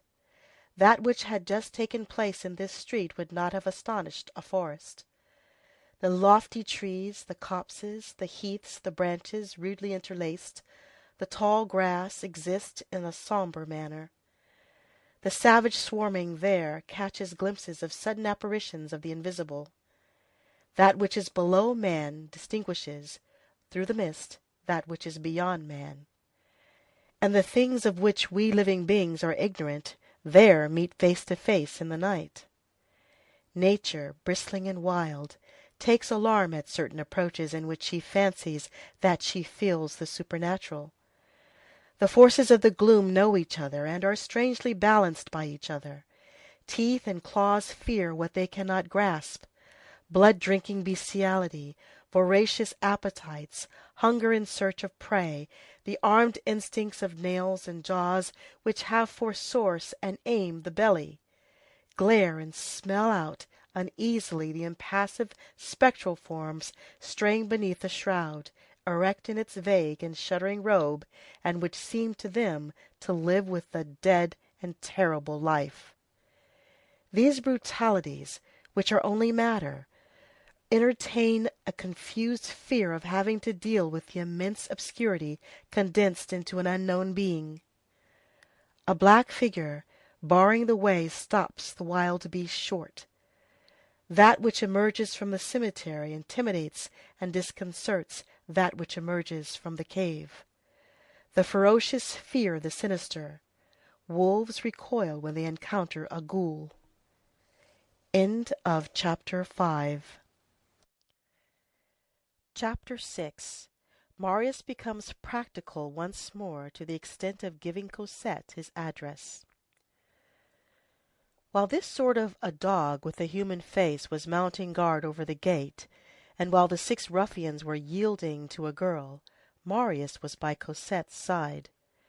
Never had the sky been more studded with stars and more charming, the trees more trembling, the odor of the grass more penetrating.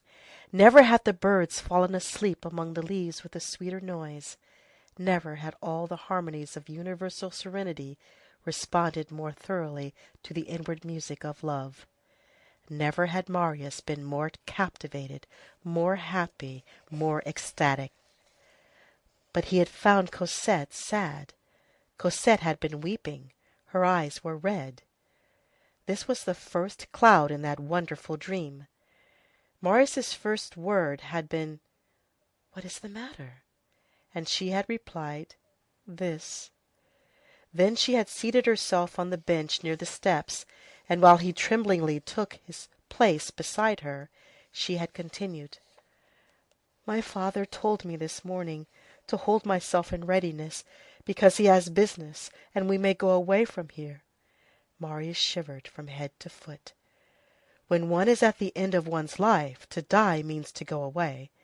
When one is at the beginning of it, to go away means to die.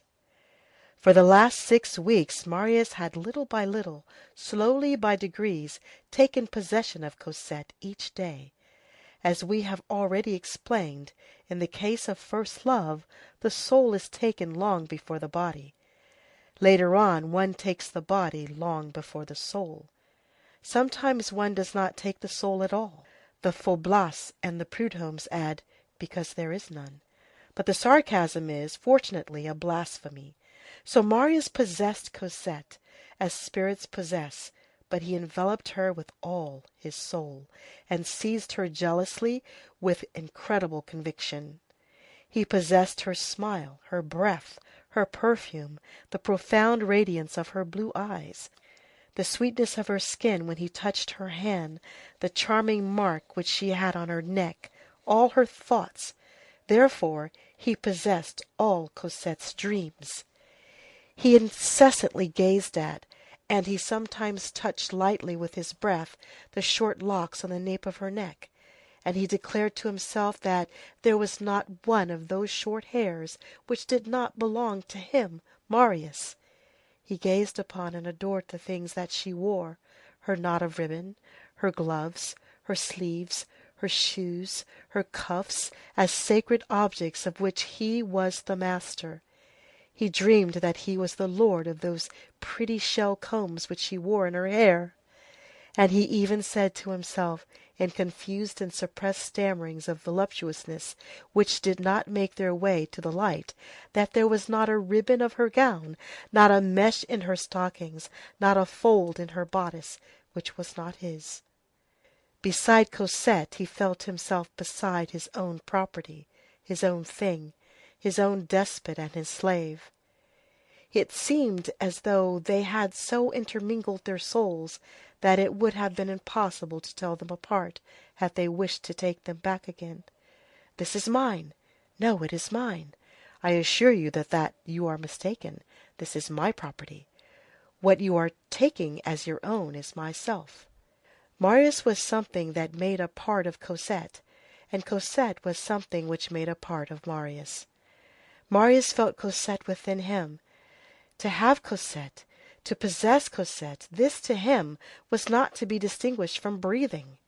It was in the midst of this faith, of this intoxication, of this virgin possession, unprecedented and absolute, of this sovereignty, that these words, "We are going away," fell suddenly at a blow, and that the harsh voice of reality cried to him, "Cosette is not yours." Marius awoke.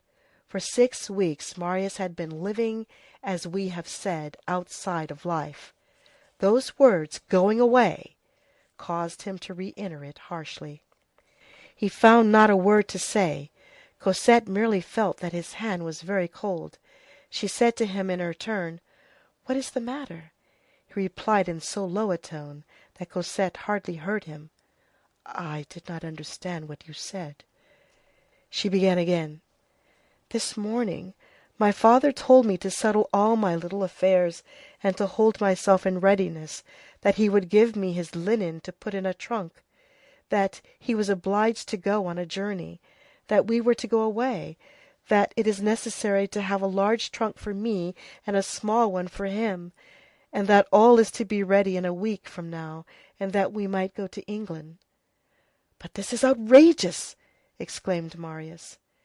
It is certain that, at that moment, no abuse of power, no violence, not one of the abominations of the worst tyrants, no action of Busiris, of Tiberius, or of Henry VIII, could have equalled this in atrocity, in the opinion of Marius. Monsieur Fauchelevent taking his daughter off to England because he had business there. He demanded in a weak voice, "When do you start?" He did not say when. "And when shall you return?" He did not say when. Marius rose and said coldly, "Cosette, shall you go?" Cosette turned toward him her beautiful eyes, all filled with anguish, and replied in a sort of bewilderment, "Where?" "To England. Shall you go?"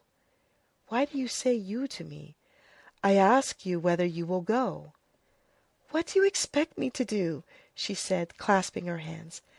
"So you will go? If my father goes, so you will go?" Cosette took Marius' hand and pressed it without replying. "Very well," said Marius. "Then I will go elsewhere." Cosette felt rather than understood the meaning of these words. She turned so pale that her face shone white through the gloom. She stammered, "What do you mean?" Marius looked at her, then raised his eyes to heaven and answered, "Nothing." When his eyes fell again, he saw Cosette smiling at him. The smile of a woman whom one loves possesses a visible radiance, even at night. "How silly we are! Marius, I have an idea." "What is it?" "If we go away, do you go too. I will tell you where. Come and join me wherever I am." Marius was now a thoroughly roused man. He had fallen back into reality. He cried to Cosette, "Go away with you? Are you mad? Why, I have to have money, and I have none. Go to England? But I am in debt now. I owe, I don't know how much, more than 10 louis to Courfeyrac, one of my friends with whom you are not acquainted. I have an old hat which is not worth 3 francs. I have a coat which lacks buttons in front. My shirt is all ragged. My elbows are torn. My boots let in water. For the last 6 weeks I have not thought about it, and I have not told you about it. You only see me at night, and you give me your love. If you were to see me in the daytime, you would give me a sou. Go to England? Ah! I haven't enough money to pay for a passport." He threw himself against a tree which was close at hand, erect, his brow pressed close to the bark, feeling neither the wood which flayed his skin nor the fever which was throbbing in his temples. And there he stood motionless, on the point of falling, like the statue of despair. He remained a long time thus. One could remain for eternity in such abysses. At last he turned around. He heard behind him a faint stifled noise, which was sweet yet sad. It was Cosette sobbing. She had been weeping for more than 2 hours beside Marius as he meditated. He came to her, fell at her knees, and slowly prostrating himself, he took the tip of her foot, which peeped out from beneath her robe, and kissed it. She let him have his way in silence. There are moments when a woman accepts, like a sombre and resigned goddess, the religion of love. "Do not weep," he said. She murmured, "Not when I may be going away, and you cannot come." He went on, Do you love me? She replied, sobbing, by that word from paradise which is never more charming than amid tears. I adore you. Marius resumed. He continued in a tone which was an indescribable caress. Do not weep. Tell me, will you do this for me and cease to weep? Do you love me? Said she. He took her hand. Cosette, I have never given my word of honor to anyone, because my word of honor terrifies me. I feel that my father is by my side. Well, I give you my most sacred word of honor, that if you go away, I shall die. In the tone with which he uttered these words there lay a melancholy so solemn and so tranquil that Cosette trembled. She felt that chill which is produced by a true and gloomy thing as it passes by. The shock made her cease weeping. Now listen, said he.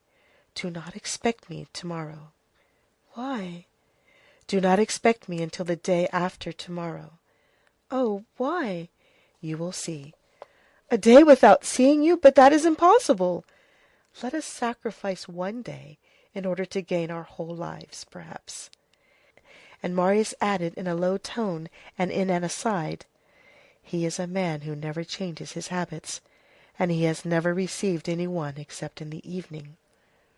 Of what man are you speaking? Asked Cosette. I said nothing. What do you hope, then?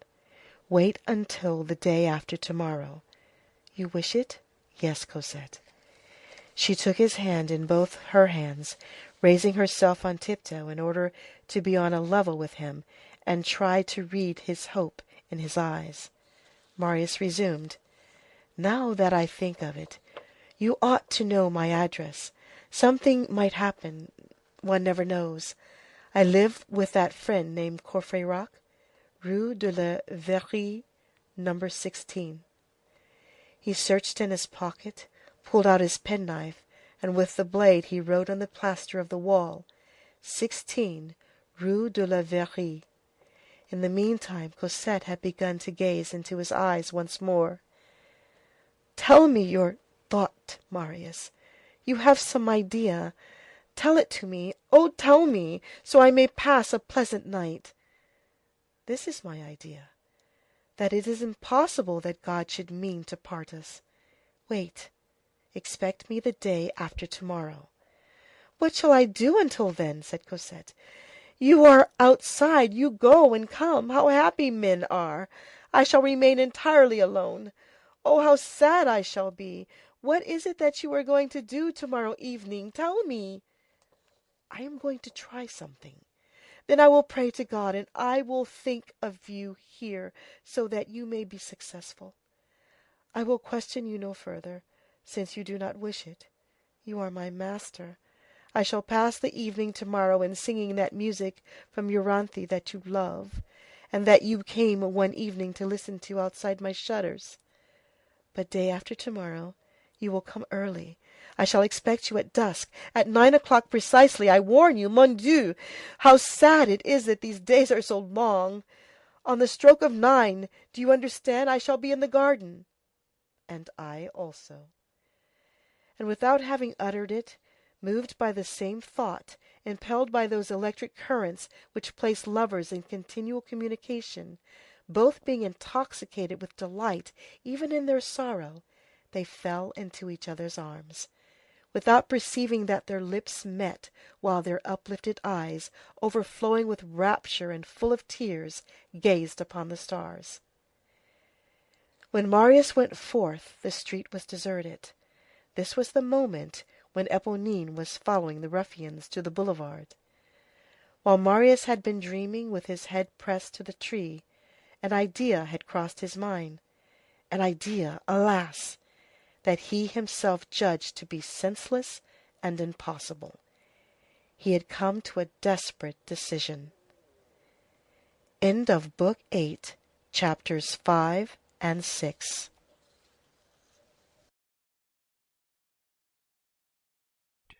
In the presence of each other. At that epoch, Father Gillenormand was well past his 91st birthday. He still lived with Mademoiselle Gillenormand in the Rue des Filles du Calvaire, numero 6, in the old house which he owned. He was, as the reader will remember, one of those antique old men who await death perfectly erect, whom age bears down without bending, and whom even sorrow cannot curve. Still, his daughter had been saying for some time, "My father is sinking." He no longer boxed the maid's ears. He no longer thumped the landing place so vigorously with his cane when Basque was slow in opening the door. The Revolution of July had exasperated him for the space of barely 6 months. He had viewed almost tranquilly that coupling of words in the Moniteur, Monsieur Humboldt, Comte, Peer of France. The fact is that the old man was deeply dejected. He did not bend, he did not yield. This was no more a characteristic of his physical than of his moral nature. But he felt himself giving way internally. For 4 years he had been waiting for Marius, with his foot firmly planted, that is the exact word, in the conviction that that good-for-nothing young scamp would ring at his door some day or other. Now he had reached the point where, at certain gloomy hours, he said to himself that if Marius made him wait much longer, it was not death that was insupportable to him. It was the idea that perhaps he should never see Marius again. The idea of never seeing Marius again had never entered his brain until that day. Now the thought began to recur to him, and it chilled him. Absence, as is always the case in genuine and natural sentiments, had only served to augment the grandfather's love for the ungrateful child, who had gone off like a flash. It is during December nights, when the cold stands at 10 degrees, that one thinks oftenest of the sun. Monsieur Gillenormand was, or thought himself above all things, incapable of taking a single step, he, the grandfather, towards his grandson. "I would die rather," he said to himself. He did not consider himself as the least to blame, but he thought of Marius only with profound tenderness, and the mute despair of an elderly, kindly old man who is about to vanish in the dark. He began to lose his teeth, which added to his sadness. Monsieur Gillenormand, without, however, acknowledging it to himself, for it would have rendered him furious and ashamed, had never loved a mistress as he loved Marius. He had had placed in his chamber, opposite the head of his bed, so that it should be the first thing on which his eyes fell on waking, an old portrait of his other daughter, who was dead, Madame Pontmercy, a portrait which had been taken when she was 18. He gazed incessantly at that portrait. One day, he happened to say, as he gazed upon it, "I think the likeness is strong." "To my sister?" inquired Mademoiselle Gillenormand. "Yes, certainly." The old man added, "And to him also." Once, as he sat with his knees pressed together and his eyes almost closed, in a despondent attitude, his daughter ventured to say to him, "Father, are you as angry with him as ever?" She paused, not daring to proceed further. "With whom?" he demanded. "With that poor Marius." He raised his aged head, laid his withered and emaciated fist on the table, and exclaimed in his most irritated and vibrant tone:— "Poor Marius, do you say? That gentleman is a knave, a wretched scoundrel, a vain little ingrate, a heartless, soulless, haughty, and wicked man." And he turned away so that his daughter might not see the tear that stood in his eye. 3 days later, he broke a silence which had lasted 4 hours to say to his daughter point blank:— "I had the honor to ask Mademoiselle Gillenormand never to mention him to me." Aunt Gillenormand renounced every effort and pronounced this acute diagnosis. "My father never cared very much for my sister after her folly. It is clear that he detests Marius." After her folly meant after she had married the colonel. However, as the reader has been able to conjecture, Mademoiselle Gillenormand had failed in her attempt to substitute her favorite, the officer of lancers, for Marius. The substitute, Théodule, had not been a success. Monsieur Gillenormand had not accepted the quid pro quo. A vacancy in the heart does not accommodate itself to a stopgap. Théodule, on his side, though he scented the inheritance, was disgusted at the task of pleasing. The good man bored the lancer, and the lancer shocked the good man. Lieutenant Théodule was gay, no doubt, but a chatterbox, frivolous, but vulgar, a high liver, but a frequenter of bad company. He had mistresses, it is true, and he had a great deal to say about them, it is true also, but he talked badly. All his good qualities had a defect. Monsieur Gillenormand was worn out with hearing him tell about the love affairs that he had in the vicinity of the barracks in the Rue de Babylone. And then Lieutenant Gillenormand sometimes came in his uniform with the tricolored cockade. This rendered him downright intolerable.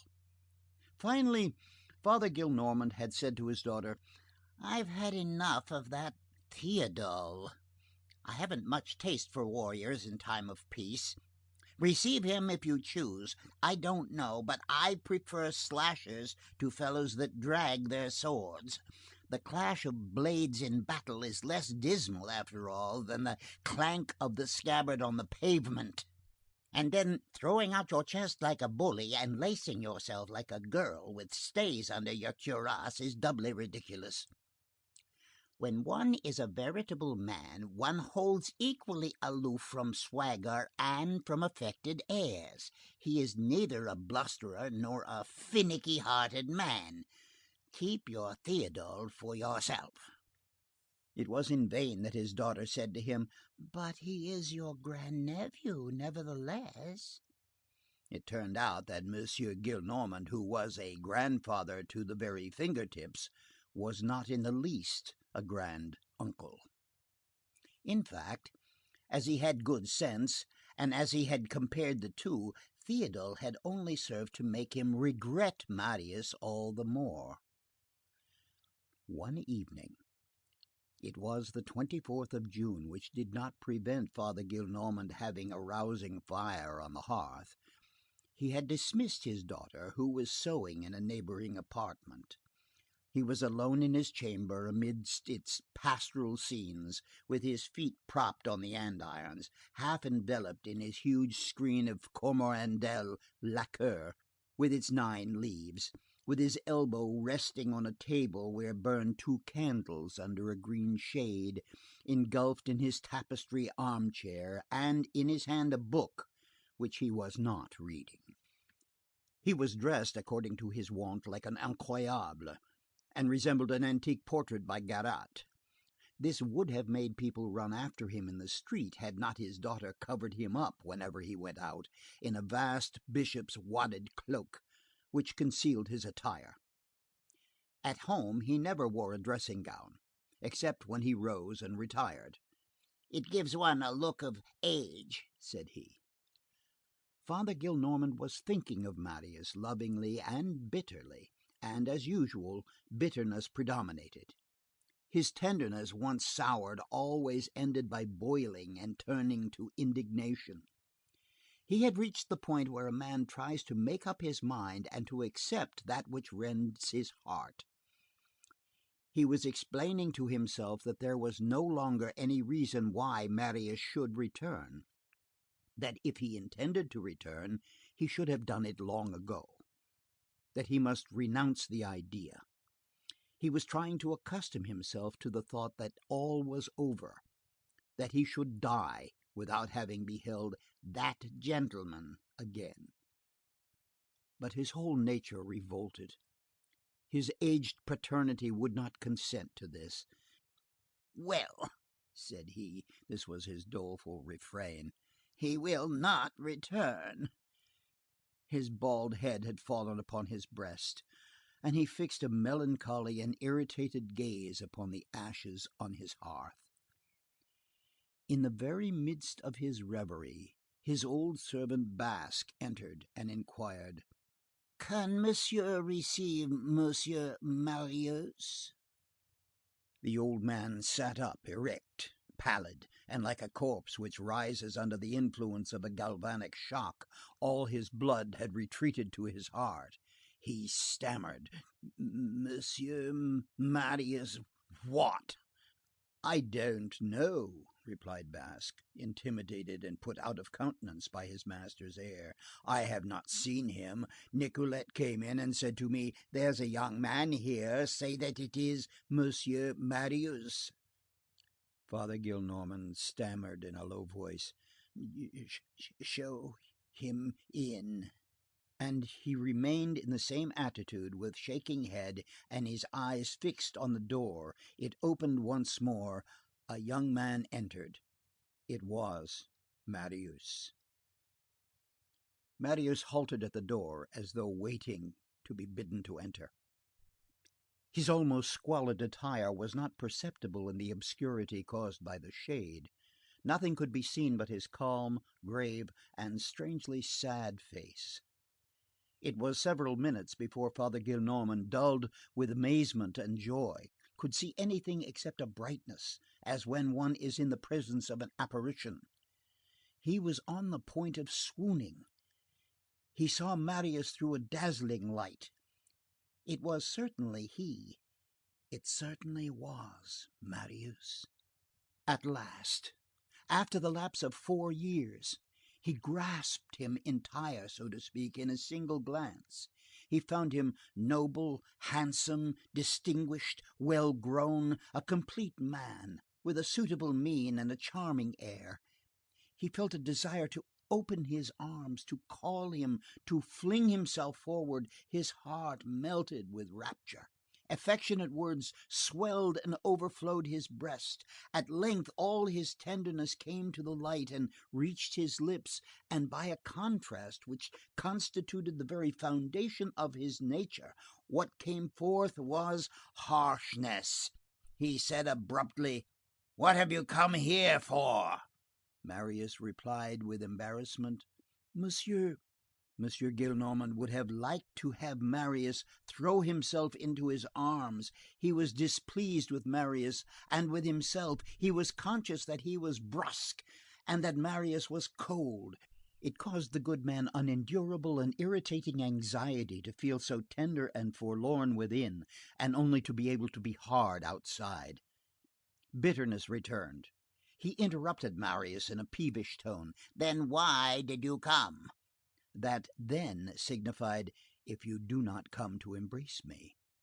Marius looked at his grandfather, whose pallor gave him a face of marble. "Monsieur—" "Have you come to beg my pardon? Do you acknowledge your faults?"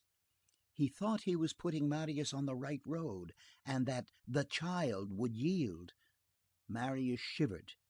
It was the denial of his father that was required of him. He dropped his eyes and replied: "No, sir." "Then," exclaimed the old man impetuously, with a grief that was poignant and full of wrath, "what do you want of me?" Marius clasped his hands, advanced a step, and said in a feeble and trembling voice: "Sir, have pity on me." These words touched M. Gillenormand. Uttered a little sooner, they would have rendered him tender, but they came too late. The grandfather rose. He supported himself with both hands on his cane. His lips were white, his brow wavered, but his lofty form towered above Marius as he bowed. "Pity on you, sir! It is youth demanding pity of the old man of 91. You are entering into life, I am leaving it. You go to the play, to balls, to the café, to the billiard hall. You have wit, you please the women, you are a handsome fellow. As for me, I spit on my brands in the heart of summer. You are rich with the only riches that are really such. I possess all the poverty of age, infirmity, isolation. You have your 32 teeth, a good digestion, bright eyes, strength, appetite, health, gaiety, a forest of black hair. I have no longer even white hair. I have lost my teeth. I am losing my legs. I am losing my memory. There are 3 names of streets that I confound incessantly: the Rue Charette, the Rue de Chaume, and the Rue Saint Claude. That is what I have come to. You have before you the whole future full of sunshine, and I am beginning to lose my sight. So far am I advanced into the night. You are in love, that is a matter of course. I am beloved by no one in all the world, and you ask pity of me? Parbleu, Molière forgot that. If that is the way you jest in the courthouse, messieurs the lawyers, I sincerely compliment you. You are droll." And the octogenarian went on in a grave and angry voice: "Come now, what do you want of me?" "Sir," said Marius, "I know that my presence is displeasing to you. But I have come merely to ask one thing of you, and then I shall go away immediately." "You are a fool," said the old man. "Who said that you were to go away?" This was the translation of the tender words which lay at the bottom of his heart. "Ask my pardon. Throw yourself on my neck." M. Gillenormand felt that Marius would leave him in a few moments, that his harsh reception had repelled the lad, that his hardness was driving him away. He said all this to himself, and it augmented his grief, and as his grief was straightway converted into wrath, it increased his harshness. He would have liked to have had Marius understand, and Marius did not understand, which made the good man furious. He began again:— "What! You deserted me, your grandfather? You left my house to go no one knows whither, you drove your aunt to despair, you went off, it is easily guessed, to lead a bachelor life. It's more convenient to play the dandy, to come in at all hours, to amuse yourself. You have given me no signs of life, you have contracted debts without even telling me to pay them, you have become a smasher of windows and a blusterer, and at the end of 4 years, you come to me, and that is all you have to say to me." This violent fashion of driving a grandson to tenderness was productive only of silence on the part of Marius. M. Gillenormand folded his arms, a gesture which with him was peculiarly imperious, and apostrophized Marius bitterly. "Let us make an end of this. You have come to ask something of me, you say? Well, what? What is it? Speak." "Sir," said Marius, with the look of a man who feels that he is falling over a precipice, "I have come to ask your permission to marry." M. Gillenormand rang the bell. Basque opened the door halfway. "Call my daughter." A second later, the door was opened once more. Mademoiselle Gillenormand did not enter, but showed herself. Marius was standing mute, with pendant arms and a face of a criminal. M. Gillenormand was pacing back and forth in the room. He turned to his daughter and said to her:— "Nothing. It is Monsieur Marius. Say good day to him. Monsieur wishes to marry. That is all. Go away." The curt, hoarse sound of the old man's voice announced a strange degree of excitement. The aunt gazed at Marius with a frightened air, hardly appeared to recognize him, did not allow a gesture or a syllable to escape her, and disappeared at her father's breath, more swiftly than a straw before the hurricane.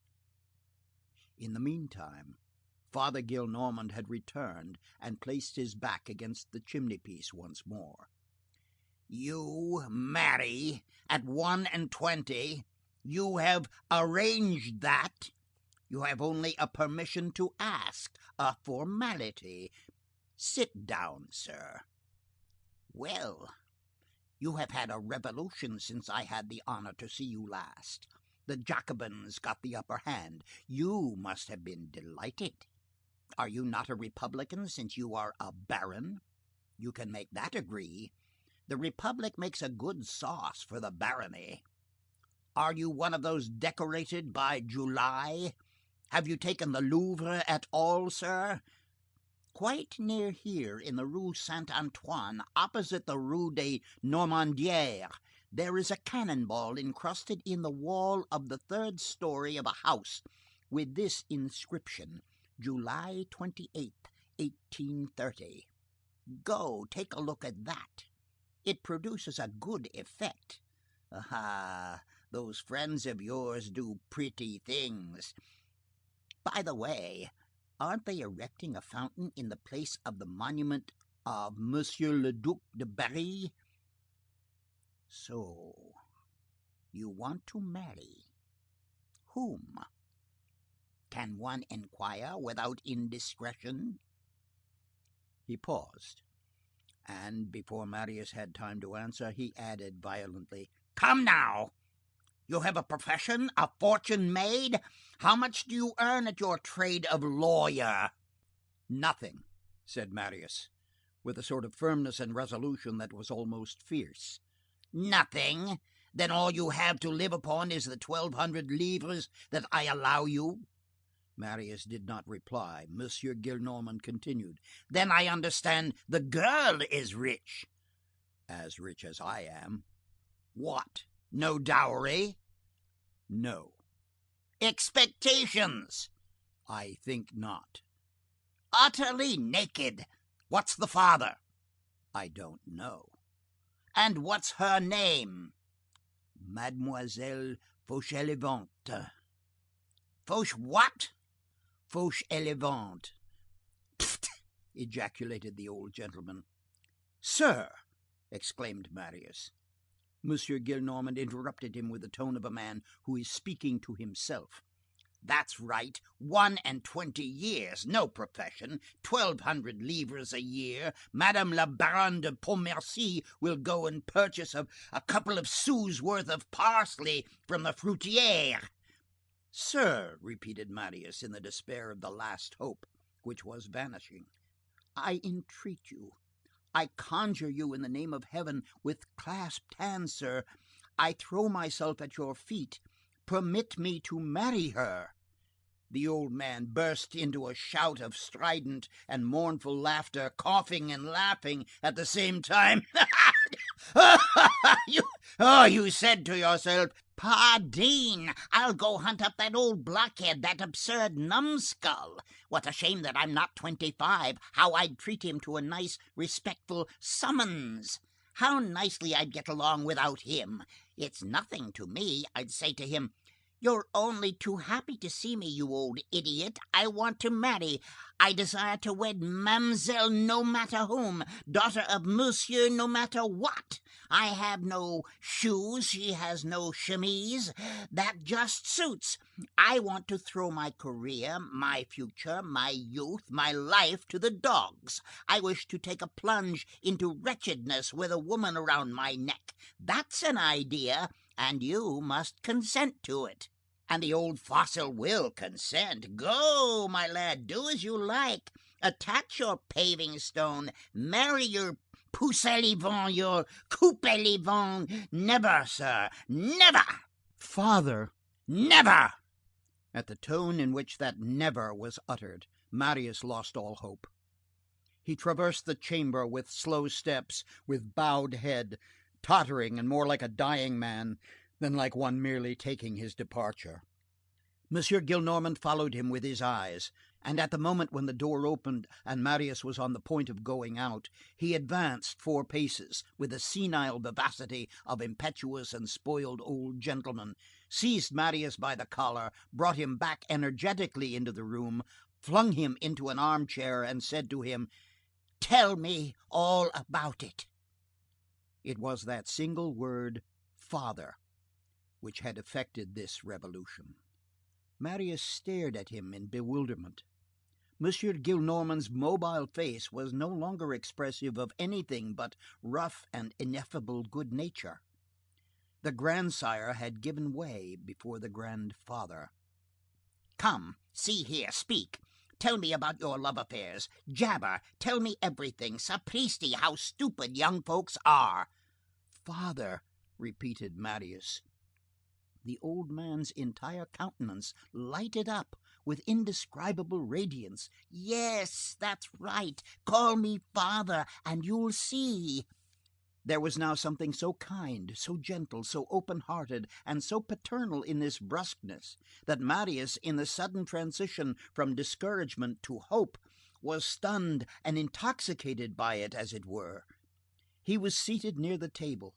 The light from the candles brought out the dilapidation of his costume, which Father Gillenormand regarded with amazement. "Well, father," said Marius. "Ah, by the way," interrupted M. Gillenormand, "you really have not a penny, then?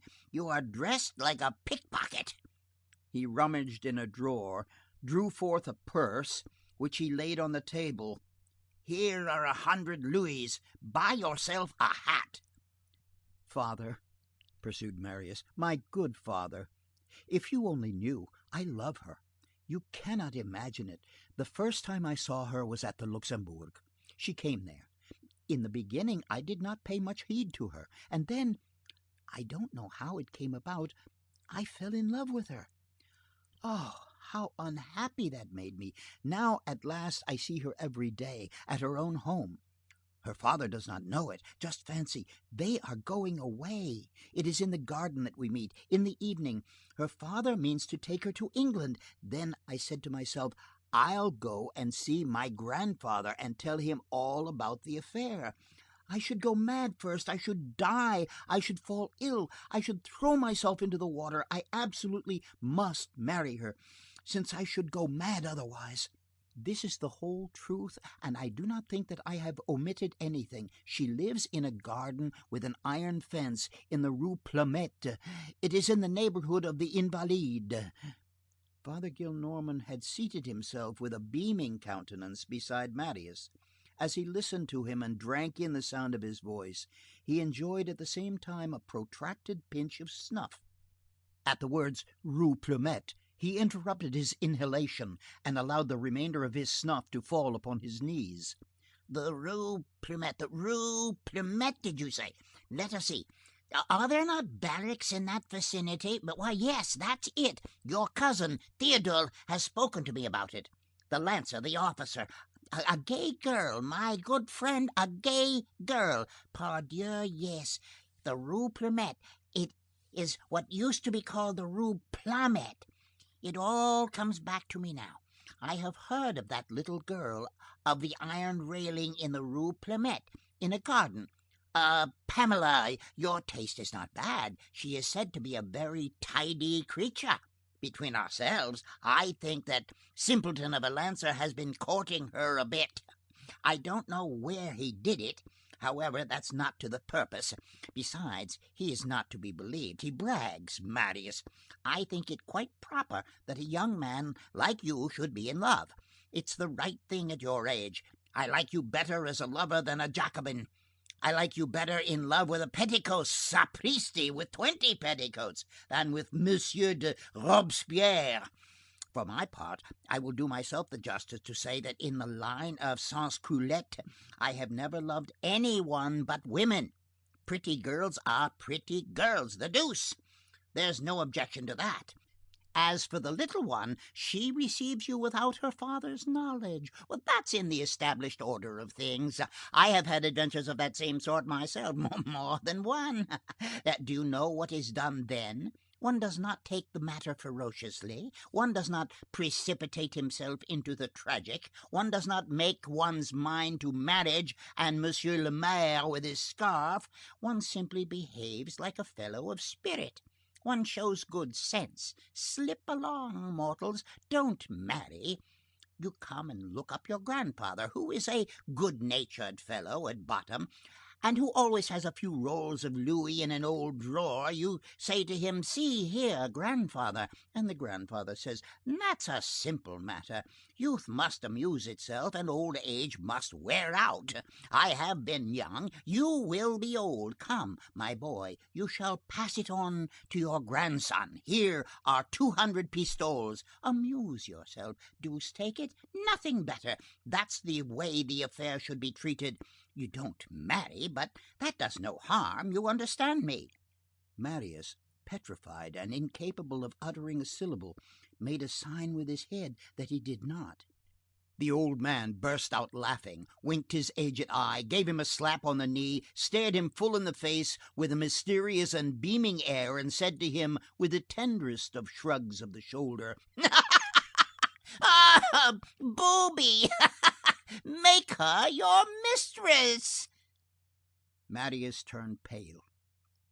He had understood nothing of what his grandfather had just said.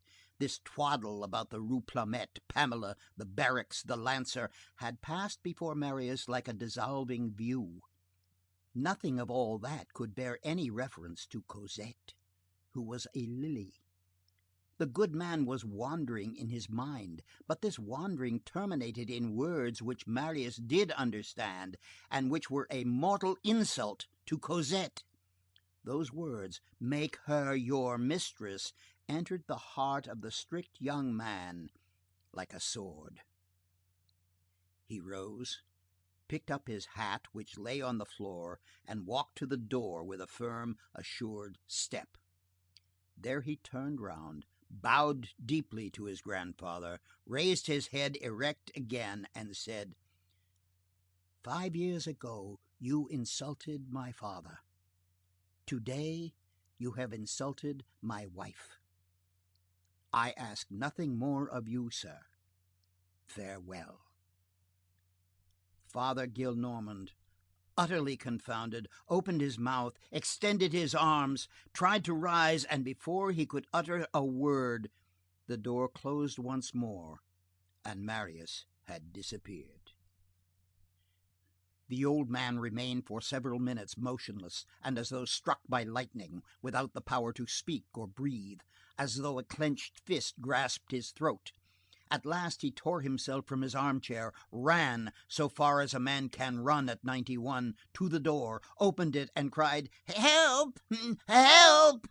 His daughter made her appearance, then the domestics. He began again with a pitiful rattle, 'Run after him, bring him back. What have I done to him? He is mad, he is going away. Ah, my God, ah, my God, this time he will not come back.'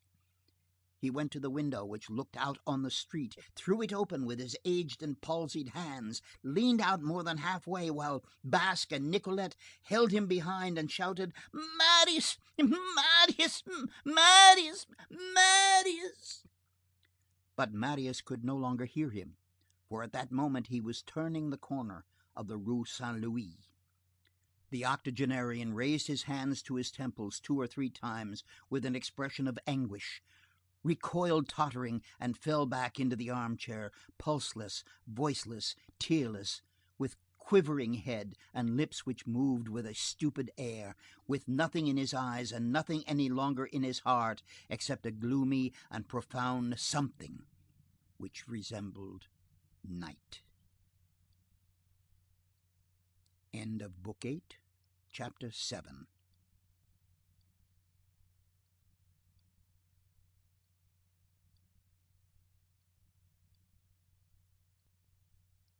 Les Misérables, Volume 4, by Victor Hugo, translated by Elizabeth Florence Hapgood, Book 9, Whither Are They Going?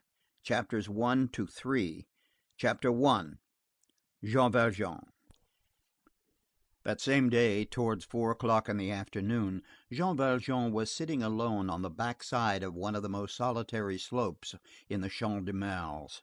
Either from prudence, or from a desire to meditate, or simply in consequence of one of those insensible changes of habit which gradually introduce themselves into the existence of every one, he now rarely went out with Cosette. He had on his workman's waistcoat and trousers of gray linen, and his long-visored cap concealed his countenance. He was calm and happy now beside Cosette. That which had for a time alarmed and troubled him had been dissipated. But for the last week or two anxieties of another nature had come up. One day, while walking on the boulevard, he had caught sight of Thénardier. Thanks to his disguise, Thénardier had not recognized him. But since that day, Jean Valjean had seen him repeatedly, and he was now certain that Thénardier was prowling about in their neighborhood. This had been sufficient to make him come to a decision. Moreover, Paris was not tranquil. Political troubles presented this inconvenient feature for anyone who had anything to conceal in his life, that the police had grown very uneasy and very suspicious, and that while seeking to ferret out a man like Pépin or Maury, they might very readily discover a man like Jean Valjean. Jean Valjean had made up his mind to quit Paris and even France, and go over to England. He had warned Cosette. He wished to set out before the end of the week. He had seated himself on the slope in the Champs de Mars, turning over all sorts of thoughts in his mind: Thénardier, the police, the journey, and the difficulty of procuring a passport. He was troubled from all these points of view.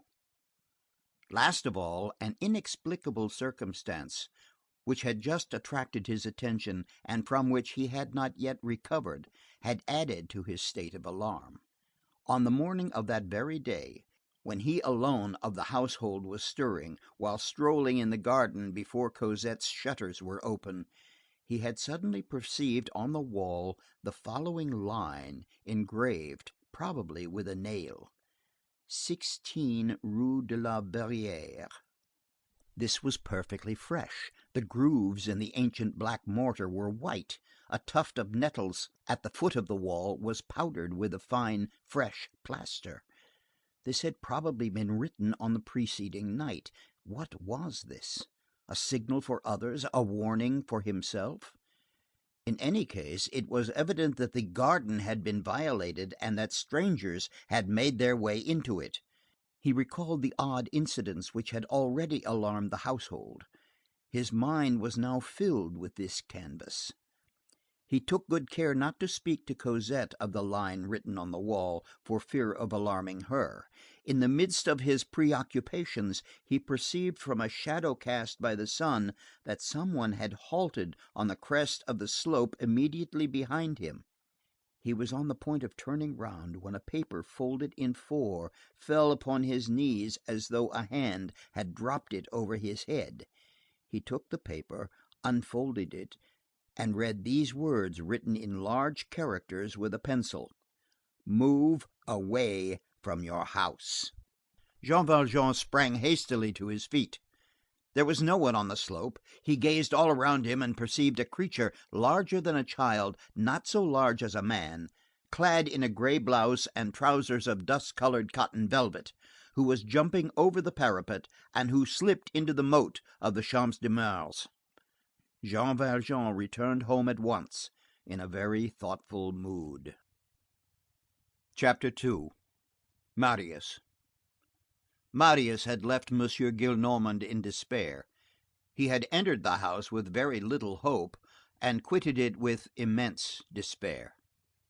However, and those who have observed the depths of the human heart will understand this, the officer, the lancer, the ninny, Cousin Théodule, had left no trace in his mind, not the slightest. The dramatic poet might apparently expect some complications from this revelation made point blank by the grandfather to the grandson, but what the drama would gain thereby, truth would lose. Marius was at an age when one believes nothing in the line of evil. Later on comes the age when one believes everything. Suspicions are nothing else than wrinkles. Early youth has none of them. That which overwhelmed Othello glides innocuous over Candide. Suspect Cosette? There are hosts of crimes which Marius could sooner have committed. He began to wander about the streets, the resource of those who suffer. He thought of nothing so far as he could afterwards remember. At 2 o'clock in the morning he returned to Courfeyrac's quarters and flung himself, without undressing, on his mattress. The sun was shining brightly when he sank into that frightful leaden slumber which permits ideas to go and come in the brain. When he awoke, he saw Courfeyrac, Enjolras, Feuillet, and Combeferre standing in the room with their hats on and all ready to go out. Courfeyrac said to him: "Are you coming to General Lamarque's funeral?" It seemed to him that Courfeyrac was speaking Chinese. He went out some time after them. He put in his pocket the pistols which Javert had given him at the time of the adventure on the 3rd of February, and which had remained in his hands. These pistols were still loaded. It would be difficult to say what vague thought he had in his mind when he took them with him. All day long he prowled about without knowing where he was going. It rained at times. He did not perceive it. For his dinner he purchased a penny roll at a baker's, put it in his pocket, and forgot it. It appears that he took a bath in the Seine without being aware of it. There are moments when a man has a furnace within his skull. Marius was passing through one of those moments. He no longer hoped for anything, this step he had taken since the preceding evening. He waited for night with feverish impatience. He had but one idea clearly before his mind. This was, that at 9 o'clock he should see Cosette. This last happiness now constituted his whole future. After that, gloom. At intervals, as he roamed through the most deserted boulevards, it seemed to him that he heard strange noises in Paris. He thrust his head out of his reverie and said: "Is there fighting on hand?" At nightfall, at 9 o'clock precisely, as he had promised Cosette, he was in the Rue Plumet. When he approached the grating, he forgot everything. It was 48 hours since he had seen Cosette. He was about to behold her once more. Every other thought was effaced, and he felt only a profound and unheard-of joy. Those minutes in which one lives centuries always have this sovereign and wonderful property, that at the moment when they are passing, they fill the heart completely. Marius displaced the bar and rushed headlong into the garden. Cosette was not at the spot where she ordinarily waited for him. He traversed the thicket and approached the recess near the flight of steps.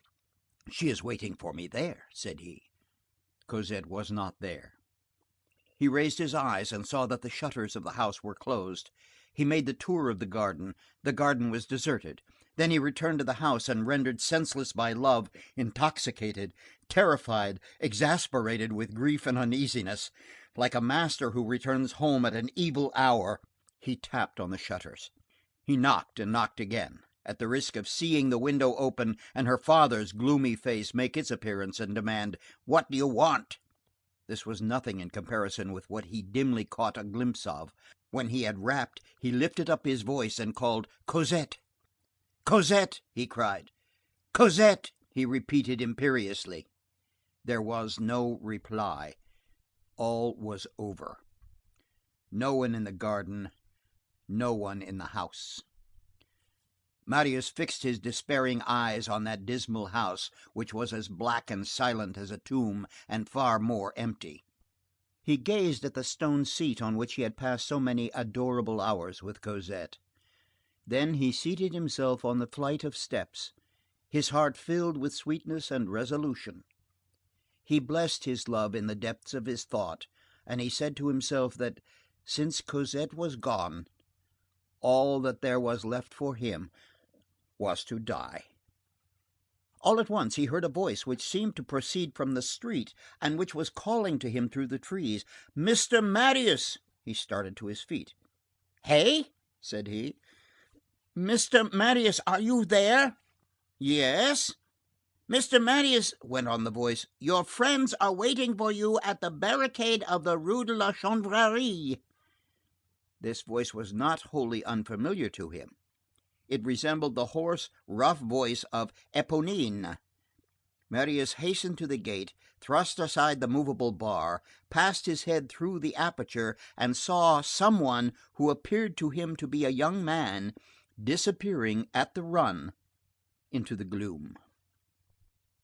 Chapter 3. Monsieur Mabeuf. Jean Valjean's purse was of no use to Monsieur Mabeuf. Monsieur Mabeuf, in his venerable infantile austerity, had not accepted the gift of the stars, he had not admitted that a star could coin itself into louis d'or.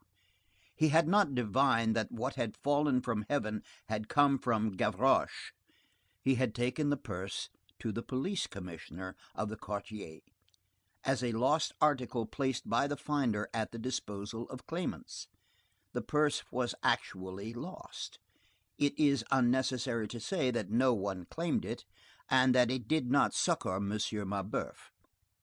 Moreover, Monsieur Mabeuf had continued his downward course. His experiments on indigo had been no more successful in the Jardin des Plantes than in his garden at Austerlitz. The year before, he had owed his housekeeper's wages. Now, as we have seen, he owed 3/4 of his rent. The pawnshop had sold the plates of his Flora after the expiration of 13 months. Some coppersmith had made stewpans of them. His copper plates gone, and being unable to complete even the incomplete copies of his Flora which were in his possession, he had disposed of the text at a miserable price as waste paper to a second-hand bookseller. Nothing now remained to him of his life's work. He set to work to eat up the money for these copies.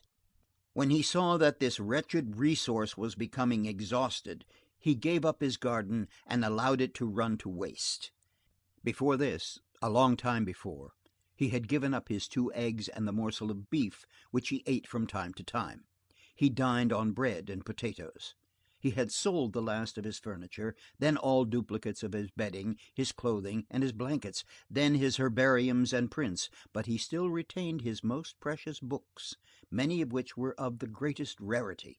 Among others, Les Quadrines Historiques de la Bible, edition of 1560, La Concordance des Bibles by Pierre de Besse, Les Marguerites de la Marguerite of Jean de la Haye, with a dedication to the Queen of Navarre, the Book de la Charge et Dignité de l'Ambassadeur by Le Sieur de Villers-Hotman, a Florilegium Rabbinicum of 1644, a Tibullus of 1567 with this magnificent inscription, Venitus in Oedipus Manutianus, and lastly a Diogenes Laertius printed at Lyons in 1644, which contained the famous variant of the manuscript 411, 13th century of the Vatican, and those of the 2 manuscripts of Venice, 393 and 394, consulted with such fruitful results by Henri Estienne, and all the passages in Doric dialect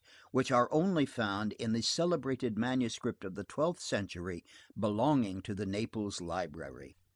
Monsieur Mabeuf never had any fire in his chamber, and went to bed at sundown in order not to consume any candles. It seemed as though he had no longer any neighbors. People avoided him when he went out. He perceived the fact. The wretchedness of a child interests a mother. The wretchedness of a young man interests a young girl. The wretchedness of an old man interests no one. It is of all distresses the coldest. Still, Father Mabeuf had not entirely lost his childlike serenity. His eyes acquired some vivacity when they rested on his books, and he smiled when he gazed at the Diogenes Laertius, which was a unique copy. His bookcase with glass doors was the only piece of furniture which he has kept beyond what was strictly indispensable. One day, Mother Plutarque said to him, "I have no money to buy any dinner." What she called dinner was a loaf of bread and 4 or 5 potatoes. "On credit," suggested Monsieur Mabeuf. "You know very well that people refuse me." Monsieur Mabeuf opened his bookcase, took a long look at all his books, one after another, as a father obliged to decimate his children would gaze upon them before making a choice, then seized one hastily, put it under his arm, and went out. He returned 2 hours later without anything under his arm, laid 30 sous upon the table, and said, "You will get something for dinner." From that moment forth, Mother Plutarque saw a sombre veil, which was never more lifted, descend over the old man's candid face. On the following day, on the day after, and on the day after that, it had to be done again.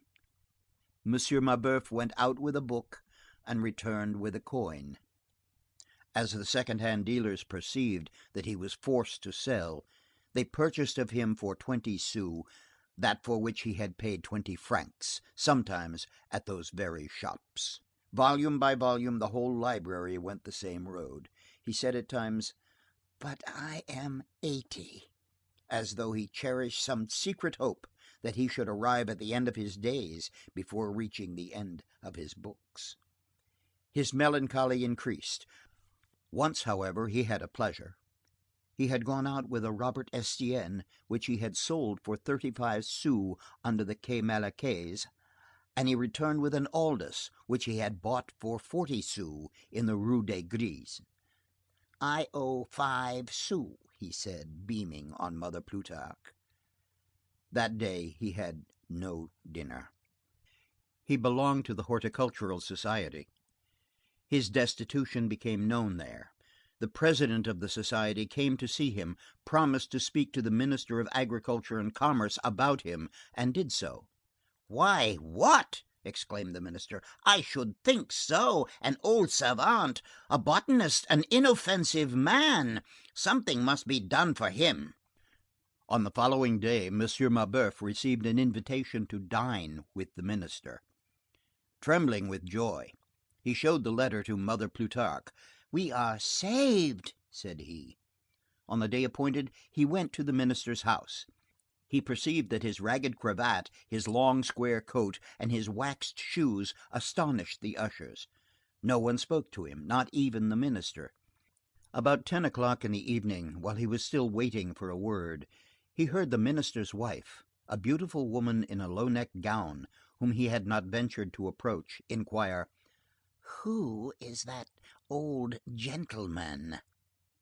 He returned home on foot at midnight, in a driving rainstorm. He had sold an Elzevir to pay for a carriage in which to go thither. He had acquired the habit of reading a few pages in his Diogenes Laertius every night before he went to bed. He knew enough Greek to enjoy the peculiarities of the text which he owned. He had now no other enjoyment. Several weeks passed. All at once, Mother Plutarque fell ill. There is one thing sadder than having no money with which to buy bread at the baker's, and that is having no money to purchase drugs at the apothecary's. One evening, the doctor had ordered a very expensive potion, and the malady was growing worse. A nurse was required. Monsieur Mabeuf opened his bookcase. There was nothing there. The last volume had taken its departure. All that was left to him was Diogenes Laertius. He put this unique copy under his arm and went out. It was the 4th of June, 1832. He went to the Porte Saint-Jacques, to Royal's successor, and returned with 100 francs. He laid the pile of 5-franc pieces on the old serving woman's nightstand, and returned to his chamber without saying a word. On the following morning, at dawn, he seated himself on the overturned post in his garden, and he could be seen over the top of the hedge, sitting the whole morning motionless, with drooping head, his eyes vaguely fixed on the withered flower beds. It rained at intervals. The old man did not seem to perceive the fact. In the afternoon, extraordinary noises broke out in Paris. They resembled shots and the clamors of the multitude. Father Mabeuf raised his head. He saw a gardener passing and inquired, "What is it?" The gardener, spade on back, replied in the most unconcerned tone, "It's the riots." "What riots?" "Yes, they are fighting." "Why are they fighting?"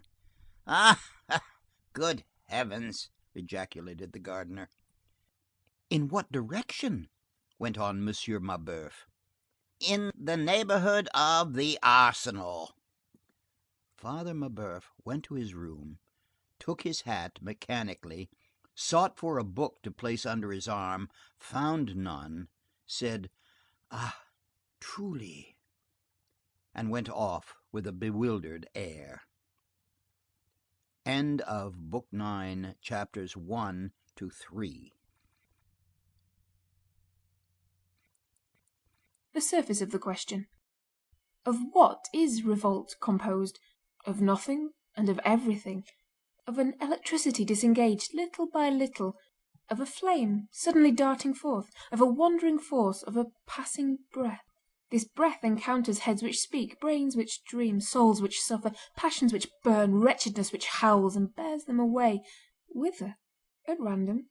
Athwart the state, the laws, athwart prosperity and the insolence of others. Irritated convictions, embittered enthusiasms, agitated indignations, instincts of war which have been repressed, youthful courage which has been exalted, generous blindness, curiosity, the taste for change, the thirst for the unexpected, the sentiment which causes one to take pleasure in reading the posters for the new play, and love, the prompter's whistle at the theatre, the vague hatreds, rancours, disappointments, every vanity which thinks that destiny has bankrupted it, discomfort, empty dreams, ambitious that are hedged about, whoever hopes for a downfall, some outcome, in short at the very bottom, the rabble, that mud which catches fire, such are the elements of revolt, that which is grandest and that which is basest, the beings who prowl outside of all bounds, awaiting an occasion, bohemians, vagrants, vagabonds of the crossroads, those who sleep at night in a desert of houses with no other roof than the cold clouds of heaven, those who, each day, demand their bread from chance and not from toil, the unknown of poverty and nothingness, the bare-armed, the bare-footed, belong to revolt. Whoever cherishes in his soul a secret revolt against any deed whatever on the part of the state, of life, or of fate, is ripe for riot, and as soon as it makes its appearance he begins to quiver, and to feel himself borne away with the whirlwind. Revolt is a sort of water-spout in the social atmosphere which forms suddenly in certain conditions of temperature, and which, as it eddies about, mounts, descends, thunders, tears, raises, crushes, demolishes, uproots, bearing with it great natures and small, the strong man and the feeble mind, the tree trunk and the stalk of straw. Woe to him whom it bears away, as well as to him whom it strikes. It breaks the one against the other. It communicates to those whom it seizes an indescribable and extraordinary power. It fills the first comer with the force of events. It converts everything into projectiles. It makes a cannonball of a rough stone and a general of a porter. If we are to believe certain oracles of crafty political views, a little revolt is desirable from the point of view of power. System, revolt strengthens those governments which it does not overthrow. It puts the army to the test. It consecrates the bourgeoisie. It draws out the muscles of the police. It demonstrates the force of the social framework. It is an exercise in gymnastics. It is almost hygiene. Power is in better health after a revolt, as a man is after a good rubbing down. Revolt, 30 years ago, was regarded from still other points of view. There is for everything a theory which proclaims itself good sense. Philintus against Alcestis. Mediation offered between the false and the true. Explanation, admonition, rather haughty extenuation which, because it is mingled with blame and excuse, thinks itself wisdom, and is often only pedantry. A whole political school called the golden mean has become the outcome of this.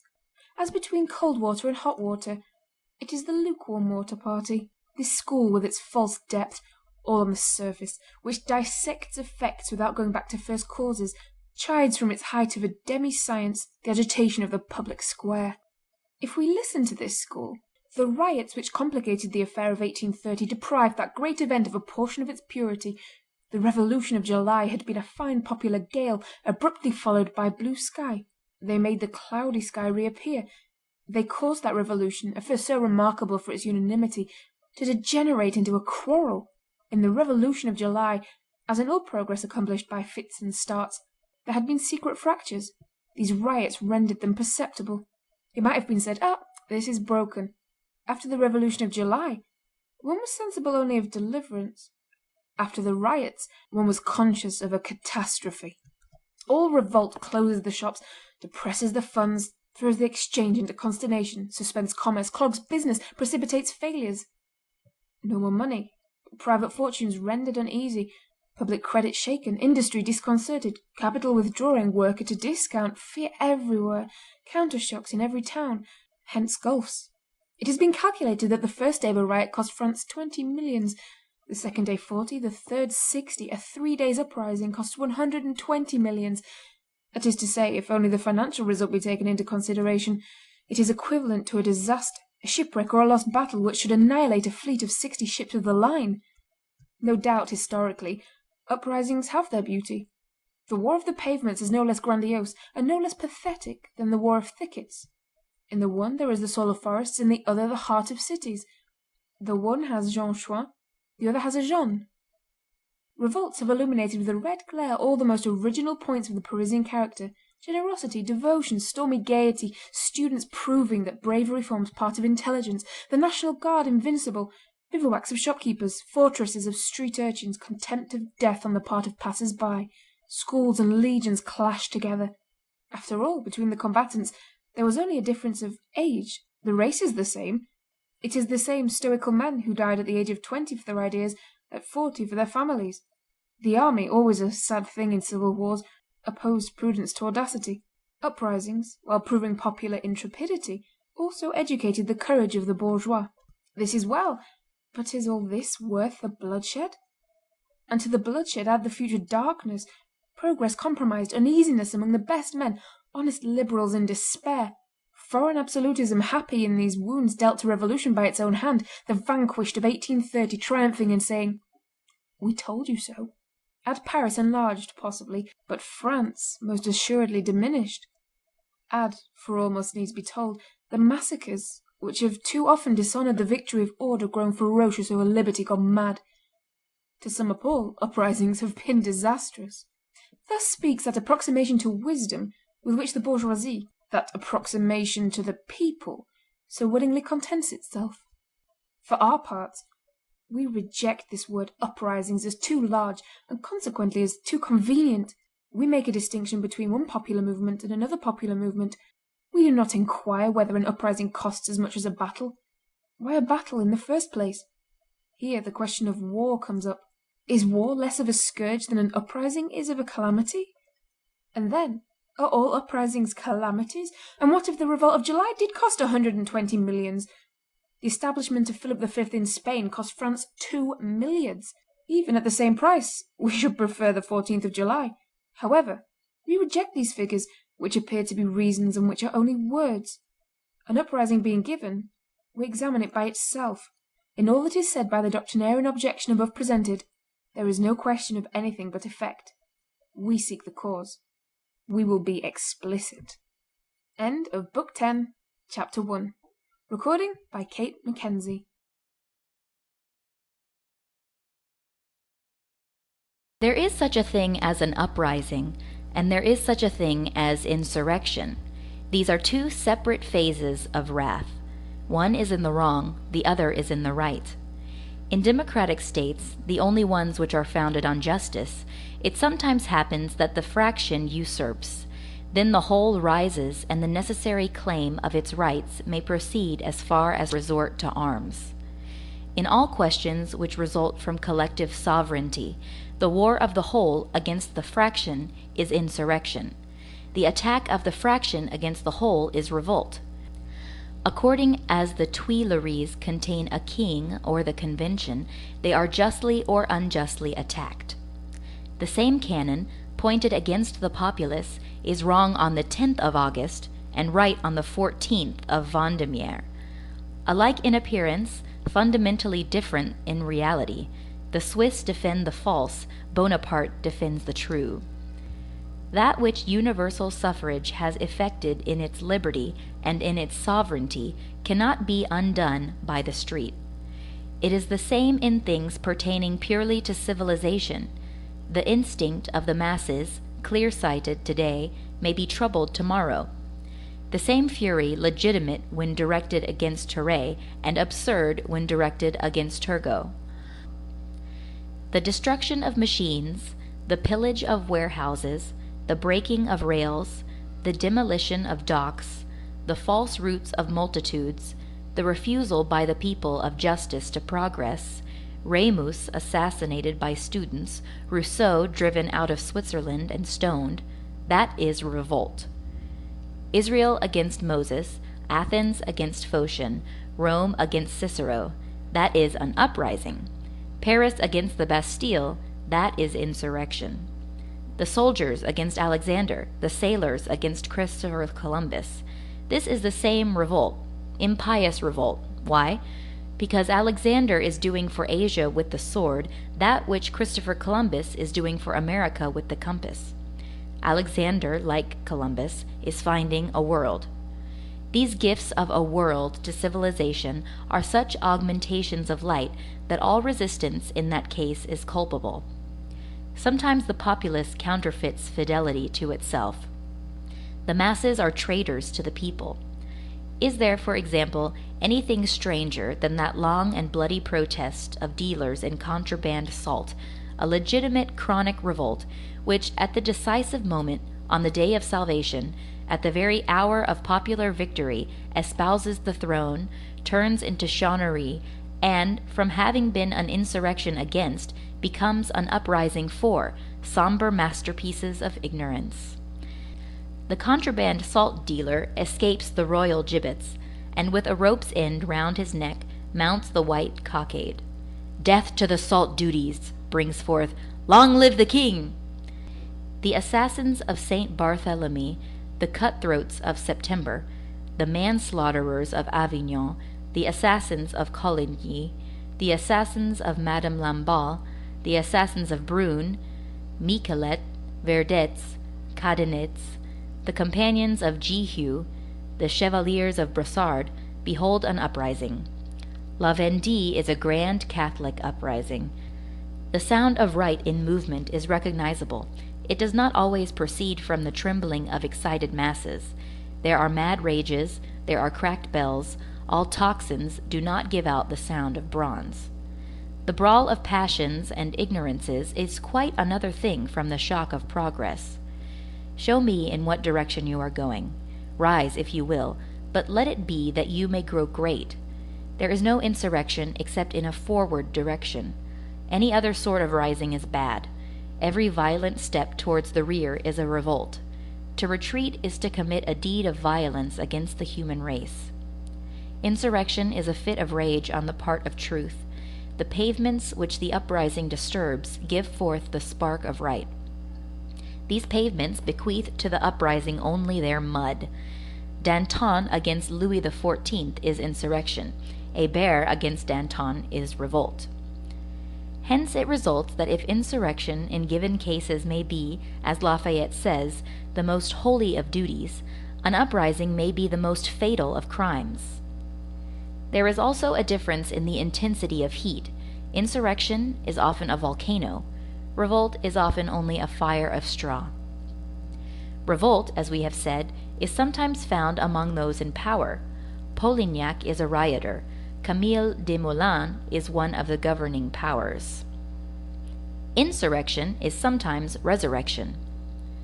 The solution of everything by universal suffrage being an absolutely modern fact, and all history anterior to this fact being, for the space of 4,000 years, filled with violated right, and the suffering of peoples, each epoch of history brings with it that protest of which it is capable.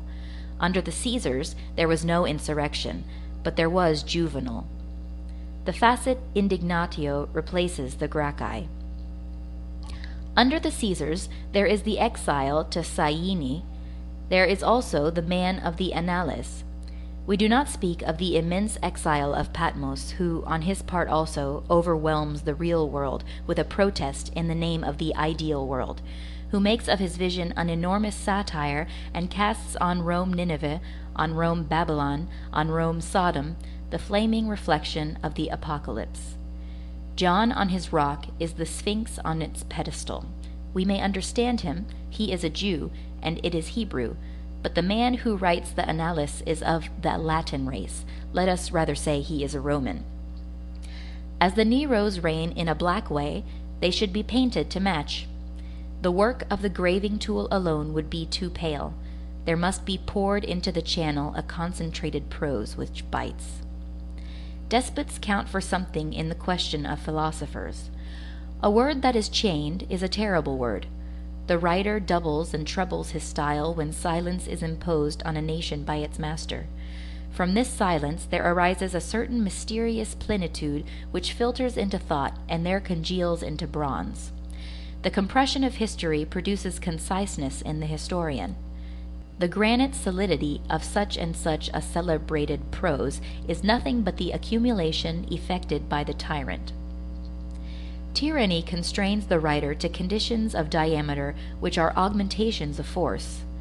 The Ciceronian period, which hardly sufficed for Verres, would be blunted on Caligula. The less spread of sail in the phrase, the more intensity in the blow. Tacitus thinks with all his might. The honesty of a great heart, condensed in justice and truth, overwhelms as with lightning. Be it remarked in passing that Tacitus is not historically superposed upon Caesar. The Tiberi were reserved for him. Caesar and Tacitus are two successive phenomena, a meeting between whom seems to be mysteriously avoided by the one who, when he sets the centuries on the stage, regulates the entrances and the exits. Caesar is great, Tacitus is great. God spares these two greatnesses by not allowing them to clash with one another. The guardian of justice, in striking Caesar, might strike too hard and be unjust. God does not will it. The great wars of Africa and Spain, the pirates of Sicily destroyed, civilization introduced into Gaul, into Brittany, into Germany, all this glory covers the Rubicon. There is here a sort of delicacy of the divine justice, hesitating to let loose upon the illustrious usurper the formidable historian, sparing Caesar Tacitus, and according extenuating circumstances to genius. Certainly, despotism remains despotism, even under the despot of genius. There is corruption under all illustrious tyrants, but the moral pest is still more hideous under infamous tyrants. In such reigns, nothing veils the shame, and those who make examples, Tacitus as well as Juvenal, slap this ignominy which cannot reply in the face more usefully in the presence of all humanity. Rome smells worse under Vitellius than under Sylla.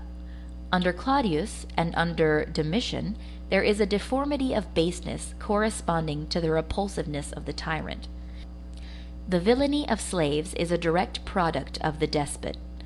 A miasma exhales from these cowering consciences wherein the master is reflected. Public powers are unclean, hearts are small, consciences are dull, souls are like vermin. Thus it is under Caracalla, thus it is under Commodus, thus it is under Heliogabalus, while from the Roman Senate under Caesar there comes nothing but the odor of the dung which is peculiar to the eyries of the eagles. Hence the advent, apparently tardy, of the Tacituses and the Juvenals. It is in the hour for evidence that the demonstrator makes his appearance. But Juvenal and Tacitus, like Isaiah in biblical times, like Dante in the Middle Ages, is man. Riot and insurrection are the multitude, which is sometimes right and sometimes wrong. In the majority of cases, riot proceeds from a material fact. Insurrection is always a moral phenomenon. Riot is Masaniello, insurrection Spartacus. Insurrection borders on mind, riot on the stomach. Gaster grows irritated, but Gaster assuredly is not always in the wrong. In questions of famine, riot, Buzanque, for example, holds a true, pathetic, and just point of departure. Nevertheless, it remains a riot. Why? It is because, right at bottom, it was wrong in form. Shy although in the right, violent although strong, it struck at random. It walked like a blind elephant. It left behind it the corpses of old men, of women, and of children. It wished the blood of inoffensive and innocent persons without knowing why. The nourishment of the people is a good object. To massacre them is a bad means. All armed protest, even the most legitimate, even that of the 10th of August, even that of July 14th, begin with the same troubles. Before the right gets set free, there is foam and tumult. In the beginning, the insurrection is a riot, just as a river is a torrent. Ordinarily, it ends in that ocean, revolution. Sometimes, however, coming from those lofty mountains which dominate the moral horizon, justice, wisdom, reason, right, formed of the pure snow of the ideal, after a long fall from rock to rock, after having reflected the sky in its transparency and increased by 100 affluents in the majestic mien of triumph, insurrection is suddenly lost in some quagmire, as the Rhine is in a swamp. All this is of the past. The future is another thing. Universal suffrage has this admirable property that it dissolves riot in its inception, and by giving the vote to insurrection, it deprives it of its arms. The disappearance of wars, of street wars as well as of wars on the frontiers, such is the inevitable progression. Whatever today may be, tomorrow will be peace. However, insurrection, riot, and points of difference between the former and the latter, the bourgeois, properly speaking, knows nothing of such shades. In his mind, all is sedition, rebellion pure and simple, the revolt of the dog against his master, an attempt to bite whom must be punished by the chain and the kennel, barking, snapping, until such day as the head of the dog, suddenly enlarged, is outlined vaguely in the gloom face to face with the lion. Then the bourgeois shouts, "Long live the people!"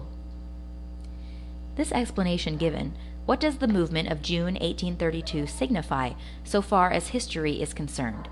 Is it a revolt? Is it an insurrection? It may happen to us, in placing this formidable event on the stage, to say revolt now and then, but merely to distinguish superficial facts, and always preserving the distinction between revolt, the form, and insurrection, the foundation. This movement of 1832 had, in its rapid outbreak and in its melancholy extinction, so much grandeur that even those who see in it only an uprising never refer to it otherwise than with respect. For them, it is like a relic of 1830. Excited imaginations, say they, are not to be calmed in a day. A revolution cannot be cut off short. It must needs undergo some undulations before it returns to a state of rest, like a mountain sinking into the plain. There are no Alps without their Jura, nor Pyrenees without the Asturias. This pathetic crisis of contemporary history, which the memory of Parisians calls the epoch of the riots, is certainly a characteristic hour amid the stormy hours of this century. A last word before we enter on the recital. The facts which we are about to relate belong to that dramatic and living reality which the historian sometimes neglects for lack of time and space. There, nevertheless, we insist upon it, is life, palpitation, human tremor. Petty details, as we think we have already said, are, so to speak, the foliage of great events, and are lost in the distance of history. The epoch, surnamed of the riots, abounds in details of this nature. Judicial inquiries have not revealed, and perhaps have not sounded the depths, for another reason than history. We shall therefore bring to light, among the known and published peculiarities, things which have not heretofore been known, about facts over which have passed the forgetfulness of some, and the death of others. The majority of the actors in these gigantic scenes have disappeared, beginning with the very next day they held their peace, but of what we shall relate, we shall be able to say, "We have seen this." We alter a few names, for history relates and does not inform against, but the deed which we shall paint will be genuine. In accordance with the conditions of the book which we are now writing, we shall show only one side and one episode, and certainly the least known at that, of the 2 days, the 5th and the 6th of June, 1832, but we shall do it in such wise that the reader may catch a glimpse, beneath the gloomy veil which we are about to lift, of the real form of this frightful public adventure. End of Book 10, Chapter 2. Recording by Caitlin Tetmeyer, Imus, Philippines, www.caitlynnisher.xanga.com.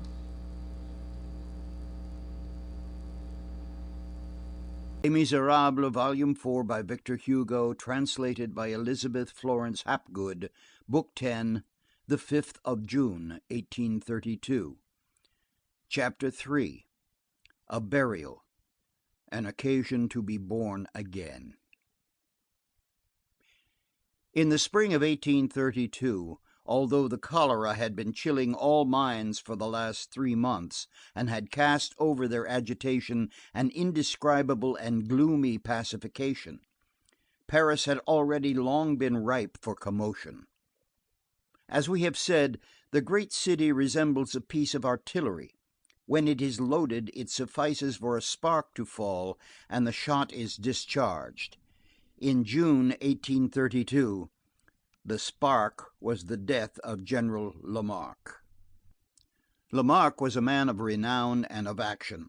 He had had in succession, under the Empire and under the Restoration, the sorts of bravery requisite for the two epochs, the bravery of the battlefield and the bravery of the tribune. He was as eloquent as he had been valiant. A sword was discernible in his speech. Like Foy, his predecessor, after upholding the command, he upheld liberty. He sat between the left and the extreme left, beloved of the people because he accepted the chances of the future, beloved of the populace because he had served the emperor well. He was, in company with Comte Gérard and Rouet, one of Napoleon's marshals in petto. The treaties of 1815 removed him as a personal offense.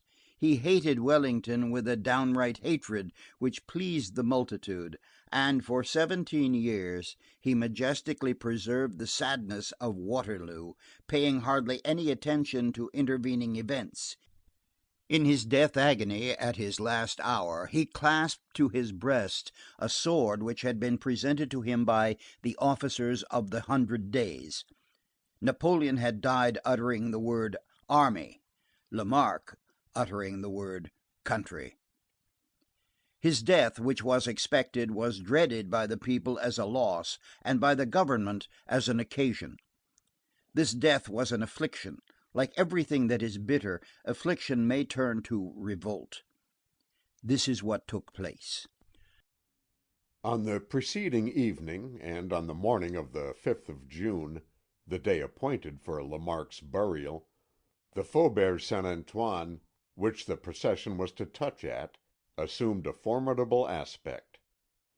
This tumultuous network of streets was filled with rumours. They armed themselves as best they might. Joiners carried off door weights of their establishments to break down doors. One of them had made himself a dagger of a stocking weaver's hook by breaking off the hook and sharpening the stump. Another, who was in a fever to attack, slept wholly dressed for 3 days. A carpenter named Lombier met a comrade who asked him, "Whither are you going?" "Eh? Well, I have no weapons." "What then?" "I'm going to my timber yard to get my compasses." "What for?" "I don't know," said Lombier. A certain Jacqueline, an expeditious man, accosted some passing artisans. "Come here, you." He treated them to 10 sous worth of wine, and said, "Have you work?" "No." "Go to Filspierre, between the Barrière Charonne and the Barrière Montréal, and you will find work." At Filspierre's they found cartridges and arms. Certain well-known leaders were going the rounds, that is to say, running from one house to another to collect their men. At Barthélemy's, near the Barrière du Trône, at Capel's, near the Petit Chapeau, the drinkers accosted each other with a grave air. They were heard to say, "Have you your pistol?" "Under my blouse." "And you?" "Under my shirt." In the Rue Traversière, in front of the Bland workshop, and in the yard of the Maison Brulée, in front of toolmakers Bernière's, groups whispered together. Among them was observed a certain Mavot, who never remained more than a week in one shop, as the masters always discharged him, because they were obliged to dispute with him every day. Mavot was killed the following day, at the barricade of the Rue Ménilmontant. Pretot, who was destined to perish also in the struggle, and to the question, "What is your object?" he replied, "Insurrection." Workmen assembled at the corner of the Rue de Bercy waited for a certain Lemarin, the revolutionary agent for the Faubourg Saint Marceau. Watchwords were exchanged almost publicly. On the 5th of June, accordingly, a day of mingled rain and sun, General Lamarque's funeral procession traversed Paris with official military pomp, somewhat augmented through precaution. 2 battalions with draped drums and reversed arms, 10,000 National Guards with their swords at their sides, escorted the coffin. The hearse was drawn by young men. The officers of the Invalides came immediately behind it, bearing laurel branches. Then came an innumerable, strange, agitated multitude, the sectionaires of the Friends of the People, the law school, the medical school, refugees of all nationalities, and Spanish, Italian, German, and Polish flags, tricolored, horizontal banners, every possible sort of banner, children waving green boughs, stone cutters and carpenters who were on strike at the moment, printers who were recognizable by their paper caps, marched 2 by 2, 3 by 3, uttering cries, nearly all of them brandishing sticks, some brandishing sabres, without order and yet with a single soul. Now a tumultuous rout, again a column. Squads chose themselves leaders. A man armed with a pair of pistols in full view seemed to pass the host in review, and the files separated before him. On the side alleys of the boulevards, in the branches of the trees, on balconies, in windows, on the roofs swarmed the heads of men, women, and children. All eyes were filled with anxiety. An armed throng was passing, and a terrified throng looked on. The government, on its side, was taking observations. It observed with its hand on its sword. 4 squadrons of carabineers could be seen at the Place Louis XV, in their saddles, with their trumpets at their head, cartridge boxes filled, and muskets loaded, all in readiness to march. In the Latin country and in the Jardin des Plantes, the municipal guard echeloned from street to street. At the Halle aux Vins, a squadron of dragoons. At the Grève, half of the 12th Light Infantry, the other half being at the Bastille. The 6th Dragoons at the Célestins, and the courtyard of the Louvre full of artillery. The remainder of the troops were confined to their barracks, without Les Misérables, Volume 4 by Victor Hugo, translated by Elizabeth Florence Hapgood, Book 10, the 5th of June, 1832, Chapters 4 and 5. Chapter 4. The Ebullitions of Former Days. Nothing is more extraordinary than the first breaking out of a riot. Everything burst forth everywhere at once. Was it foreseen? Yes. Was it prepared? No. Whence comes it? From the pavements. Whence falls it? From the clouds. Here insurrection assumes the character of a plot, there of an improvisation. The first comer seizes a current of the throng and leads it whither he wills, a beginning full of terror in which is mingled a sort of formidable gaiety. First come clamors, the shops are closed, the displays of the merchants disappear. Then come isolated shots, people flee. Blows from gunstocks beat against porte cochère. Servants can be heard laughing in the courtyards of houses and saying, "There's going to be a row." A quarter of an hour had not elapsed when this is what was taking place in 20 different spots in Paris at once. In the Rue Sainte-Croix de la Bretonnerie, 20 young men, bearded and with long hair, entered a dram shop, and emerged a moment later carrying a horizontal tricolored flag covered with crape, and having at their head 3 men armed, one with a sword, one with a gun, and the third with a pike. In the Rue des Nonandières, a very well-dressed bourgeois who had a prominent belly, a sonorous voice, a bald head, a lofty brow, a black beard, and one of those stiff moustaches which will not lie flat, offered cartridges publicly to passers-by. In the Rue Saint-Pierre-Montmartre, men with bare arms carried about a black flag, on which could be read in white letters this inscription: Republic or death. In the Rue des Jeuneurs, Rue de Cadran, Rue de Montorgueil, Rue Mandar, groups appeared waving flags on which could be distinguished in gold letters the word section with a number. One of these flags was red and blue with an almost imperceptible stripe of white between. They pillaged a factory of small arms on the Boulevard Saint-Martin and 3 armorers' shops, the first in the Rue Beaubourg, the second in the Rue Michel le Comte, the other in the Rue du Temple. In a few minutes the thousand hands of the crowd had seized and carried off 230 guns, nearly all double-barreled, 64 swords, and 83 pistols.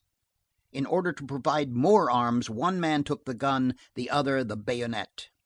Opposite the Quai de la Grève, young men armed with muskets installed themselves in the houses of some women for the purpose of firing. One of them had a flintlock. They rang, entered, and set about making cartridges. One of these women relates, "I did not know what cartridges were. It was my husband who told me." One cluster broke into a curiosity shop in the Rue des Villes Haudriettes and seized yataghans and Turkish arms. The body of a mason who had been killed by a gunshot lay in the Rue de la Perle. And then on the right bank, the left bank, on the quays, on the boulevards, in the Latin country, in the Quartier de Halles, panting men, artisans, students, members of sections read proclamations and shouted, "To arms!" broke street lanterns, unharnessed carriages, unpaved the street, broke into doors of houses, uprooted trees, rummaged cellars, rooted out hogsheads, heaped up paving stones, rough slabs, furniture and planks, and made barricades. They forced the bourgeois to assist them in this. They entered the dwellings of women. They forced them to hand over the swords and guns of their absent husbands, and they wrote on the door with writing, "The arms have been delivered." Some signed their names to receipts for the guns and swords and said, "Send for them tomorrow at the mayor's office." They disarmed isolated sentinels and National Guardsmen in the streets on their way to the town hall. They tore the epaulets from officers. In the Rue du Cimetière Saint-Nicolas, an officer of the National Guard, on being pursued by a crowd armed with clubs and foils, took refuge with difficulty in a house, whence he was only able to emerge at nightfall and in disguise. In the Quartier Saint-Jacques, the students swarmed out of their hotels and ascended the Rue Saint-Hyacinthe to the Café du Progrès, or descended to the Café des Sept Billards in the Rue des Mathurines. There, in front of the door, young men mounted on the stone corner posts distributed arms. They plundered the timber yard in the Rue Transnonain in order to obtain material for barricades.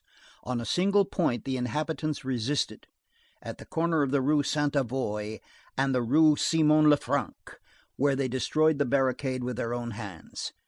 At a single point the insurgents yielded. They abandoned a barricade begun in the Rue du Temple, after having fired on a detachment of the National Guard, and fled through the Rue de la Cordière. The detachment picked up in the barricades a red flag, a package of cartridges, and 300 pistol balls.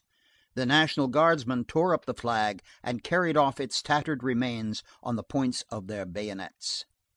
All that we are here relating slowly and successively took place simultaneously at all points in the city in the midst of a vast tumult, like a mass of tongues of lightning in one clap of thunder. In less than an hour 27 barricades sprang out of the earth in the Quartier of the Halles alone.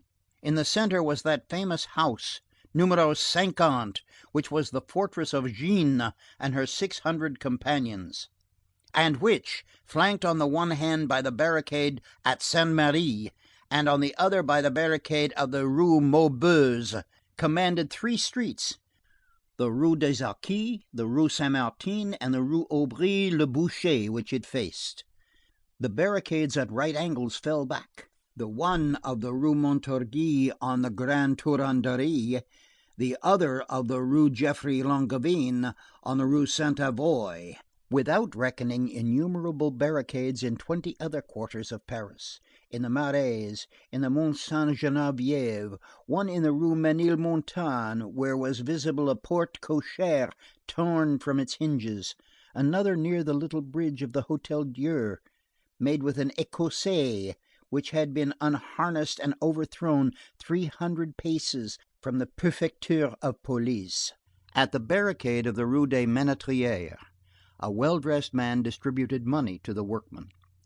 At the barricade of the Rue Grenetat, a horseman made his appearance and handed to the one who seemed to be the commander of the barricade what had the appearance of a roll of silver. "Here," said he, "this is to pay expenses, wine, etc." A light-haired young man without a cravat went from barricade to barricade carrying passwords. Another, with a naked sword, a blue police cap on his head, placed sentinels.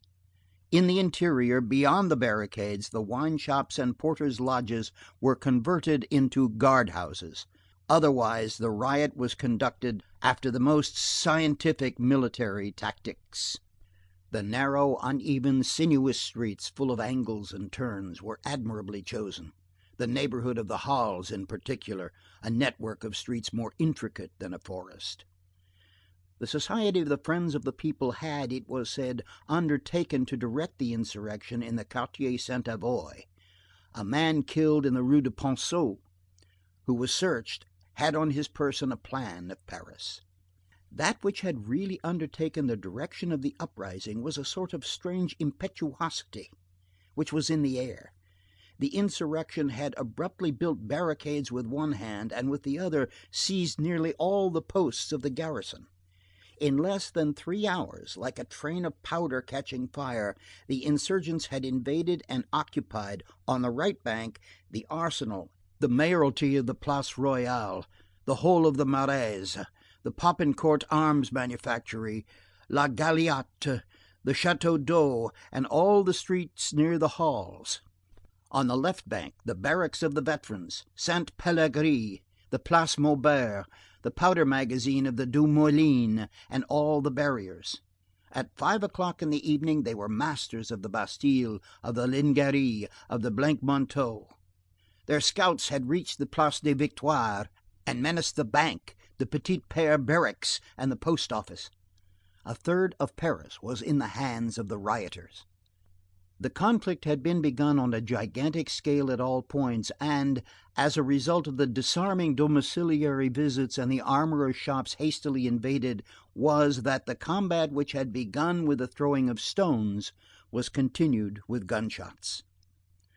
About 6 o'clock in the evening, the Passage du Saumon became the field of battle. The uprising was at one end, the troops were at the other. They fired from one gate to the other. An observer, a dreamer, the author of this book, who had gone to get a near view of this volcano, found himself in the passage between the two fires. All that he had to protect him from the bullets was the swell of the two half columns which separate the shops. He remained in this delicate situation for nearly half an hour. Meanwhile, the call to arms was beaten. The National Guard armed in haste, the legions emerged from the mayoralties, the regiments from their barracks. Opposite the Passage de l'Ancre, a drummer received a blow from a dagger. Another, in the Rue de Cygne, was assailed by 30 young men who broke his instrument and took away his sword. Another was killed in the Rue Grenier Saint-Lazare. In the Rue Michel Comte, 3 officers fell dead one after the other. Many of the municipal guards, on being wounded in the Rue des Lombards, retreated.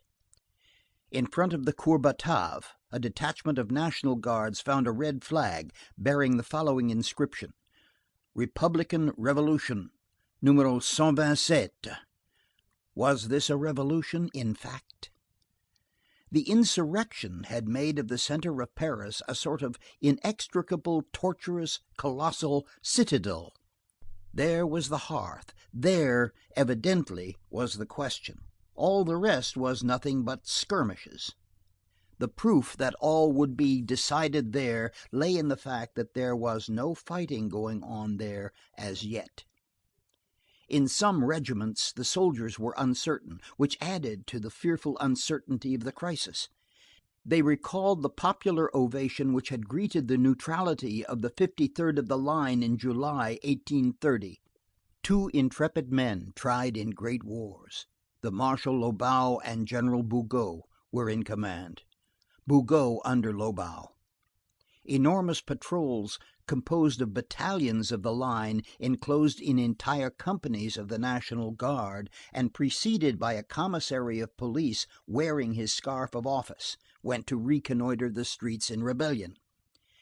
The insurgents, on their side, placed vedettes at the corners of all open spaces, and audaciously sent their patrols outside the barricades. Each side was watching the other. The government, with an army in its hand, hesitated. The night was almost upon them, and the Saint Merry tocsin began to make itself heard. The Minister of War at that time, Marshal Soult, who had seen Austerlitz, regarded this with a gloomy air. These old sailors, accustomed to correct maneuvers and having as resource and guide only tactics, that compass of battles, are utterly disconcerted in the presence of that immense foam which is called public wrath. The National Guards of the suburbs rushed up in haste and disorder. A battalion of the 12th Light came at a run from Saint Denis. The 14th of the line arrived from Courbevoie. The batteries of the military school had taken up their positions on the Carrousel. Cannons were descending from Vincennes. Solitude was formed around the Tuileries. Louis Philippe was perfectly serene. End of chapter 4. Chapter 5. Originality of Paris. During the last 2 years, as we have said, Paris had witnessed more than one insurrection. Nothing is generally more singularly calm than the physiognomy of Paris during an uprising beyond the bounds of the rebellious quarters. Paris very speedily accustoms herself to anything. It is only a riot, and Paris has so many affairs on hand that she does not put herself out for so small a matter. These colossal cities alone can offer such spectacles. These immense enclosures alone can contain at the same time civil war and an odd and indescribable tranquillity. Ordinarily, when an insurrection commences, when the shopkeeper hears the drum, the call to arms, the general alarm, he contents himself with the remark, "There appears to be a squabble in the Rue Saint Martin," or "in the Faubourg Saint Antoine." Often he adds carelessly, "or somewhere in that direction." Later on, when the heartrending and mournful hubbub of musketry and firing by platoons becomes audible, the shopkeeper says, "It's getting hot, hello, it's getting hot." A moment later, the riot approaches and gains in force. He shuts up his shop precipitously, hastily dons his uniform, that is to say, he places his merchandise in safety and risks his own person. Men fire in a square, in a passage, in a blind alley. They take and retake the barricade. Blood flows. The grape shot riddles the fronts of houses. The balls kill people in their beds. Corpses encumber the streets. A few streets away, the shock of billiard balls can be heard in the cafés. The theatres open their doors and present vaudevilles. The curious laugh and chat a couple of paces distant from these streets filled with war. Hackney carriages go their way. Passers-by are going to a dinner somewhere in town, sometimes in the very quarter where the fighting is going on. In 1831 a fusillade was stopped to allow a wedding party to pass. At the time of the insurrection of 1839 in the Rue Saint Martin, a little infirm old man pushing a handcart surmounted by a tricolored rag, in which he had carafes filled with some sort of liquid, went and came from barricade to troops and from troops to the barricade, offering his glasses of cocoa impartially, now to the government, now to anarchy. Nothing can be stranger, and this is the peculiar character of uprisings in Paris, which cannot be found in any other capital. To this end, 2 things are requisite: the size of Paris and its gaiety. The city of Voltaire and Napoleon is necessary. On this occasion, however, in the resort to arms of June 25th, 1832, the great city felt something which was, perhaps, stronger than itself. It was afraid. Closed doors, windows, and shutters were to be seen everywhere, in the most distant and most disinterested quarters. The courageous took to arms, the poltroons hid. The busy and heedless passers-by disappeared. Many streets were empty at 4 o'clock in the morning. Alarming details were hawked about, fatal news was disseminated.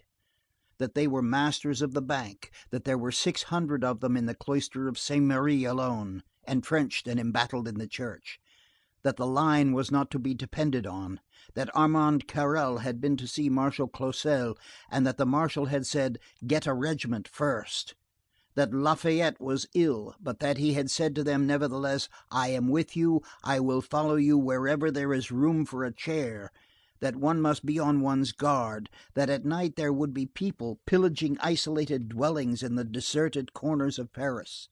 There the imagination of the police, that Anne Radcliffe mixed up with the government, was recognizable.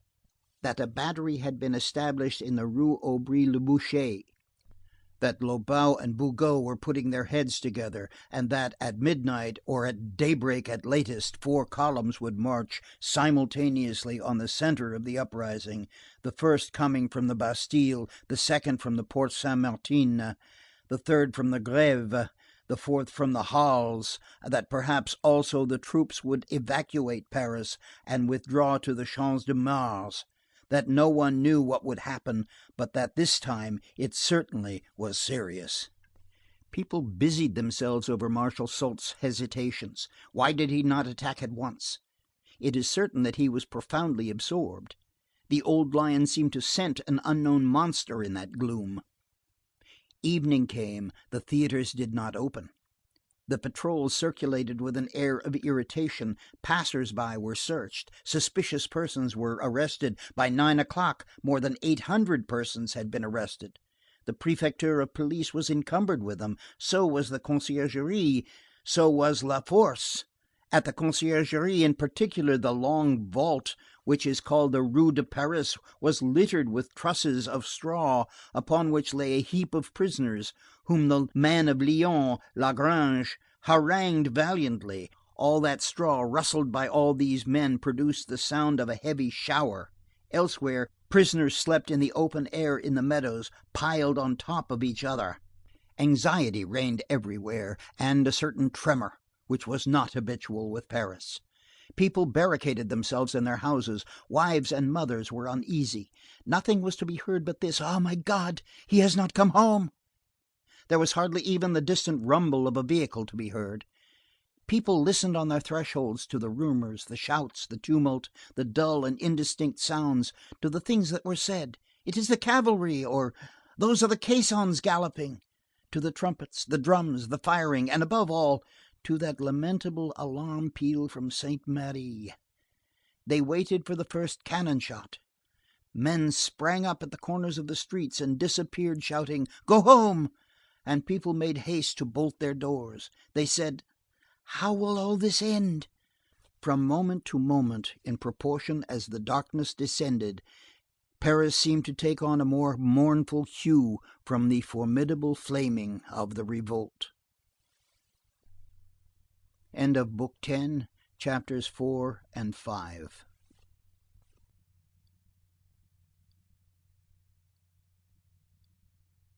Explanations with regard to the origin of Gavroche's poetry. The influence of an academician on this poetry. At the instant when the insurrection, arising from the shock of the populace and the military in front of the Arsenal, started a movement in advance and towards the rear in the multitude which was following the hearse, and which, through the whole length of the boulevards, weighed, so to speak, on the head of the procession, there arose a frightful ebb. The rout was shaken, their ranks were broken. All ran, fled, made their escape, some with shouts of attack, others with the pallor of flight. The great river which covered the boulevards divided in a twinkling, overflowed to right and left, and spread in torrents over 200 streets at once with the roar of a sewer that has broken loose. At that moment, a ragged child who was coming down through the Rue Ménilmontant, holding in his hand a branch of blossoming laburnum, which he had just plucked out of the heights of the Belleville, caught sight of an old holster pistol in the show window of a bric-a-brac merchant's shop. "Mother What's your name, I'm going to borrow your machine." And off he ran with the pistol. 2 minutes later, a flood of frightened bourgeois who were fleeing through the Rue Amelot and the Rue Basse, encountered the lad brandishing his pistol and singing: "La nuit on ne voit rien, le jour on voit très bien. Dans écrit apocrypha, les bourgeois s'ébouriffent, pratiqués avec tout chapeau pointu." It was little Gavroche on his way to the wars. On the boulevard, he noticed that the pistol had no trigger. Who was the author of that couplet which served to punctuate his march, and of all the other songs which he was fond of singing on occasion? We know not. Who does know? Himself, perhaps. However, Gavroche was well up in all the popular tunes in circulation, and he mingled them with his own chirpings. An observing urchin and a rogue, he made a potpourri of the voices of nature and the voices of Paris. He combined the repertory of the birds with the repertory of the workshops. He was acquainted with thieves, a tribe contiguous to his own. He had, it appears, been for 3 months apprenticed to a printer. He had one day executed a commission for Monsieur Bourg-Lormian, one of the 40. Gavroche was a gamin of letters. Moreover, Gavroche had no suspicion of the fact that when he had offered the hospitality of his elephant to 2 brats on that villainously rainy night, it was to his own brothers that he had played the part of Providence. His brothers in the evening, his father in the morning, that is what his night had been like. On quitting the Rue des Ballets at daybreak, he had returned in haste to the elephant, had artistically extracted from it the 2 brats, had shared with them some sort of breakfast which he had invented, and had then gone away, confiding them to that good mother, the street, who had brought him up almost entirely. On leaving them, he had appointed to meet them at the same spot in the evening, and had left them this discourse by way of a farewell: "I break a cane, otherwise expressed, I cut my stick, or as they say at the court, I file off. If you don't find papa and mamma, young 'uns, come back here this evening. I'll scramble you up some supper, and I'll give you a shakedown." The 2 children, picked up by some policeman and placed in the refuge, or stolen by some mountebank, or having simply strayed off in that immense Chinese puzzle of a Paris, did not return. The lowest depths of the actual social world are full of these lost traces. Gavroche did not see them again. 10 or 12 weeks had elapsed since that night. More than once he had scratched the back of his head and said, "Where the devil are my 2 children?" In the meantime, he had arrived, pistol in hand, in the Rue du Pont aux Choux. He noticed that there was but one shop open in that street, and, a matter of worthy reflection, that it was a pastry cook's shop. This presented a providential occasion to eat another apple turnover before entering the unknown. Gavroche halted, fumbled in his fob, turned his pocket inside out, found nothing, not even a sou, and began to shout: "Help!" It is hard to miss the last cake. Nevertheless, Gavroche pursued his way. 2 minutes later, he was in the Rue Saint Louis.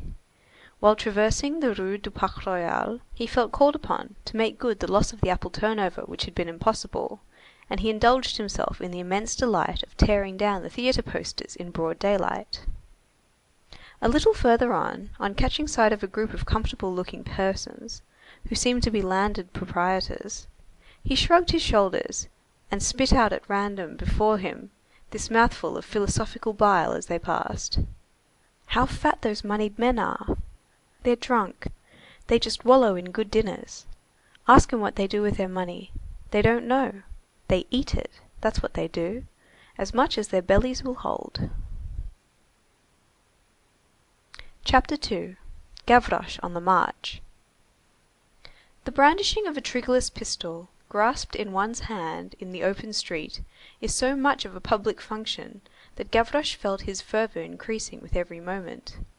Amid the scraps of the Marseillaise which he was singing, he shouted:— "All goes well. I suffer a great deal in my left paw.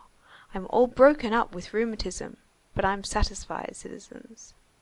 All that the bourgeois have to do is to bear themselves well. I'll sneeze them out subversive couplets.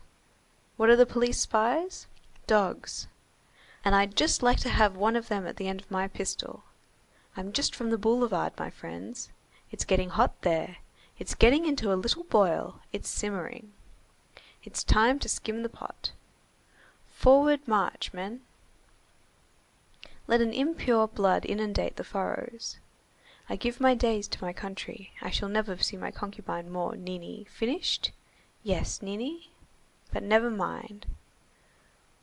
Long live joy. Let's fight, Crebleu. I've had enough of despotism.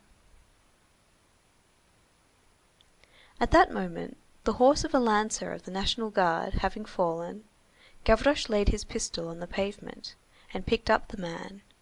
Then he assisted in raising the horse. After which he picked up his pistol and resumed his way. In the Rue de Thorigny all was peace and silence. This apathy, peculiar to the Marais, presented a contrast with the vast surrounding uproar. 4 gossips were chatting in a doorway. Scotland has trios of witches. Paris has quartettes of old gossiping hags, and the "Thou shalt be king" could be quite as mournfully hurled at Bonaparte in the Carrefour Baudoyer as at Macbeth on the heath of Armuyr. The croak would be almost identical. The gossips of the Rue de Thorigny busied themselves only with their own concerns. 3 of them were portresses, and the 4th was a rag picker with her basket on her back. All 4 of them seemed to be standing at the 4 corners of old age, which are decrepitude, decay, ruin, and sadness. The rag picker was humble. In this open-air society, it is the rag picker who salutes, and the portress who patronizes. This is caused by the corner for refuse, which is fat or lean, according to the will of the portresses, and after the fancy of the one who makes the heap. There may be kindness in the broom. This rag picker was a grateful creature, and she smiled, with what a smile, on the 3 portresses. Things of this nature were said. "Ah, by the way, is your cat still cross? Good gracious! Cats are naturally the enemies of dogs, you know. It's the dogs who complain. And people also. But the fleas from a cat don't go after people. That's not the trouble. Dogs are dangerous. I remember one year when there were so many dogs that it was necessary to put it in the newspapers. That was at the time when there were at the Tuileries great sheep that drew the little carriage of the King of Rome. Do you remember the King of Rome? I liked the Duc de Bordeaux better. I knew Louis XVIII. I prefer Louis XVIII. Meat is awfully dear, isn't it, Mother Patagon? Ah, don't mention it. The butcher's shop is a horror, a horrible horror. One can't afford anything but the poor cuts nowadays. Here the rag picker interposed. Ladies, business is dull. The refuse heaps are miserable. No one throws anything away any more. They eat everything. There are poorer people than you, la Vaugoulême. Ah, that's true, replied the rag picker with deference. I have a profession. A pause succeeded, and the rag picker, yielding to that necessity for boasting which lies at the bottom of man, added:— In the morning, on my return home, I pick over my basket, I sort my things. This makes heaps in my room. I put the rags in a basket, the cores and the stalks in a bucket, the linen in my cupboard, the woollen stuff in my commode, the old papers in the corner of the window, and things that are good to eat in my bowl, the bits of glass in my fireplace, the old shoes behind my door, and the bones under my bed. Gavroche had stopped behind her and was listening. "Old ladies," said he, "what do you mean by talking politics?" He was assailed by a broadside, composed of a quadruple howl. "Here's another rascal. What's he got in his paddle? A pistol? Well, I'd like to know what sort of a beggar brat this is. That sort of animal is never easy unless he's overturning the authorities." Gavroche disdainfully contented himself, by way of reprisal, with elevating the tip of his nose with his thumb and opening his hands wide. The rag picker cried, "You malicious, bare-pawed little wretch!" The one who answered to the name of Patagon clapped her hands together in horror. "There's going to be evil doings, that's certain. The errand boy next door has a little pointed beard. I have seen him pass every day with a young person in a pink bonnet on his arm. To-day I saw him pass, and he had a gun on his arm. Ma'am Bachot says that last week there was a revolution at where's the calf? At Pontoise. And then, there you see him, that horrid scamp, with his pistol. It seems that the Célestins are full of pistols. What do you suppose the government can do with good-for-nothings who don't know how to do anything but contrive ways of upsetting the world, when we had just begun to get a little quiet after all the misfortunes that have happened, good Lord! To that poor queen whom I saw pass in the tumbril. And all this is going to make tobacco dearer. It's infamous! And I shall certainly go to see him beheaded on the guillotine, the wretch." "You've got the sniffles, old lady," said Gavroche. "Blow your promontory." And he passed on. When he was in the Rue Pavée, the rag picker occurred to his mind, and he indulged in this soliloquy:— "You're in the wrong to insult the revolutionists, Mother Dust Heap Corner. This pistol is in your interests. It's so that you may have more good things to eat in your basket." All at once, he heard a shout behind him. It was the portress Patagon who had followed him, and who was shaking her fist at him in the distance and crying, "You're nothing but a bastard." "Oh, come now," said Gavroche. "I don't care a brass farthing for that." Shortly afterwards, he passed the Hôtel Lamoignon. There he uttered this appeal: "Forward march to the battle!" And he was seized with a fit of melancholy. He gazed at his pistol with an air of reproach, which seemed to attempt to appease it. "I'm going off," said he, "but you won't go off." One dog may distract the attention from another dog.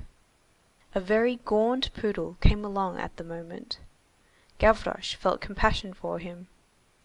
"My poor doggy," said he, "you must have gone and swallowed a cask, for all the hoops are visible." Then he directed his course towards L'Orme Saint-Gervais. End of Book 11, Chapters 1 and 2.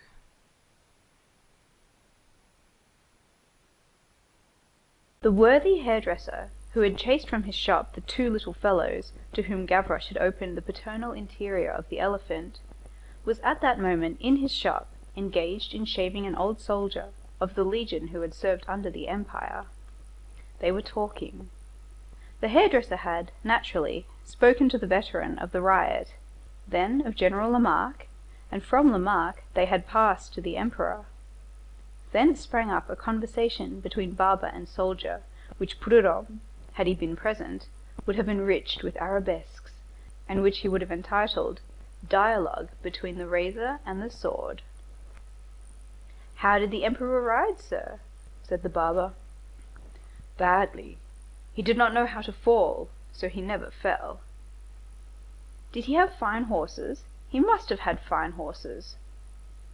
"On the day when he gave me my cross, I noticed his beast. It was a racing mare, perfectly white. Her ears were very wide apart, her saddle deep, a fine head marked with a black star, a very long neck, strongly articulated knees, prominent ribs, oblique shoulders, and a powerful crupper. A little more than 15 hands in height." "A pretty horse," remarked the hairdresser. "It was His Majesty's beast." The hairdresser felt that after this observation a short silence would be fitting, so he conformed himself to it, and then went on:— "The Emperor was never wounded but once, was he, sir?" The old soldier replied with the calm and sovereign tone of a man who had been there. "In the heel, at Ratisbon. I never saw him so well dressed as on that day. He was as neat as a new sou." "And you, Mr. Veteran? You must have been often wounded?" "I?" said the soldier. "Ah, not to amount to anything. At Marengo I received 2 sabre blows to the back of my neck, a bullet in the right arm at Austerlitz, another in the left hip at Jena. At Friedland a thrust from a bayonet there. At the Moskowa 7 or 8 lance thrusts, no matter where. At Lutzen a splinter of a shell crushed one of my fingers. Ah, and then at Waterloo a ball from a Bassayan in the thigh, that's all." "How fine that is!" exclaimed the hairdresser, in Pindaric accents. "To die on the field of battle! On my word of honor, rather than die in bed, of an illness, slowly, a bit by bit each day, with drugs, cataplasms, syringes, medicines, I should prefer to receive a cannon ball in my belly." "You're not over fastidious?" said the soldier. He had hardly spoken when a fearful crash shook the shop. The show window had suddenly been fractured. The wig-maker turned pale. "Ah, good God!" he exclaimed. "It's one of them!" "What?"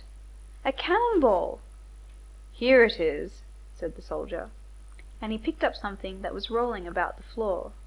It was a pebble. The hairdresser ran to the broken window and beheld Gavroche fleeing at the full speed towards the Marché Saint-Jean. As he passed the hairdresser's shop, Gavroche, who had the 2 brats still in his mind, had not been able to resist the impulse to say good day to him, and had flung a stone through his panes. "You see!" shrieked the hairdresser, who from white had turned blue, "that fellow returns and does mischief for the pure pleasure of it. What has anyone done to that gamin?" Chapter 4. The child is amazed at the old man. In the meantime, in the Marché Saint-Jean, where the post had already been disarmed, Gavroche had just effected a junction with a band led by Enjolras, Courfeyrac, Combeferre, and Feuillet. They were armed after a fashion. Bahorel and Jean Prouvaire had found them and swelled the group. Enjolras had a double-barreled hunting gun, Combeferre the gun of a National Guard bearing the number of his legion, and in his belt 2 pistols which his unbuttoned coat allowed to be seen. Jean Prouvaire an old cavalry musket, Bahorel a rifle. Courfeyrac was brandishing an unsheathed sword cane. Feuillet, with a naked sword in his hand, marched at their head, shouting, "Long live Poland!" They reached the Quai Morland, cravateless, hatless, breathless, soaked by the rain, with lightning in their eyes. Gavroche accosted them calmly. "Where are we going?" "Come along," said Courfeyrac. Behind Feuillet marched, or rather bounded, Bahorel, who was like a fish in water in a riot. He wore a scarlet waistcoat, and indulged in the sort of words which break everything. His waistcoat astounded a passer-by, who cried in bewilderment, "Here are the Reds!" "The Reds! The Reds!" retorted Bahorel. "A queer kind of fear, bourgeois. For my part, I don't tremble before a poppy. The little red hat inspires me with no alarm. Take my advice, bourgeois. Let's leave fear of the red to horned cattle." He caught sight of a corner of the wall on which was placarded the most peaceable sheet of paper in the world, a permission to eat eggs, a Lenten admonition addressed by the Archbishop of Paris to his flock. Bahorel exclaimed, "Flock? A polite way of saying geese." And he tore the charge from the nail. This conquered Gavroche. From that instant Gavroche set himself to study Bahorel. "Bahorel," observed Enjolras, "you are wrong. You should have let that charge alone. He is not the person with whom we have to deal. You are wasting your wrath to no purpose. Take care of your supply. One does not fire out of the ranks with the soul any more than with a gun. Each one in his own fashion, Enjolras, retorted Bahorel. This bishop's prose shocks me. I want to eat eggs without being permitted. Your style is the hot and cold. I am amusing myself. Besides, I'm not wasting myself. I'm getting a start. And if I tore down that charge, Hercle, 'twas only to whet my appetite. This word, Hercle, struck Gavroche. He sought out all occasions for learning, and that tearer down of posters possessed his esteem. He inquired of him, "What does Hercle mean?" Bahorel answered, "It means cursed name of a dog, in Latin." Here Bahorel recognized at a window a pale young man with a black beard who was watching them as they passed, probably a friend of the ABC. He shouted to him, "Quick, cartridges, parabellum!" "A fine man, that's true," said Gavroche, who now understood Latin. A tumultuous retinue accompanied them. Students, artists, young men affiliated to the Cougourde Ouvrier, artisans, longshoremen, armed with clubs and bayonets. Some, like Combeferre, with pistols thrust into their trousers. An old man, who appeared to be extremely aged, was walking in the band. He had no arms, and he made great haste, so that he might not be left behind, although he had a thoughtful air. Gavroche caught sight of him. "Qu'est-ce que ça?" said he to Courfeyrac. "He's an old duffer." It was Monsieur Mabeuf. Chapter 5. The Old Man. Let us recount what has taken place. Enjolras and his friends had been on the Boulevard Bourdon, near the public storehouses, at the moment when the dragoons had made their charge. Enjolras, Courfeyrac, and Combeferre were among those who had taken to the Rue Bassompierre, shouting, "To the barricades!" In the Rue Lesdiguières they had met an old man walking along. What had attracted their attention was that the good man was walking in a zigzag, as though he were intoxicated. Moreover, he had his hat in his hand, although it had been raining all the morning, and was raining pretty briskly at the very time. Courfeyrac had recognized Father Mabeuf. He knew him through having many times accompanied Marius as far as his door. As he was acquainted with the peaceful and more than timid habits of the old beadle-book collector, and was amazed at the sight of him in the midst of that uproar, a couple of paces from the cavalry charges, almost in the midst of a fusillade. Hatless in the rain, and strolling about among the bullets, he had accosted him, and the following dialogue had been exchanged between the rioter of fire and the octogenarian. "Monsieur Mabeuf, go to your home." "Why?" "There's going to be a row." "That's well." "Thrusts with the sword and firing, Monsieur Mabeuf." "That is well." "Firing from cannon." "That is good. Where are the rest of you going?" "We are going to fling government to the earth." "That is good." And he had set out to follow them. From that moment forth, he had not uttered a word. His step had suddenly become firm. Artisans had offered him their arms, he had refused with a sign of the head. He advanced nearly to the front of the rank of the column, with the movement of a man who is marching, and the countenance of a man who is sleeping. "What a fierce old fellow!" muttered the students. The rumor spread through the troop that he was a former number of the Convention, an old regicide. The mob had turned in through the Rue de la Verrerie. Little Gavroche marched in front, with that deafening song which made of him a sort of trumpet. He sang, "Voici la lune qui paraît, quand irons-nous dans la forêt? Demandez Charlot à Charlotte, tout, pour château. Je n'ai qu'un deux, qu'un rat, qu'un liard, et qu'une botte. Pour avoir bout de grand matin, d'arroser à la même de thème. Deux moigneux, étant et ribotte, zizizi pour partir. Je n'ai qu'un Dieu, qu'un roi, qu'un liard et qu'une botte.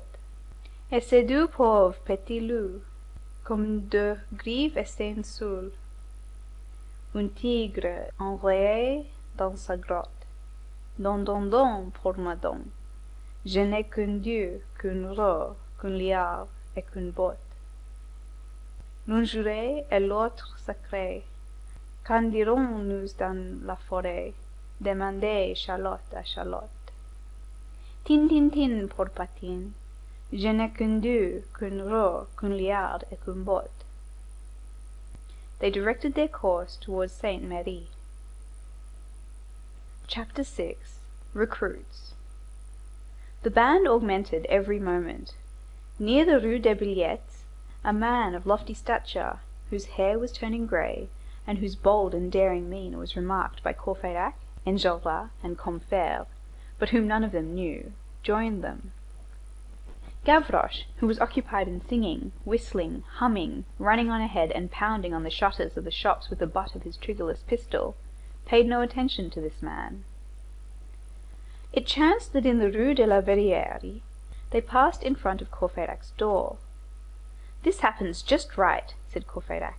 "I have forgotten my purse, and I have lost my hat." He quitted the mob and ran up to his quarters at full speed. He seized an old hat and his purse.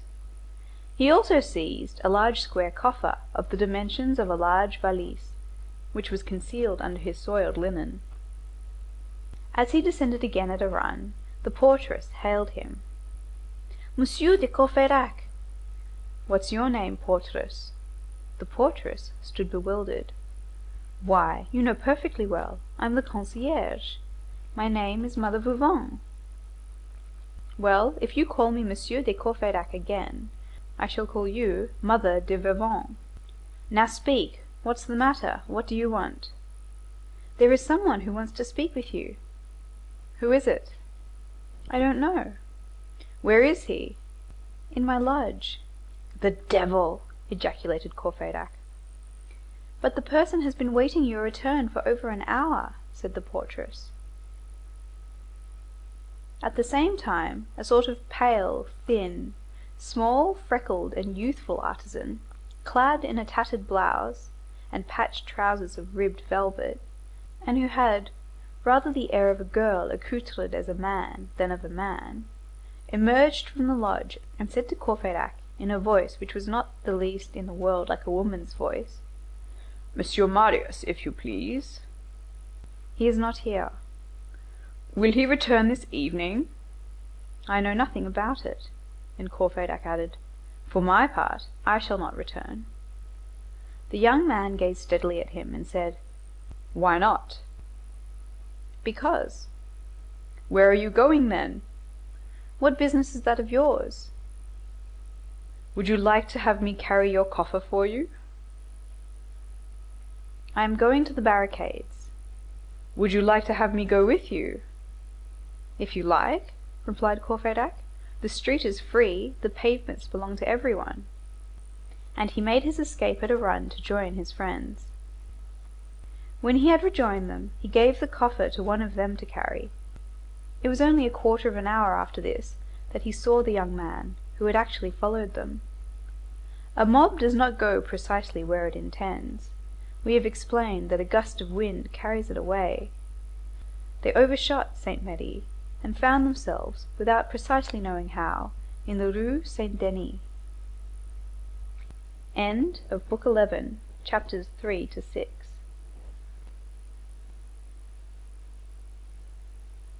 History of Corinth from its foundation. The Parisians who nowadays, on entering on the Rue Rambuteau at the end near the Halles, notice on their right, opposite the Rue Mondétour, a basket maker's shop having for its sign a basket in the form of Napoleon the Great, with this inscription: "Napoleon is made wholly of willow," have no suspicion of the terrible scenes which this very spot witnessed hardly 30 years ago. It was there that lay the Rue de la Chanvrerie, which ancient deeds spell Chanverrerie, and the celebrated public house called Corinthe. The reader will remember all that has been said about the barricade effected at this point, and eclipsed, by the way, by the barricade Saint Merry. It was on this famous barricade of the Rue de la Chanvrerie, now fallen into profound obscurity, that we are about to shed a little light. May we be permitted to recur, for the sake of clearness in the recital, to the simple means which we have already employed in the case of Waterloo. Persons who wish to picture to themselves in a tolerably exact manner the constitution of the houses which stood at that epoch near the Pont Saint Eustache, at the northeast angle of the Halles of Paris, where today lies the embouchure of the Rue Rambuteau, have only to imagine an N touching the Rue Saint Denis with its summit, and the Halles with its base, and whose two vertical bars should form the Rue de la Grande Truanderie and the Rue de la Chanvrerie, and whose transverse bars should be formed by the Rue de la Petite Truanderie. The old Rue Mondétour cut the three strokes of the N at the most crooked angles, so that the labyrinth confusion of these four streets sufficed to form, on a space 3 fathoms square between the Halles and the Rue Saint Denis on the one hand, and between the Rue de Signy and the Rue des Prêcheurs on the other, 7 islands of houses, oddly cut up, of varying sizes, placed crosswise and haphazard, and barely separated, like the blocks of stone in a dock, by narrow crannies. We say narrow crannies, and we can give no more just idea of those dark, contracted, many-angled alleys lined with 8-story buildings. These buildings were so decrepit that, in the Rue de la Chanvrerie and the Rue de la Petite Truanderie, the fronts were shored up with beams running from one house to another. The street was narrow and the gutter broad. The pedestrian there walked on a pavement that was always wet, skirting little stalls resembling cellars, big posts encircled with iron hoops, excessive heaps of refuse, and gates armed with enormous century-old gratings. The Rue Rambuteau has devastated all that. The name of Mondétour paints marvellously well the sinuosities of that whole set of streets. A little further on they are found still better expressed by the Rue Pirouette, which ran into the Rue Mondétour. The passer by who got entangled from the Rue Saint Denis in the Rue de la Chanvrerie beheld it gradually close in before him, as though he had entered an elongated funnel. At the end of this street, which was very short, he found further passage barred in the direction of the Halles by a tall row of houses, and he would have thought himself in a blind alley, had he not perceived on the right and left 2 dark cuts through which he could make his escape. This was the Rue Mondétour, which on one side ran into the Rue des Prêcheurs, and on the other into the Rue du Cygne and the Petite Truanderie. At the bottom of this sort of cul-de-sac, at the angle of the cutting on the right, there was to be seen a house which was not so tall as the rest, and which formed a sort of cape in the street. It is in this house, of 2 stories only, that an illustrious wine shop had been merrily installed 300 years before. This tavern created a joyous noise in the very spot which old Theophilus described in the following couplet: La branle l'esquelette horrible d'un pauvre amant qui se pendit. There swings the horrible skeleton of a poor lover who hung himself. The situation was good, and tavern keepers succeeded each other there from father to son. In the time of Mathurin Regnier, this cabaret was called the Pot aux Roses, and as the rebus was then in fashion, it had for its signboard a post, Poteau, painted rose colour. In the last century, the worthy Natoire, one of the fantastic masters nowadays despised by the stiff school, having got drunk many times in this wine shop, at the very table where Regnier had drunk his fill, had painted, by way of gratitude, a bunch of Corinth grapes on the pink post. The keeper of the cabaret, in his joy, had changed his device, and had caused to be placed in gilt letters beneath the bunch these words: "At the bunch of Corinth grapes, Oraison de Corinthe. Hence the name of Corinth. Nothing is more natural to drunken men than ellipses. The ellipsis is the zigzag of the phrase. Corinthe gradually dethroned the pot au rosé. The last proprietor of the dynasty, Father Hucheloup, no longer acquainted even with the tradition, had the post painted blue. A room on the ground floor, where the bar was situated, one on the first floor containing a billiard table, a wooden spiral staircase piercing the ceiling, wine on the tables, smoke on the walls, candles in broad daylight, this was the style of this cabaret. A staircase with a trap door in the lower room led to the cellar. On the second floor were the lodgings of the Hucheloup family. They were reached by a staircase which was a ladder rather than a staircase, and had for their entrance only a private door in the large room on the first floor. Under the roof, in two mansard attics, were the nests for the servants. The kitchen shared the ground floor with the tap room. Father Hucheloup had, possibly, been born a chemist, but the fact is that he was a cook.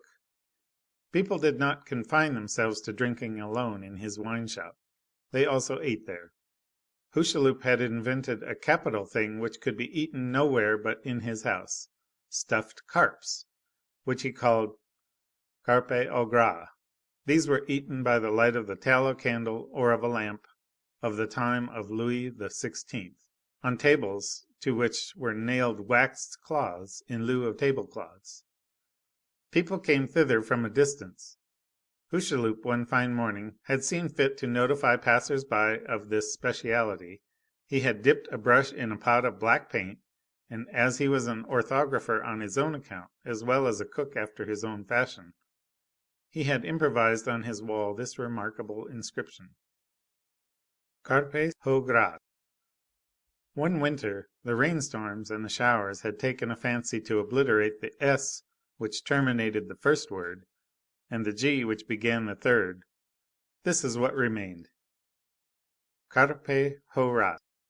Time and rain assisting, a humble gastronomical announcement had become a profound piece of advice. In this way it came about that though he knew no French, Father Hucheloup understood Latin, that he had evoked philosophy from his kitchen, and that, desirous simply of effacing Lent, he had equalled Horace. And the striking thing about it was that that also meant enter my wine shop. Nothing of all this is in existence now. The Mondétour labyrinth was disembowelled and widely opened in 1847, and probably no longer exists at the present moment. The Rue de la Chanvrerie and Corinthe have disappeared beneath the pavement of the Rue Rambuteau. As we have already said, Corinthe was the meeting place, if not the rallying point, of Courfeyrac and his friends. It was Grantaire who had discovered Corinthe. He had entered it on account of the Carpe horas, and had returned thither on account of the Carpes au gras. There they drank, there they ate, there they shouted. They did not pay much, they paid badly, they did not pay at all, but they were always welcome. Father Hucheloup was a jovial host. Hucheloup, that amiable man, as was just said, was a wine shop keeper with a moustache, an amusing variety. He always had an ill-tempered air, seemed to wish to intimidate his customers, grumbled at the people who entered his establishment, and had rather the mien of seeking a quarrel with them than of serving them with soup.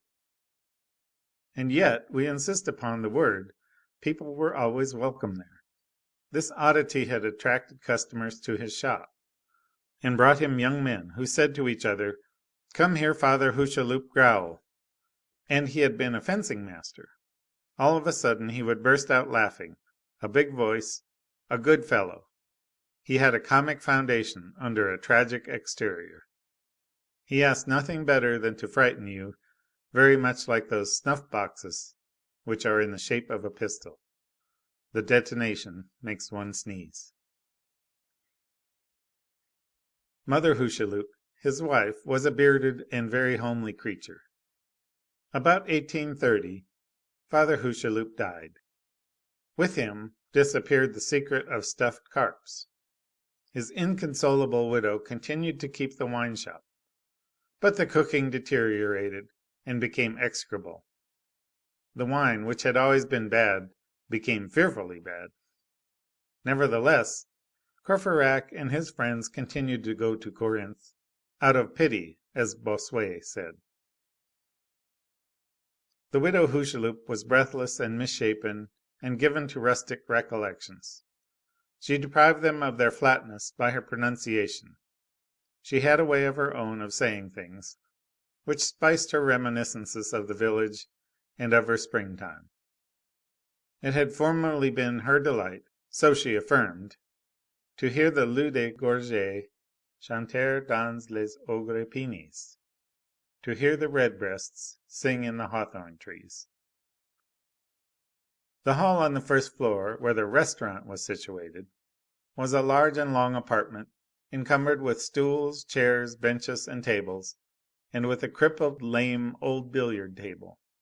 It was reached by a spiral staircase, which terminated in the corner of the room at a square hole like the hatchway of a ship. This room, lighted by a single narrow window, and by a lamp that was always burning, had the air of a garret. All the four-footed furniture comported itself as though it had but three legs. The whitewashed walls had for their only ornament the following quatrain in honor of Mame Hucheloup: Elle étonnait à 10 pas, elle épouvantait à 2. Une verrue habitait en son nez hasardeux, on tremblait à chaque instant qu'elle ne vous la moucher, et qu'un beau jour son nez ne tombait dans sa bouche. She astounds at 10 paces, she frightens at 2. A wart inhabits her hazardous nose. You tremble every instant lest she should blow it at you, and lest some fine day her nose should tumble into her mouth. This was scrawled in charcoal on the wall. Mame Hucheloup, a good likeness, went and came from morning till night before this quatrain with the most perfect tranquillity. 2 serving maids, named Matelote and Gibelotte, who had never been known by any other names, helped Mame Hucheloup to set on the tables the jugs of poor wine and the various broths which were served to the hungry patrons in earthenware bowls. Matelote, large and plump, red-haired and noisy, the favourite ex sultana of the defunct Hucheloup, was homelier than any mythological monster, be it what it may. Still, as it becomes the servant to always keep in the rear of the mistress, she was less homely than Mame Hucheloup. Gibelotte, tall, delicate, white, with a lymphatic pallor, with circles round her eyes and drooping lids, always languid and weary, afflicted with what may be called chronic lassitude, the first up in the house and the last in bed, waited on every one, even the other maid, silently and gently, smiling through her fatigue with a vague and sleepy smile. Before entering the restaurant room, the visitor read on the door the following line written there in chalk by Courfeyrac: Régale si tu peux, et mange si tu l'oses. Treat if you can, and eat if you dare. End of Book 12, Chapter 1.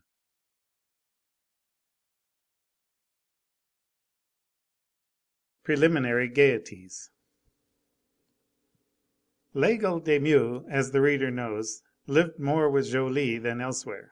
He had a lodging as a bird has one in a branch. The 2 friends lived together, ate together, slept together.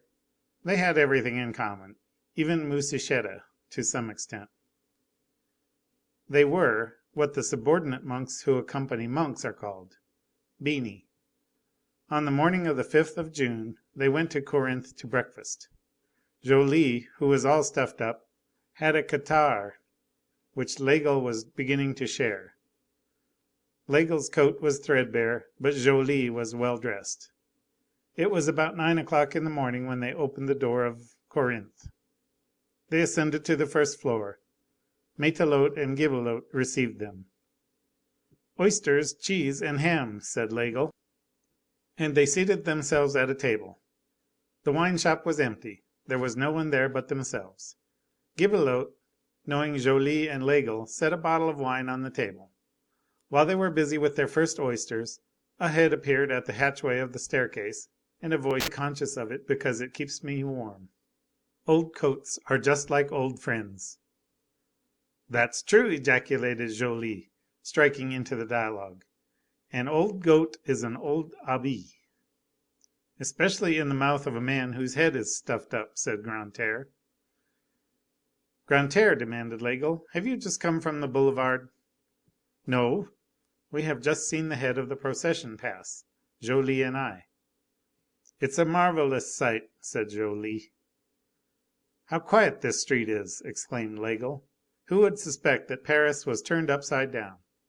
How plainly it is to be seen that in former days there were nothing but convents here. In this neighbourhood Dubreuil and Sauval gave a list of them, and so does the Abbé Lebeuf.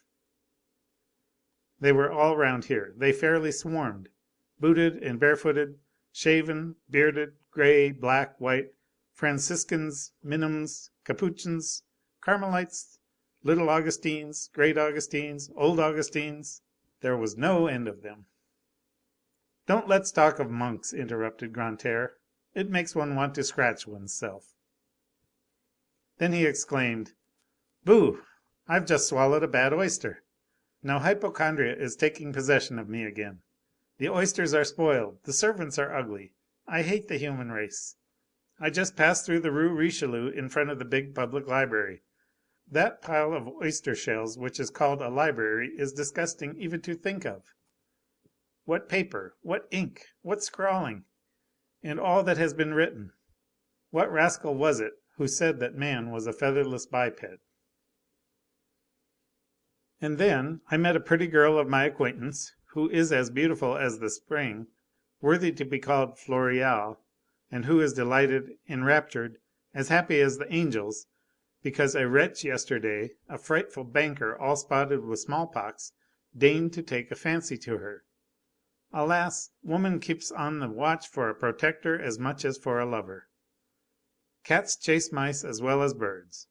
2 months ago that young woman was virtuous in an attic. She adjusted little brass rings in the eyelet holes of corsets. What do you call it? She sewed. She had a camp bed.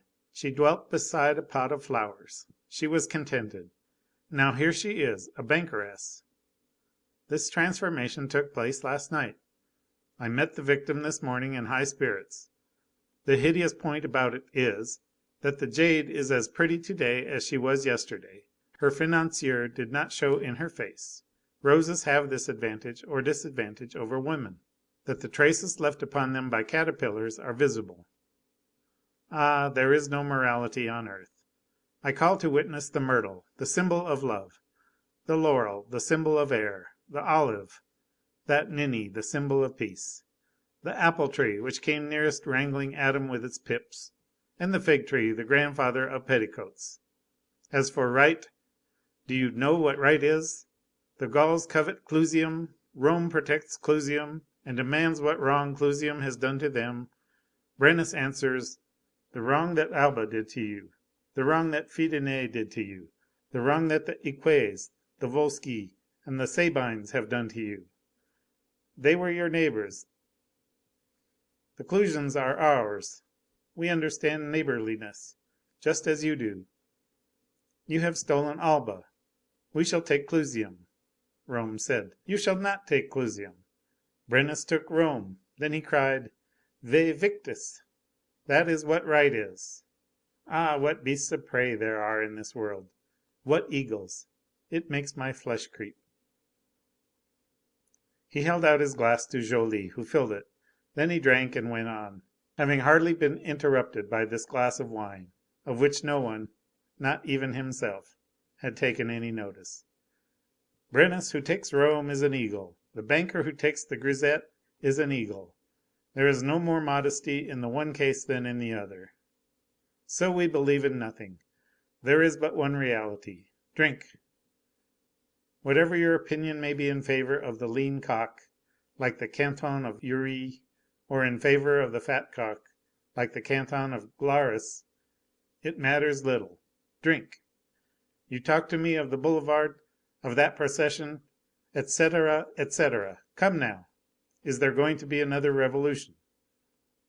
This poverty of means on the part of the good God astounds me. He has to keep greasing the groove of events every moment. There is a hitch. It won't work. Quick, a revolution. The good God has his hands perpetually black with that cart grease. If I were in his place, I'd be perfectly simple about it. I would not wind up my mechanism every minute. I'd lead the human race in a straightforward way. I'd weave matters mesh by mesh without breaking the thread. I would have no provisional arrangements. I would have no extraordinary repertory. What the rest of you call progress advances by means of two motors, men and events.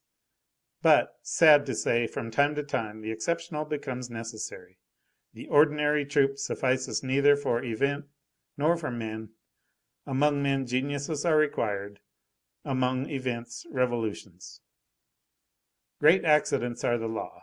The order of things cannot do without them. And, judging from the apparition of comets, one would be tempted to think that heaven itself finds actors needed for its performance. At the moment when one expects it the least, God placards a meteor on the wall of the firmament. Some queer star turns up, underlined by an enormous tail, and that causes the death of Caesar. Brutus deals him a blow with a knife, and God a blow with a comet. Crac! Behold an aurora borealis! Behold a revolution! Behold a great man! 93 in big letters. Napoleon on guard. The comet of 1811 at the head of the poster. Ah, what a beautiful blue theatre, all studded with unexpected flashes. Boom! Boom! Extraordinary show. Raise your eyes, boobies. Everything is in disorder, the star as well as the drama. Good God! It is too much and not enough.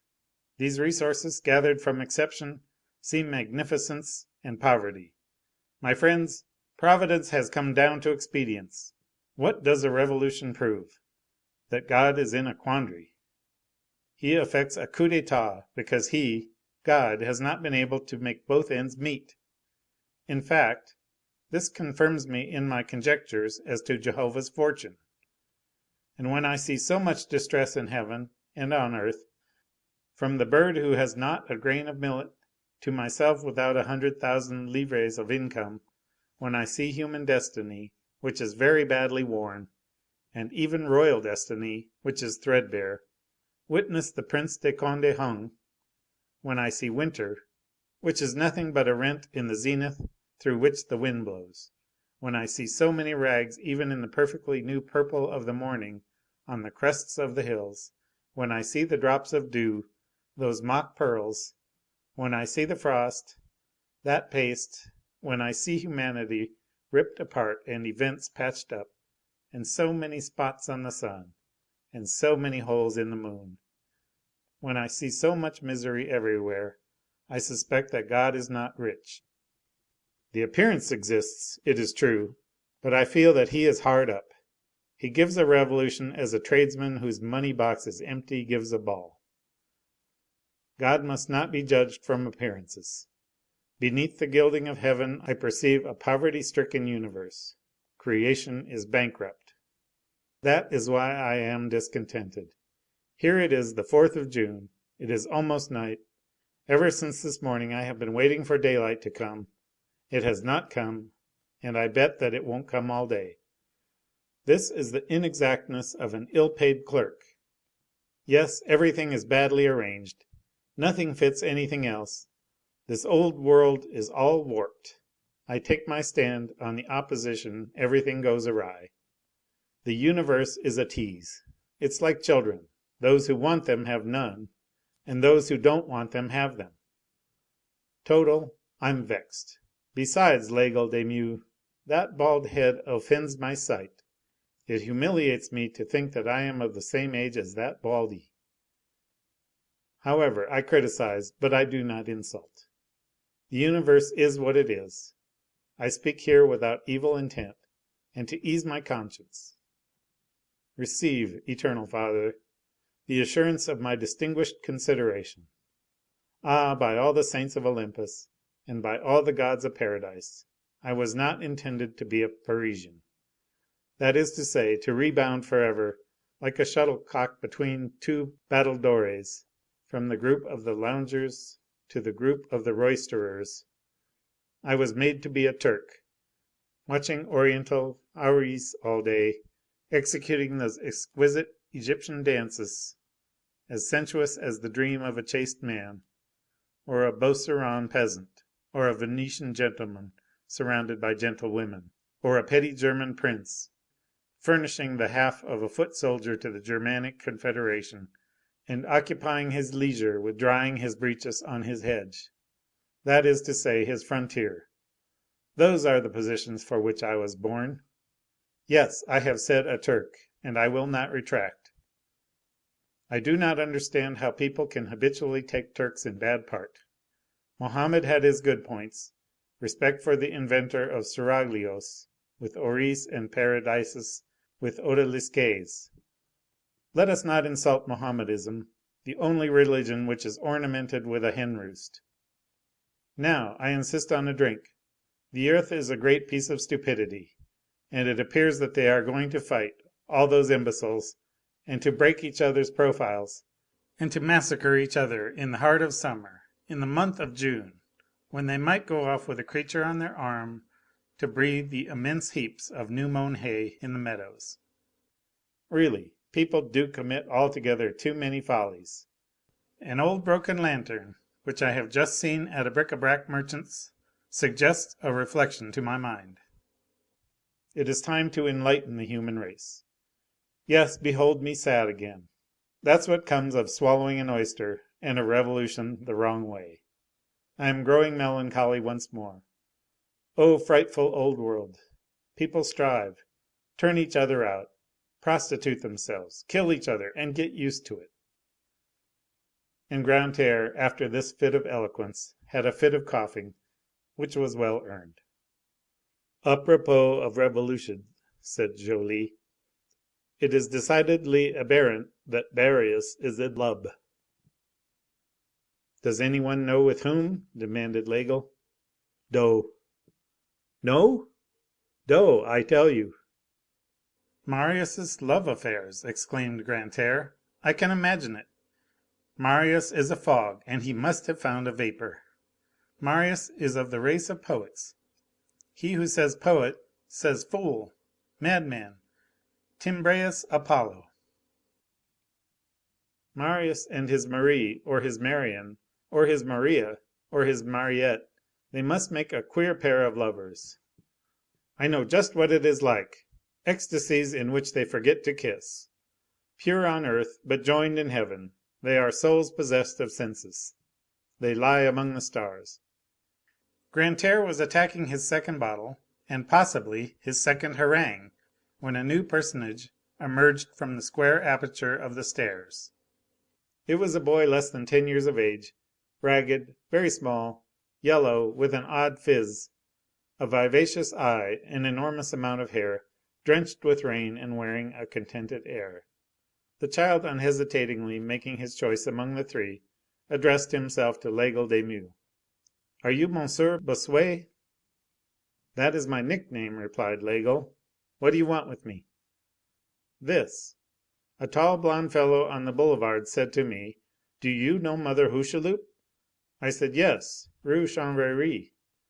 'The old man's widow,' he said to me. 'Go there. There you will find Monsieur Bossuet. Tell him from me, A B C.' It's a joke that they're playing on you, isn't it? He gave me 10 sous." "Joly, lend me 10 sous," said Laigle, and turning to Grantaire: "Grantaire, lend me 10 sous." This made 20 sous, which Laigle handed to the lad. "Thank you, sir," said the urchin. "What is your name?" inquired Laigle. "Navet, Gavroche's friend." "Stay with us," said Laigle. "Breakfast with us," said Grantaire. The child replied: "I can't. I belong in the procession. I'm the one to shout 'Down with Polignac.'" And executing a prolonged scrape of his foot behind him, which is the most respectful of all possible salutes, he took his departure. The child gone, Grantaire took the word. That is the pure bred gamin. There are a great many varieties of the gamin species. The notary's gamin is called skip the gutter. The cook's gamin is called a scullion. The baker's gamin is called a mitron. The lackey's gamin is called a groom. The marine gamin is called the cabin boy. The soldier's gamin is called the drummer boy. The painter's gamin is called paint grinder. The tradesman's gamin is called an errand boy. The courtesan gamin is called the minion. The kingly gamin is called the dauphin. The god gamin is called the bambino. In the meantime, Laigle was engaged in reflection. He said half aloud: A, B, C, that is to say, the burial of Lamarque. The tall blonde, remarked Grantaire, is Enjolras, who is sending you a warning. Shall we go? Ejaculated Bossuet. It's radig, said Joly. I have swore to go through fire, but not through water. I don't want to get a cold. I shall stay here, said Grantaire. I prefer a breakfast to a hearse. Conclusion: we remain, said Laigle. Well, then, let us drink. Besides, we might miss the funeral without missing the riot. Ah, the riot! I am with you, cried Joly. Laigle rubbed his hands. Now we're going to touch up the revolution of 1830. As a matter of fact, it doesn't hurt the people along the seams. I don't think much of your revolution, said Grantaire. I don't execrate this government. It is the crown tempered by the cotton nightcap. It is a sceptre ending in an umbrella. In fact, I think that today, with the present weather, Louis Philippe might utilize his royalty in two directions. He might extend the tip of the sceptre end against the people, and open the umbrella end against heaven. The room was dark. Large clouds had just finished the extinction of daylight. There was no one in the wine shop or in the street, every one having gone off to watch events. Is it midday or midnight? Cried Bossuet. You can't see your hand before your face. Gibelotte, fetch a light. Grantaire was drinking in a melancholy way. Enjolras disdains me, he muttered. Enjolras said, Joly is ill. Grantaire is drunk. It was to Bossuet that he sent Navet. If he had come for me, I would have followed him. So much the worse for Enjolras. I won't go to his funeral. This resolution once arrived at, Bossuet, Joly, and Grantaire did not stir from the wine shop. By 2 o'clock in the afternoon, the table at which they sat was covered with empty bottles. 2 candles were burning on it, one in a flat copper candlestick, which was perfectly green, the other in the neck of a cracked carafe. Grantaire had seduced Joly and Bossuet to wine. Bossuet and Joly had conducted Grantaire back towards cheerfulness. As for Grantaire, he had got beyond wine, that merely moderate inspirer of dreams, ever since midday. Wine enjoys only a conventional popularity with serious drinkers. There is, in fact, in the matter of inebriety, white magic and black magic. Wine is only white magic. Grantaire was a daring drinker of dreams. The blackness of a terrible fit of drunkenness, yawning before him, far from arresting him, attracted him. He had abandoned the bottle and taken to the beer glass. The beer glass is the abyss. Having neither opium nor hashish on hand, and being desirous of filling his brain with twilight, he had had recourse to that fearful mixture of brandy, stout, absinthe, which produces the most terrible of lethargies. It is of these 3 vapours, beer, brandy, and absinthe, that the lead of the soul is composed. They are 3 grooms, the celestial butterfly is drowned in them, and they are formed there in a membranous smoke, vaguely condensed into the wing of the bat, 3 mute furies, nightmare, night, and death, which hover about the slumbering psyche. Grantaire had not yet reached that lamentable phase. Far from it.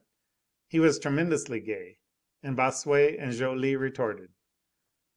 They clinked glasses. Grantaire added to the eccentric accentuation of words and ideas a peculiarity of gesture. He rested his left fist on his knee with dignity, his arm forming a right angle, and, with cravat untied, seated astride a stool, his full glass in his right hand, he hurled solemn words at the big maidservant Matelote. "Let the doors of the palace be thrown open. Let every one be a member of the French Academy, and have the right to embrace Madame Hucheloup. Let us drink." And turning to Madame Hucheloup, he added: "Woman, ancient and consecrated by use, draw near that I may contemplate thee." And Joly exclaimed: "Matelote and Gibelotte, don't give Grantaire anything more to drink.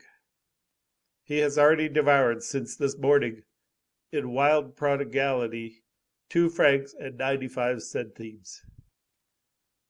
And Grantaire began again: "Who has been unhooking the stars without my permission, and putting them on the table in the guise of candles?" Bossuet, though very drunk, preserved his equanimity. He was seated on the sill of the open window, wetting his back in the falling rain, and gazing at his 2 friends. All at once he heard a tumult behind him, hurried footsteps, cries of "To arms!" He turned round and saw, in the Rue Saint Denis, at the end of the Rue de la Chanvrerie, Enjolras passing, gun in hand, and Gavroche with his pistol, Feuilly with his sword, Courfeyrac with his sword, and Jean Prouvaire with his blunderbuss, Combeferre with his gun, Bahorel with his gun, and the whole armed and stormy rabble which was following them. The Rue de la Chanvrerie was not more than a gunshot long. Bossuet improvised a speaking trumpet from his 2 hands placed around his mouth, and shouted: "Courfeyrac! Courfeyrac! Ho he!" Courfeyrac heard the shout, caught sight of Bossuet, and advanced a few paces into the Rue de la Chanvrerie, shouting: "What do you want?" which crossed a "Where are you going?" "To make a barricade," replied Courfeyrac. "Well, here, this is a good place. Make it here." "That's true, Aigle," said Courfeyrac.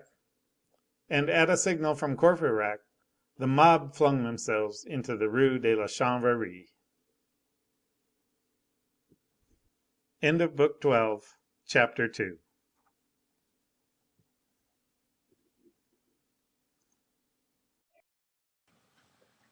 The spot was, in fact, admirably adapted. The entrance to the street widened out, the other extremity narrowed together into a pocket without exit. Corinth created an obstacle. The Rue Mondétour was easily barricaded on the right and the left. No attack was possible except from the Rue Saint Denis, that is to say, in front and in full sight. Bossuet had the comprehensive glance of a fasting Hannibal. Terror had seized on the whole street at the irruption of the mob. There was not a passer-by who did not get out of sight. In the space of a flash of lightning, in the rear, to the right and left, shops, stables, area doors, windows, blinds, attic skylights, shutters of every description were closed, from the ground floor to the roof. A terrified old woman fixed a mattress in front of her window on 2 clothes poles for drying linen, in order to deaden the effect of musketry. The wine shop alone remained open, and that for a very good reason, that the mob had rushed into it. "Ah, my God! Ah, my God!" sighed Mame Hucheloup. Bossuet had gone down to meet Courfeyrac. Joly, who had placed himself at the window, exclaimed: "Courfeyrac, you ought to have brought an umbrella. You will catch gold." In the meantime, in the space of a few minutes, 20 iron bars had been wrenched from the grated front of the wine shop. 10 fathoms of street had been unpaved. Gavroche and Bahorel had seized in its passage and overturned the dray of a lime dealer named Ancot. This dray contained 3 barrels of lime, which they placed beneath the piles of paving stones. Enjolras raised the cellar trap, and all the widow Hucheloup's empty casks were used to flank the barrels of lime. Feuilly, with his fingers skilled in painting the delicate sticks of fans, had backed up the barrels and the dray with two massive heaps of blocks of rough stone, blocks which were improvised like the rest and procured no one knows where. The beams which served as props were torn from the neighboring house fronts and laid on the casks. When Bossuet and Courfeyrac turned round, half the street was already barred with a rampart higher than a man. There is nothing like the hand of the populace for building everything that is built by demolishing. Matelote and Gibelotte had mingled with the workers. Gibelotte went and came loaded with rubbish. Her lassitude helped on the barricade. She served the barricade as she had served wine, with a sleepy air. An omnibus with two white horses passed the end of the street. Bossuet strode over the paving stones, ran to it, stopped the driver, made the passengers alight, offered his hand to "the ladies," dismissed the conductor, and returned, leading the vehicle and the horses by the bridle. "Omnibuses," he said, "do not pass Corinth. Non licet omnibus adire Corinthum." An instant later the horses were unharnessed and went off at their will through the Rue Mondétour, and the omnibus lying on its side completed the bar across the street. Mame Hucheloup, quite upset, had taken refuge in the first story. Her eyes were vague and stared without seeing anything, and she cried in a low tone. Her terrified shrieks did not dare emerge from her throat. "The end of the world has come," she muttered. Joly deposited a kiss on Mame Hucheloup's fat, red, wrinkled neck, and said to Grantaire, "My dear fellow, I have always regarded a woman's neck as an infinitely delicate thing." But Grantaire attained the highest regions of dithyramb. Matelote had mounted to the first floor once more. Grantaire seized her round the waist, and gave vent to long bursts of laughter at the window. "Matelote is homely," he cried. "Matelote is a dream of ugliness. Matelote is a chimera. This is the secret of her birth. A Gothic Pygmalion, who was making gargoyles for cathedrals, fell in love with one of them, the most horrible, one fine morning. He besought love to give it life, and this produced Matelote. Look at her, citizens. She has chromate of lead-colored hair, like Titian's mistress, and she is a good girl. I guarantee she will fight well. Every good girl contains a hero. As for Mother Hucheloup, she's an old warrior. Look at her mustaches. She inherited them from her husband. A hussar indeed. She will fight too. These two alone will strike terror to the heart of the banlieue.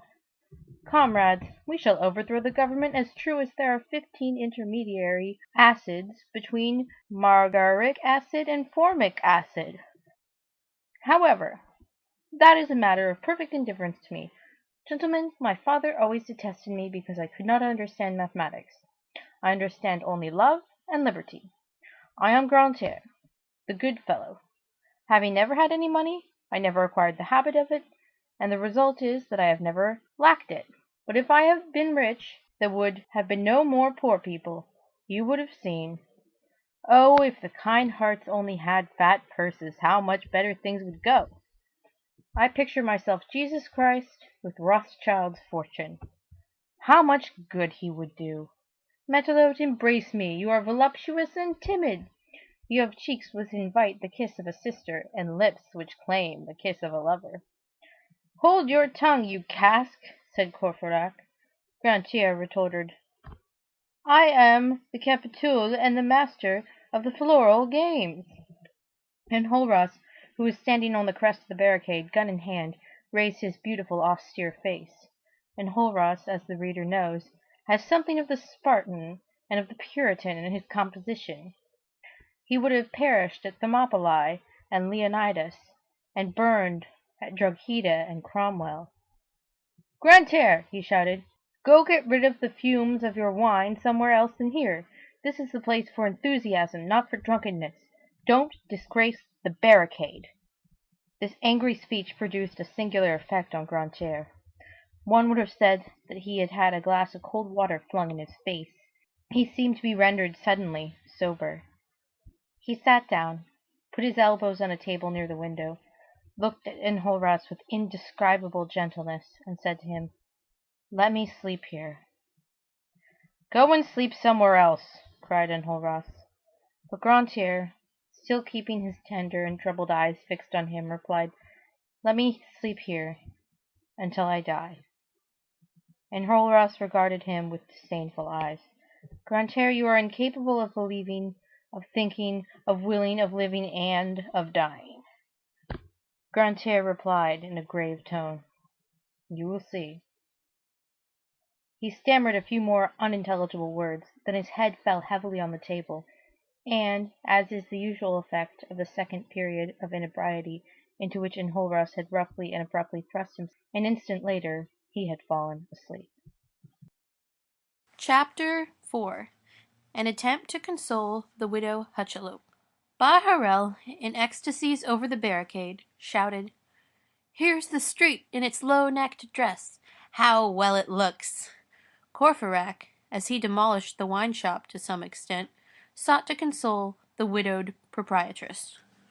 "Mother Hucheloup, weren't you complaining the other day because you had had a notice served on you for infringing the law, because Gibelotte shook a counterpane out of your window?" "Yes, my good Monsieur Courfeyrac. Ah, good heavens! Are you going to put the table of mine in your horror too? And it was for the counterpane, and also for the pot of flowers which fell from the attic window into the street, that the government collected a fine of 100 francs. If that isn't an abomination, what is? Well, Mother Hucheloup, we are avenging you." Mother Hucheloup did not appear to understand very clearly the benefit which she was to derive from the reprisals made on her account.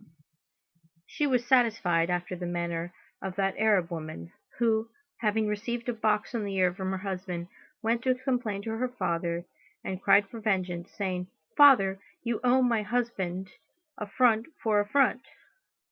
The father asked, "On which cheek did you receive the blow?" "On the left cheek." The father slapped her right cheek and said, "Now you are satisfied. Go tell your husband that he boxed my daughter's ears, and I have accordingly boxed his wife's." The rain had ceased. Recruits had arrived. Workmen had brought under their blouses a barrel of powder, a basket containing bottles of vitriol, 2 or 3 carnival torches, and a basket filled with fire-pots, left over from the King's festival. This festival was very recent, having taken place on the 1st of May. It was said that these munitions came from a grocer in the Faubourg Saint-Antoine named Pepin. They smashed the only street lantern in the Rue de la Chanvrerie, the lantern corresponding to one in the Rue Saint-Denis, and all the lanterns in the surrounding street, de Mondétour, de Cygne, de Précieuse, and de la Grande, and de la Petite Truanderie. Enjolras, Combeferre, and Courfeyrac directed everything. 2 barricades were now in the process of construction at once, both of them resting on the Corinth House and forming a right angle. The larger shut off the Rue de la Chanvrerie, the other closed the Rue Mondétour on the side of the Rue de Cygne. This last barricade, which was very narrow, was constructed only of casks and paving stones. There were about 50 workers on it. 30 were armed with guns, for on their way they had effected a wholesale loan from an armorer's shop. Nothing could be more bizarre, and at the same time more motley, than this troop. One had a round jacket, a cavalry sabre, and 2 holster pistols. Another was in his shirt sleeves with a round hat and a powder horn slung at his side. A third wore a plastron of 9 sheets of grey paper and was armed with a saddler's awl. There was one who was shouting, "Let us exterminate them to the last man and die at the point of our bayonet." This man had no bayonet. Another spread out his coat, the cross-belt and cartridge box of a National Guardsman, the cover of a cartridge box being ornamented with this inscription in red worsted: Public Order. There were a great many guns bearing the numbers of the legions, few hats, no cravats, many bare arms, some pikes.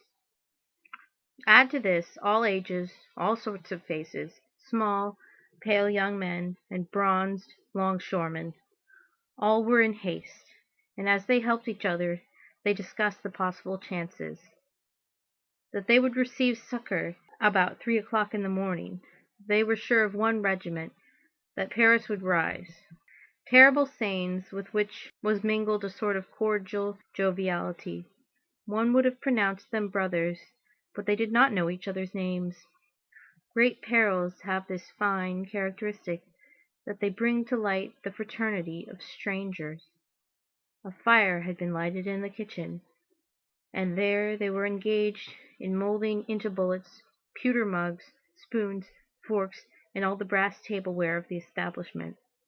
In the midst of it all they drank.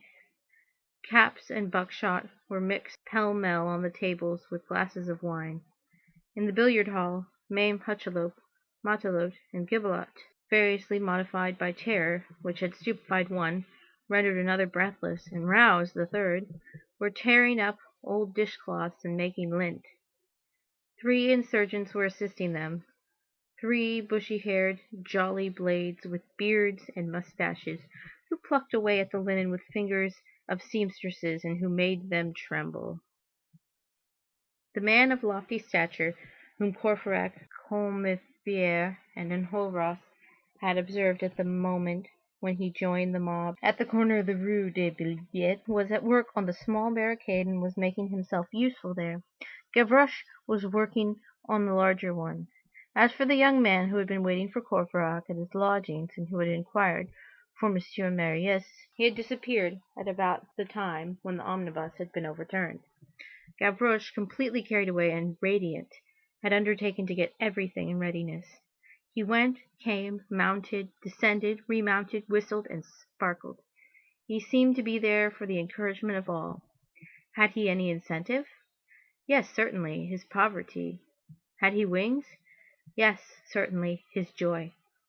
Gavroche was a whirlwind. He was constantly visible. He was incessantly audible. He filled the air as he was everywhere at once. He was a sort of almost irritating ubiquity. No halt was possible with him. The enormous barricade felt him on its haunches. He troubled the loungers. He excited the idle. He reanimated the weary. He grew impatient over the thoughtful. He inspired gaiety in some, and breath in others, wrath in others, movement in all, now pricking a student, now biting an artisan.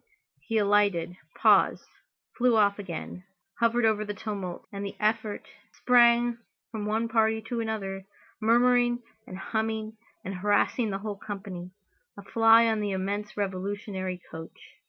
Perpetual motion was in his little arms, and perpetual clamor in his little lungs.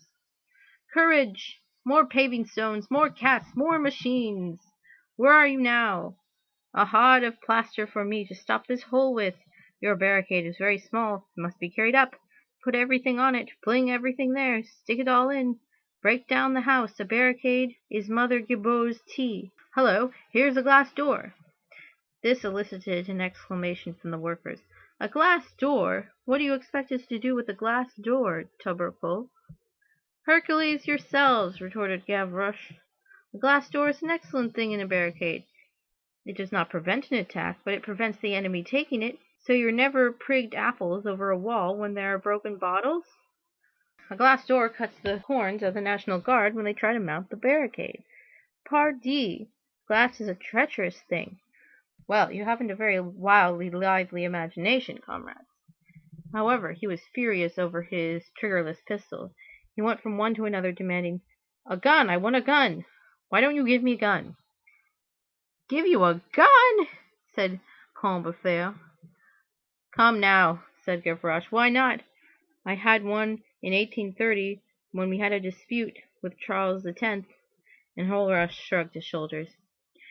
"When there are enough for men, we'll give some to the children." Gavroche wheeled round haughtily and answered, "If you are killed before me, I shall take yours." "Gammon!" said Enjolras. "Greenhorn!" said Gavroche. A dandy who had lost his way and who lounged past the end of the street created a diversion. Gavroche shouted to him, "Come with us, young fellow. Well now, don't we do anything for this old country of ours?" The dandy fled. End of Book 12, Chapter 4. Recording by Martina Hutchins in Berkeley, California.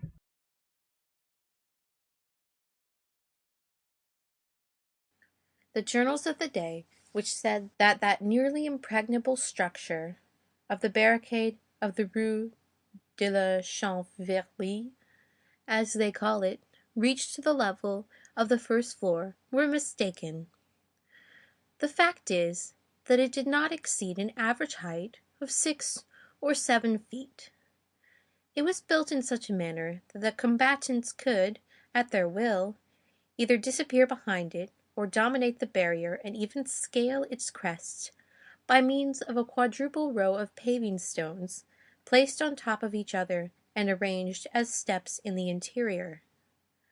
On the outside, the front of the barricade, composed of piles of paving stones and casks bound together by beams and planks, which were entangled in the wheels of Anco's dray and of the overturned omnibus, had a bristling and inextricable aspect. An aperture large enough to allow a man to pass through had been made between the wall of the house and the extremity of the barricade, which was furthest from the wine shop, so that an exit was possible at this point. The pole of the omnibus was placed upright and held up with ropes, and a red flag, fastened to this pole, floated over the barricade. The little Mondétour barricade, hidden behind the wine shop building, was not visible. The two barricades united formed a veritable redoubt, and Enjolras and Courfeyrac had not thought fit to barricade the other fragment of the Rue Mondétour, which opens through the Rue des Prêcheurs and issue into the Halles, wishing, no doubt, to preserve a possible communication with the outside, and not entertaining much fear of an attack through the dangerous and difficult street of the Rue des Prêcheurs. With the exception of this issue, which was left free, and which constituted what Follade, in his strategical style, would have termed a branch, and taking into account also the narrow cutting arranged on the Rue de la Chanvrerie, the interior of the barricade, where the wine shop formed a salient angle, presented an irregular shape, closed on all sides. There existed an interval of 20 paces between the grand barrier and the lofty houses which formed the background of the street, so that one might say that the barricade rested on these houses, all inhabited, but closed from top to bottom. All this work was performed without any hindrance, in less than an hour, and without this handful of bold men seeing a single bearskin cap or a single bayonet make their appearance. The very bourgeois who still ventured at this hour of riot to enter the Rue Saint-Denis cast a glance at the Rue de la Chanvrerie, caught sight of the barricade, and redoubled their pace. The two barricades being finished, and the flag run up, a table was dragged out of the wine shop, and Courfeyrac mounted on the table. Enjolras brought the square coffer, and Courfeyrac opened it. This coffer was filled with cartridges. When the mob saw the cartridges, a tremor ran through the bravest, and a momentary silence ensued.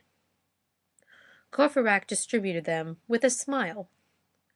Each one received 30 cartridges. Many had powder, and set about making others with the bullets which they had run. As for the barrel of powder, it stood on the table on one side, near the door, and was held in reserve. The alarm beat which ran through all Paris did not cease, but it had finally come to be nothing more than a monotonous noise to which they no longer paid any attention. This noise retreated at times, and again drew near with melancholy undulations. They loaded the guns and carbines all together without haste, with solemn gravity. Enjolras went and stationed 3 sentinels outside the barricades on the Rue de la Chanvrerie, the second in the Rue des Prêcheurs, the third at the corner of the Rue de la Petite Truanderie.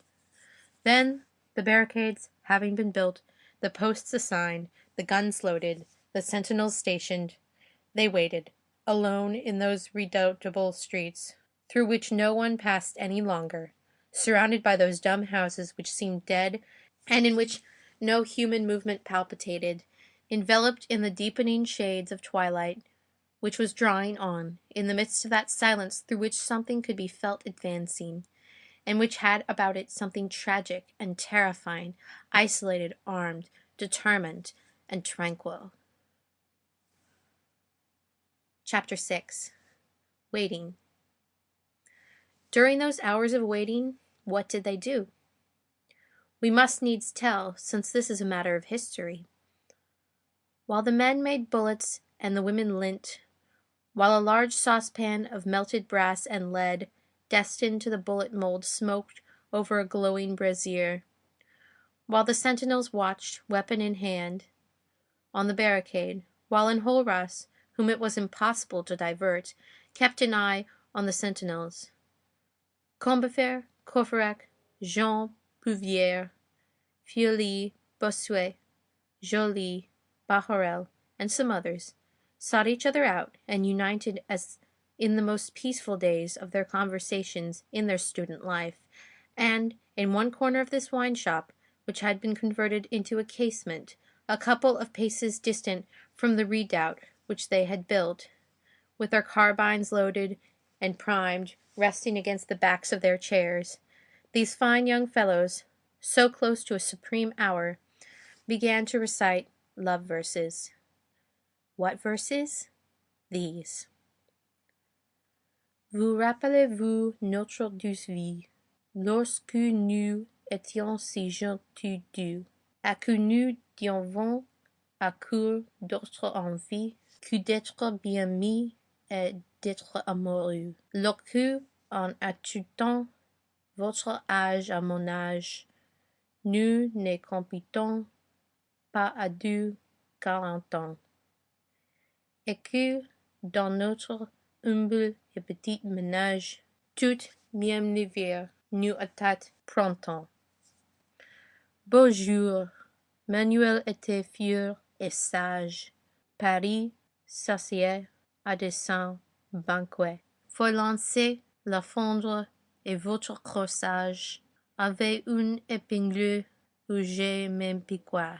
Tu vous contemplez, avocat, sans causer, quand je vous menais après le dîner. Vous étiez jolie au point que le rosé, mais faisions la fait de se retourner. Je l'entendais dire, et elle belle, comme elles sont bonnes, quels cheveux à fleurs. Sous son mantelet, elle cache une aile, son bonnet charmant est à peine éclos. J'irai avec tu, pressant ton bras souple, les passants croyant que l'amour charmait. Ave Marie dans notre heureux couple, les du mois d'avril à bon mois de mai. Nous vivions cachés, comptant porte-close, dévorant l'amour bon fruit défendu.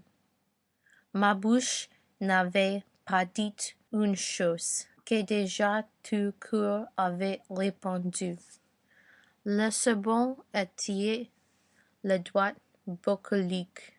Oh, j'ai t'adoré du soir à matin. C'est ainsi qu'une amie amoureuse appliquée la carte du tendre épée latin. Ô place mon belle, ô place d'enfant, quand dans le temps frais et printanier, tu tirais ton bras sur ta jambe fine, je voyais un astray au fond du grenier. J'ai foutu le planton, mais rien ne me reste, mieux que mes branches et que la monnaie. Tu m'as démontré la bonne céleste, avec une fleur que tu m'as donnée. Je t'obéissais, tu m'y étais soumise.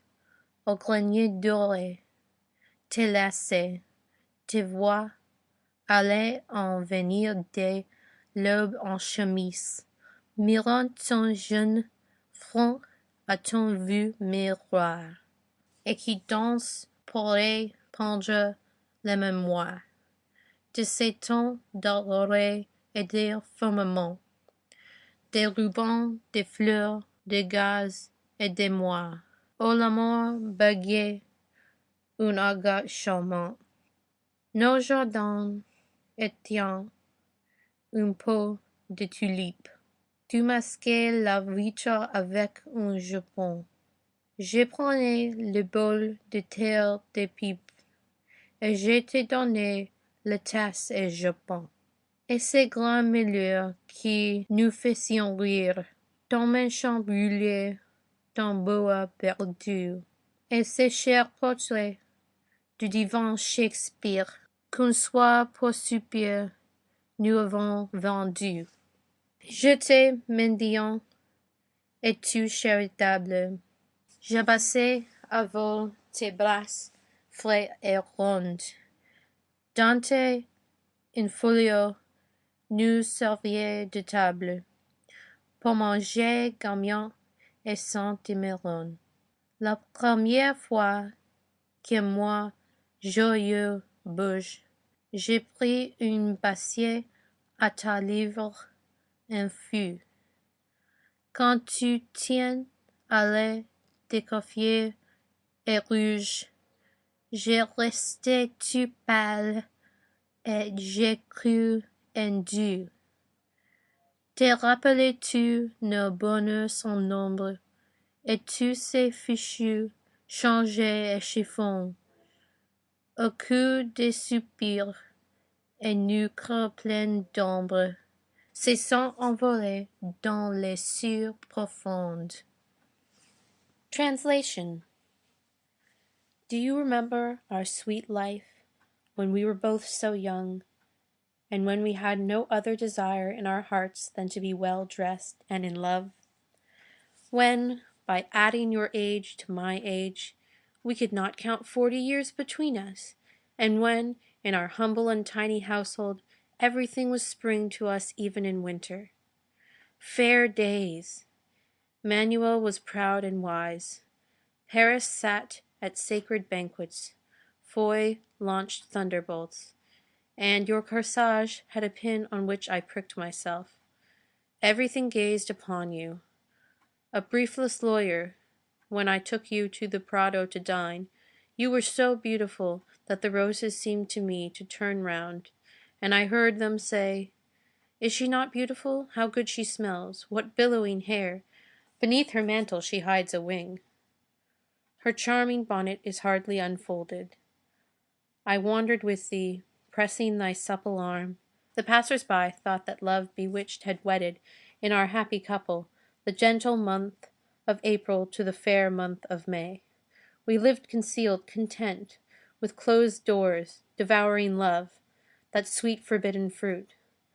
My mouth had not uttered a thing, when thy heart had already responded.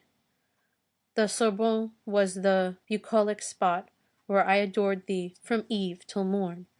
'Tis thus that an amorous soul applies the chart of the tender to the Latin country. O place Maubert, O place Dauphine, when in the fresh spring-like hut thou didst draw thy stocking on thy delicate leg, I saw a star in the depths of the garret. I have read a great deal of Plato, but nothing of it remains by me. Better than Malebranche and than the Manet, thou didst demonstrate to me celestial goodness. With the flower which thou gavest me, I obeyed thee. Thou didst submit to me, O gilded garret, to lace thee, to behold thee going and coming from dawn in thy chemise, gazing at thy young brow in thine ancient mirror. And who, when, would forego the memory of those days of aurora, and that firmament of flowers, of gauze, and of more, when love stammers a charming slang? Our gardens consisted of a pot of tulips. Thou didst mask the window with thy petticoat. I took the earthenware bowl and gave thee the Japanese cup. And those great misfortunes which made us laugh, thy cuff scorched, thy boa lost, and that dear portrait of the divine Shakespeare which we sold one evening that we might sup.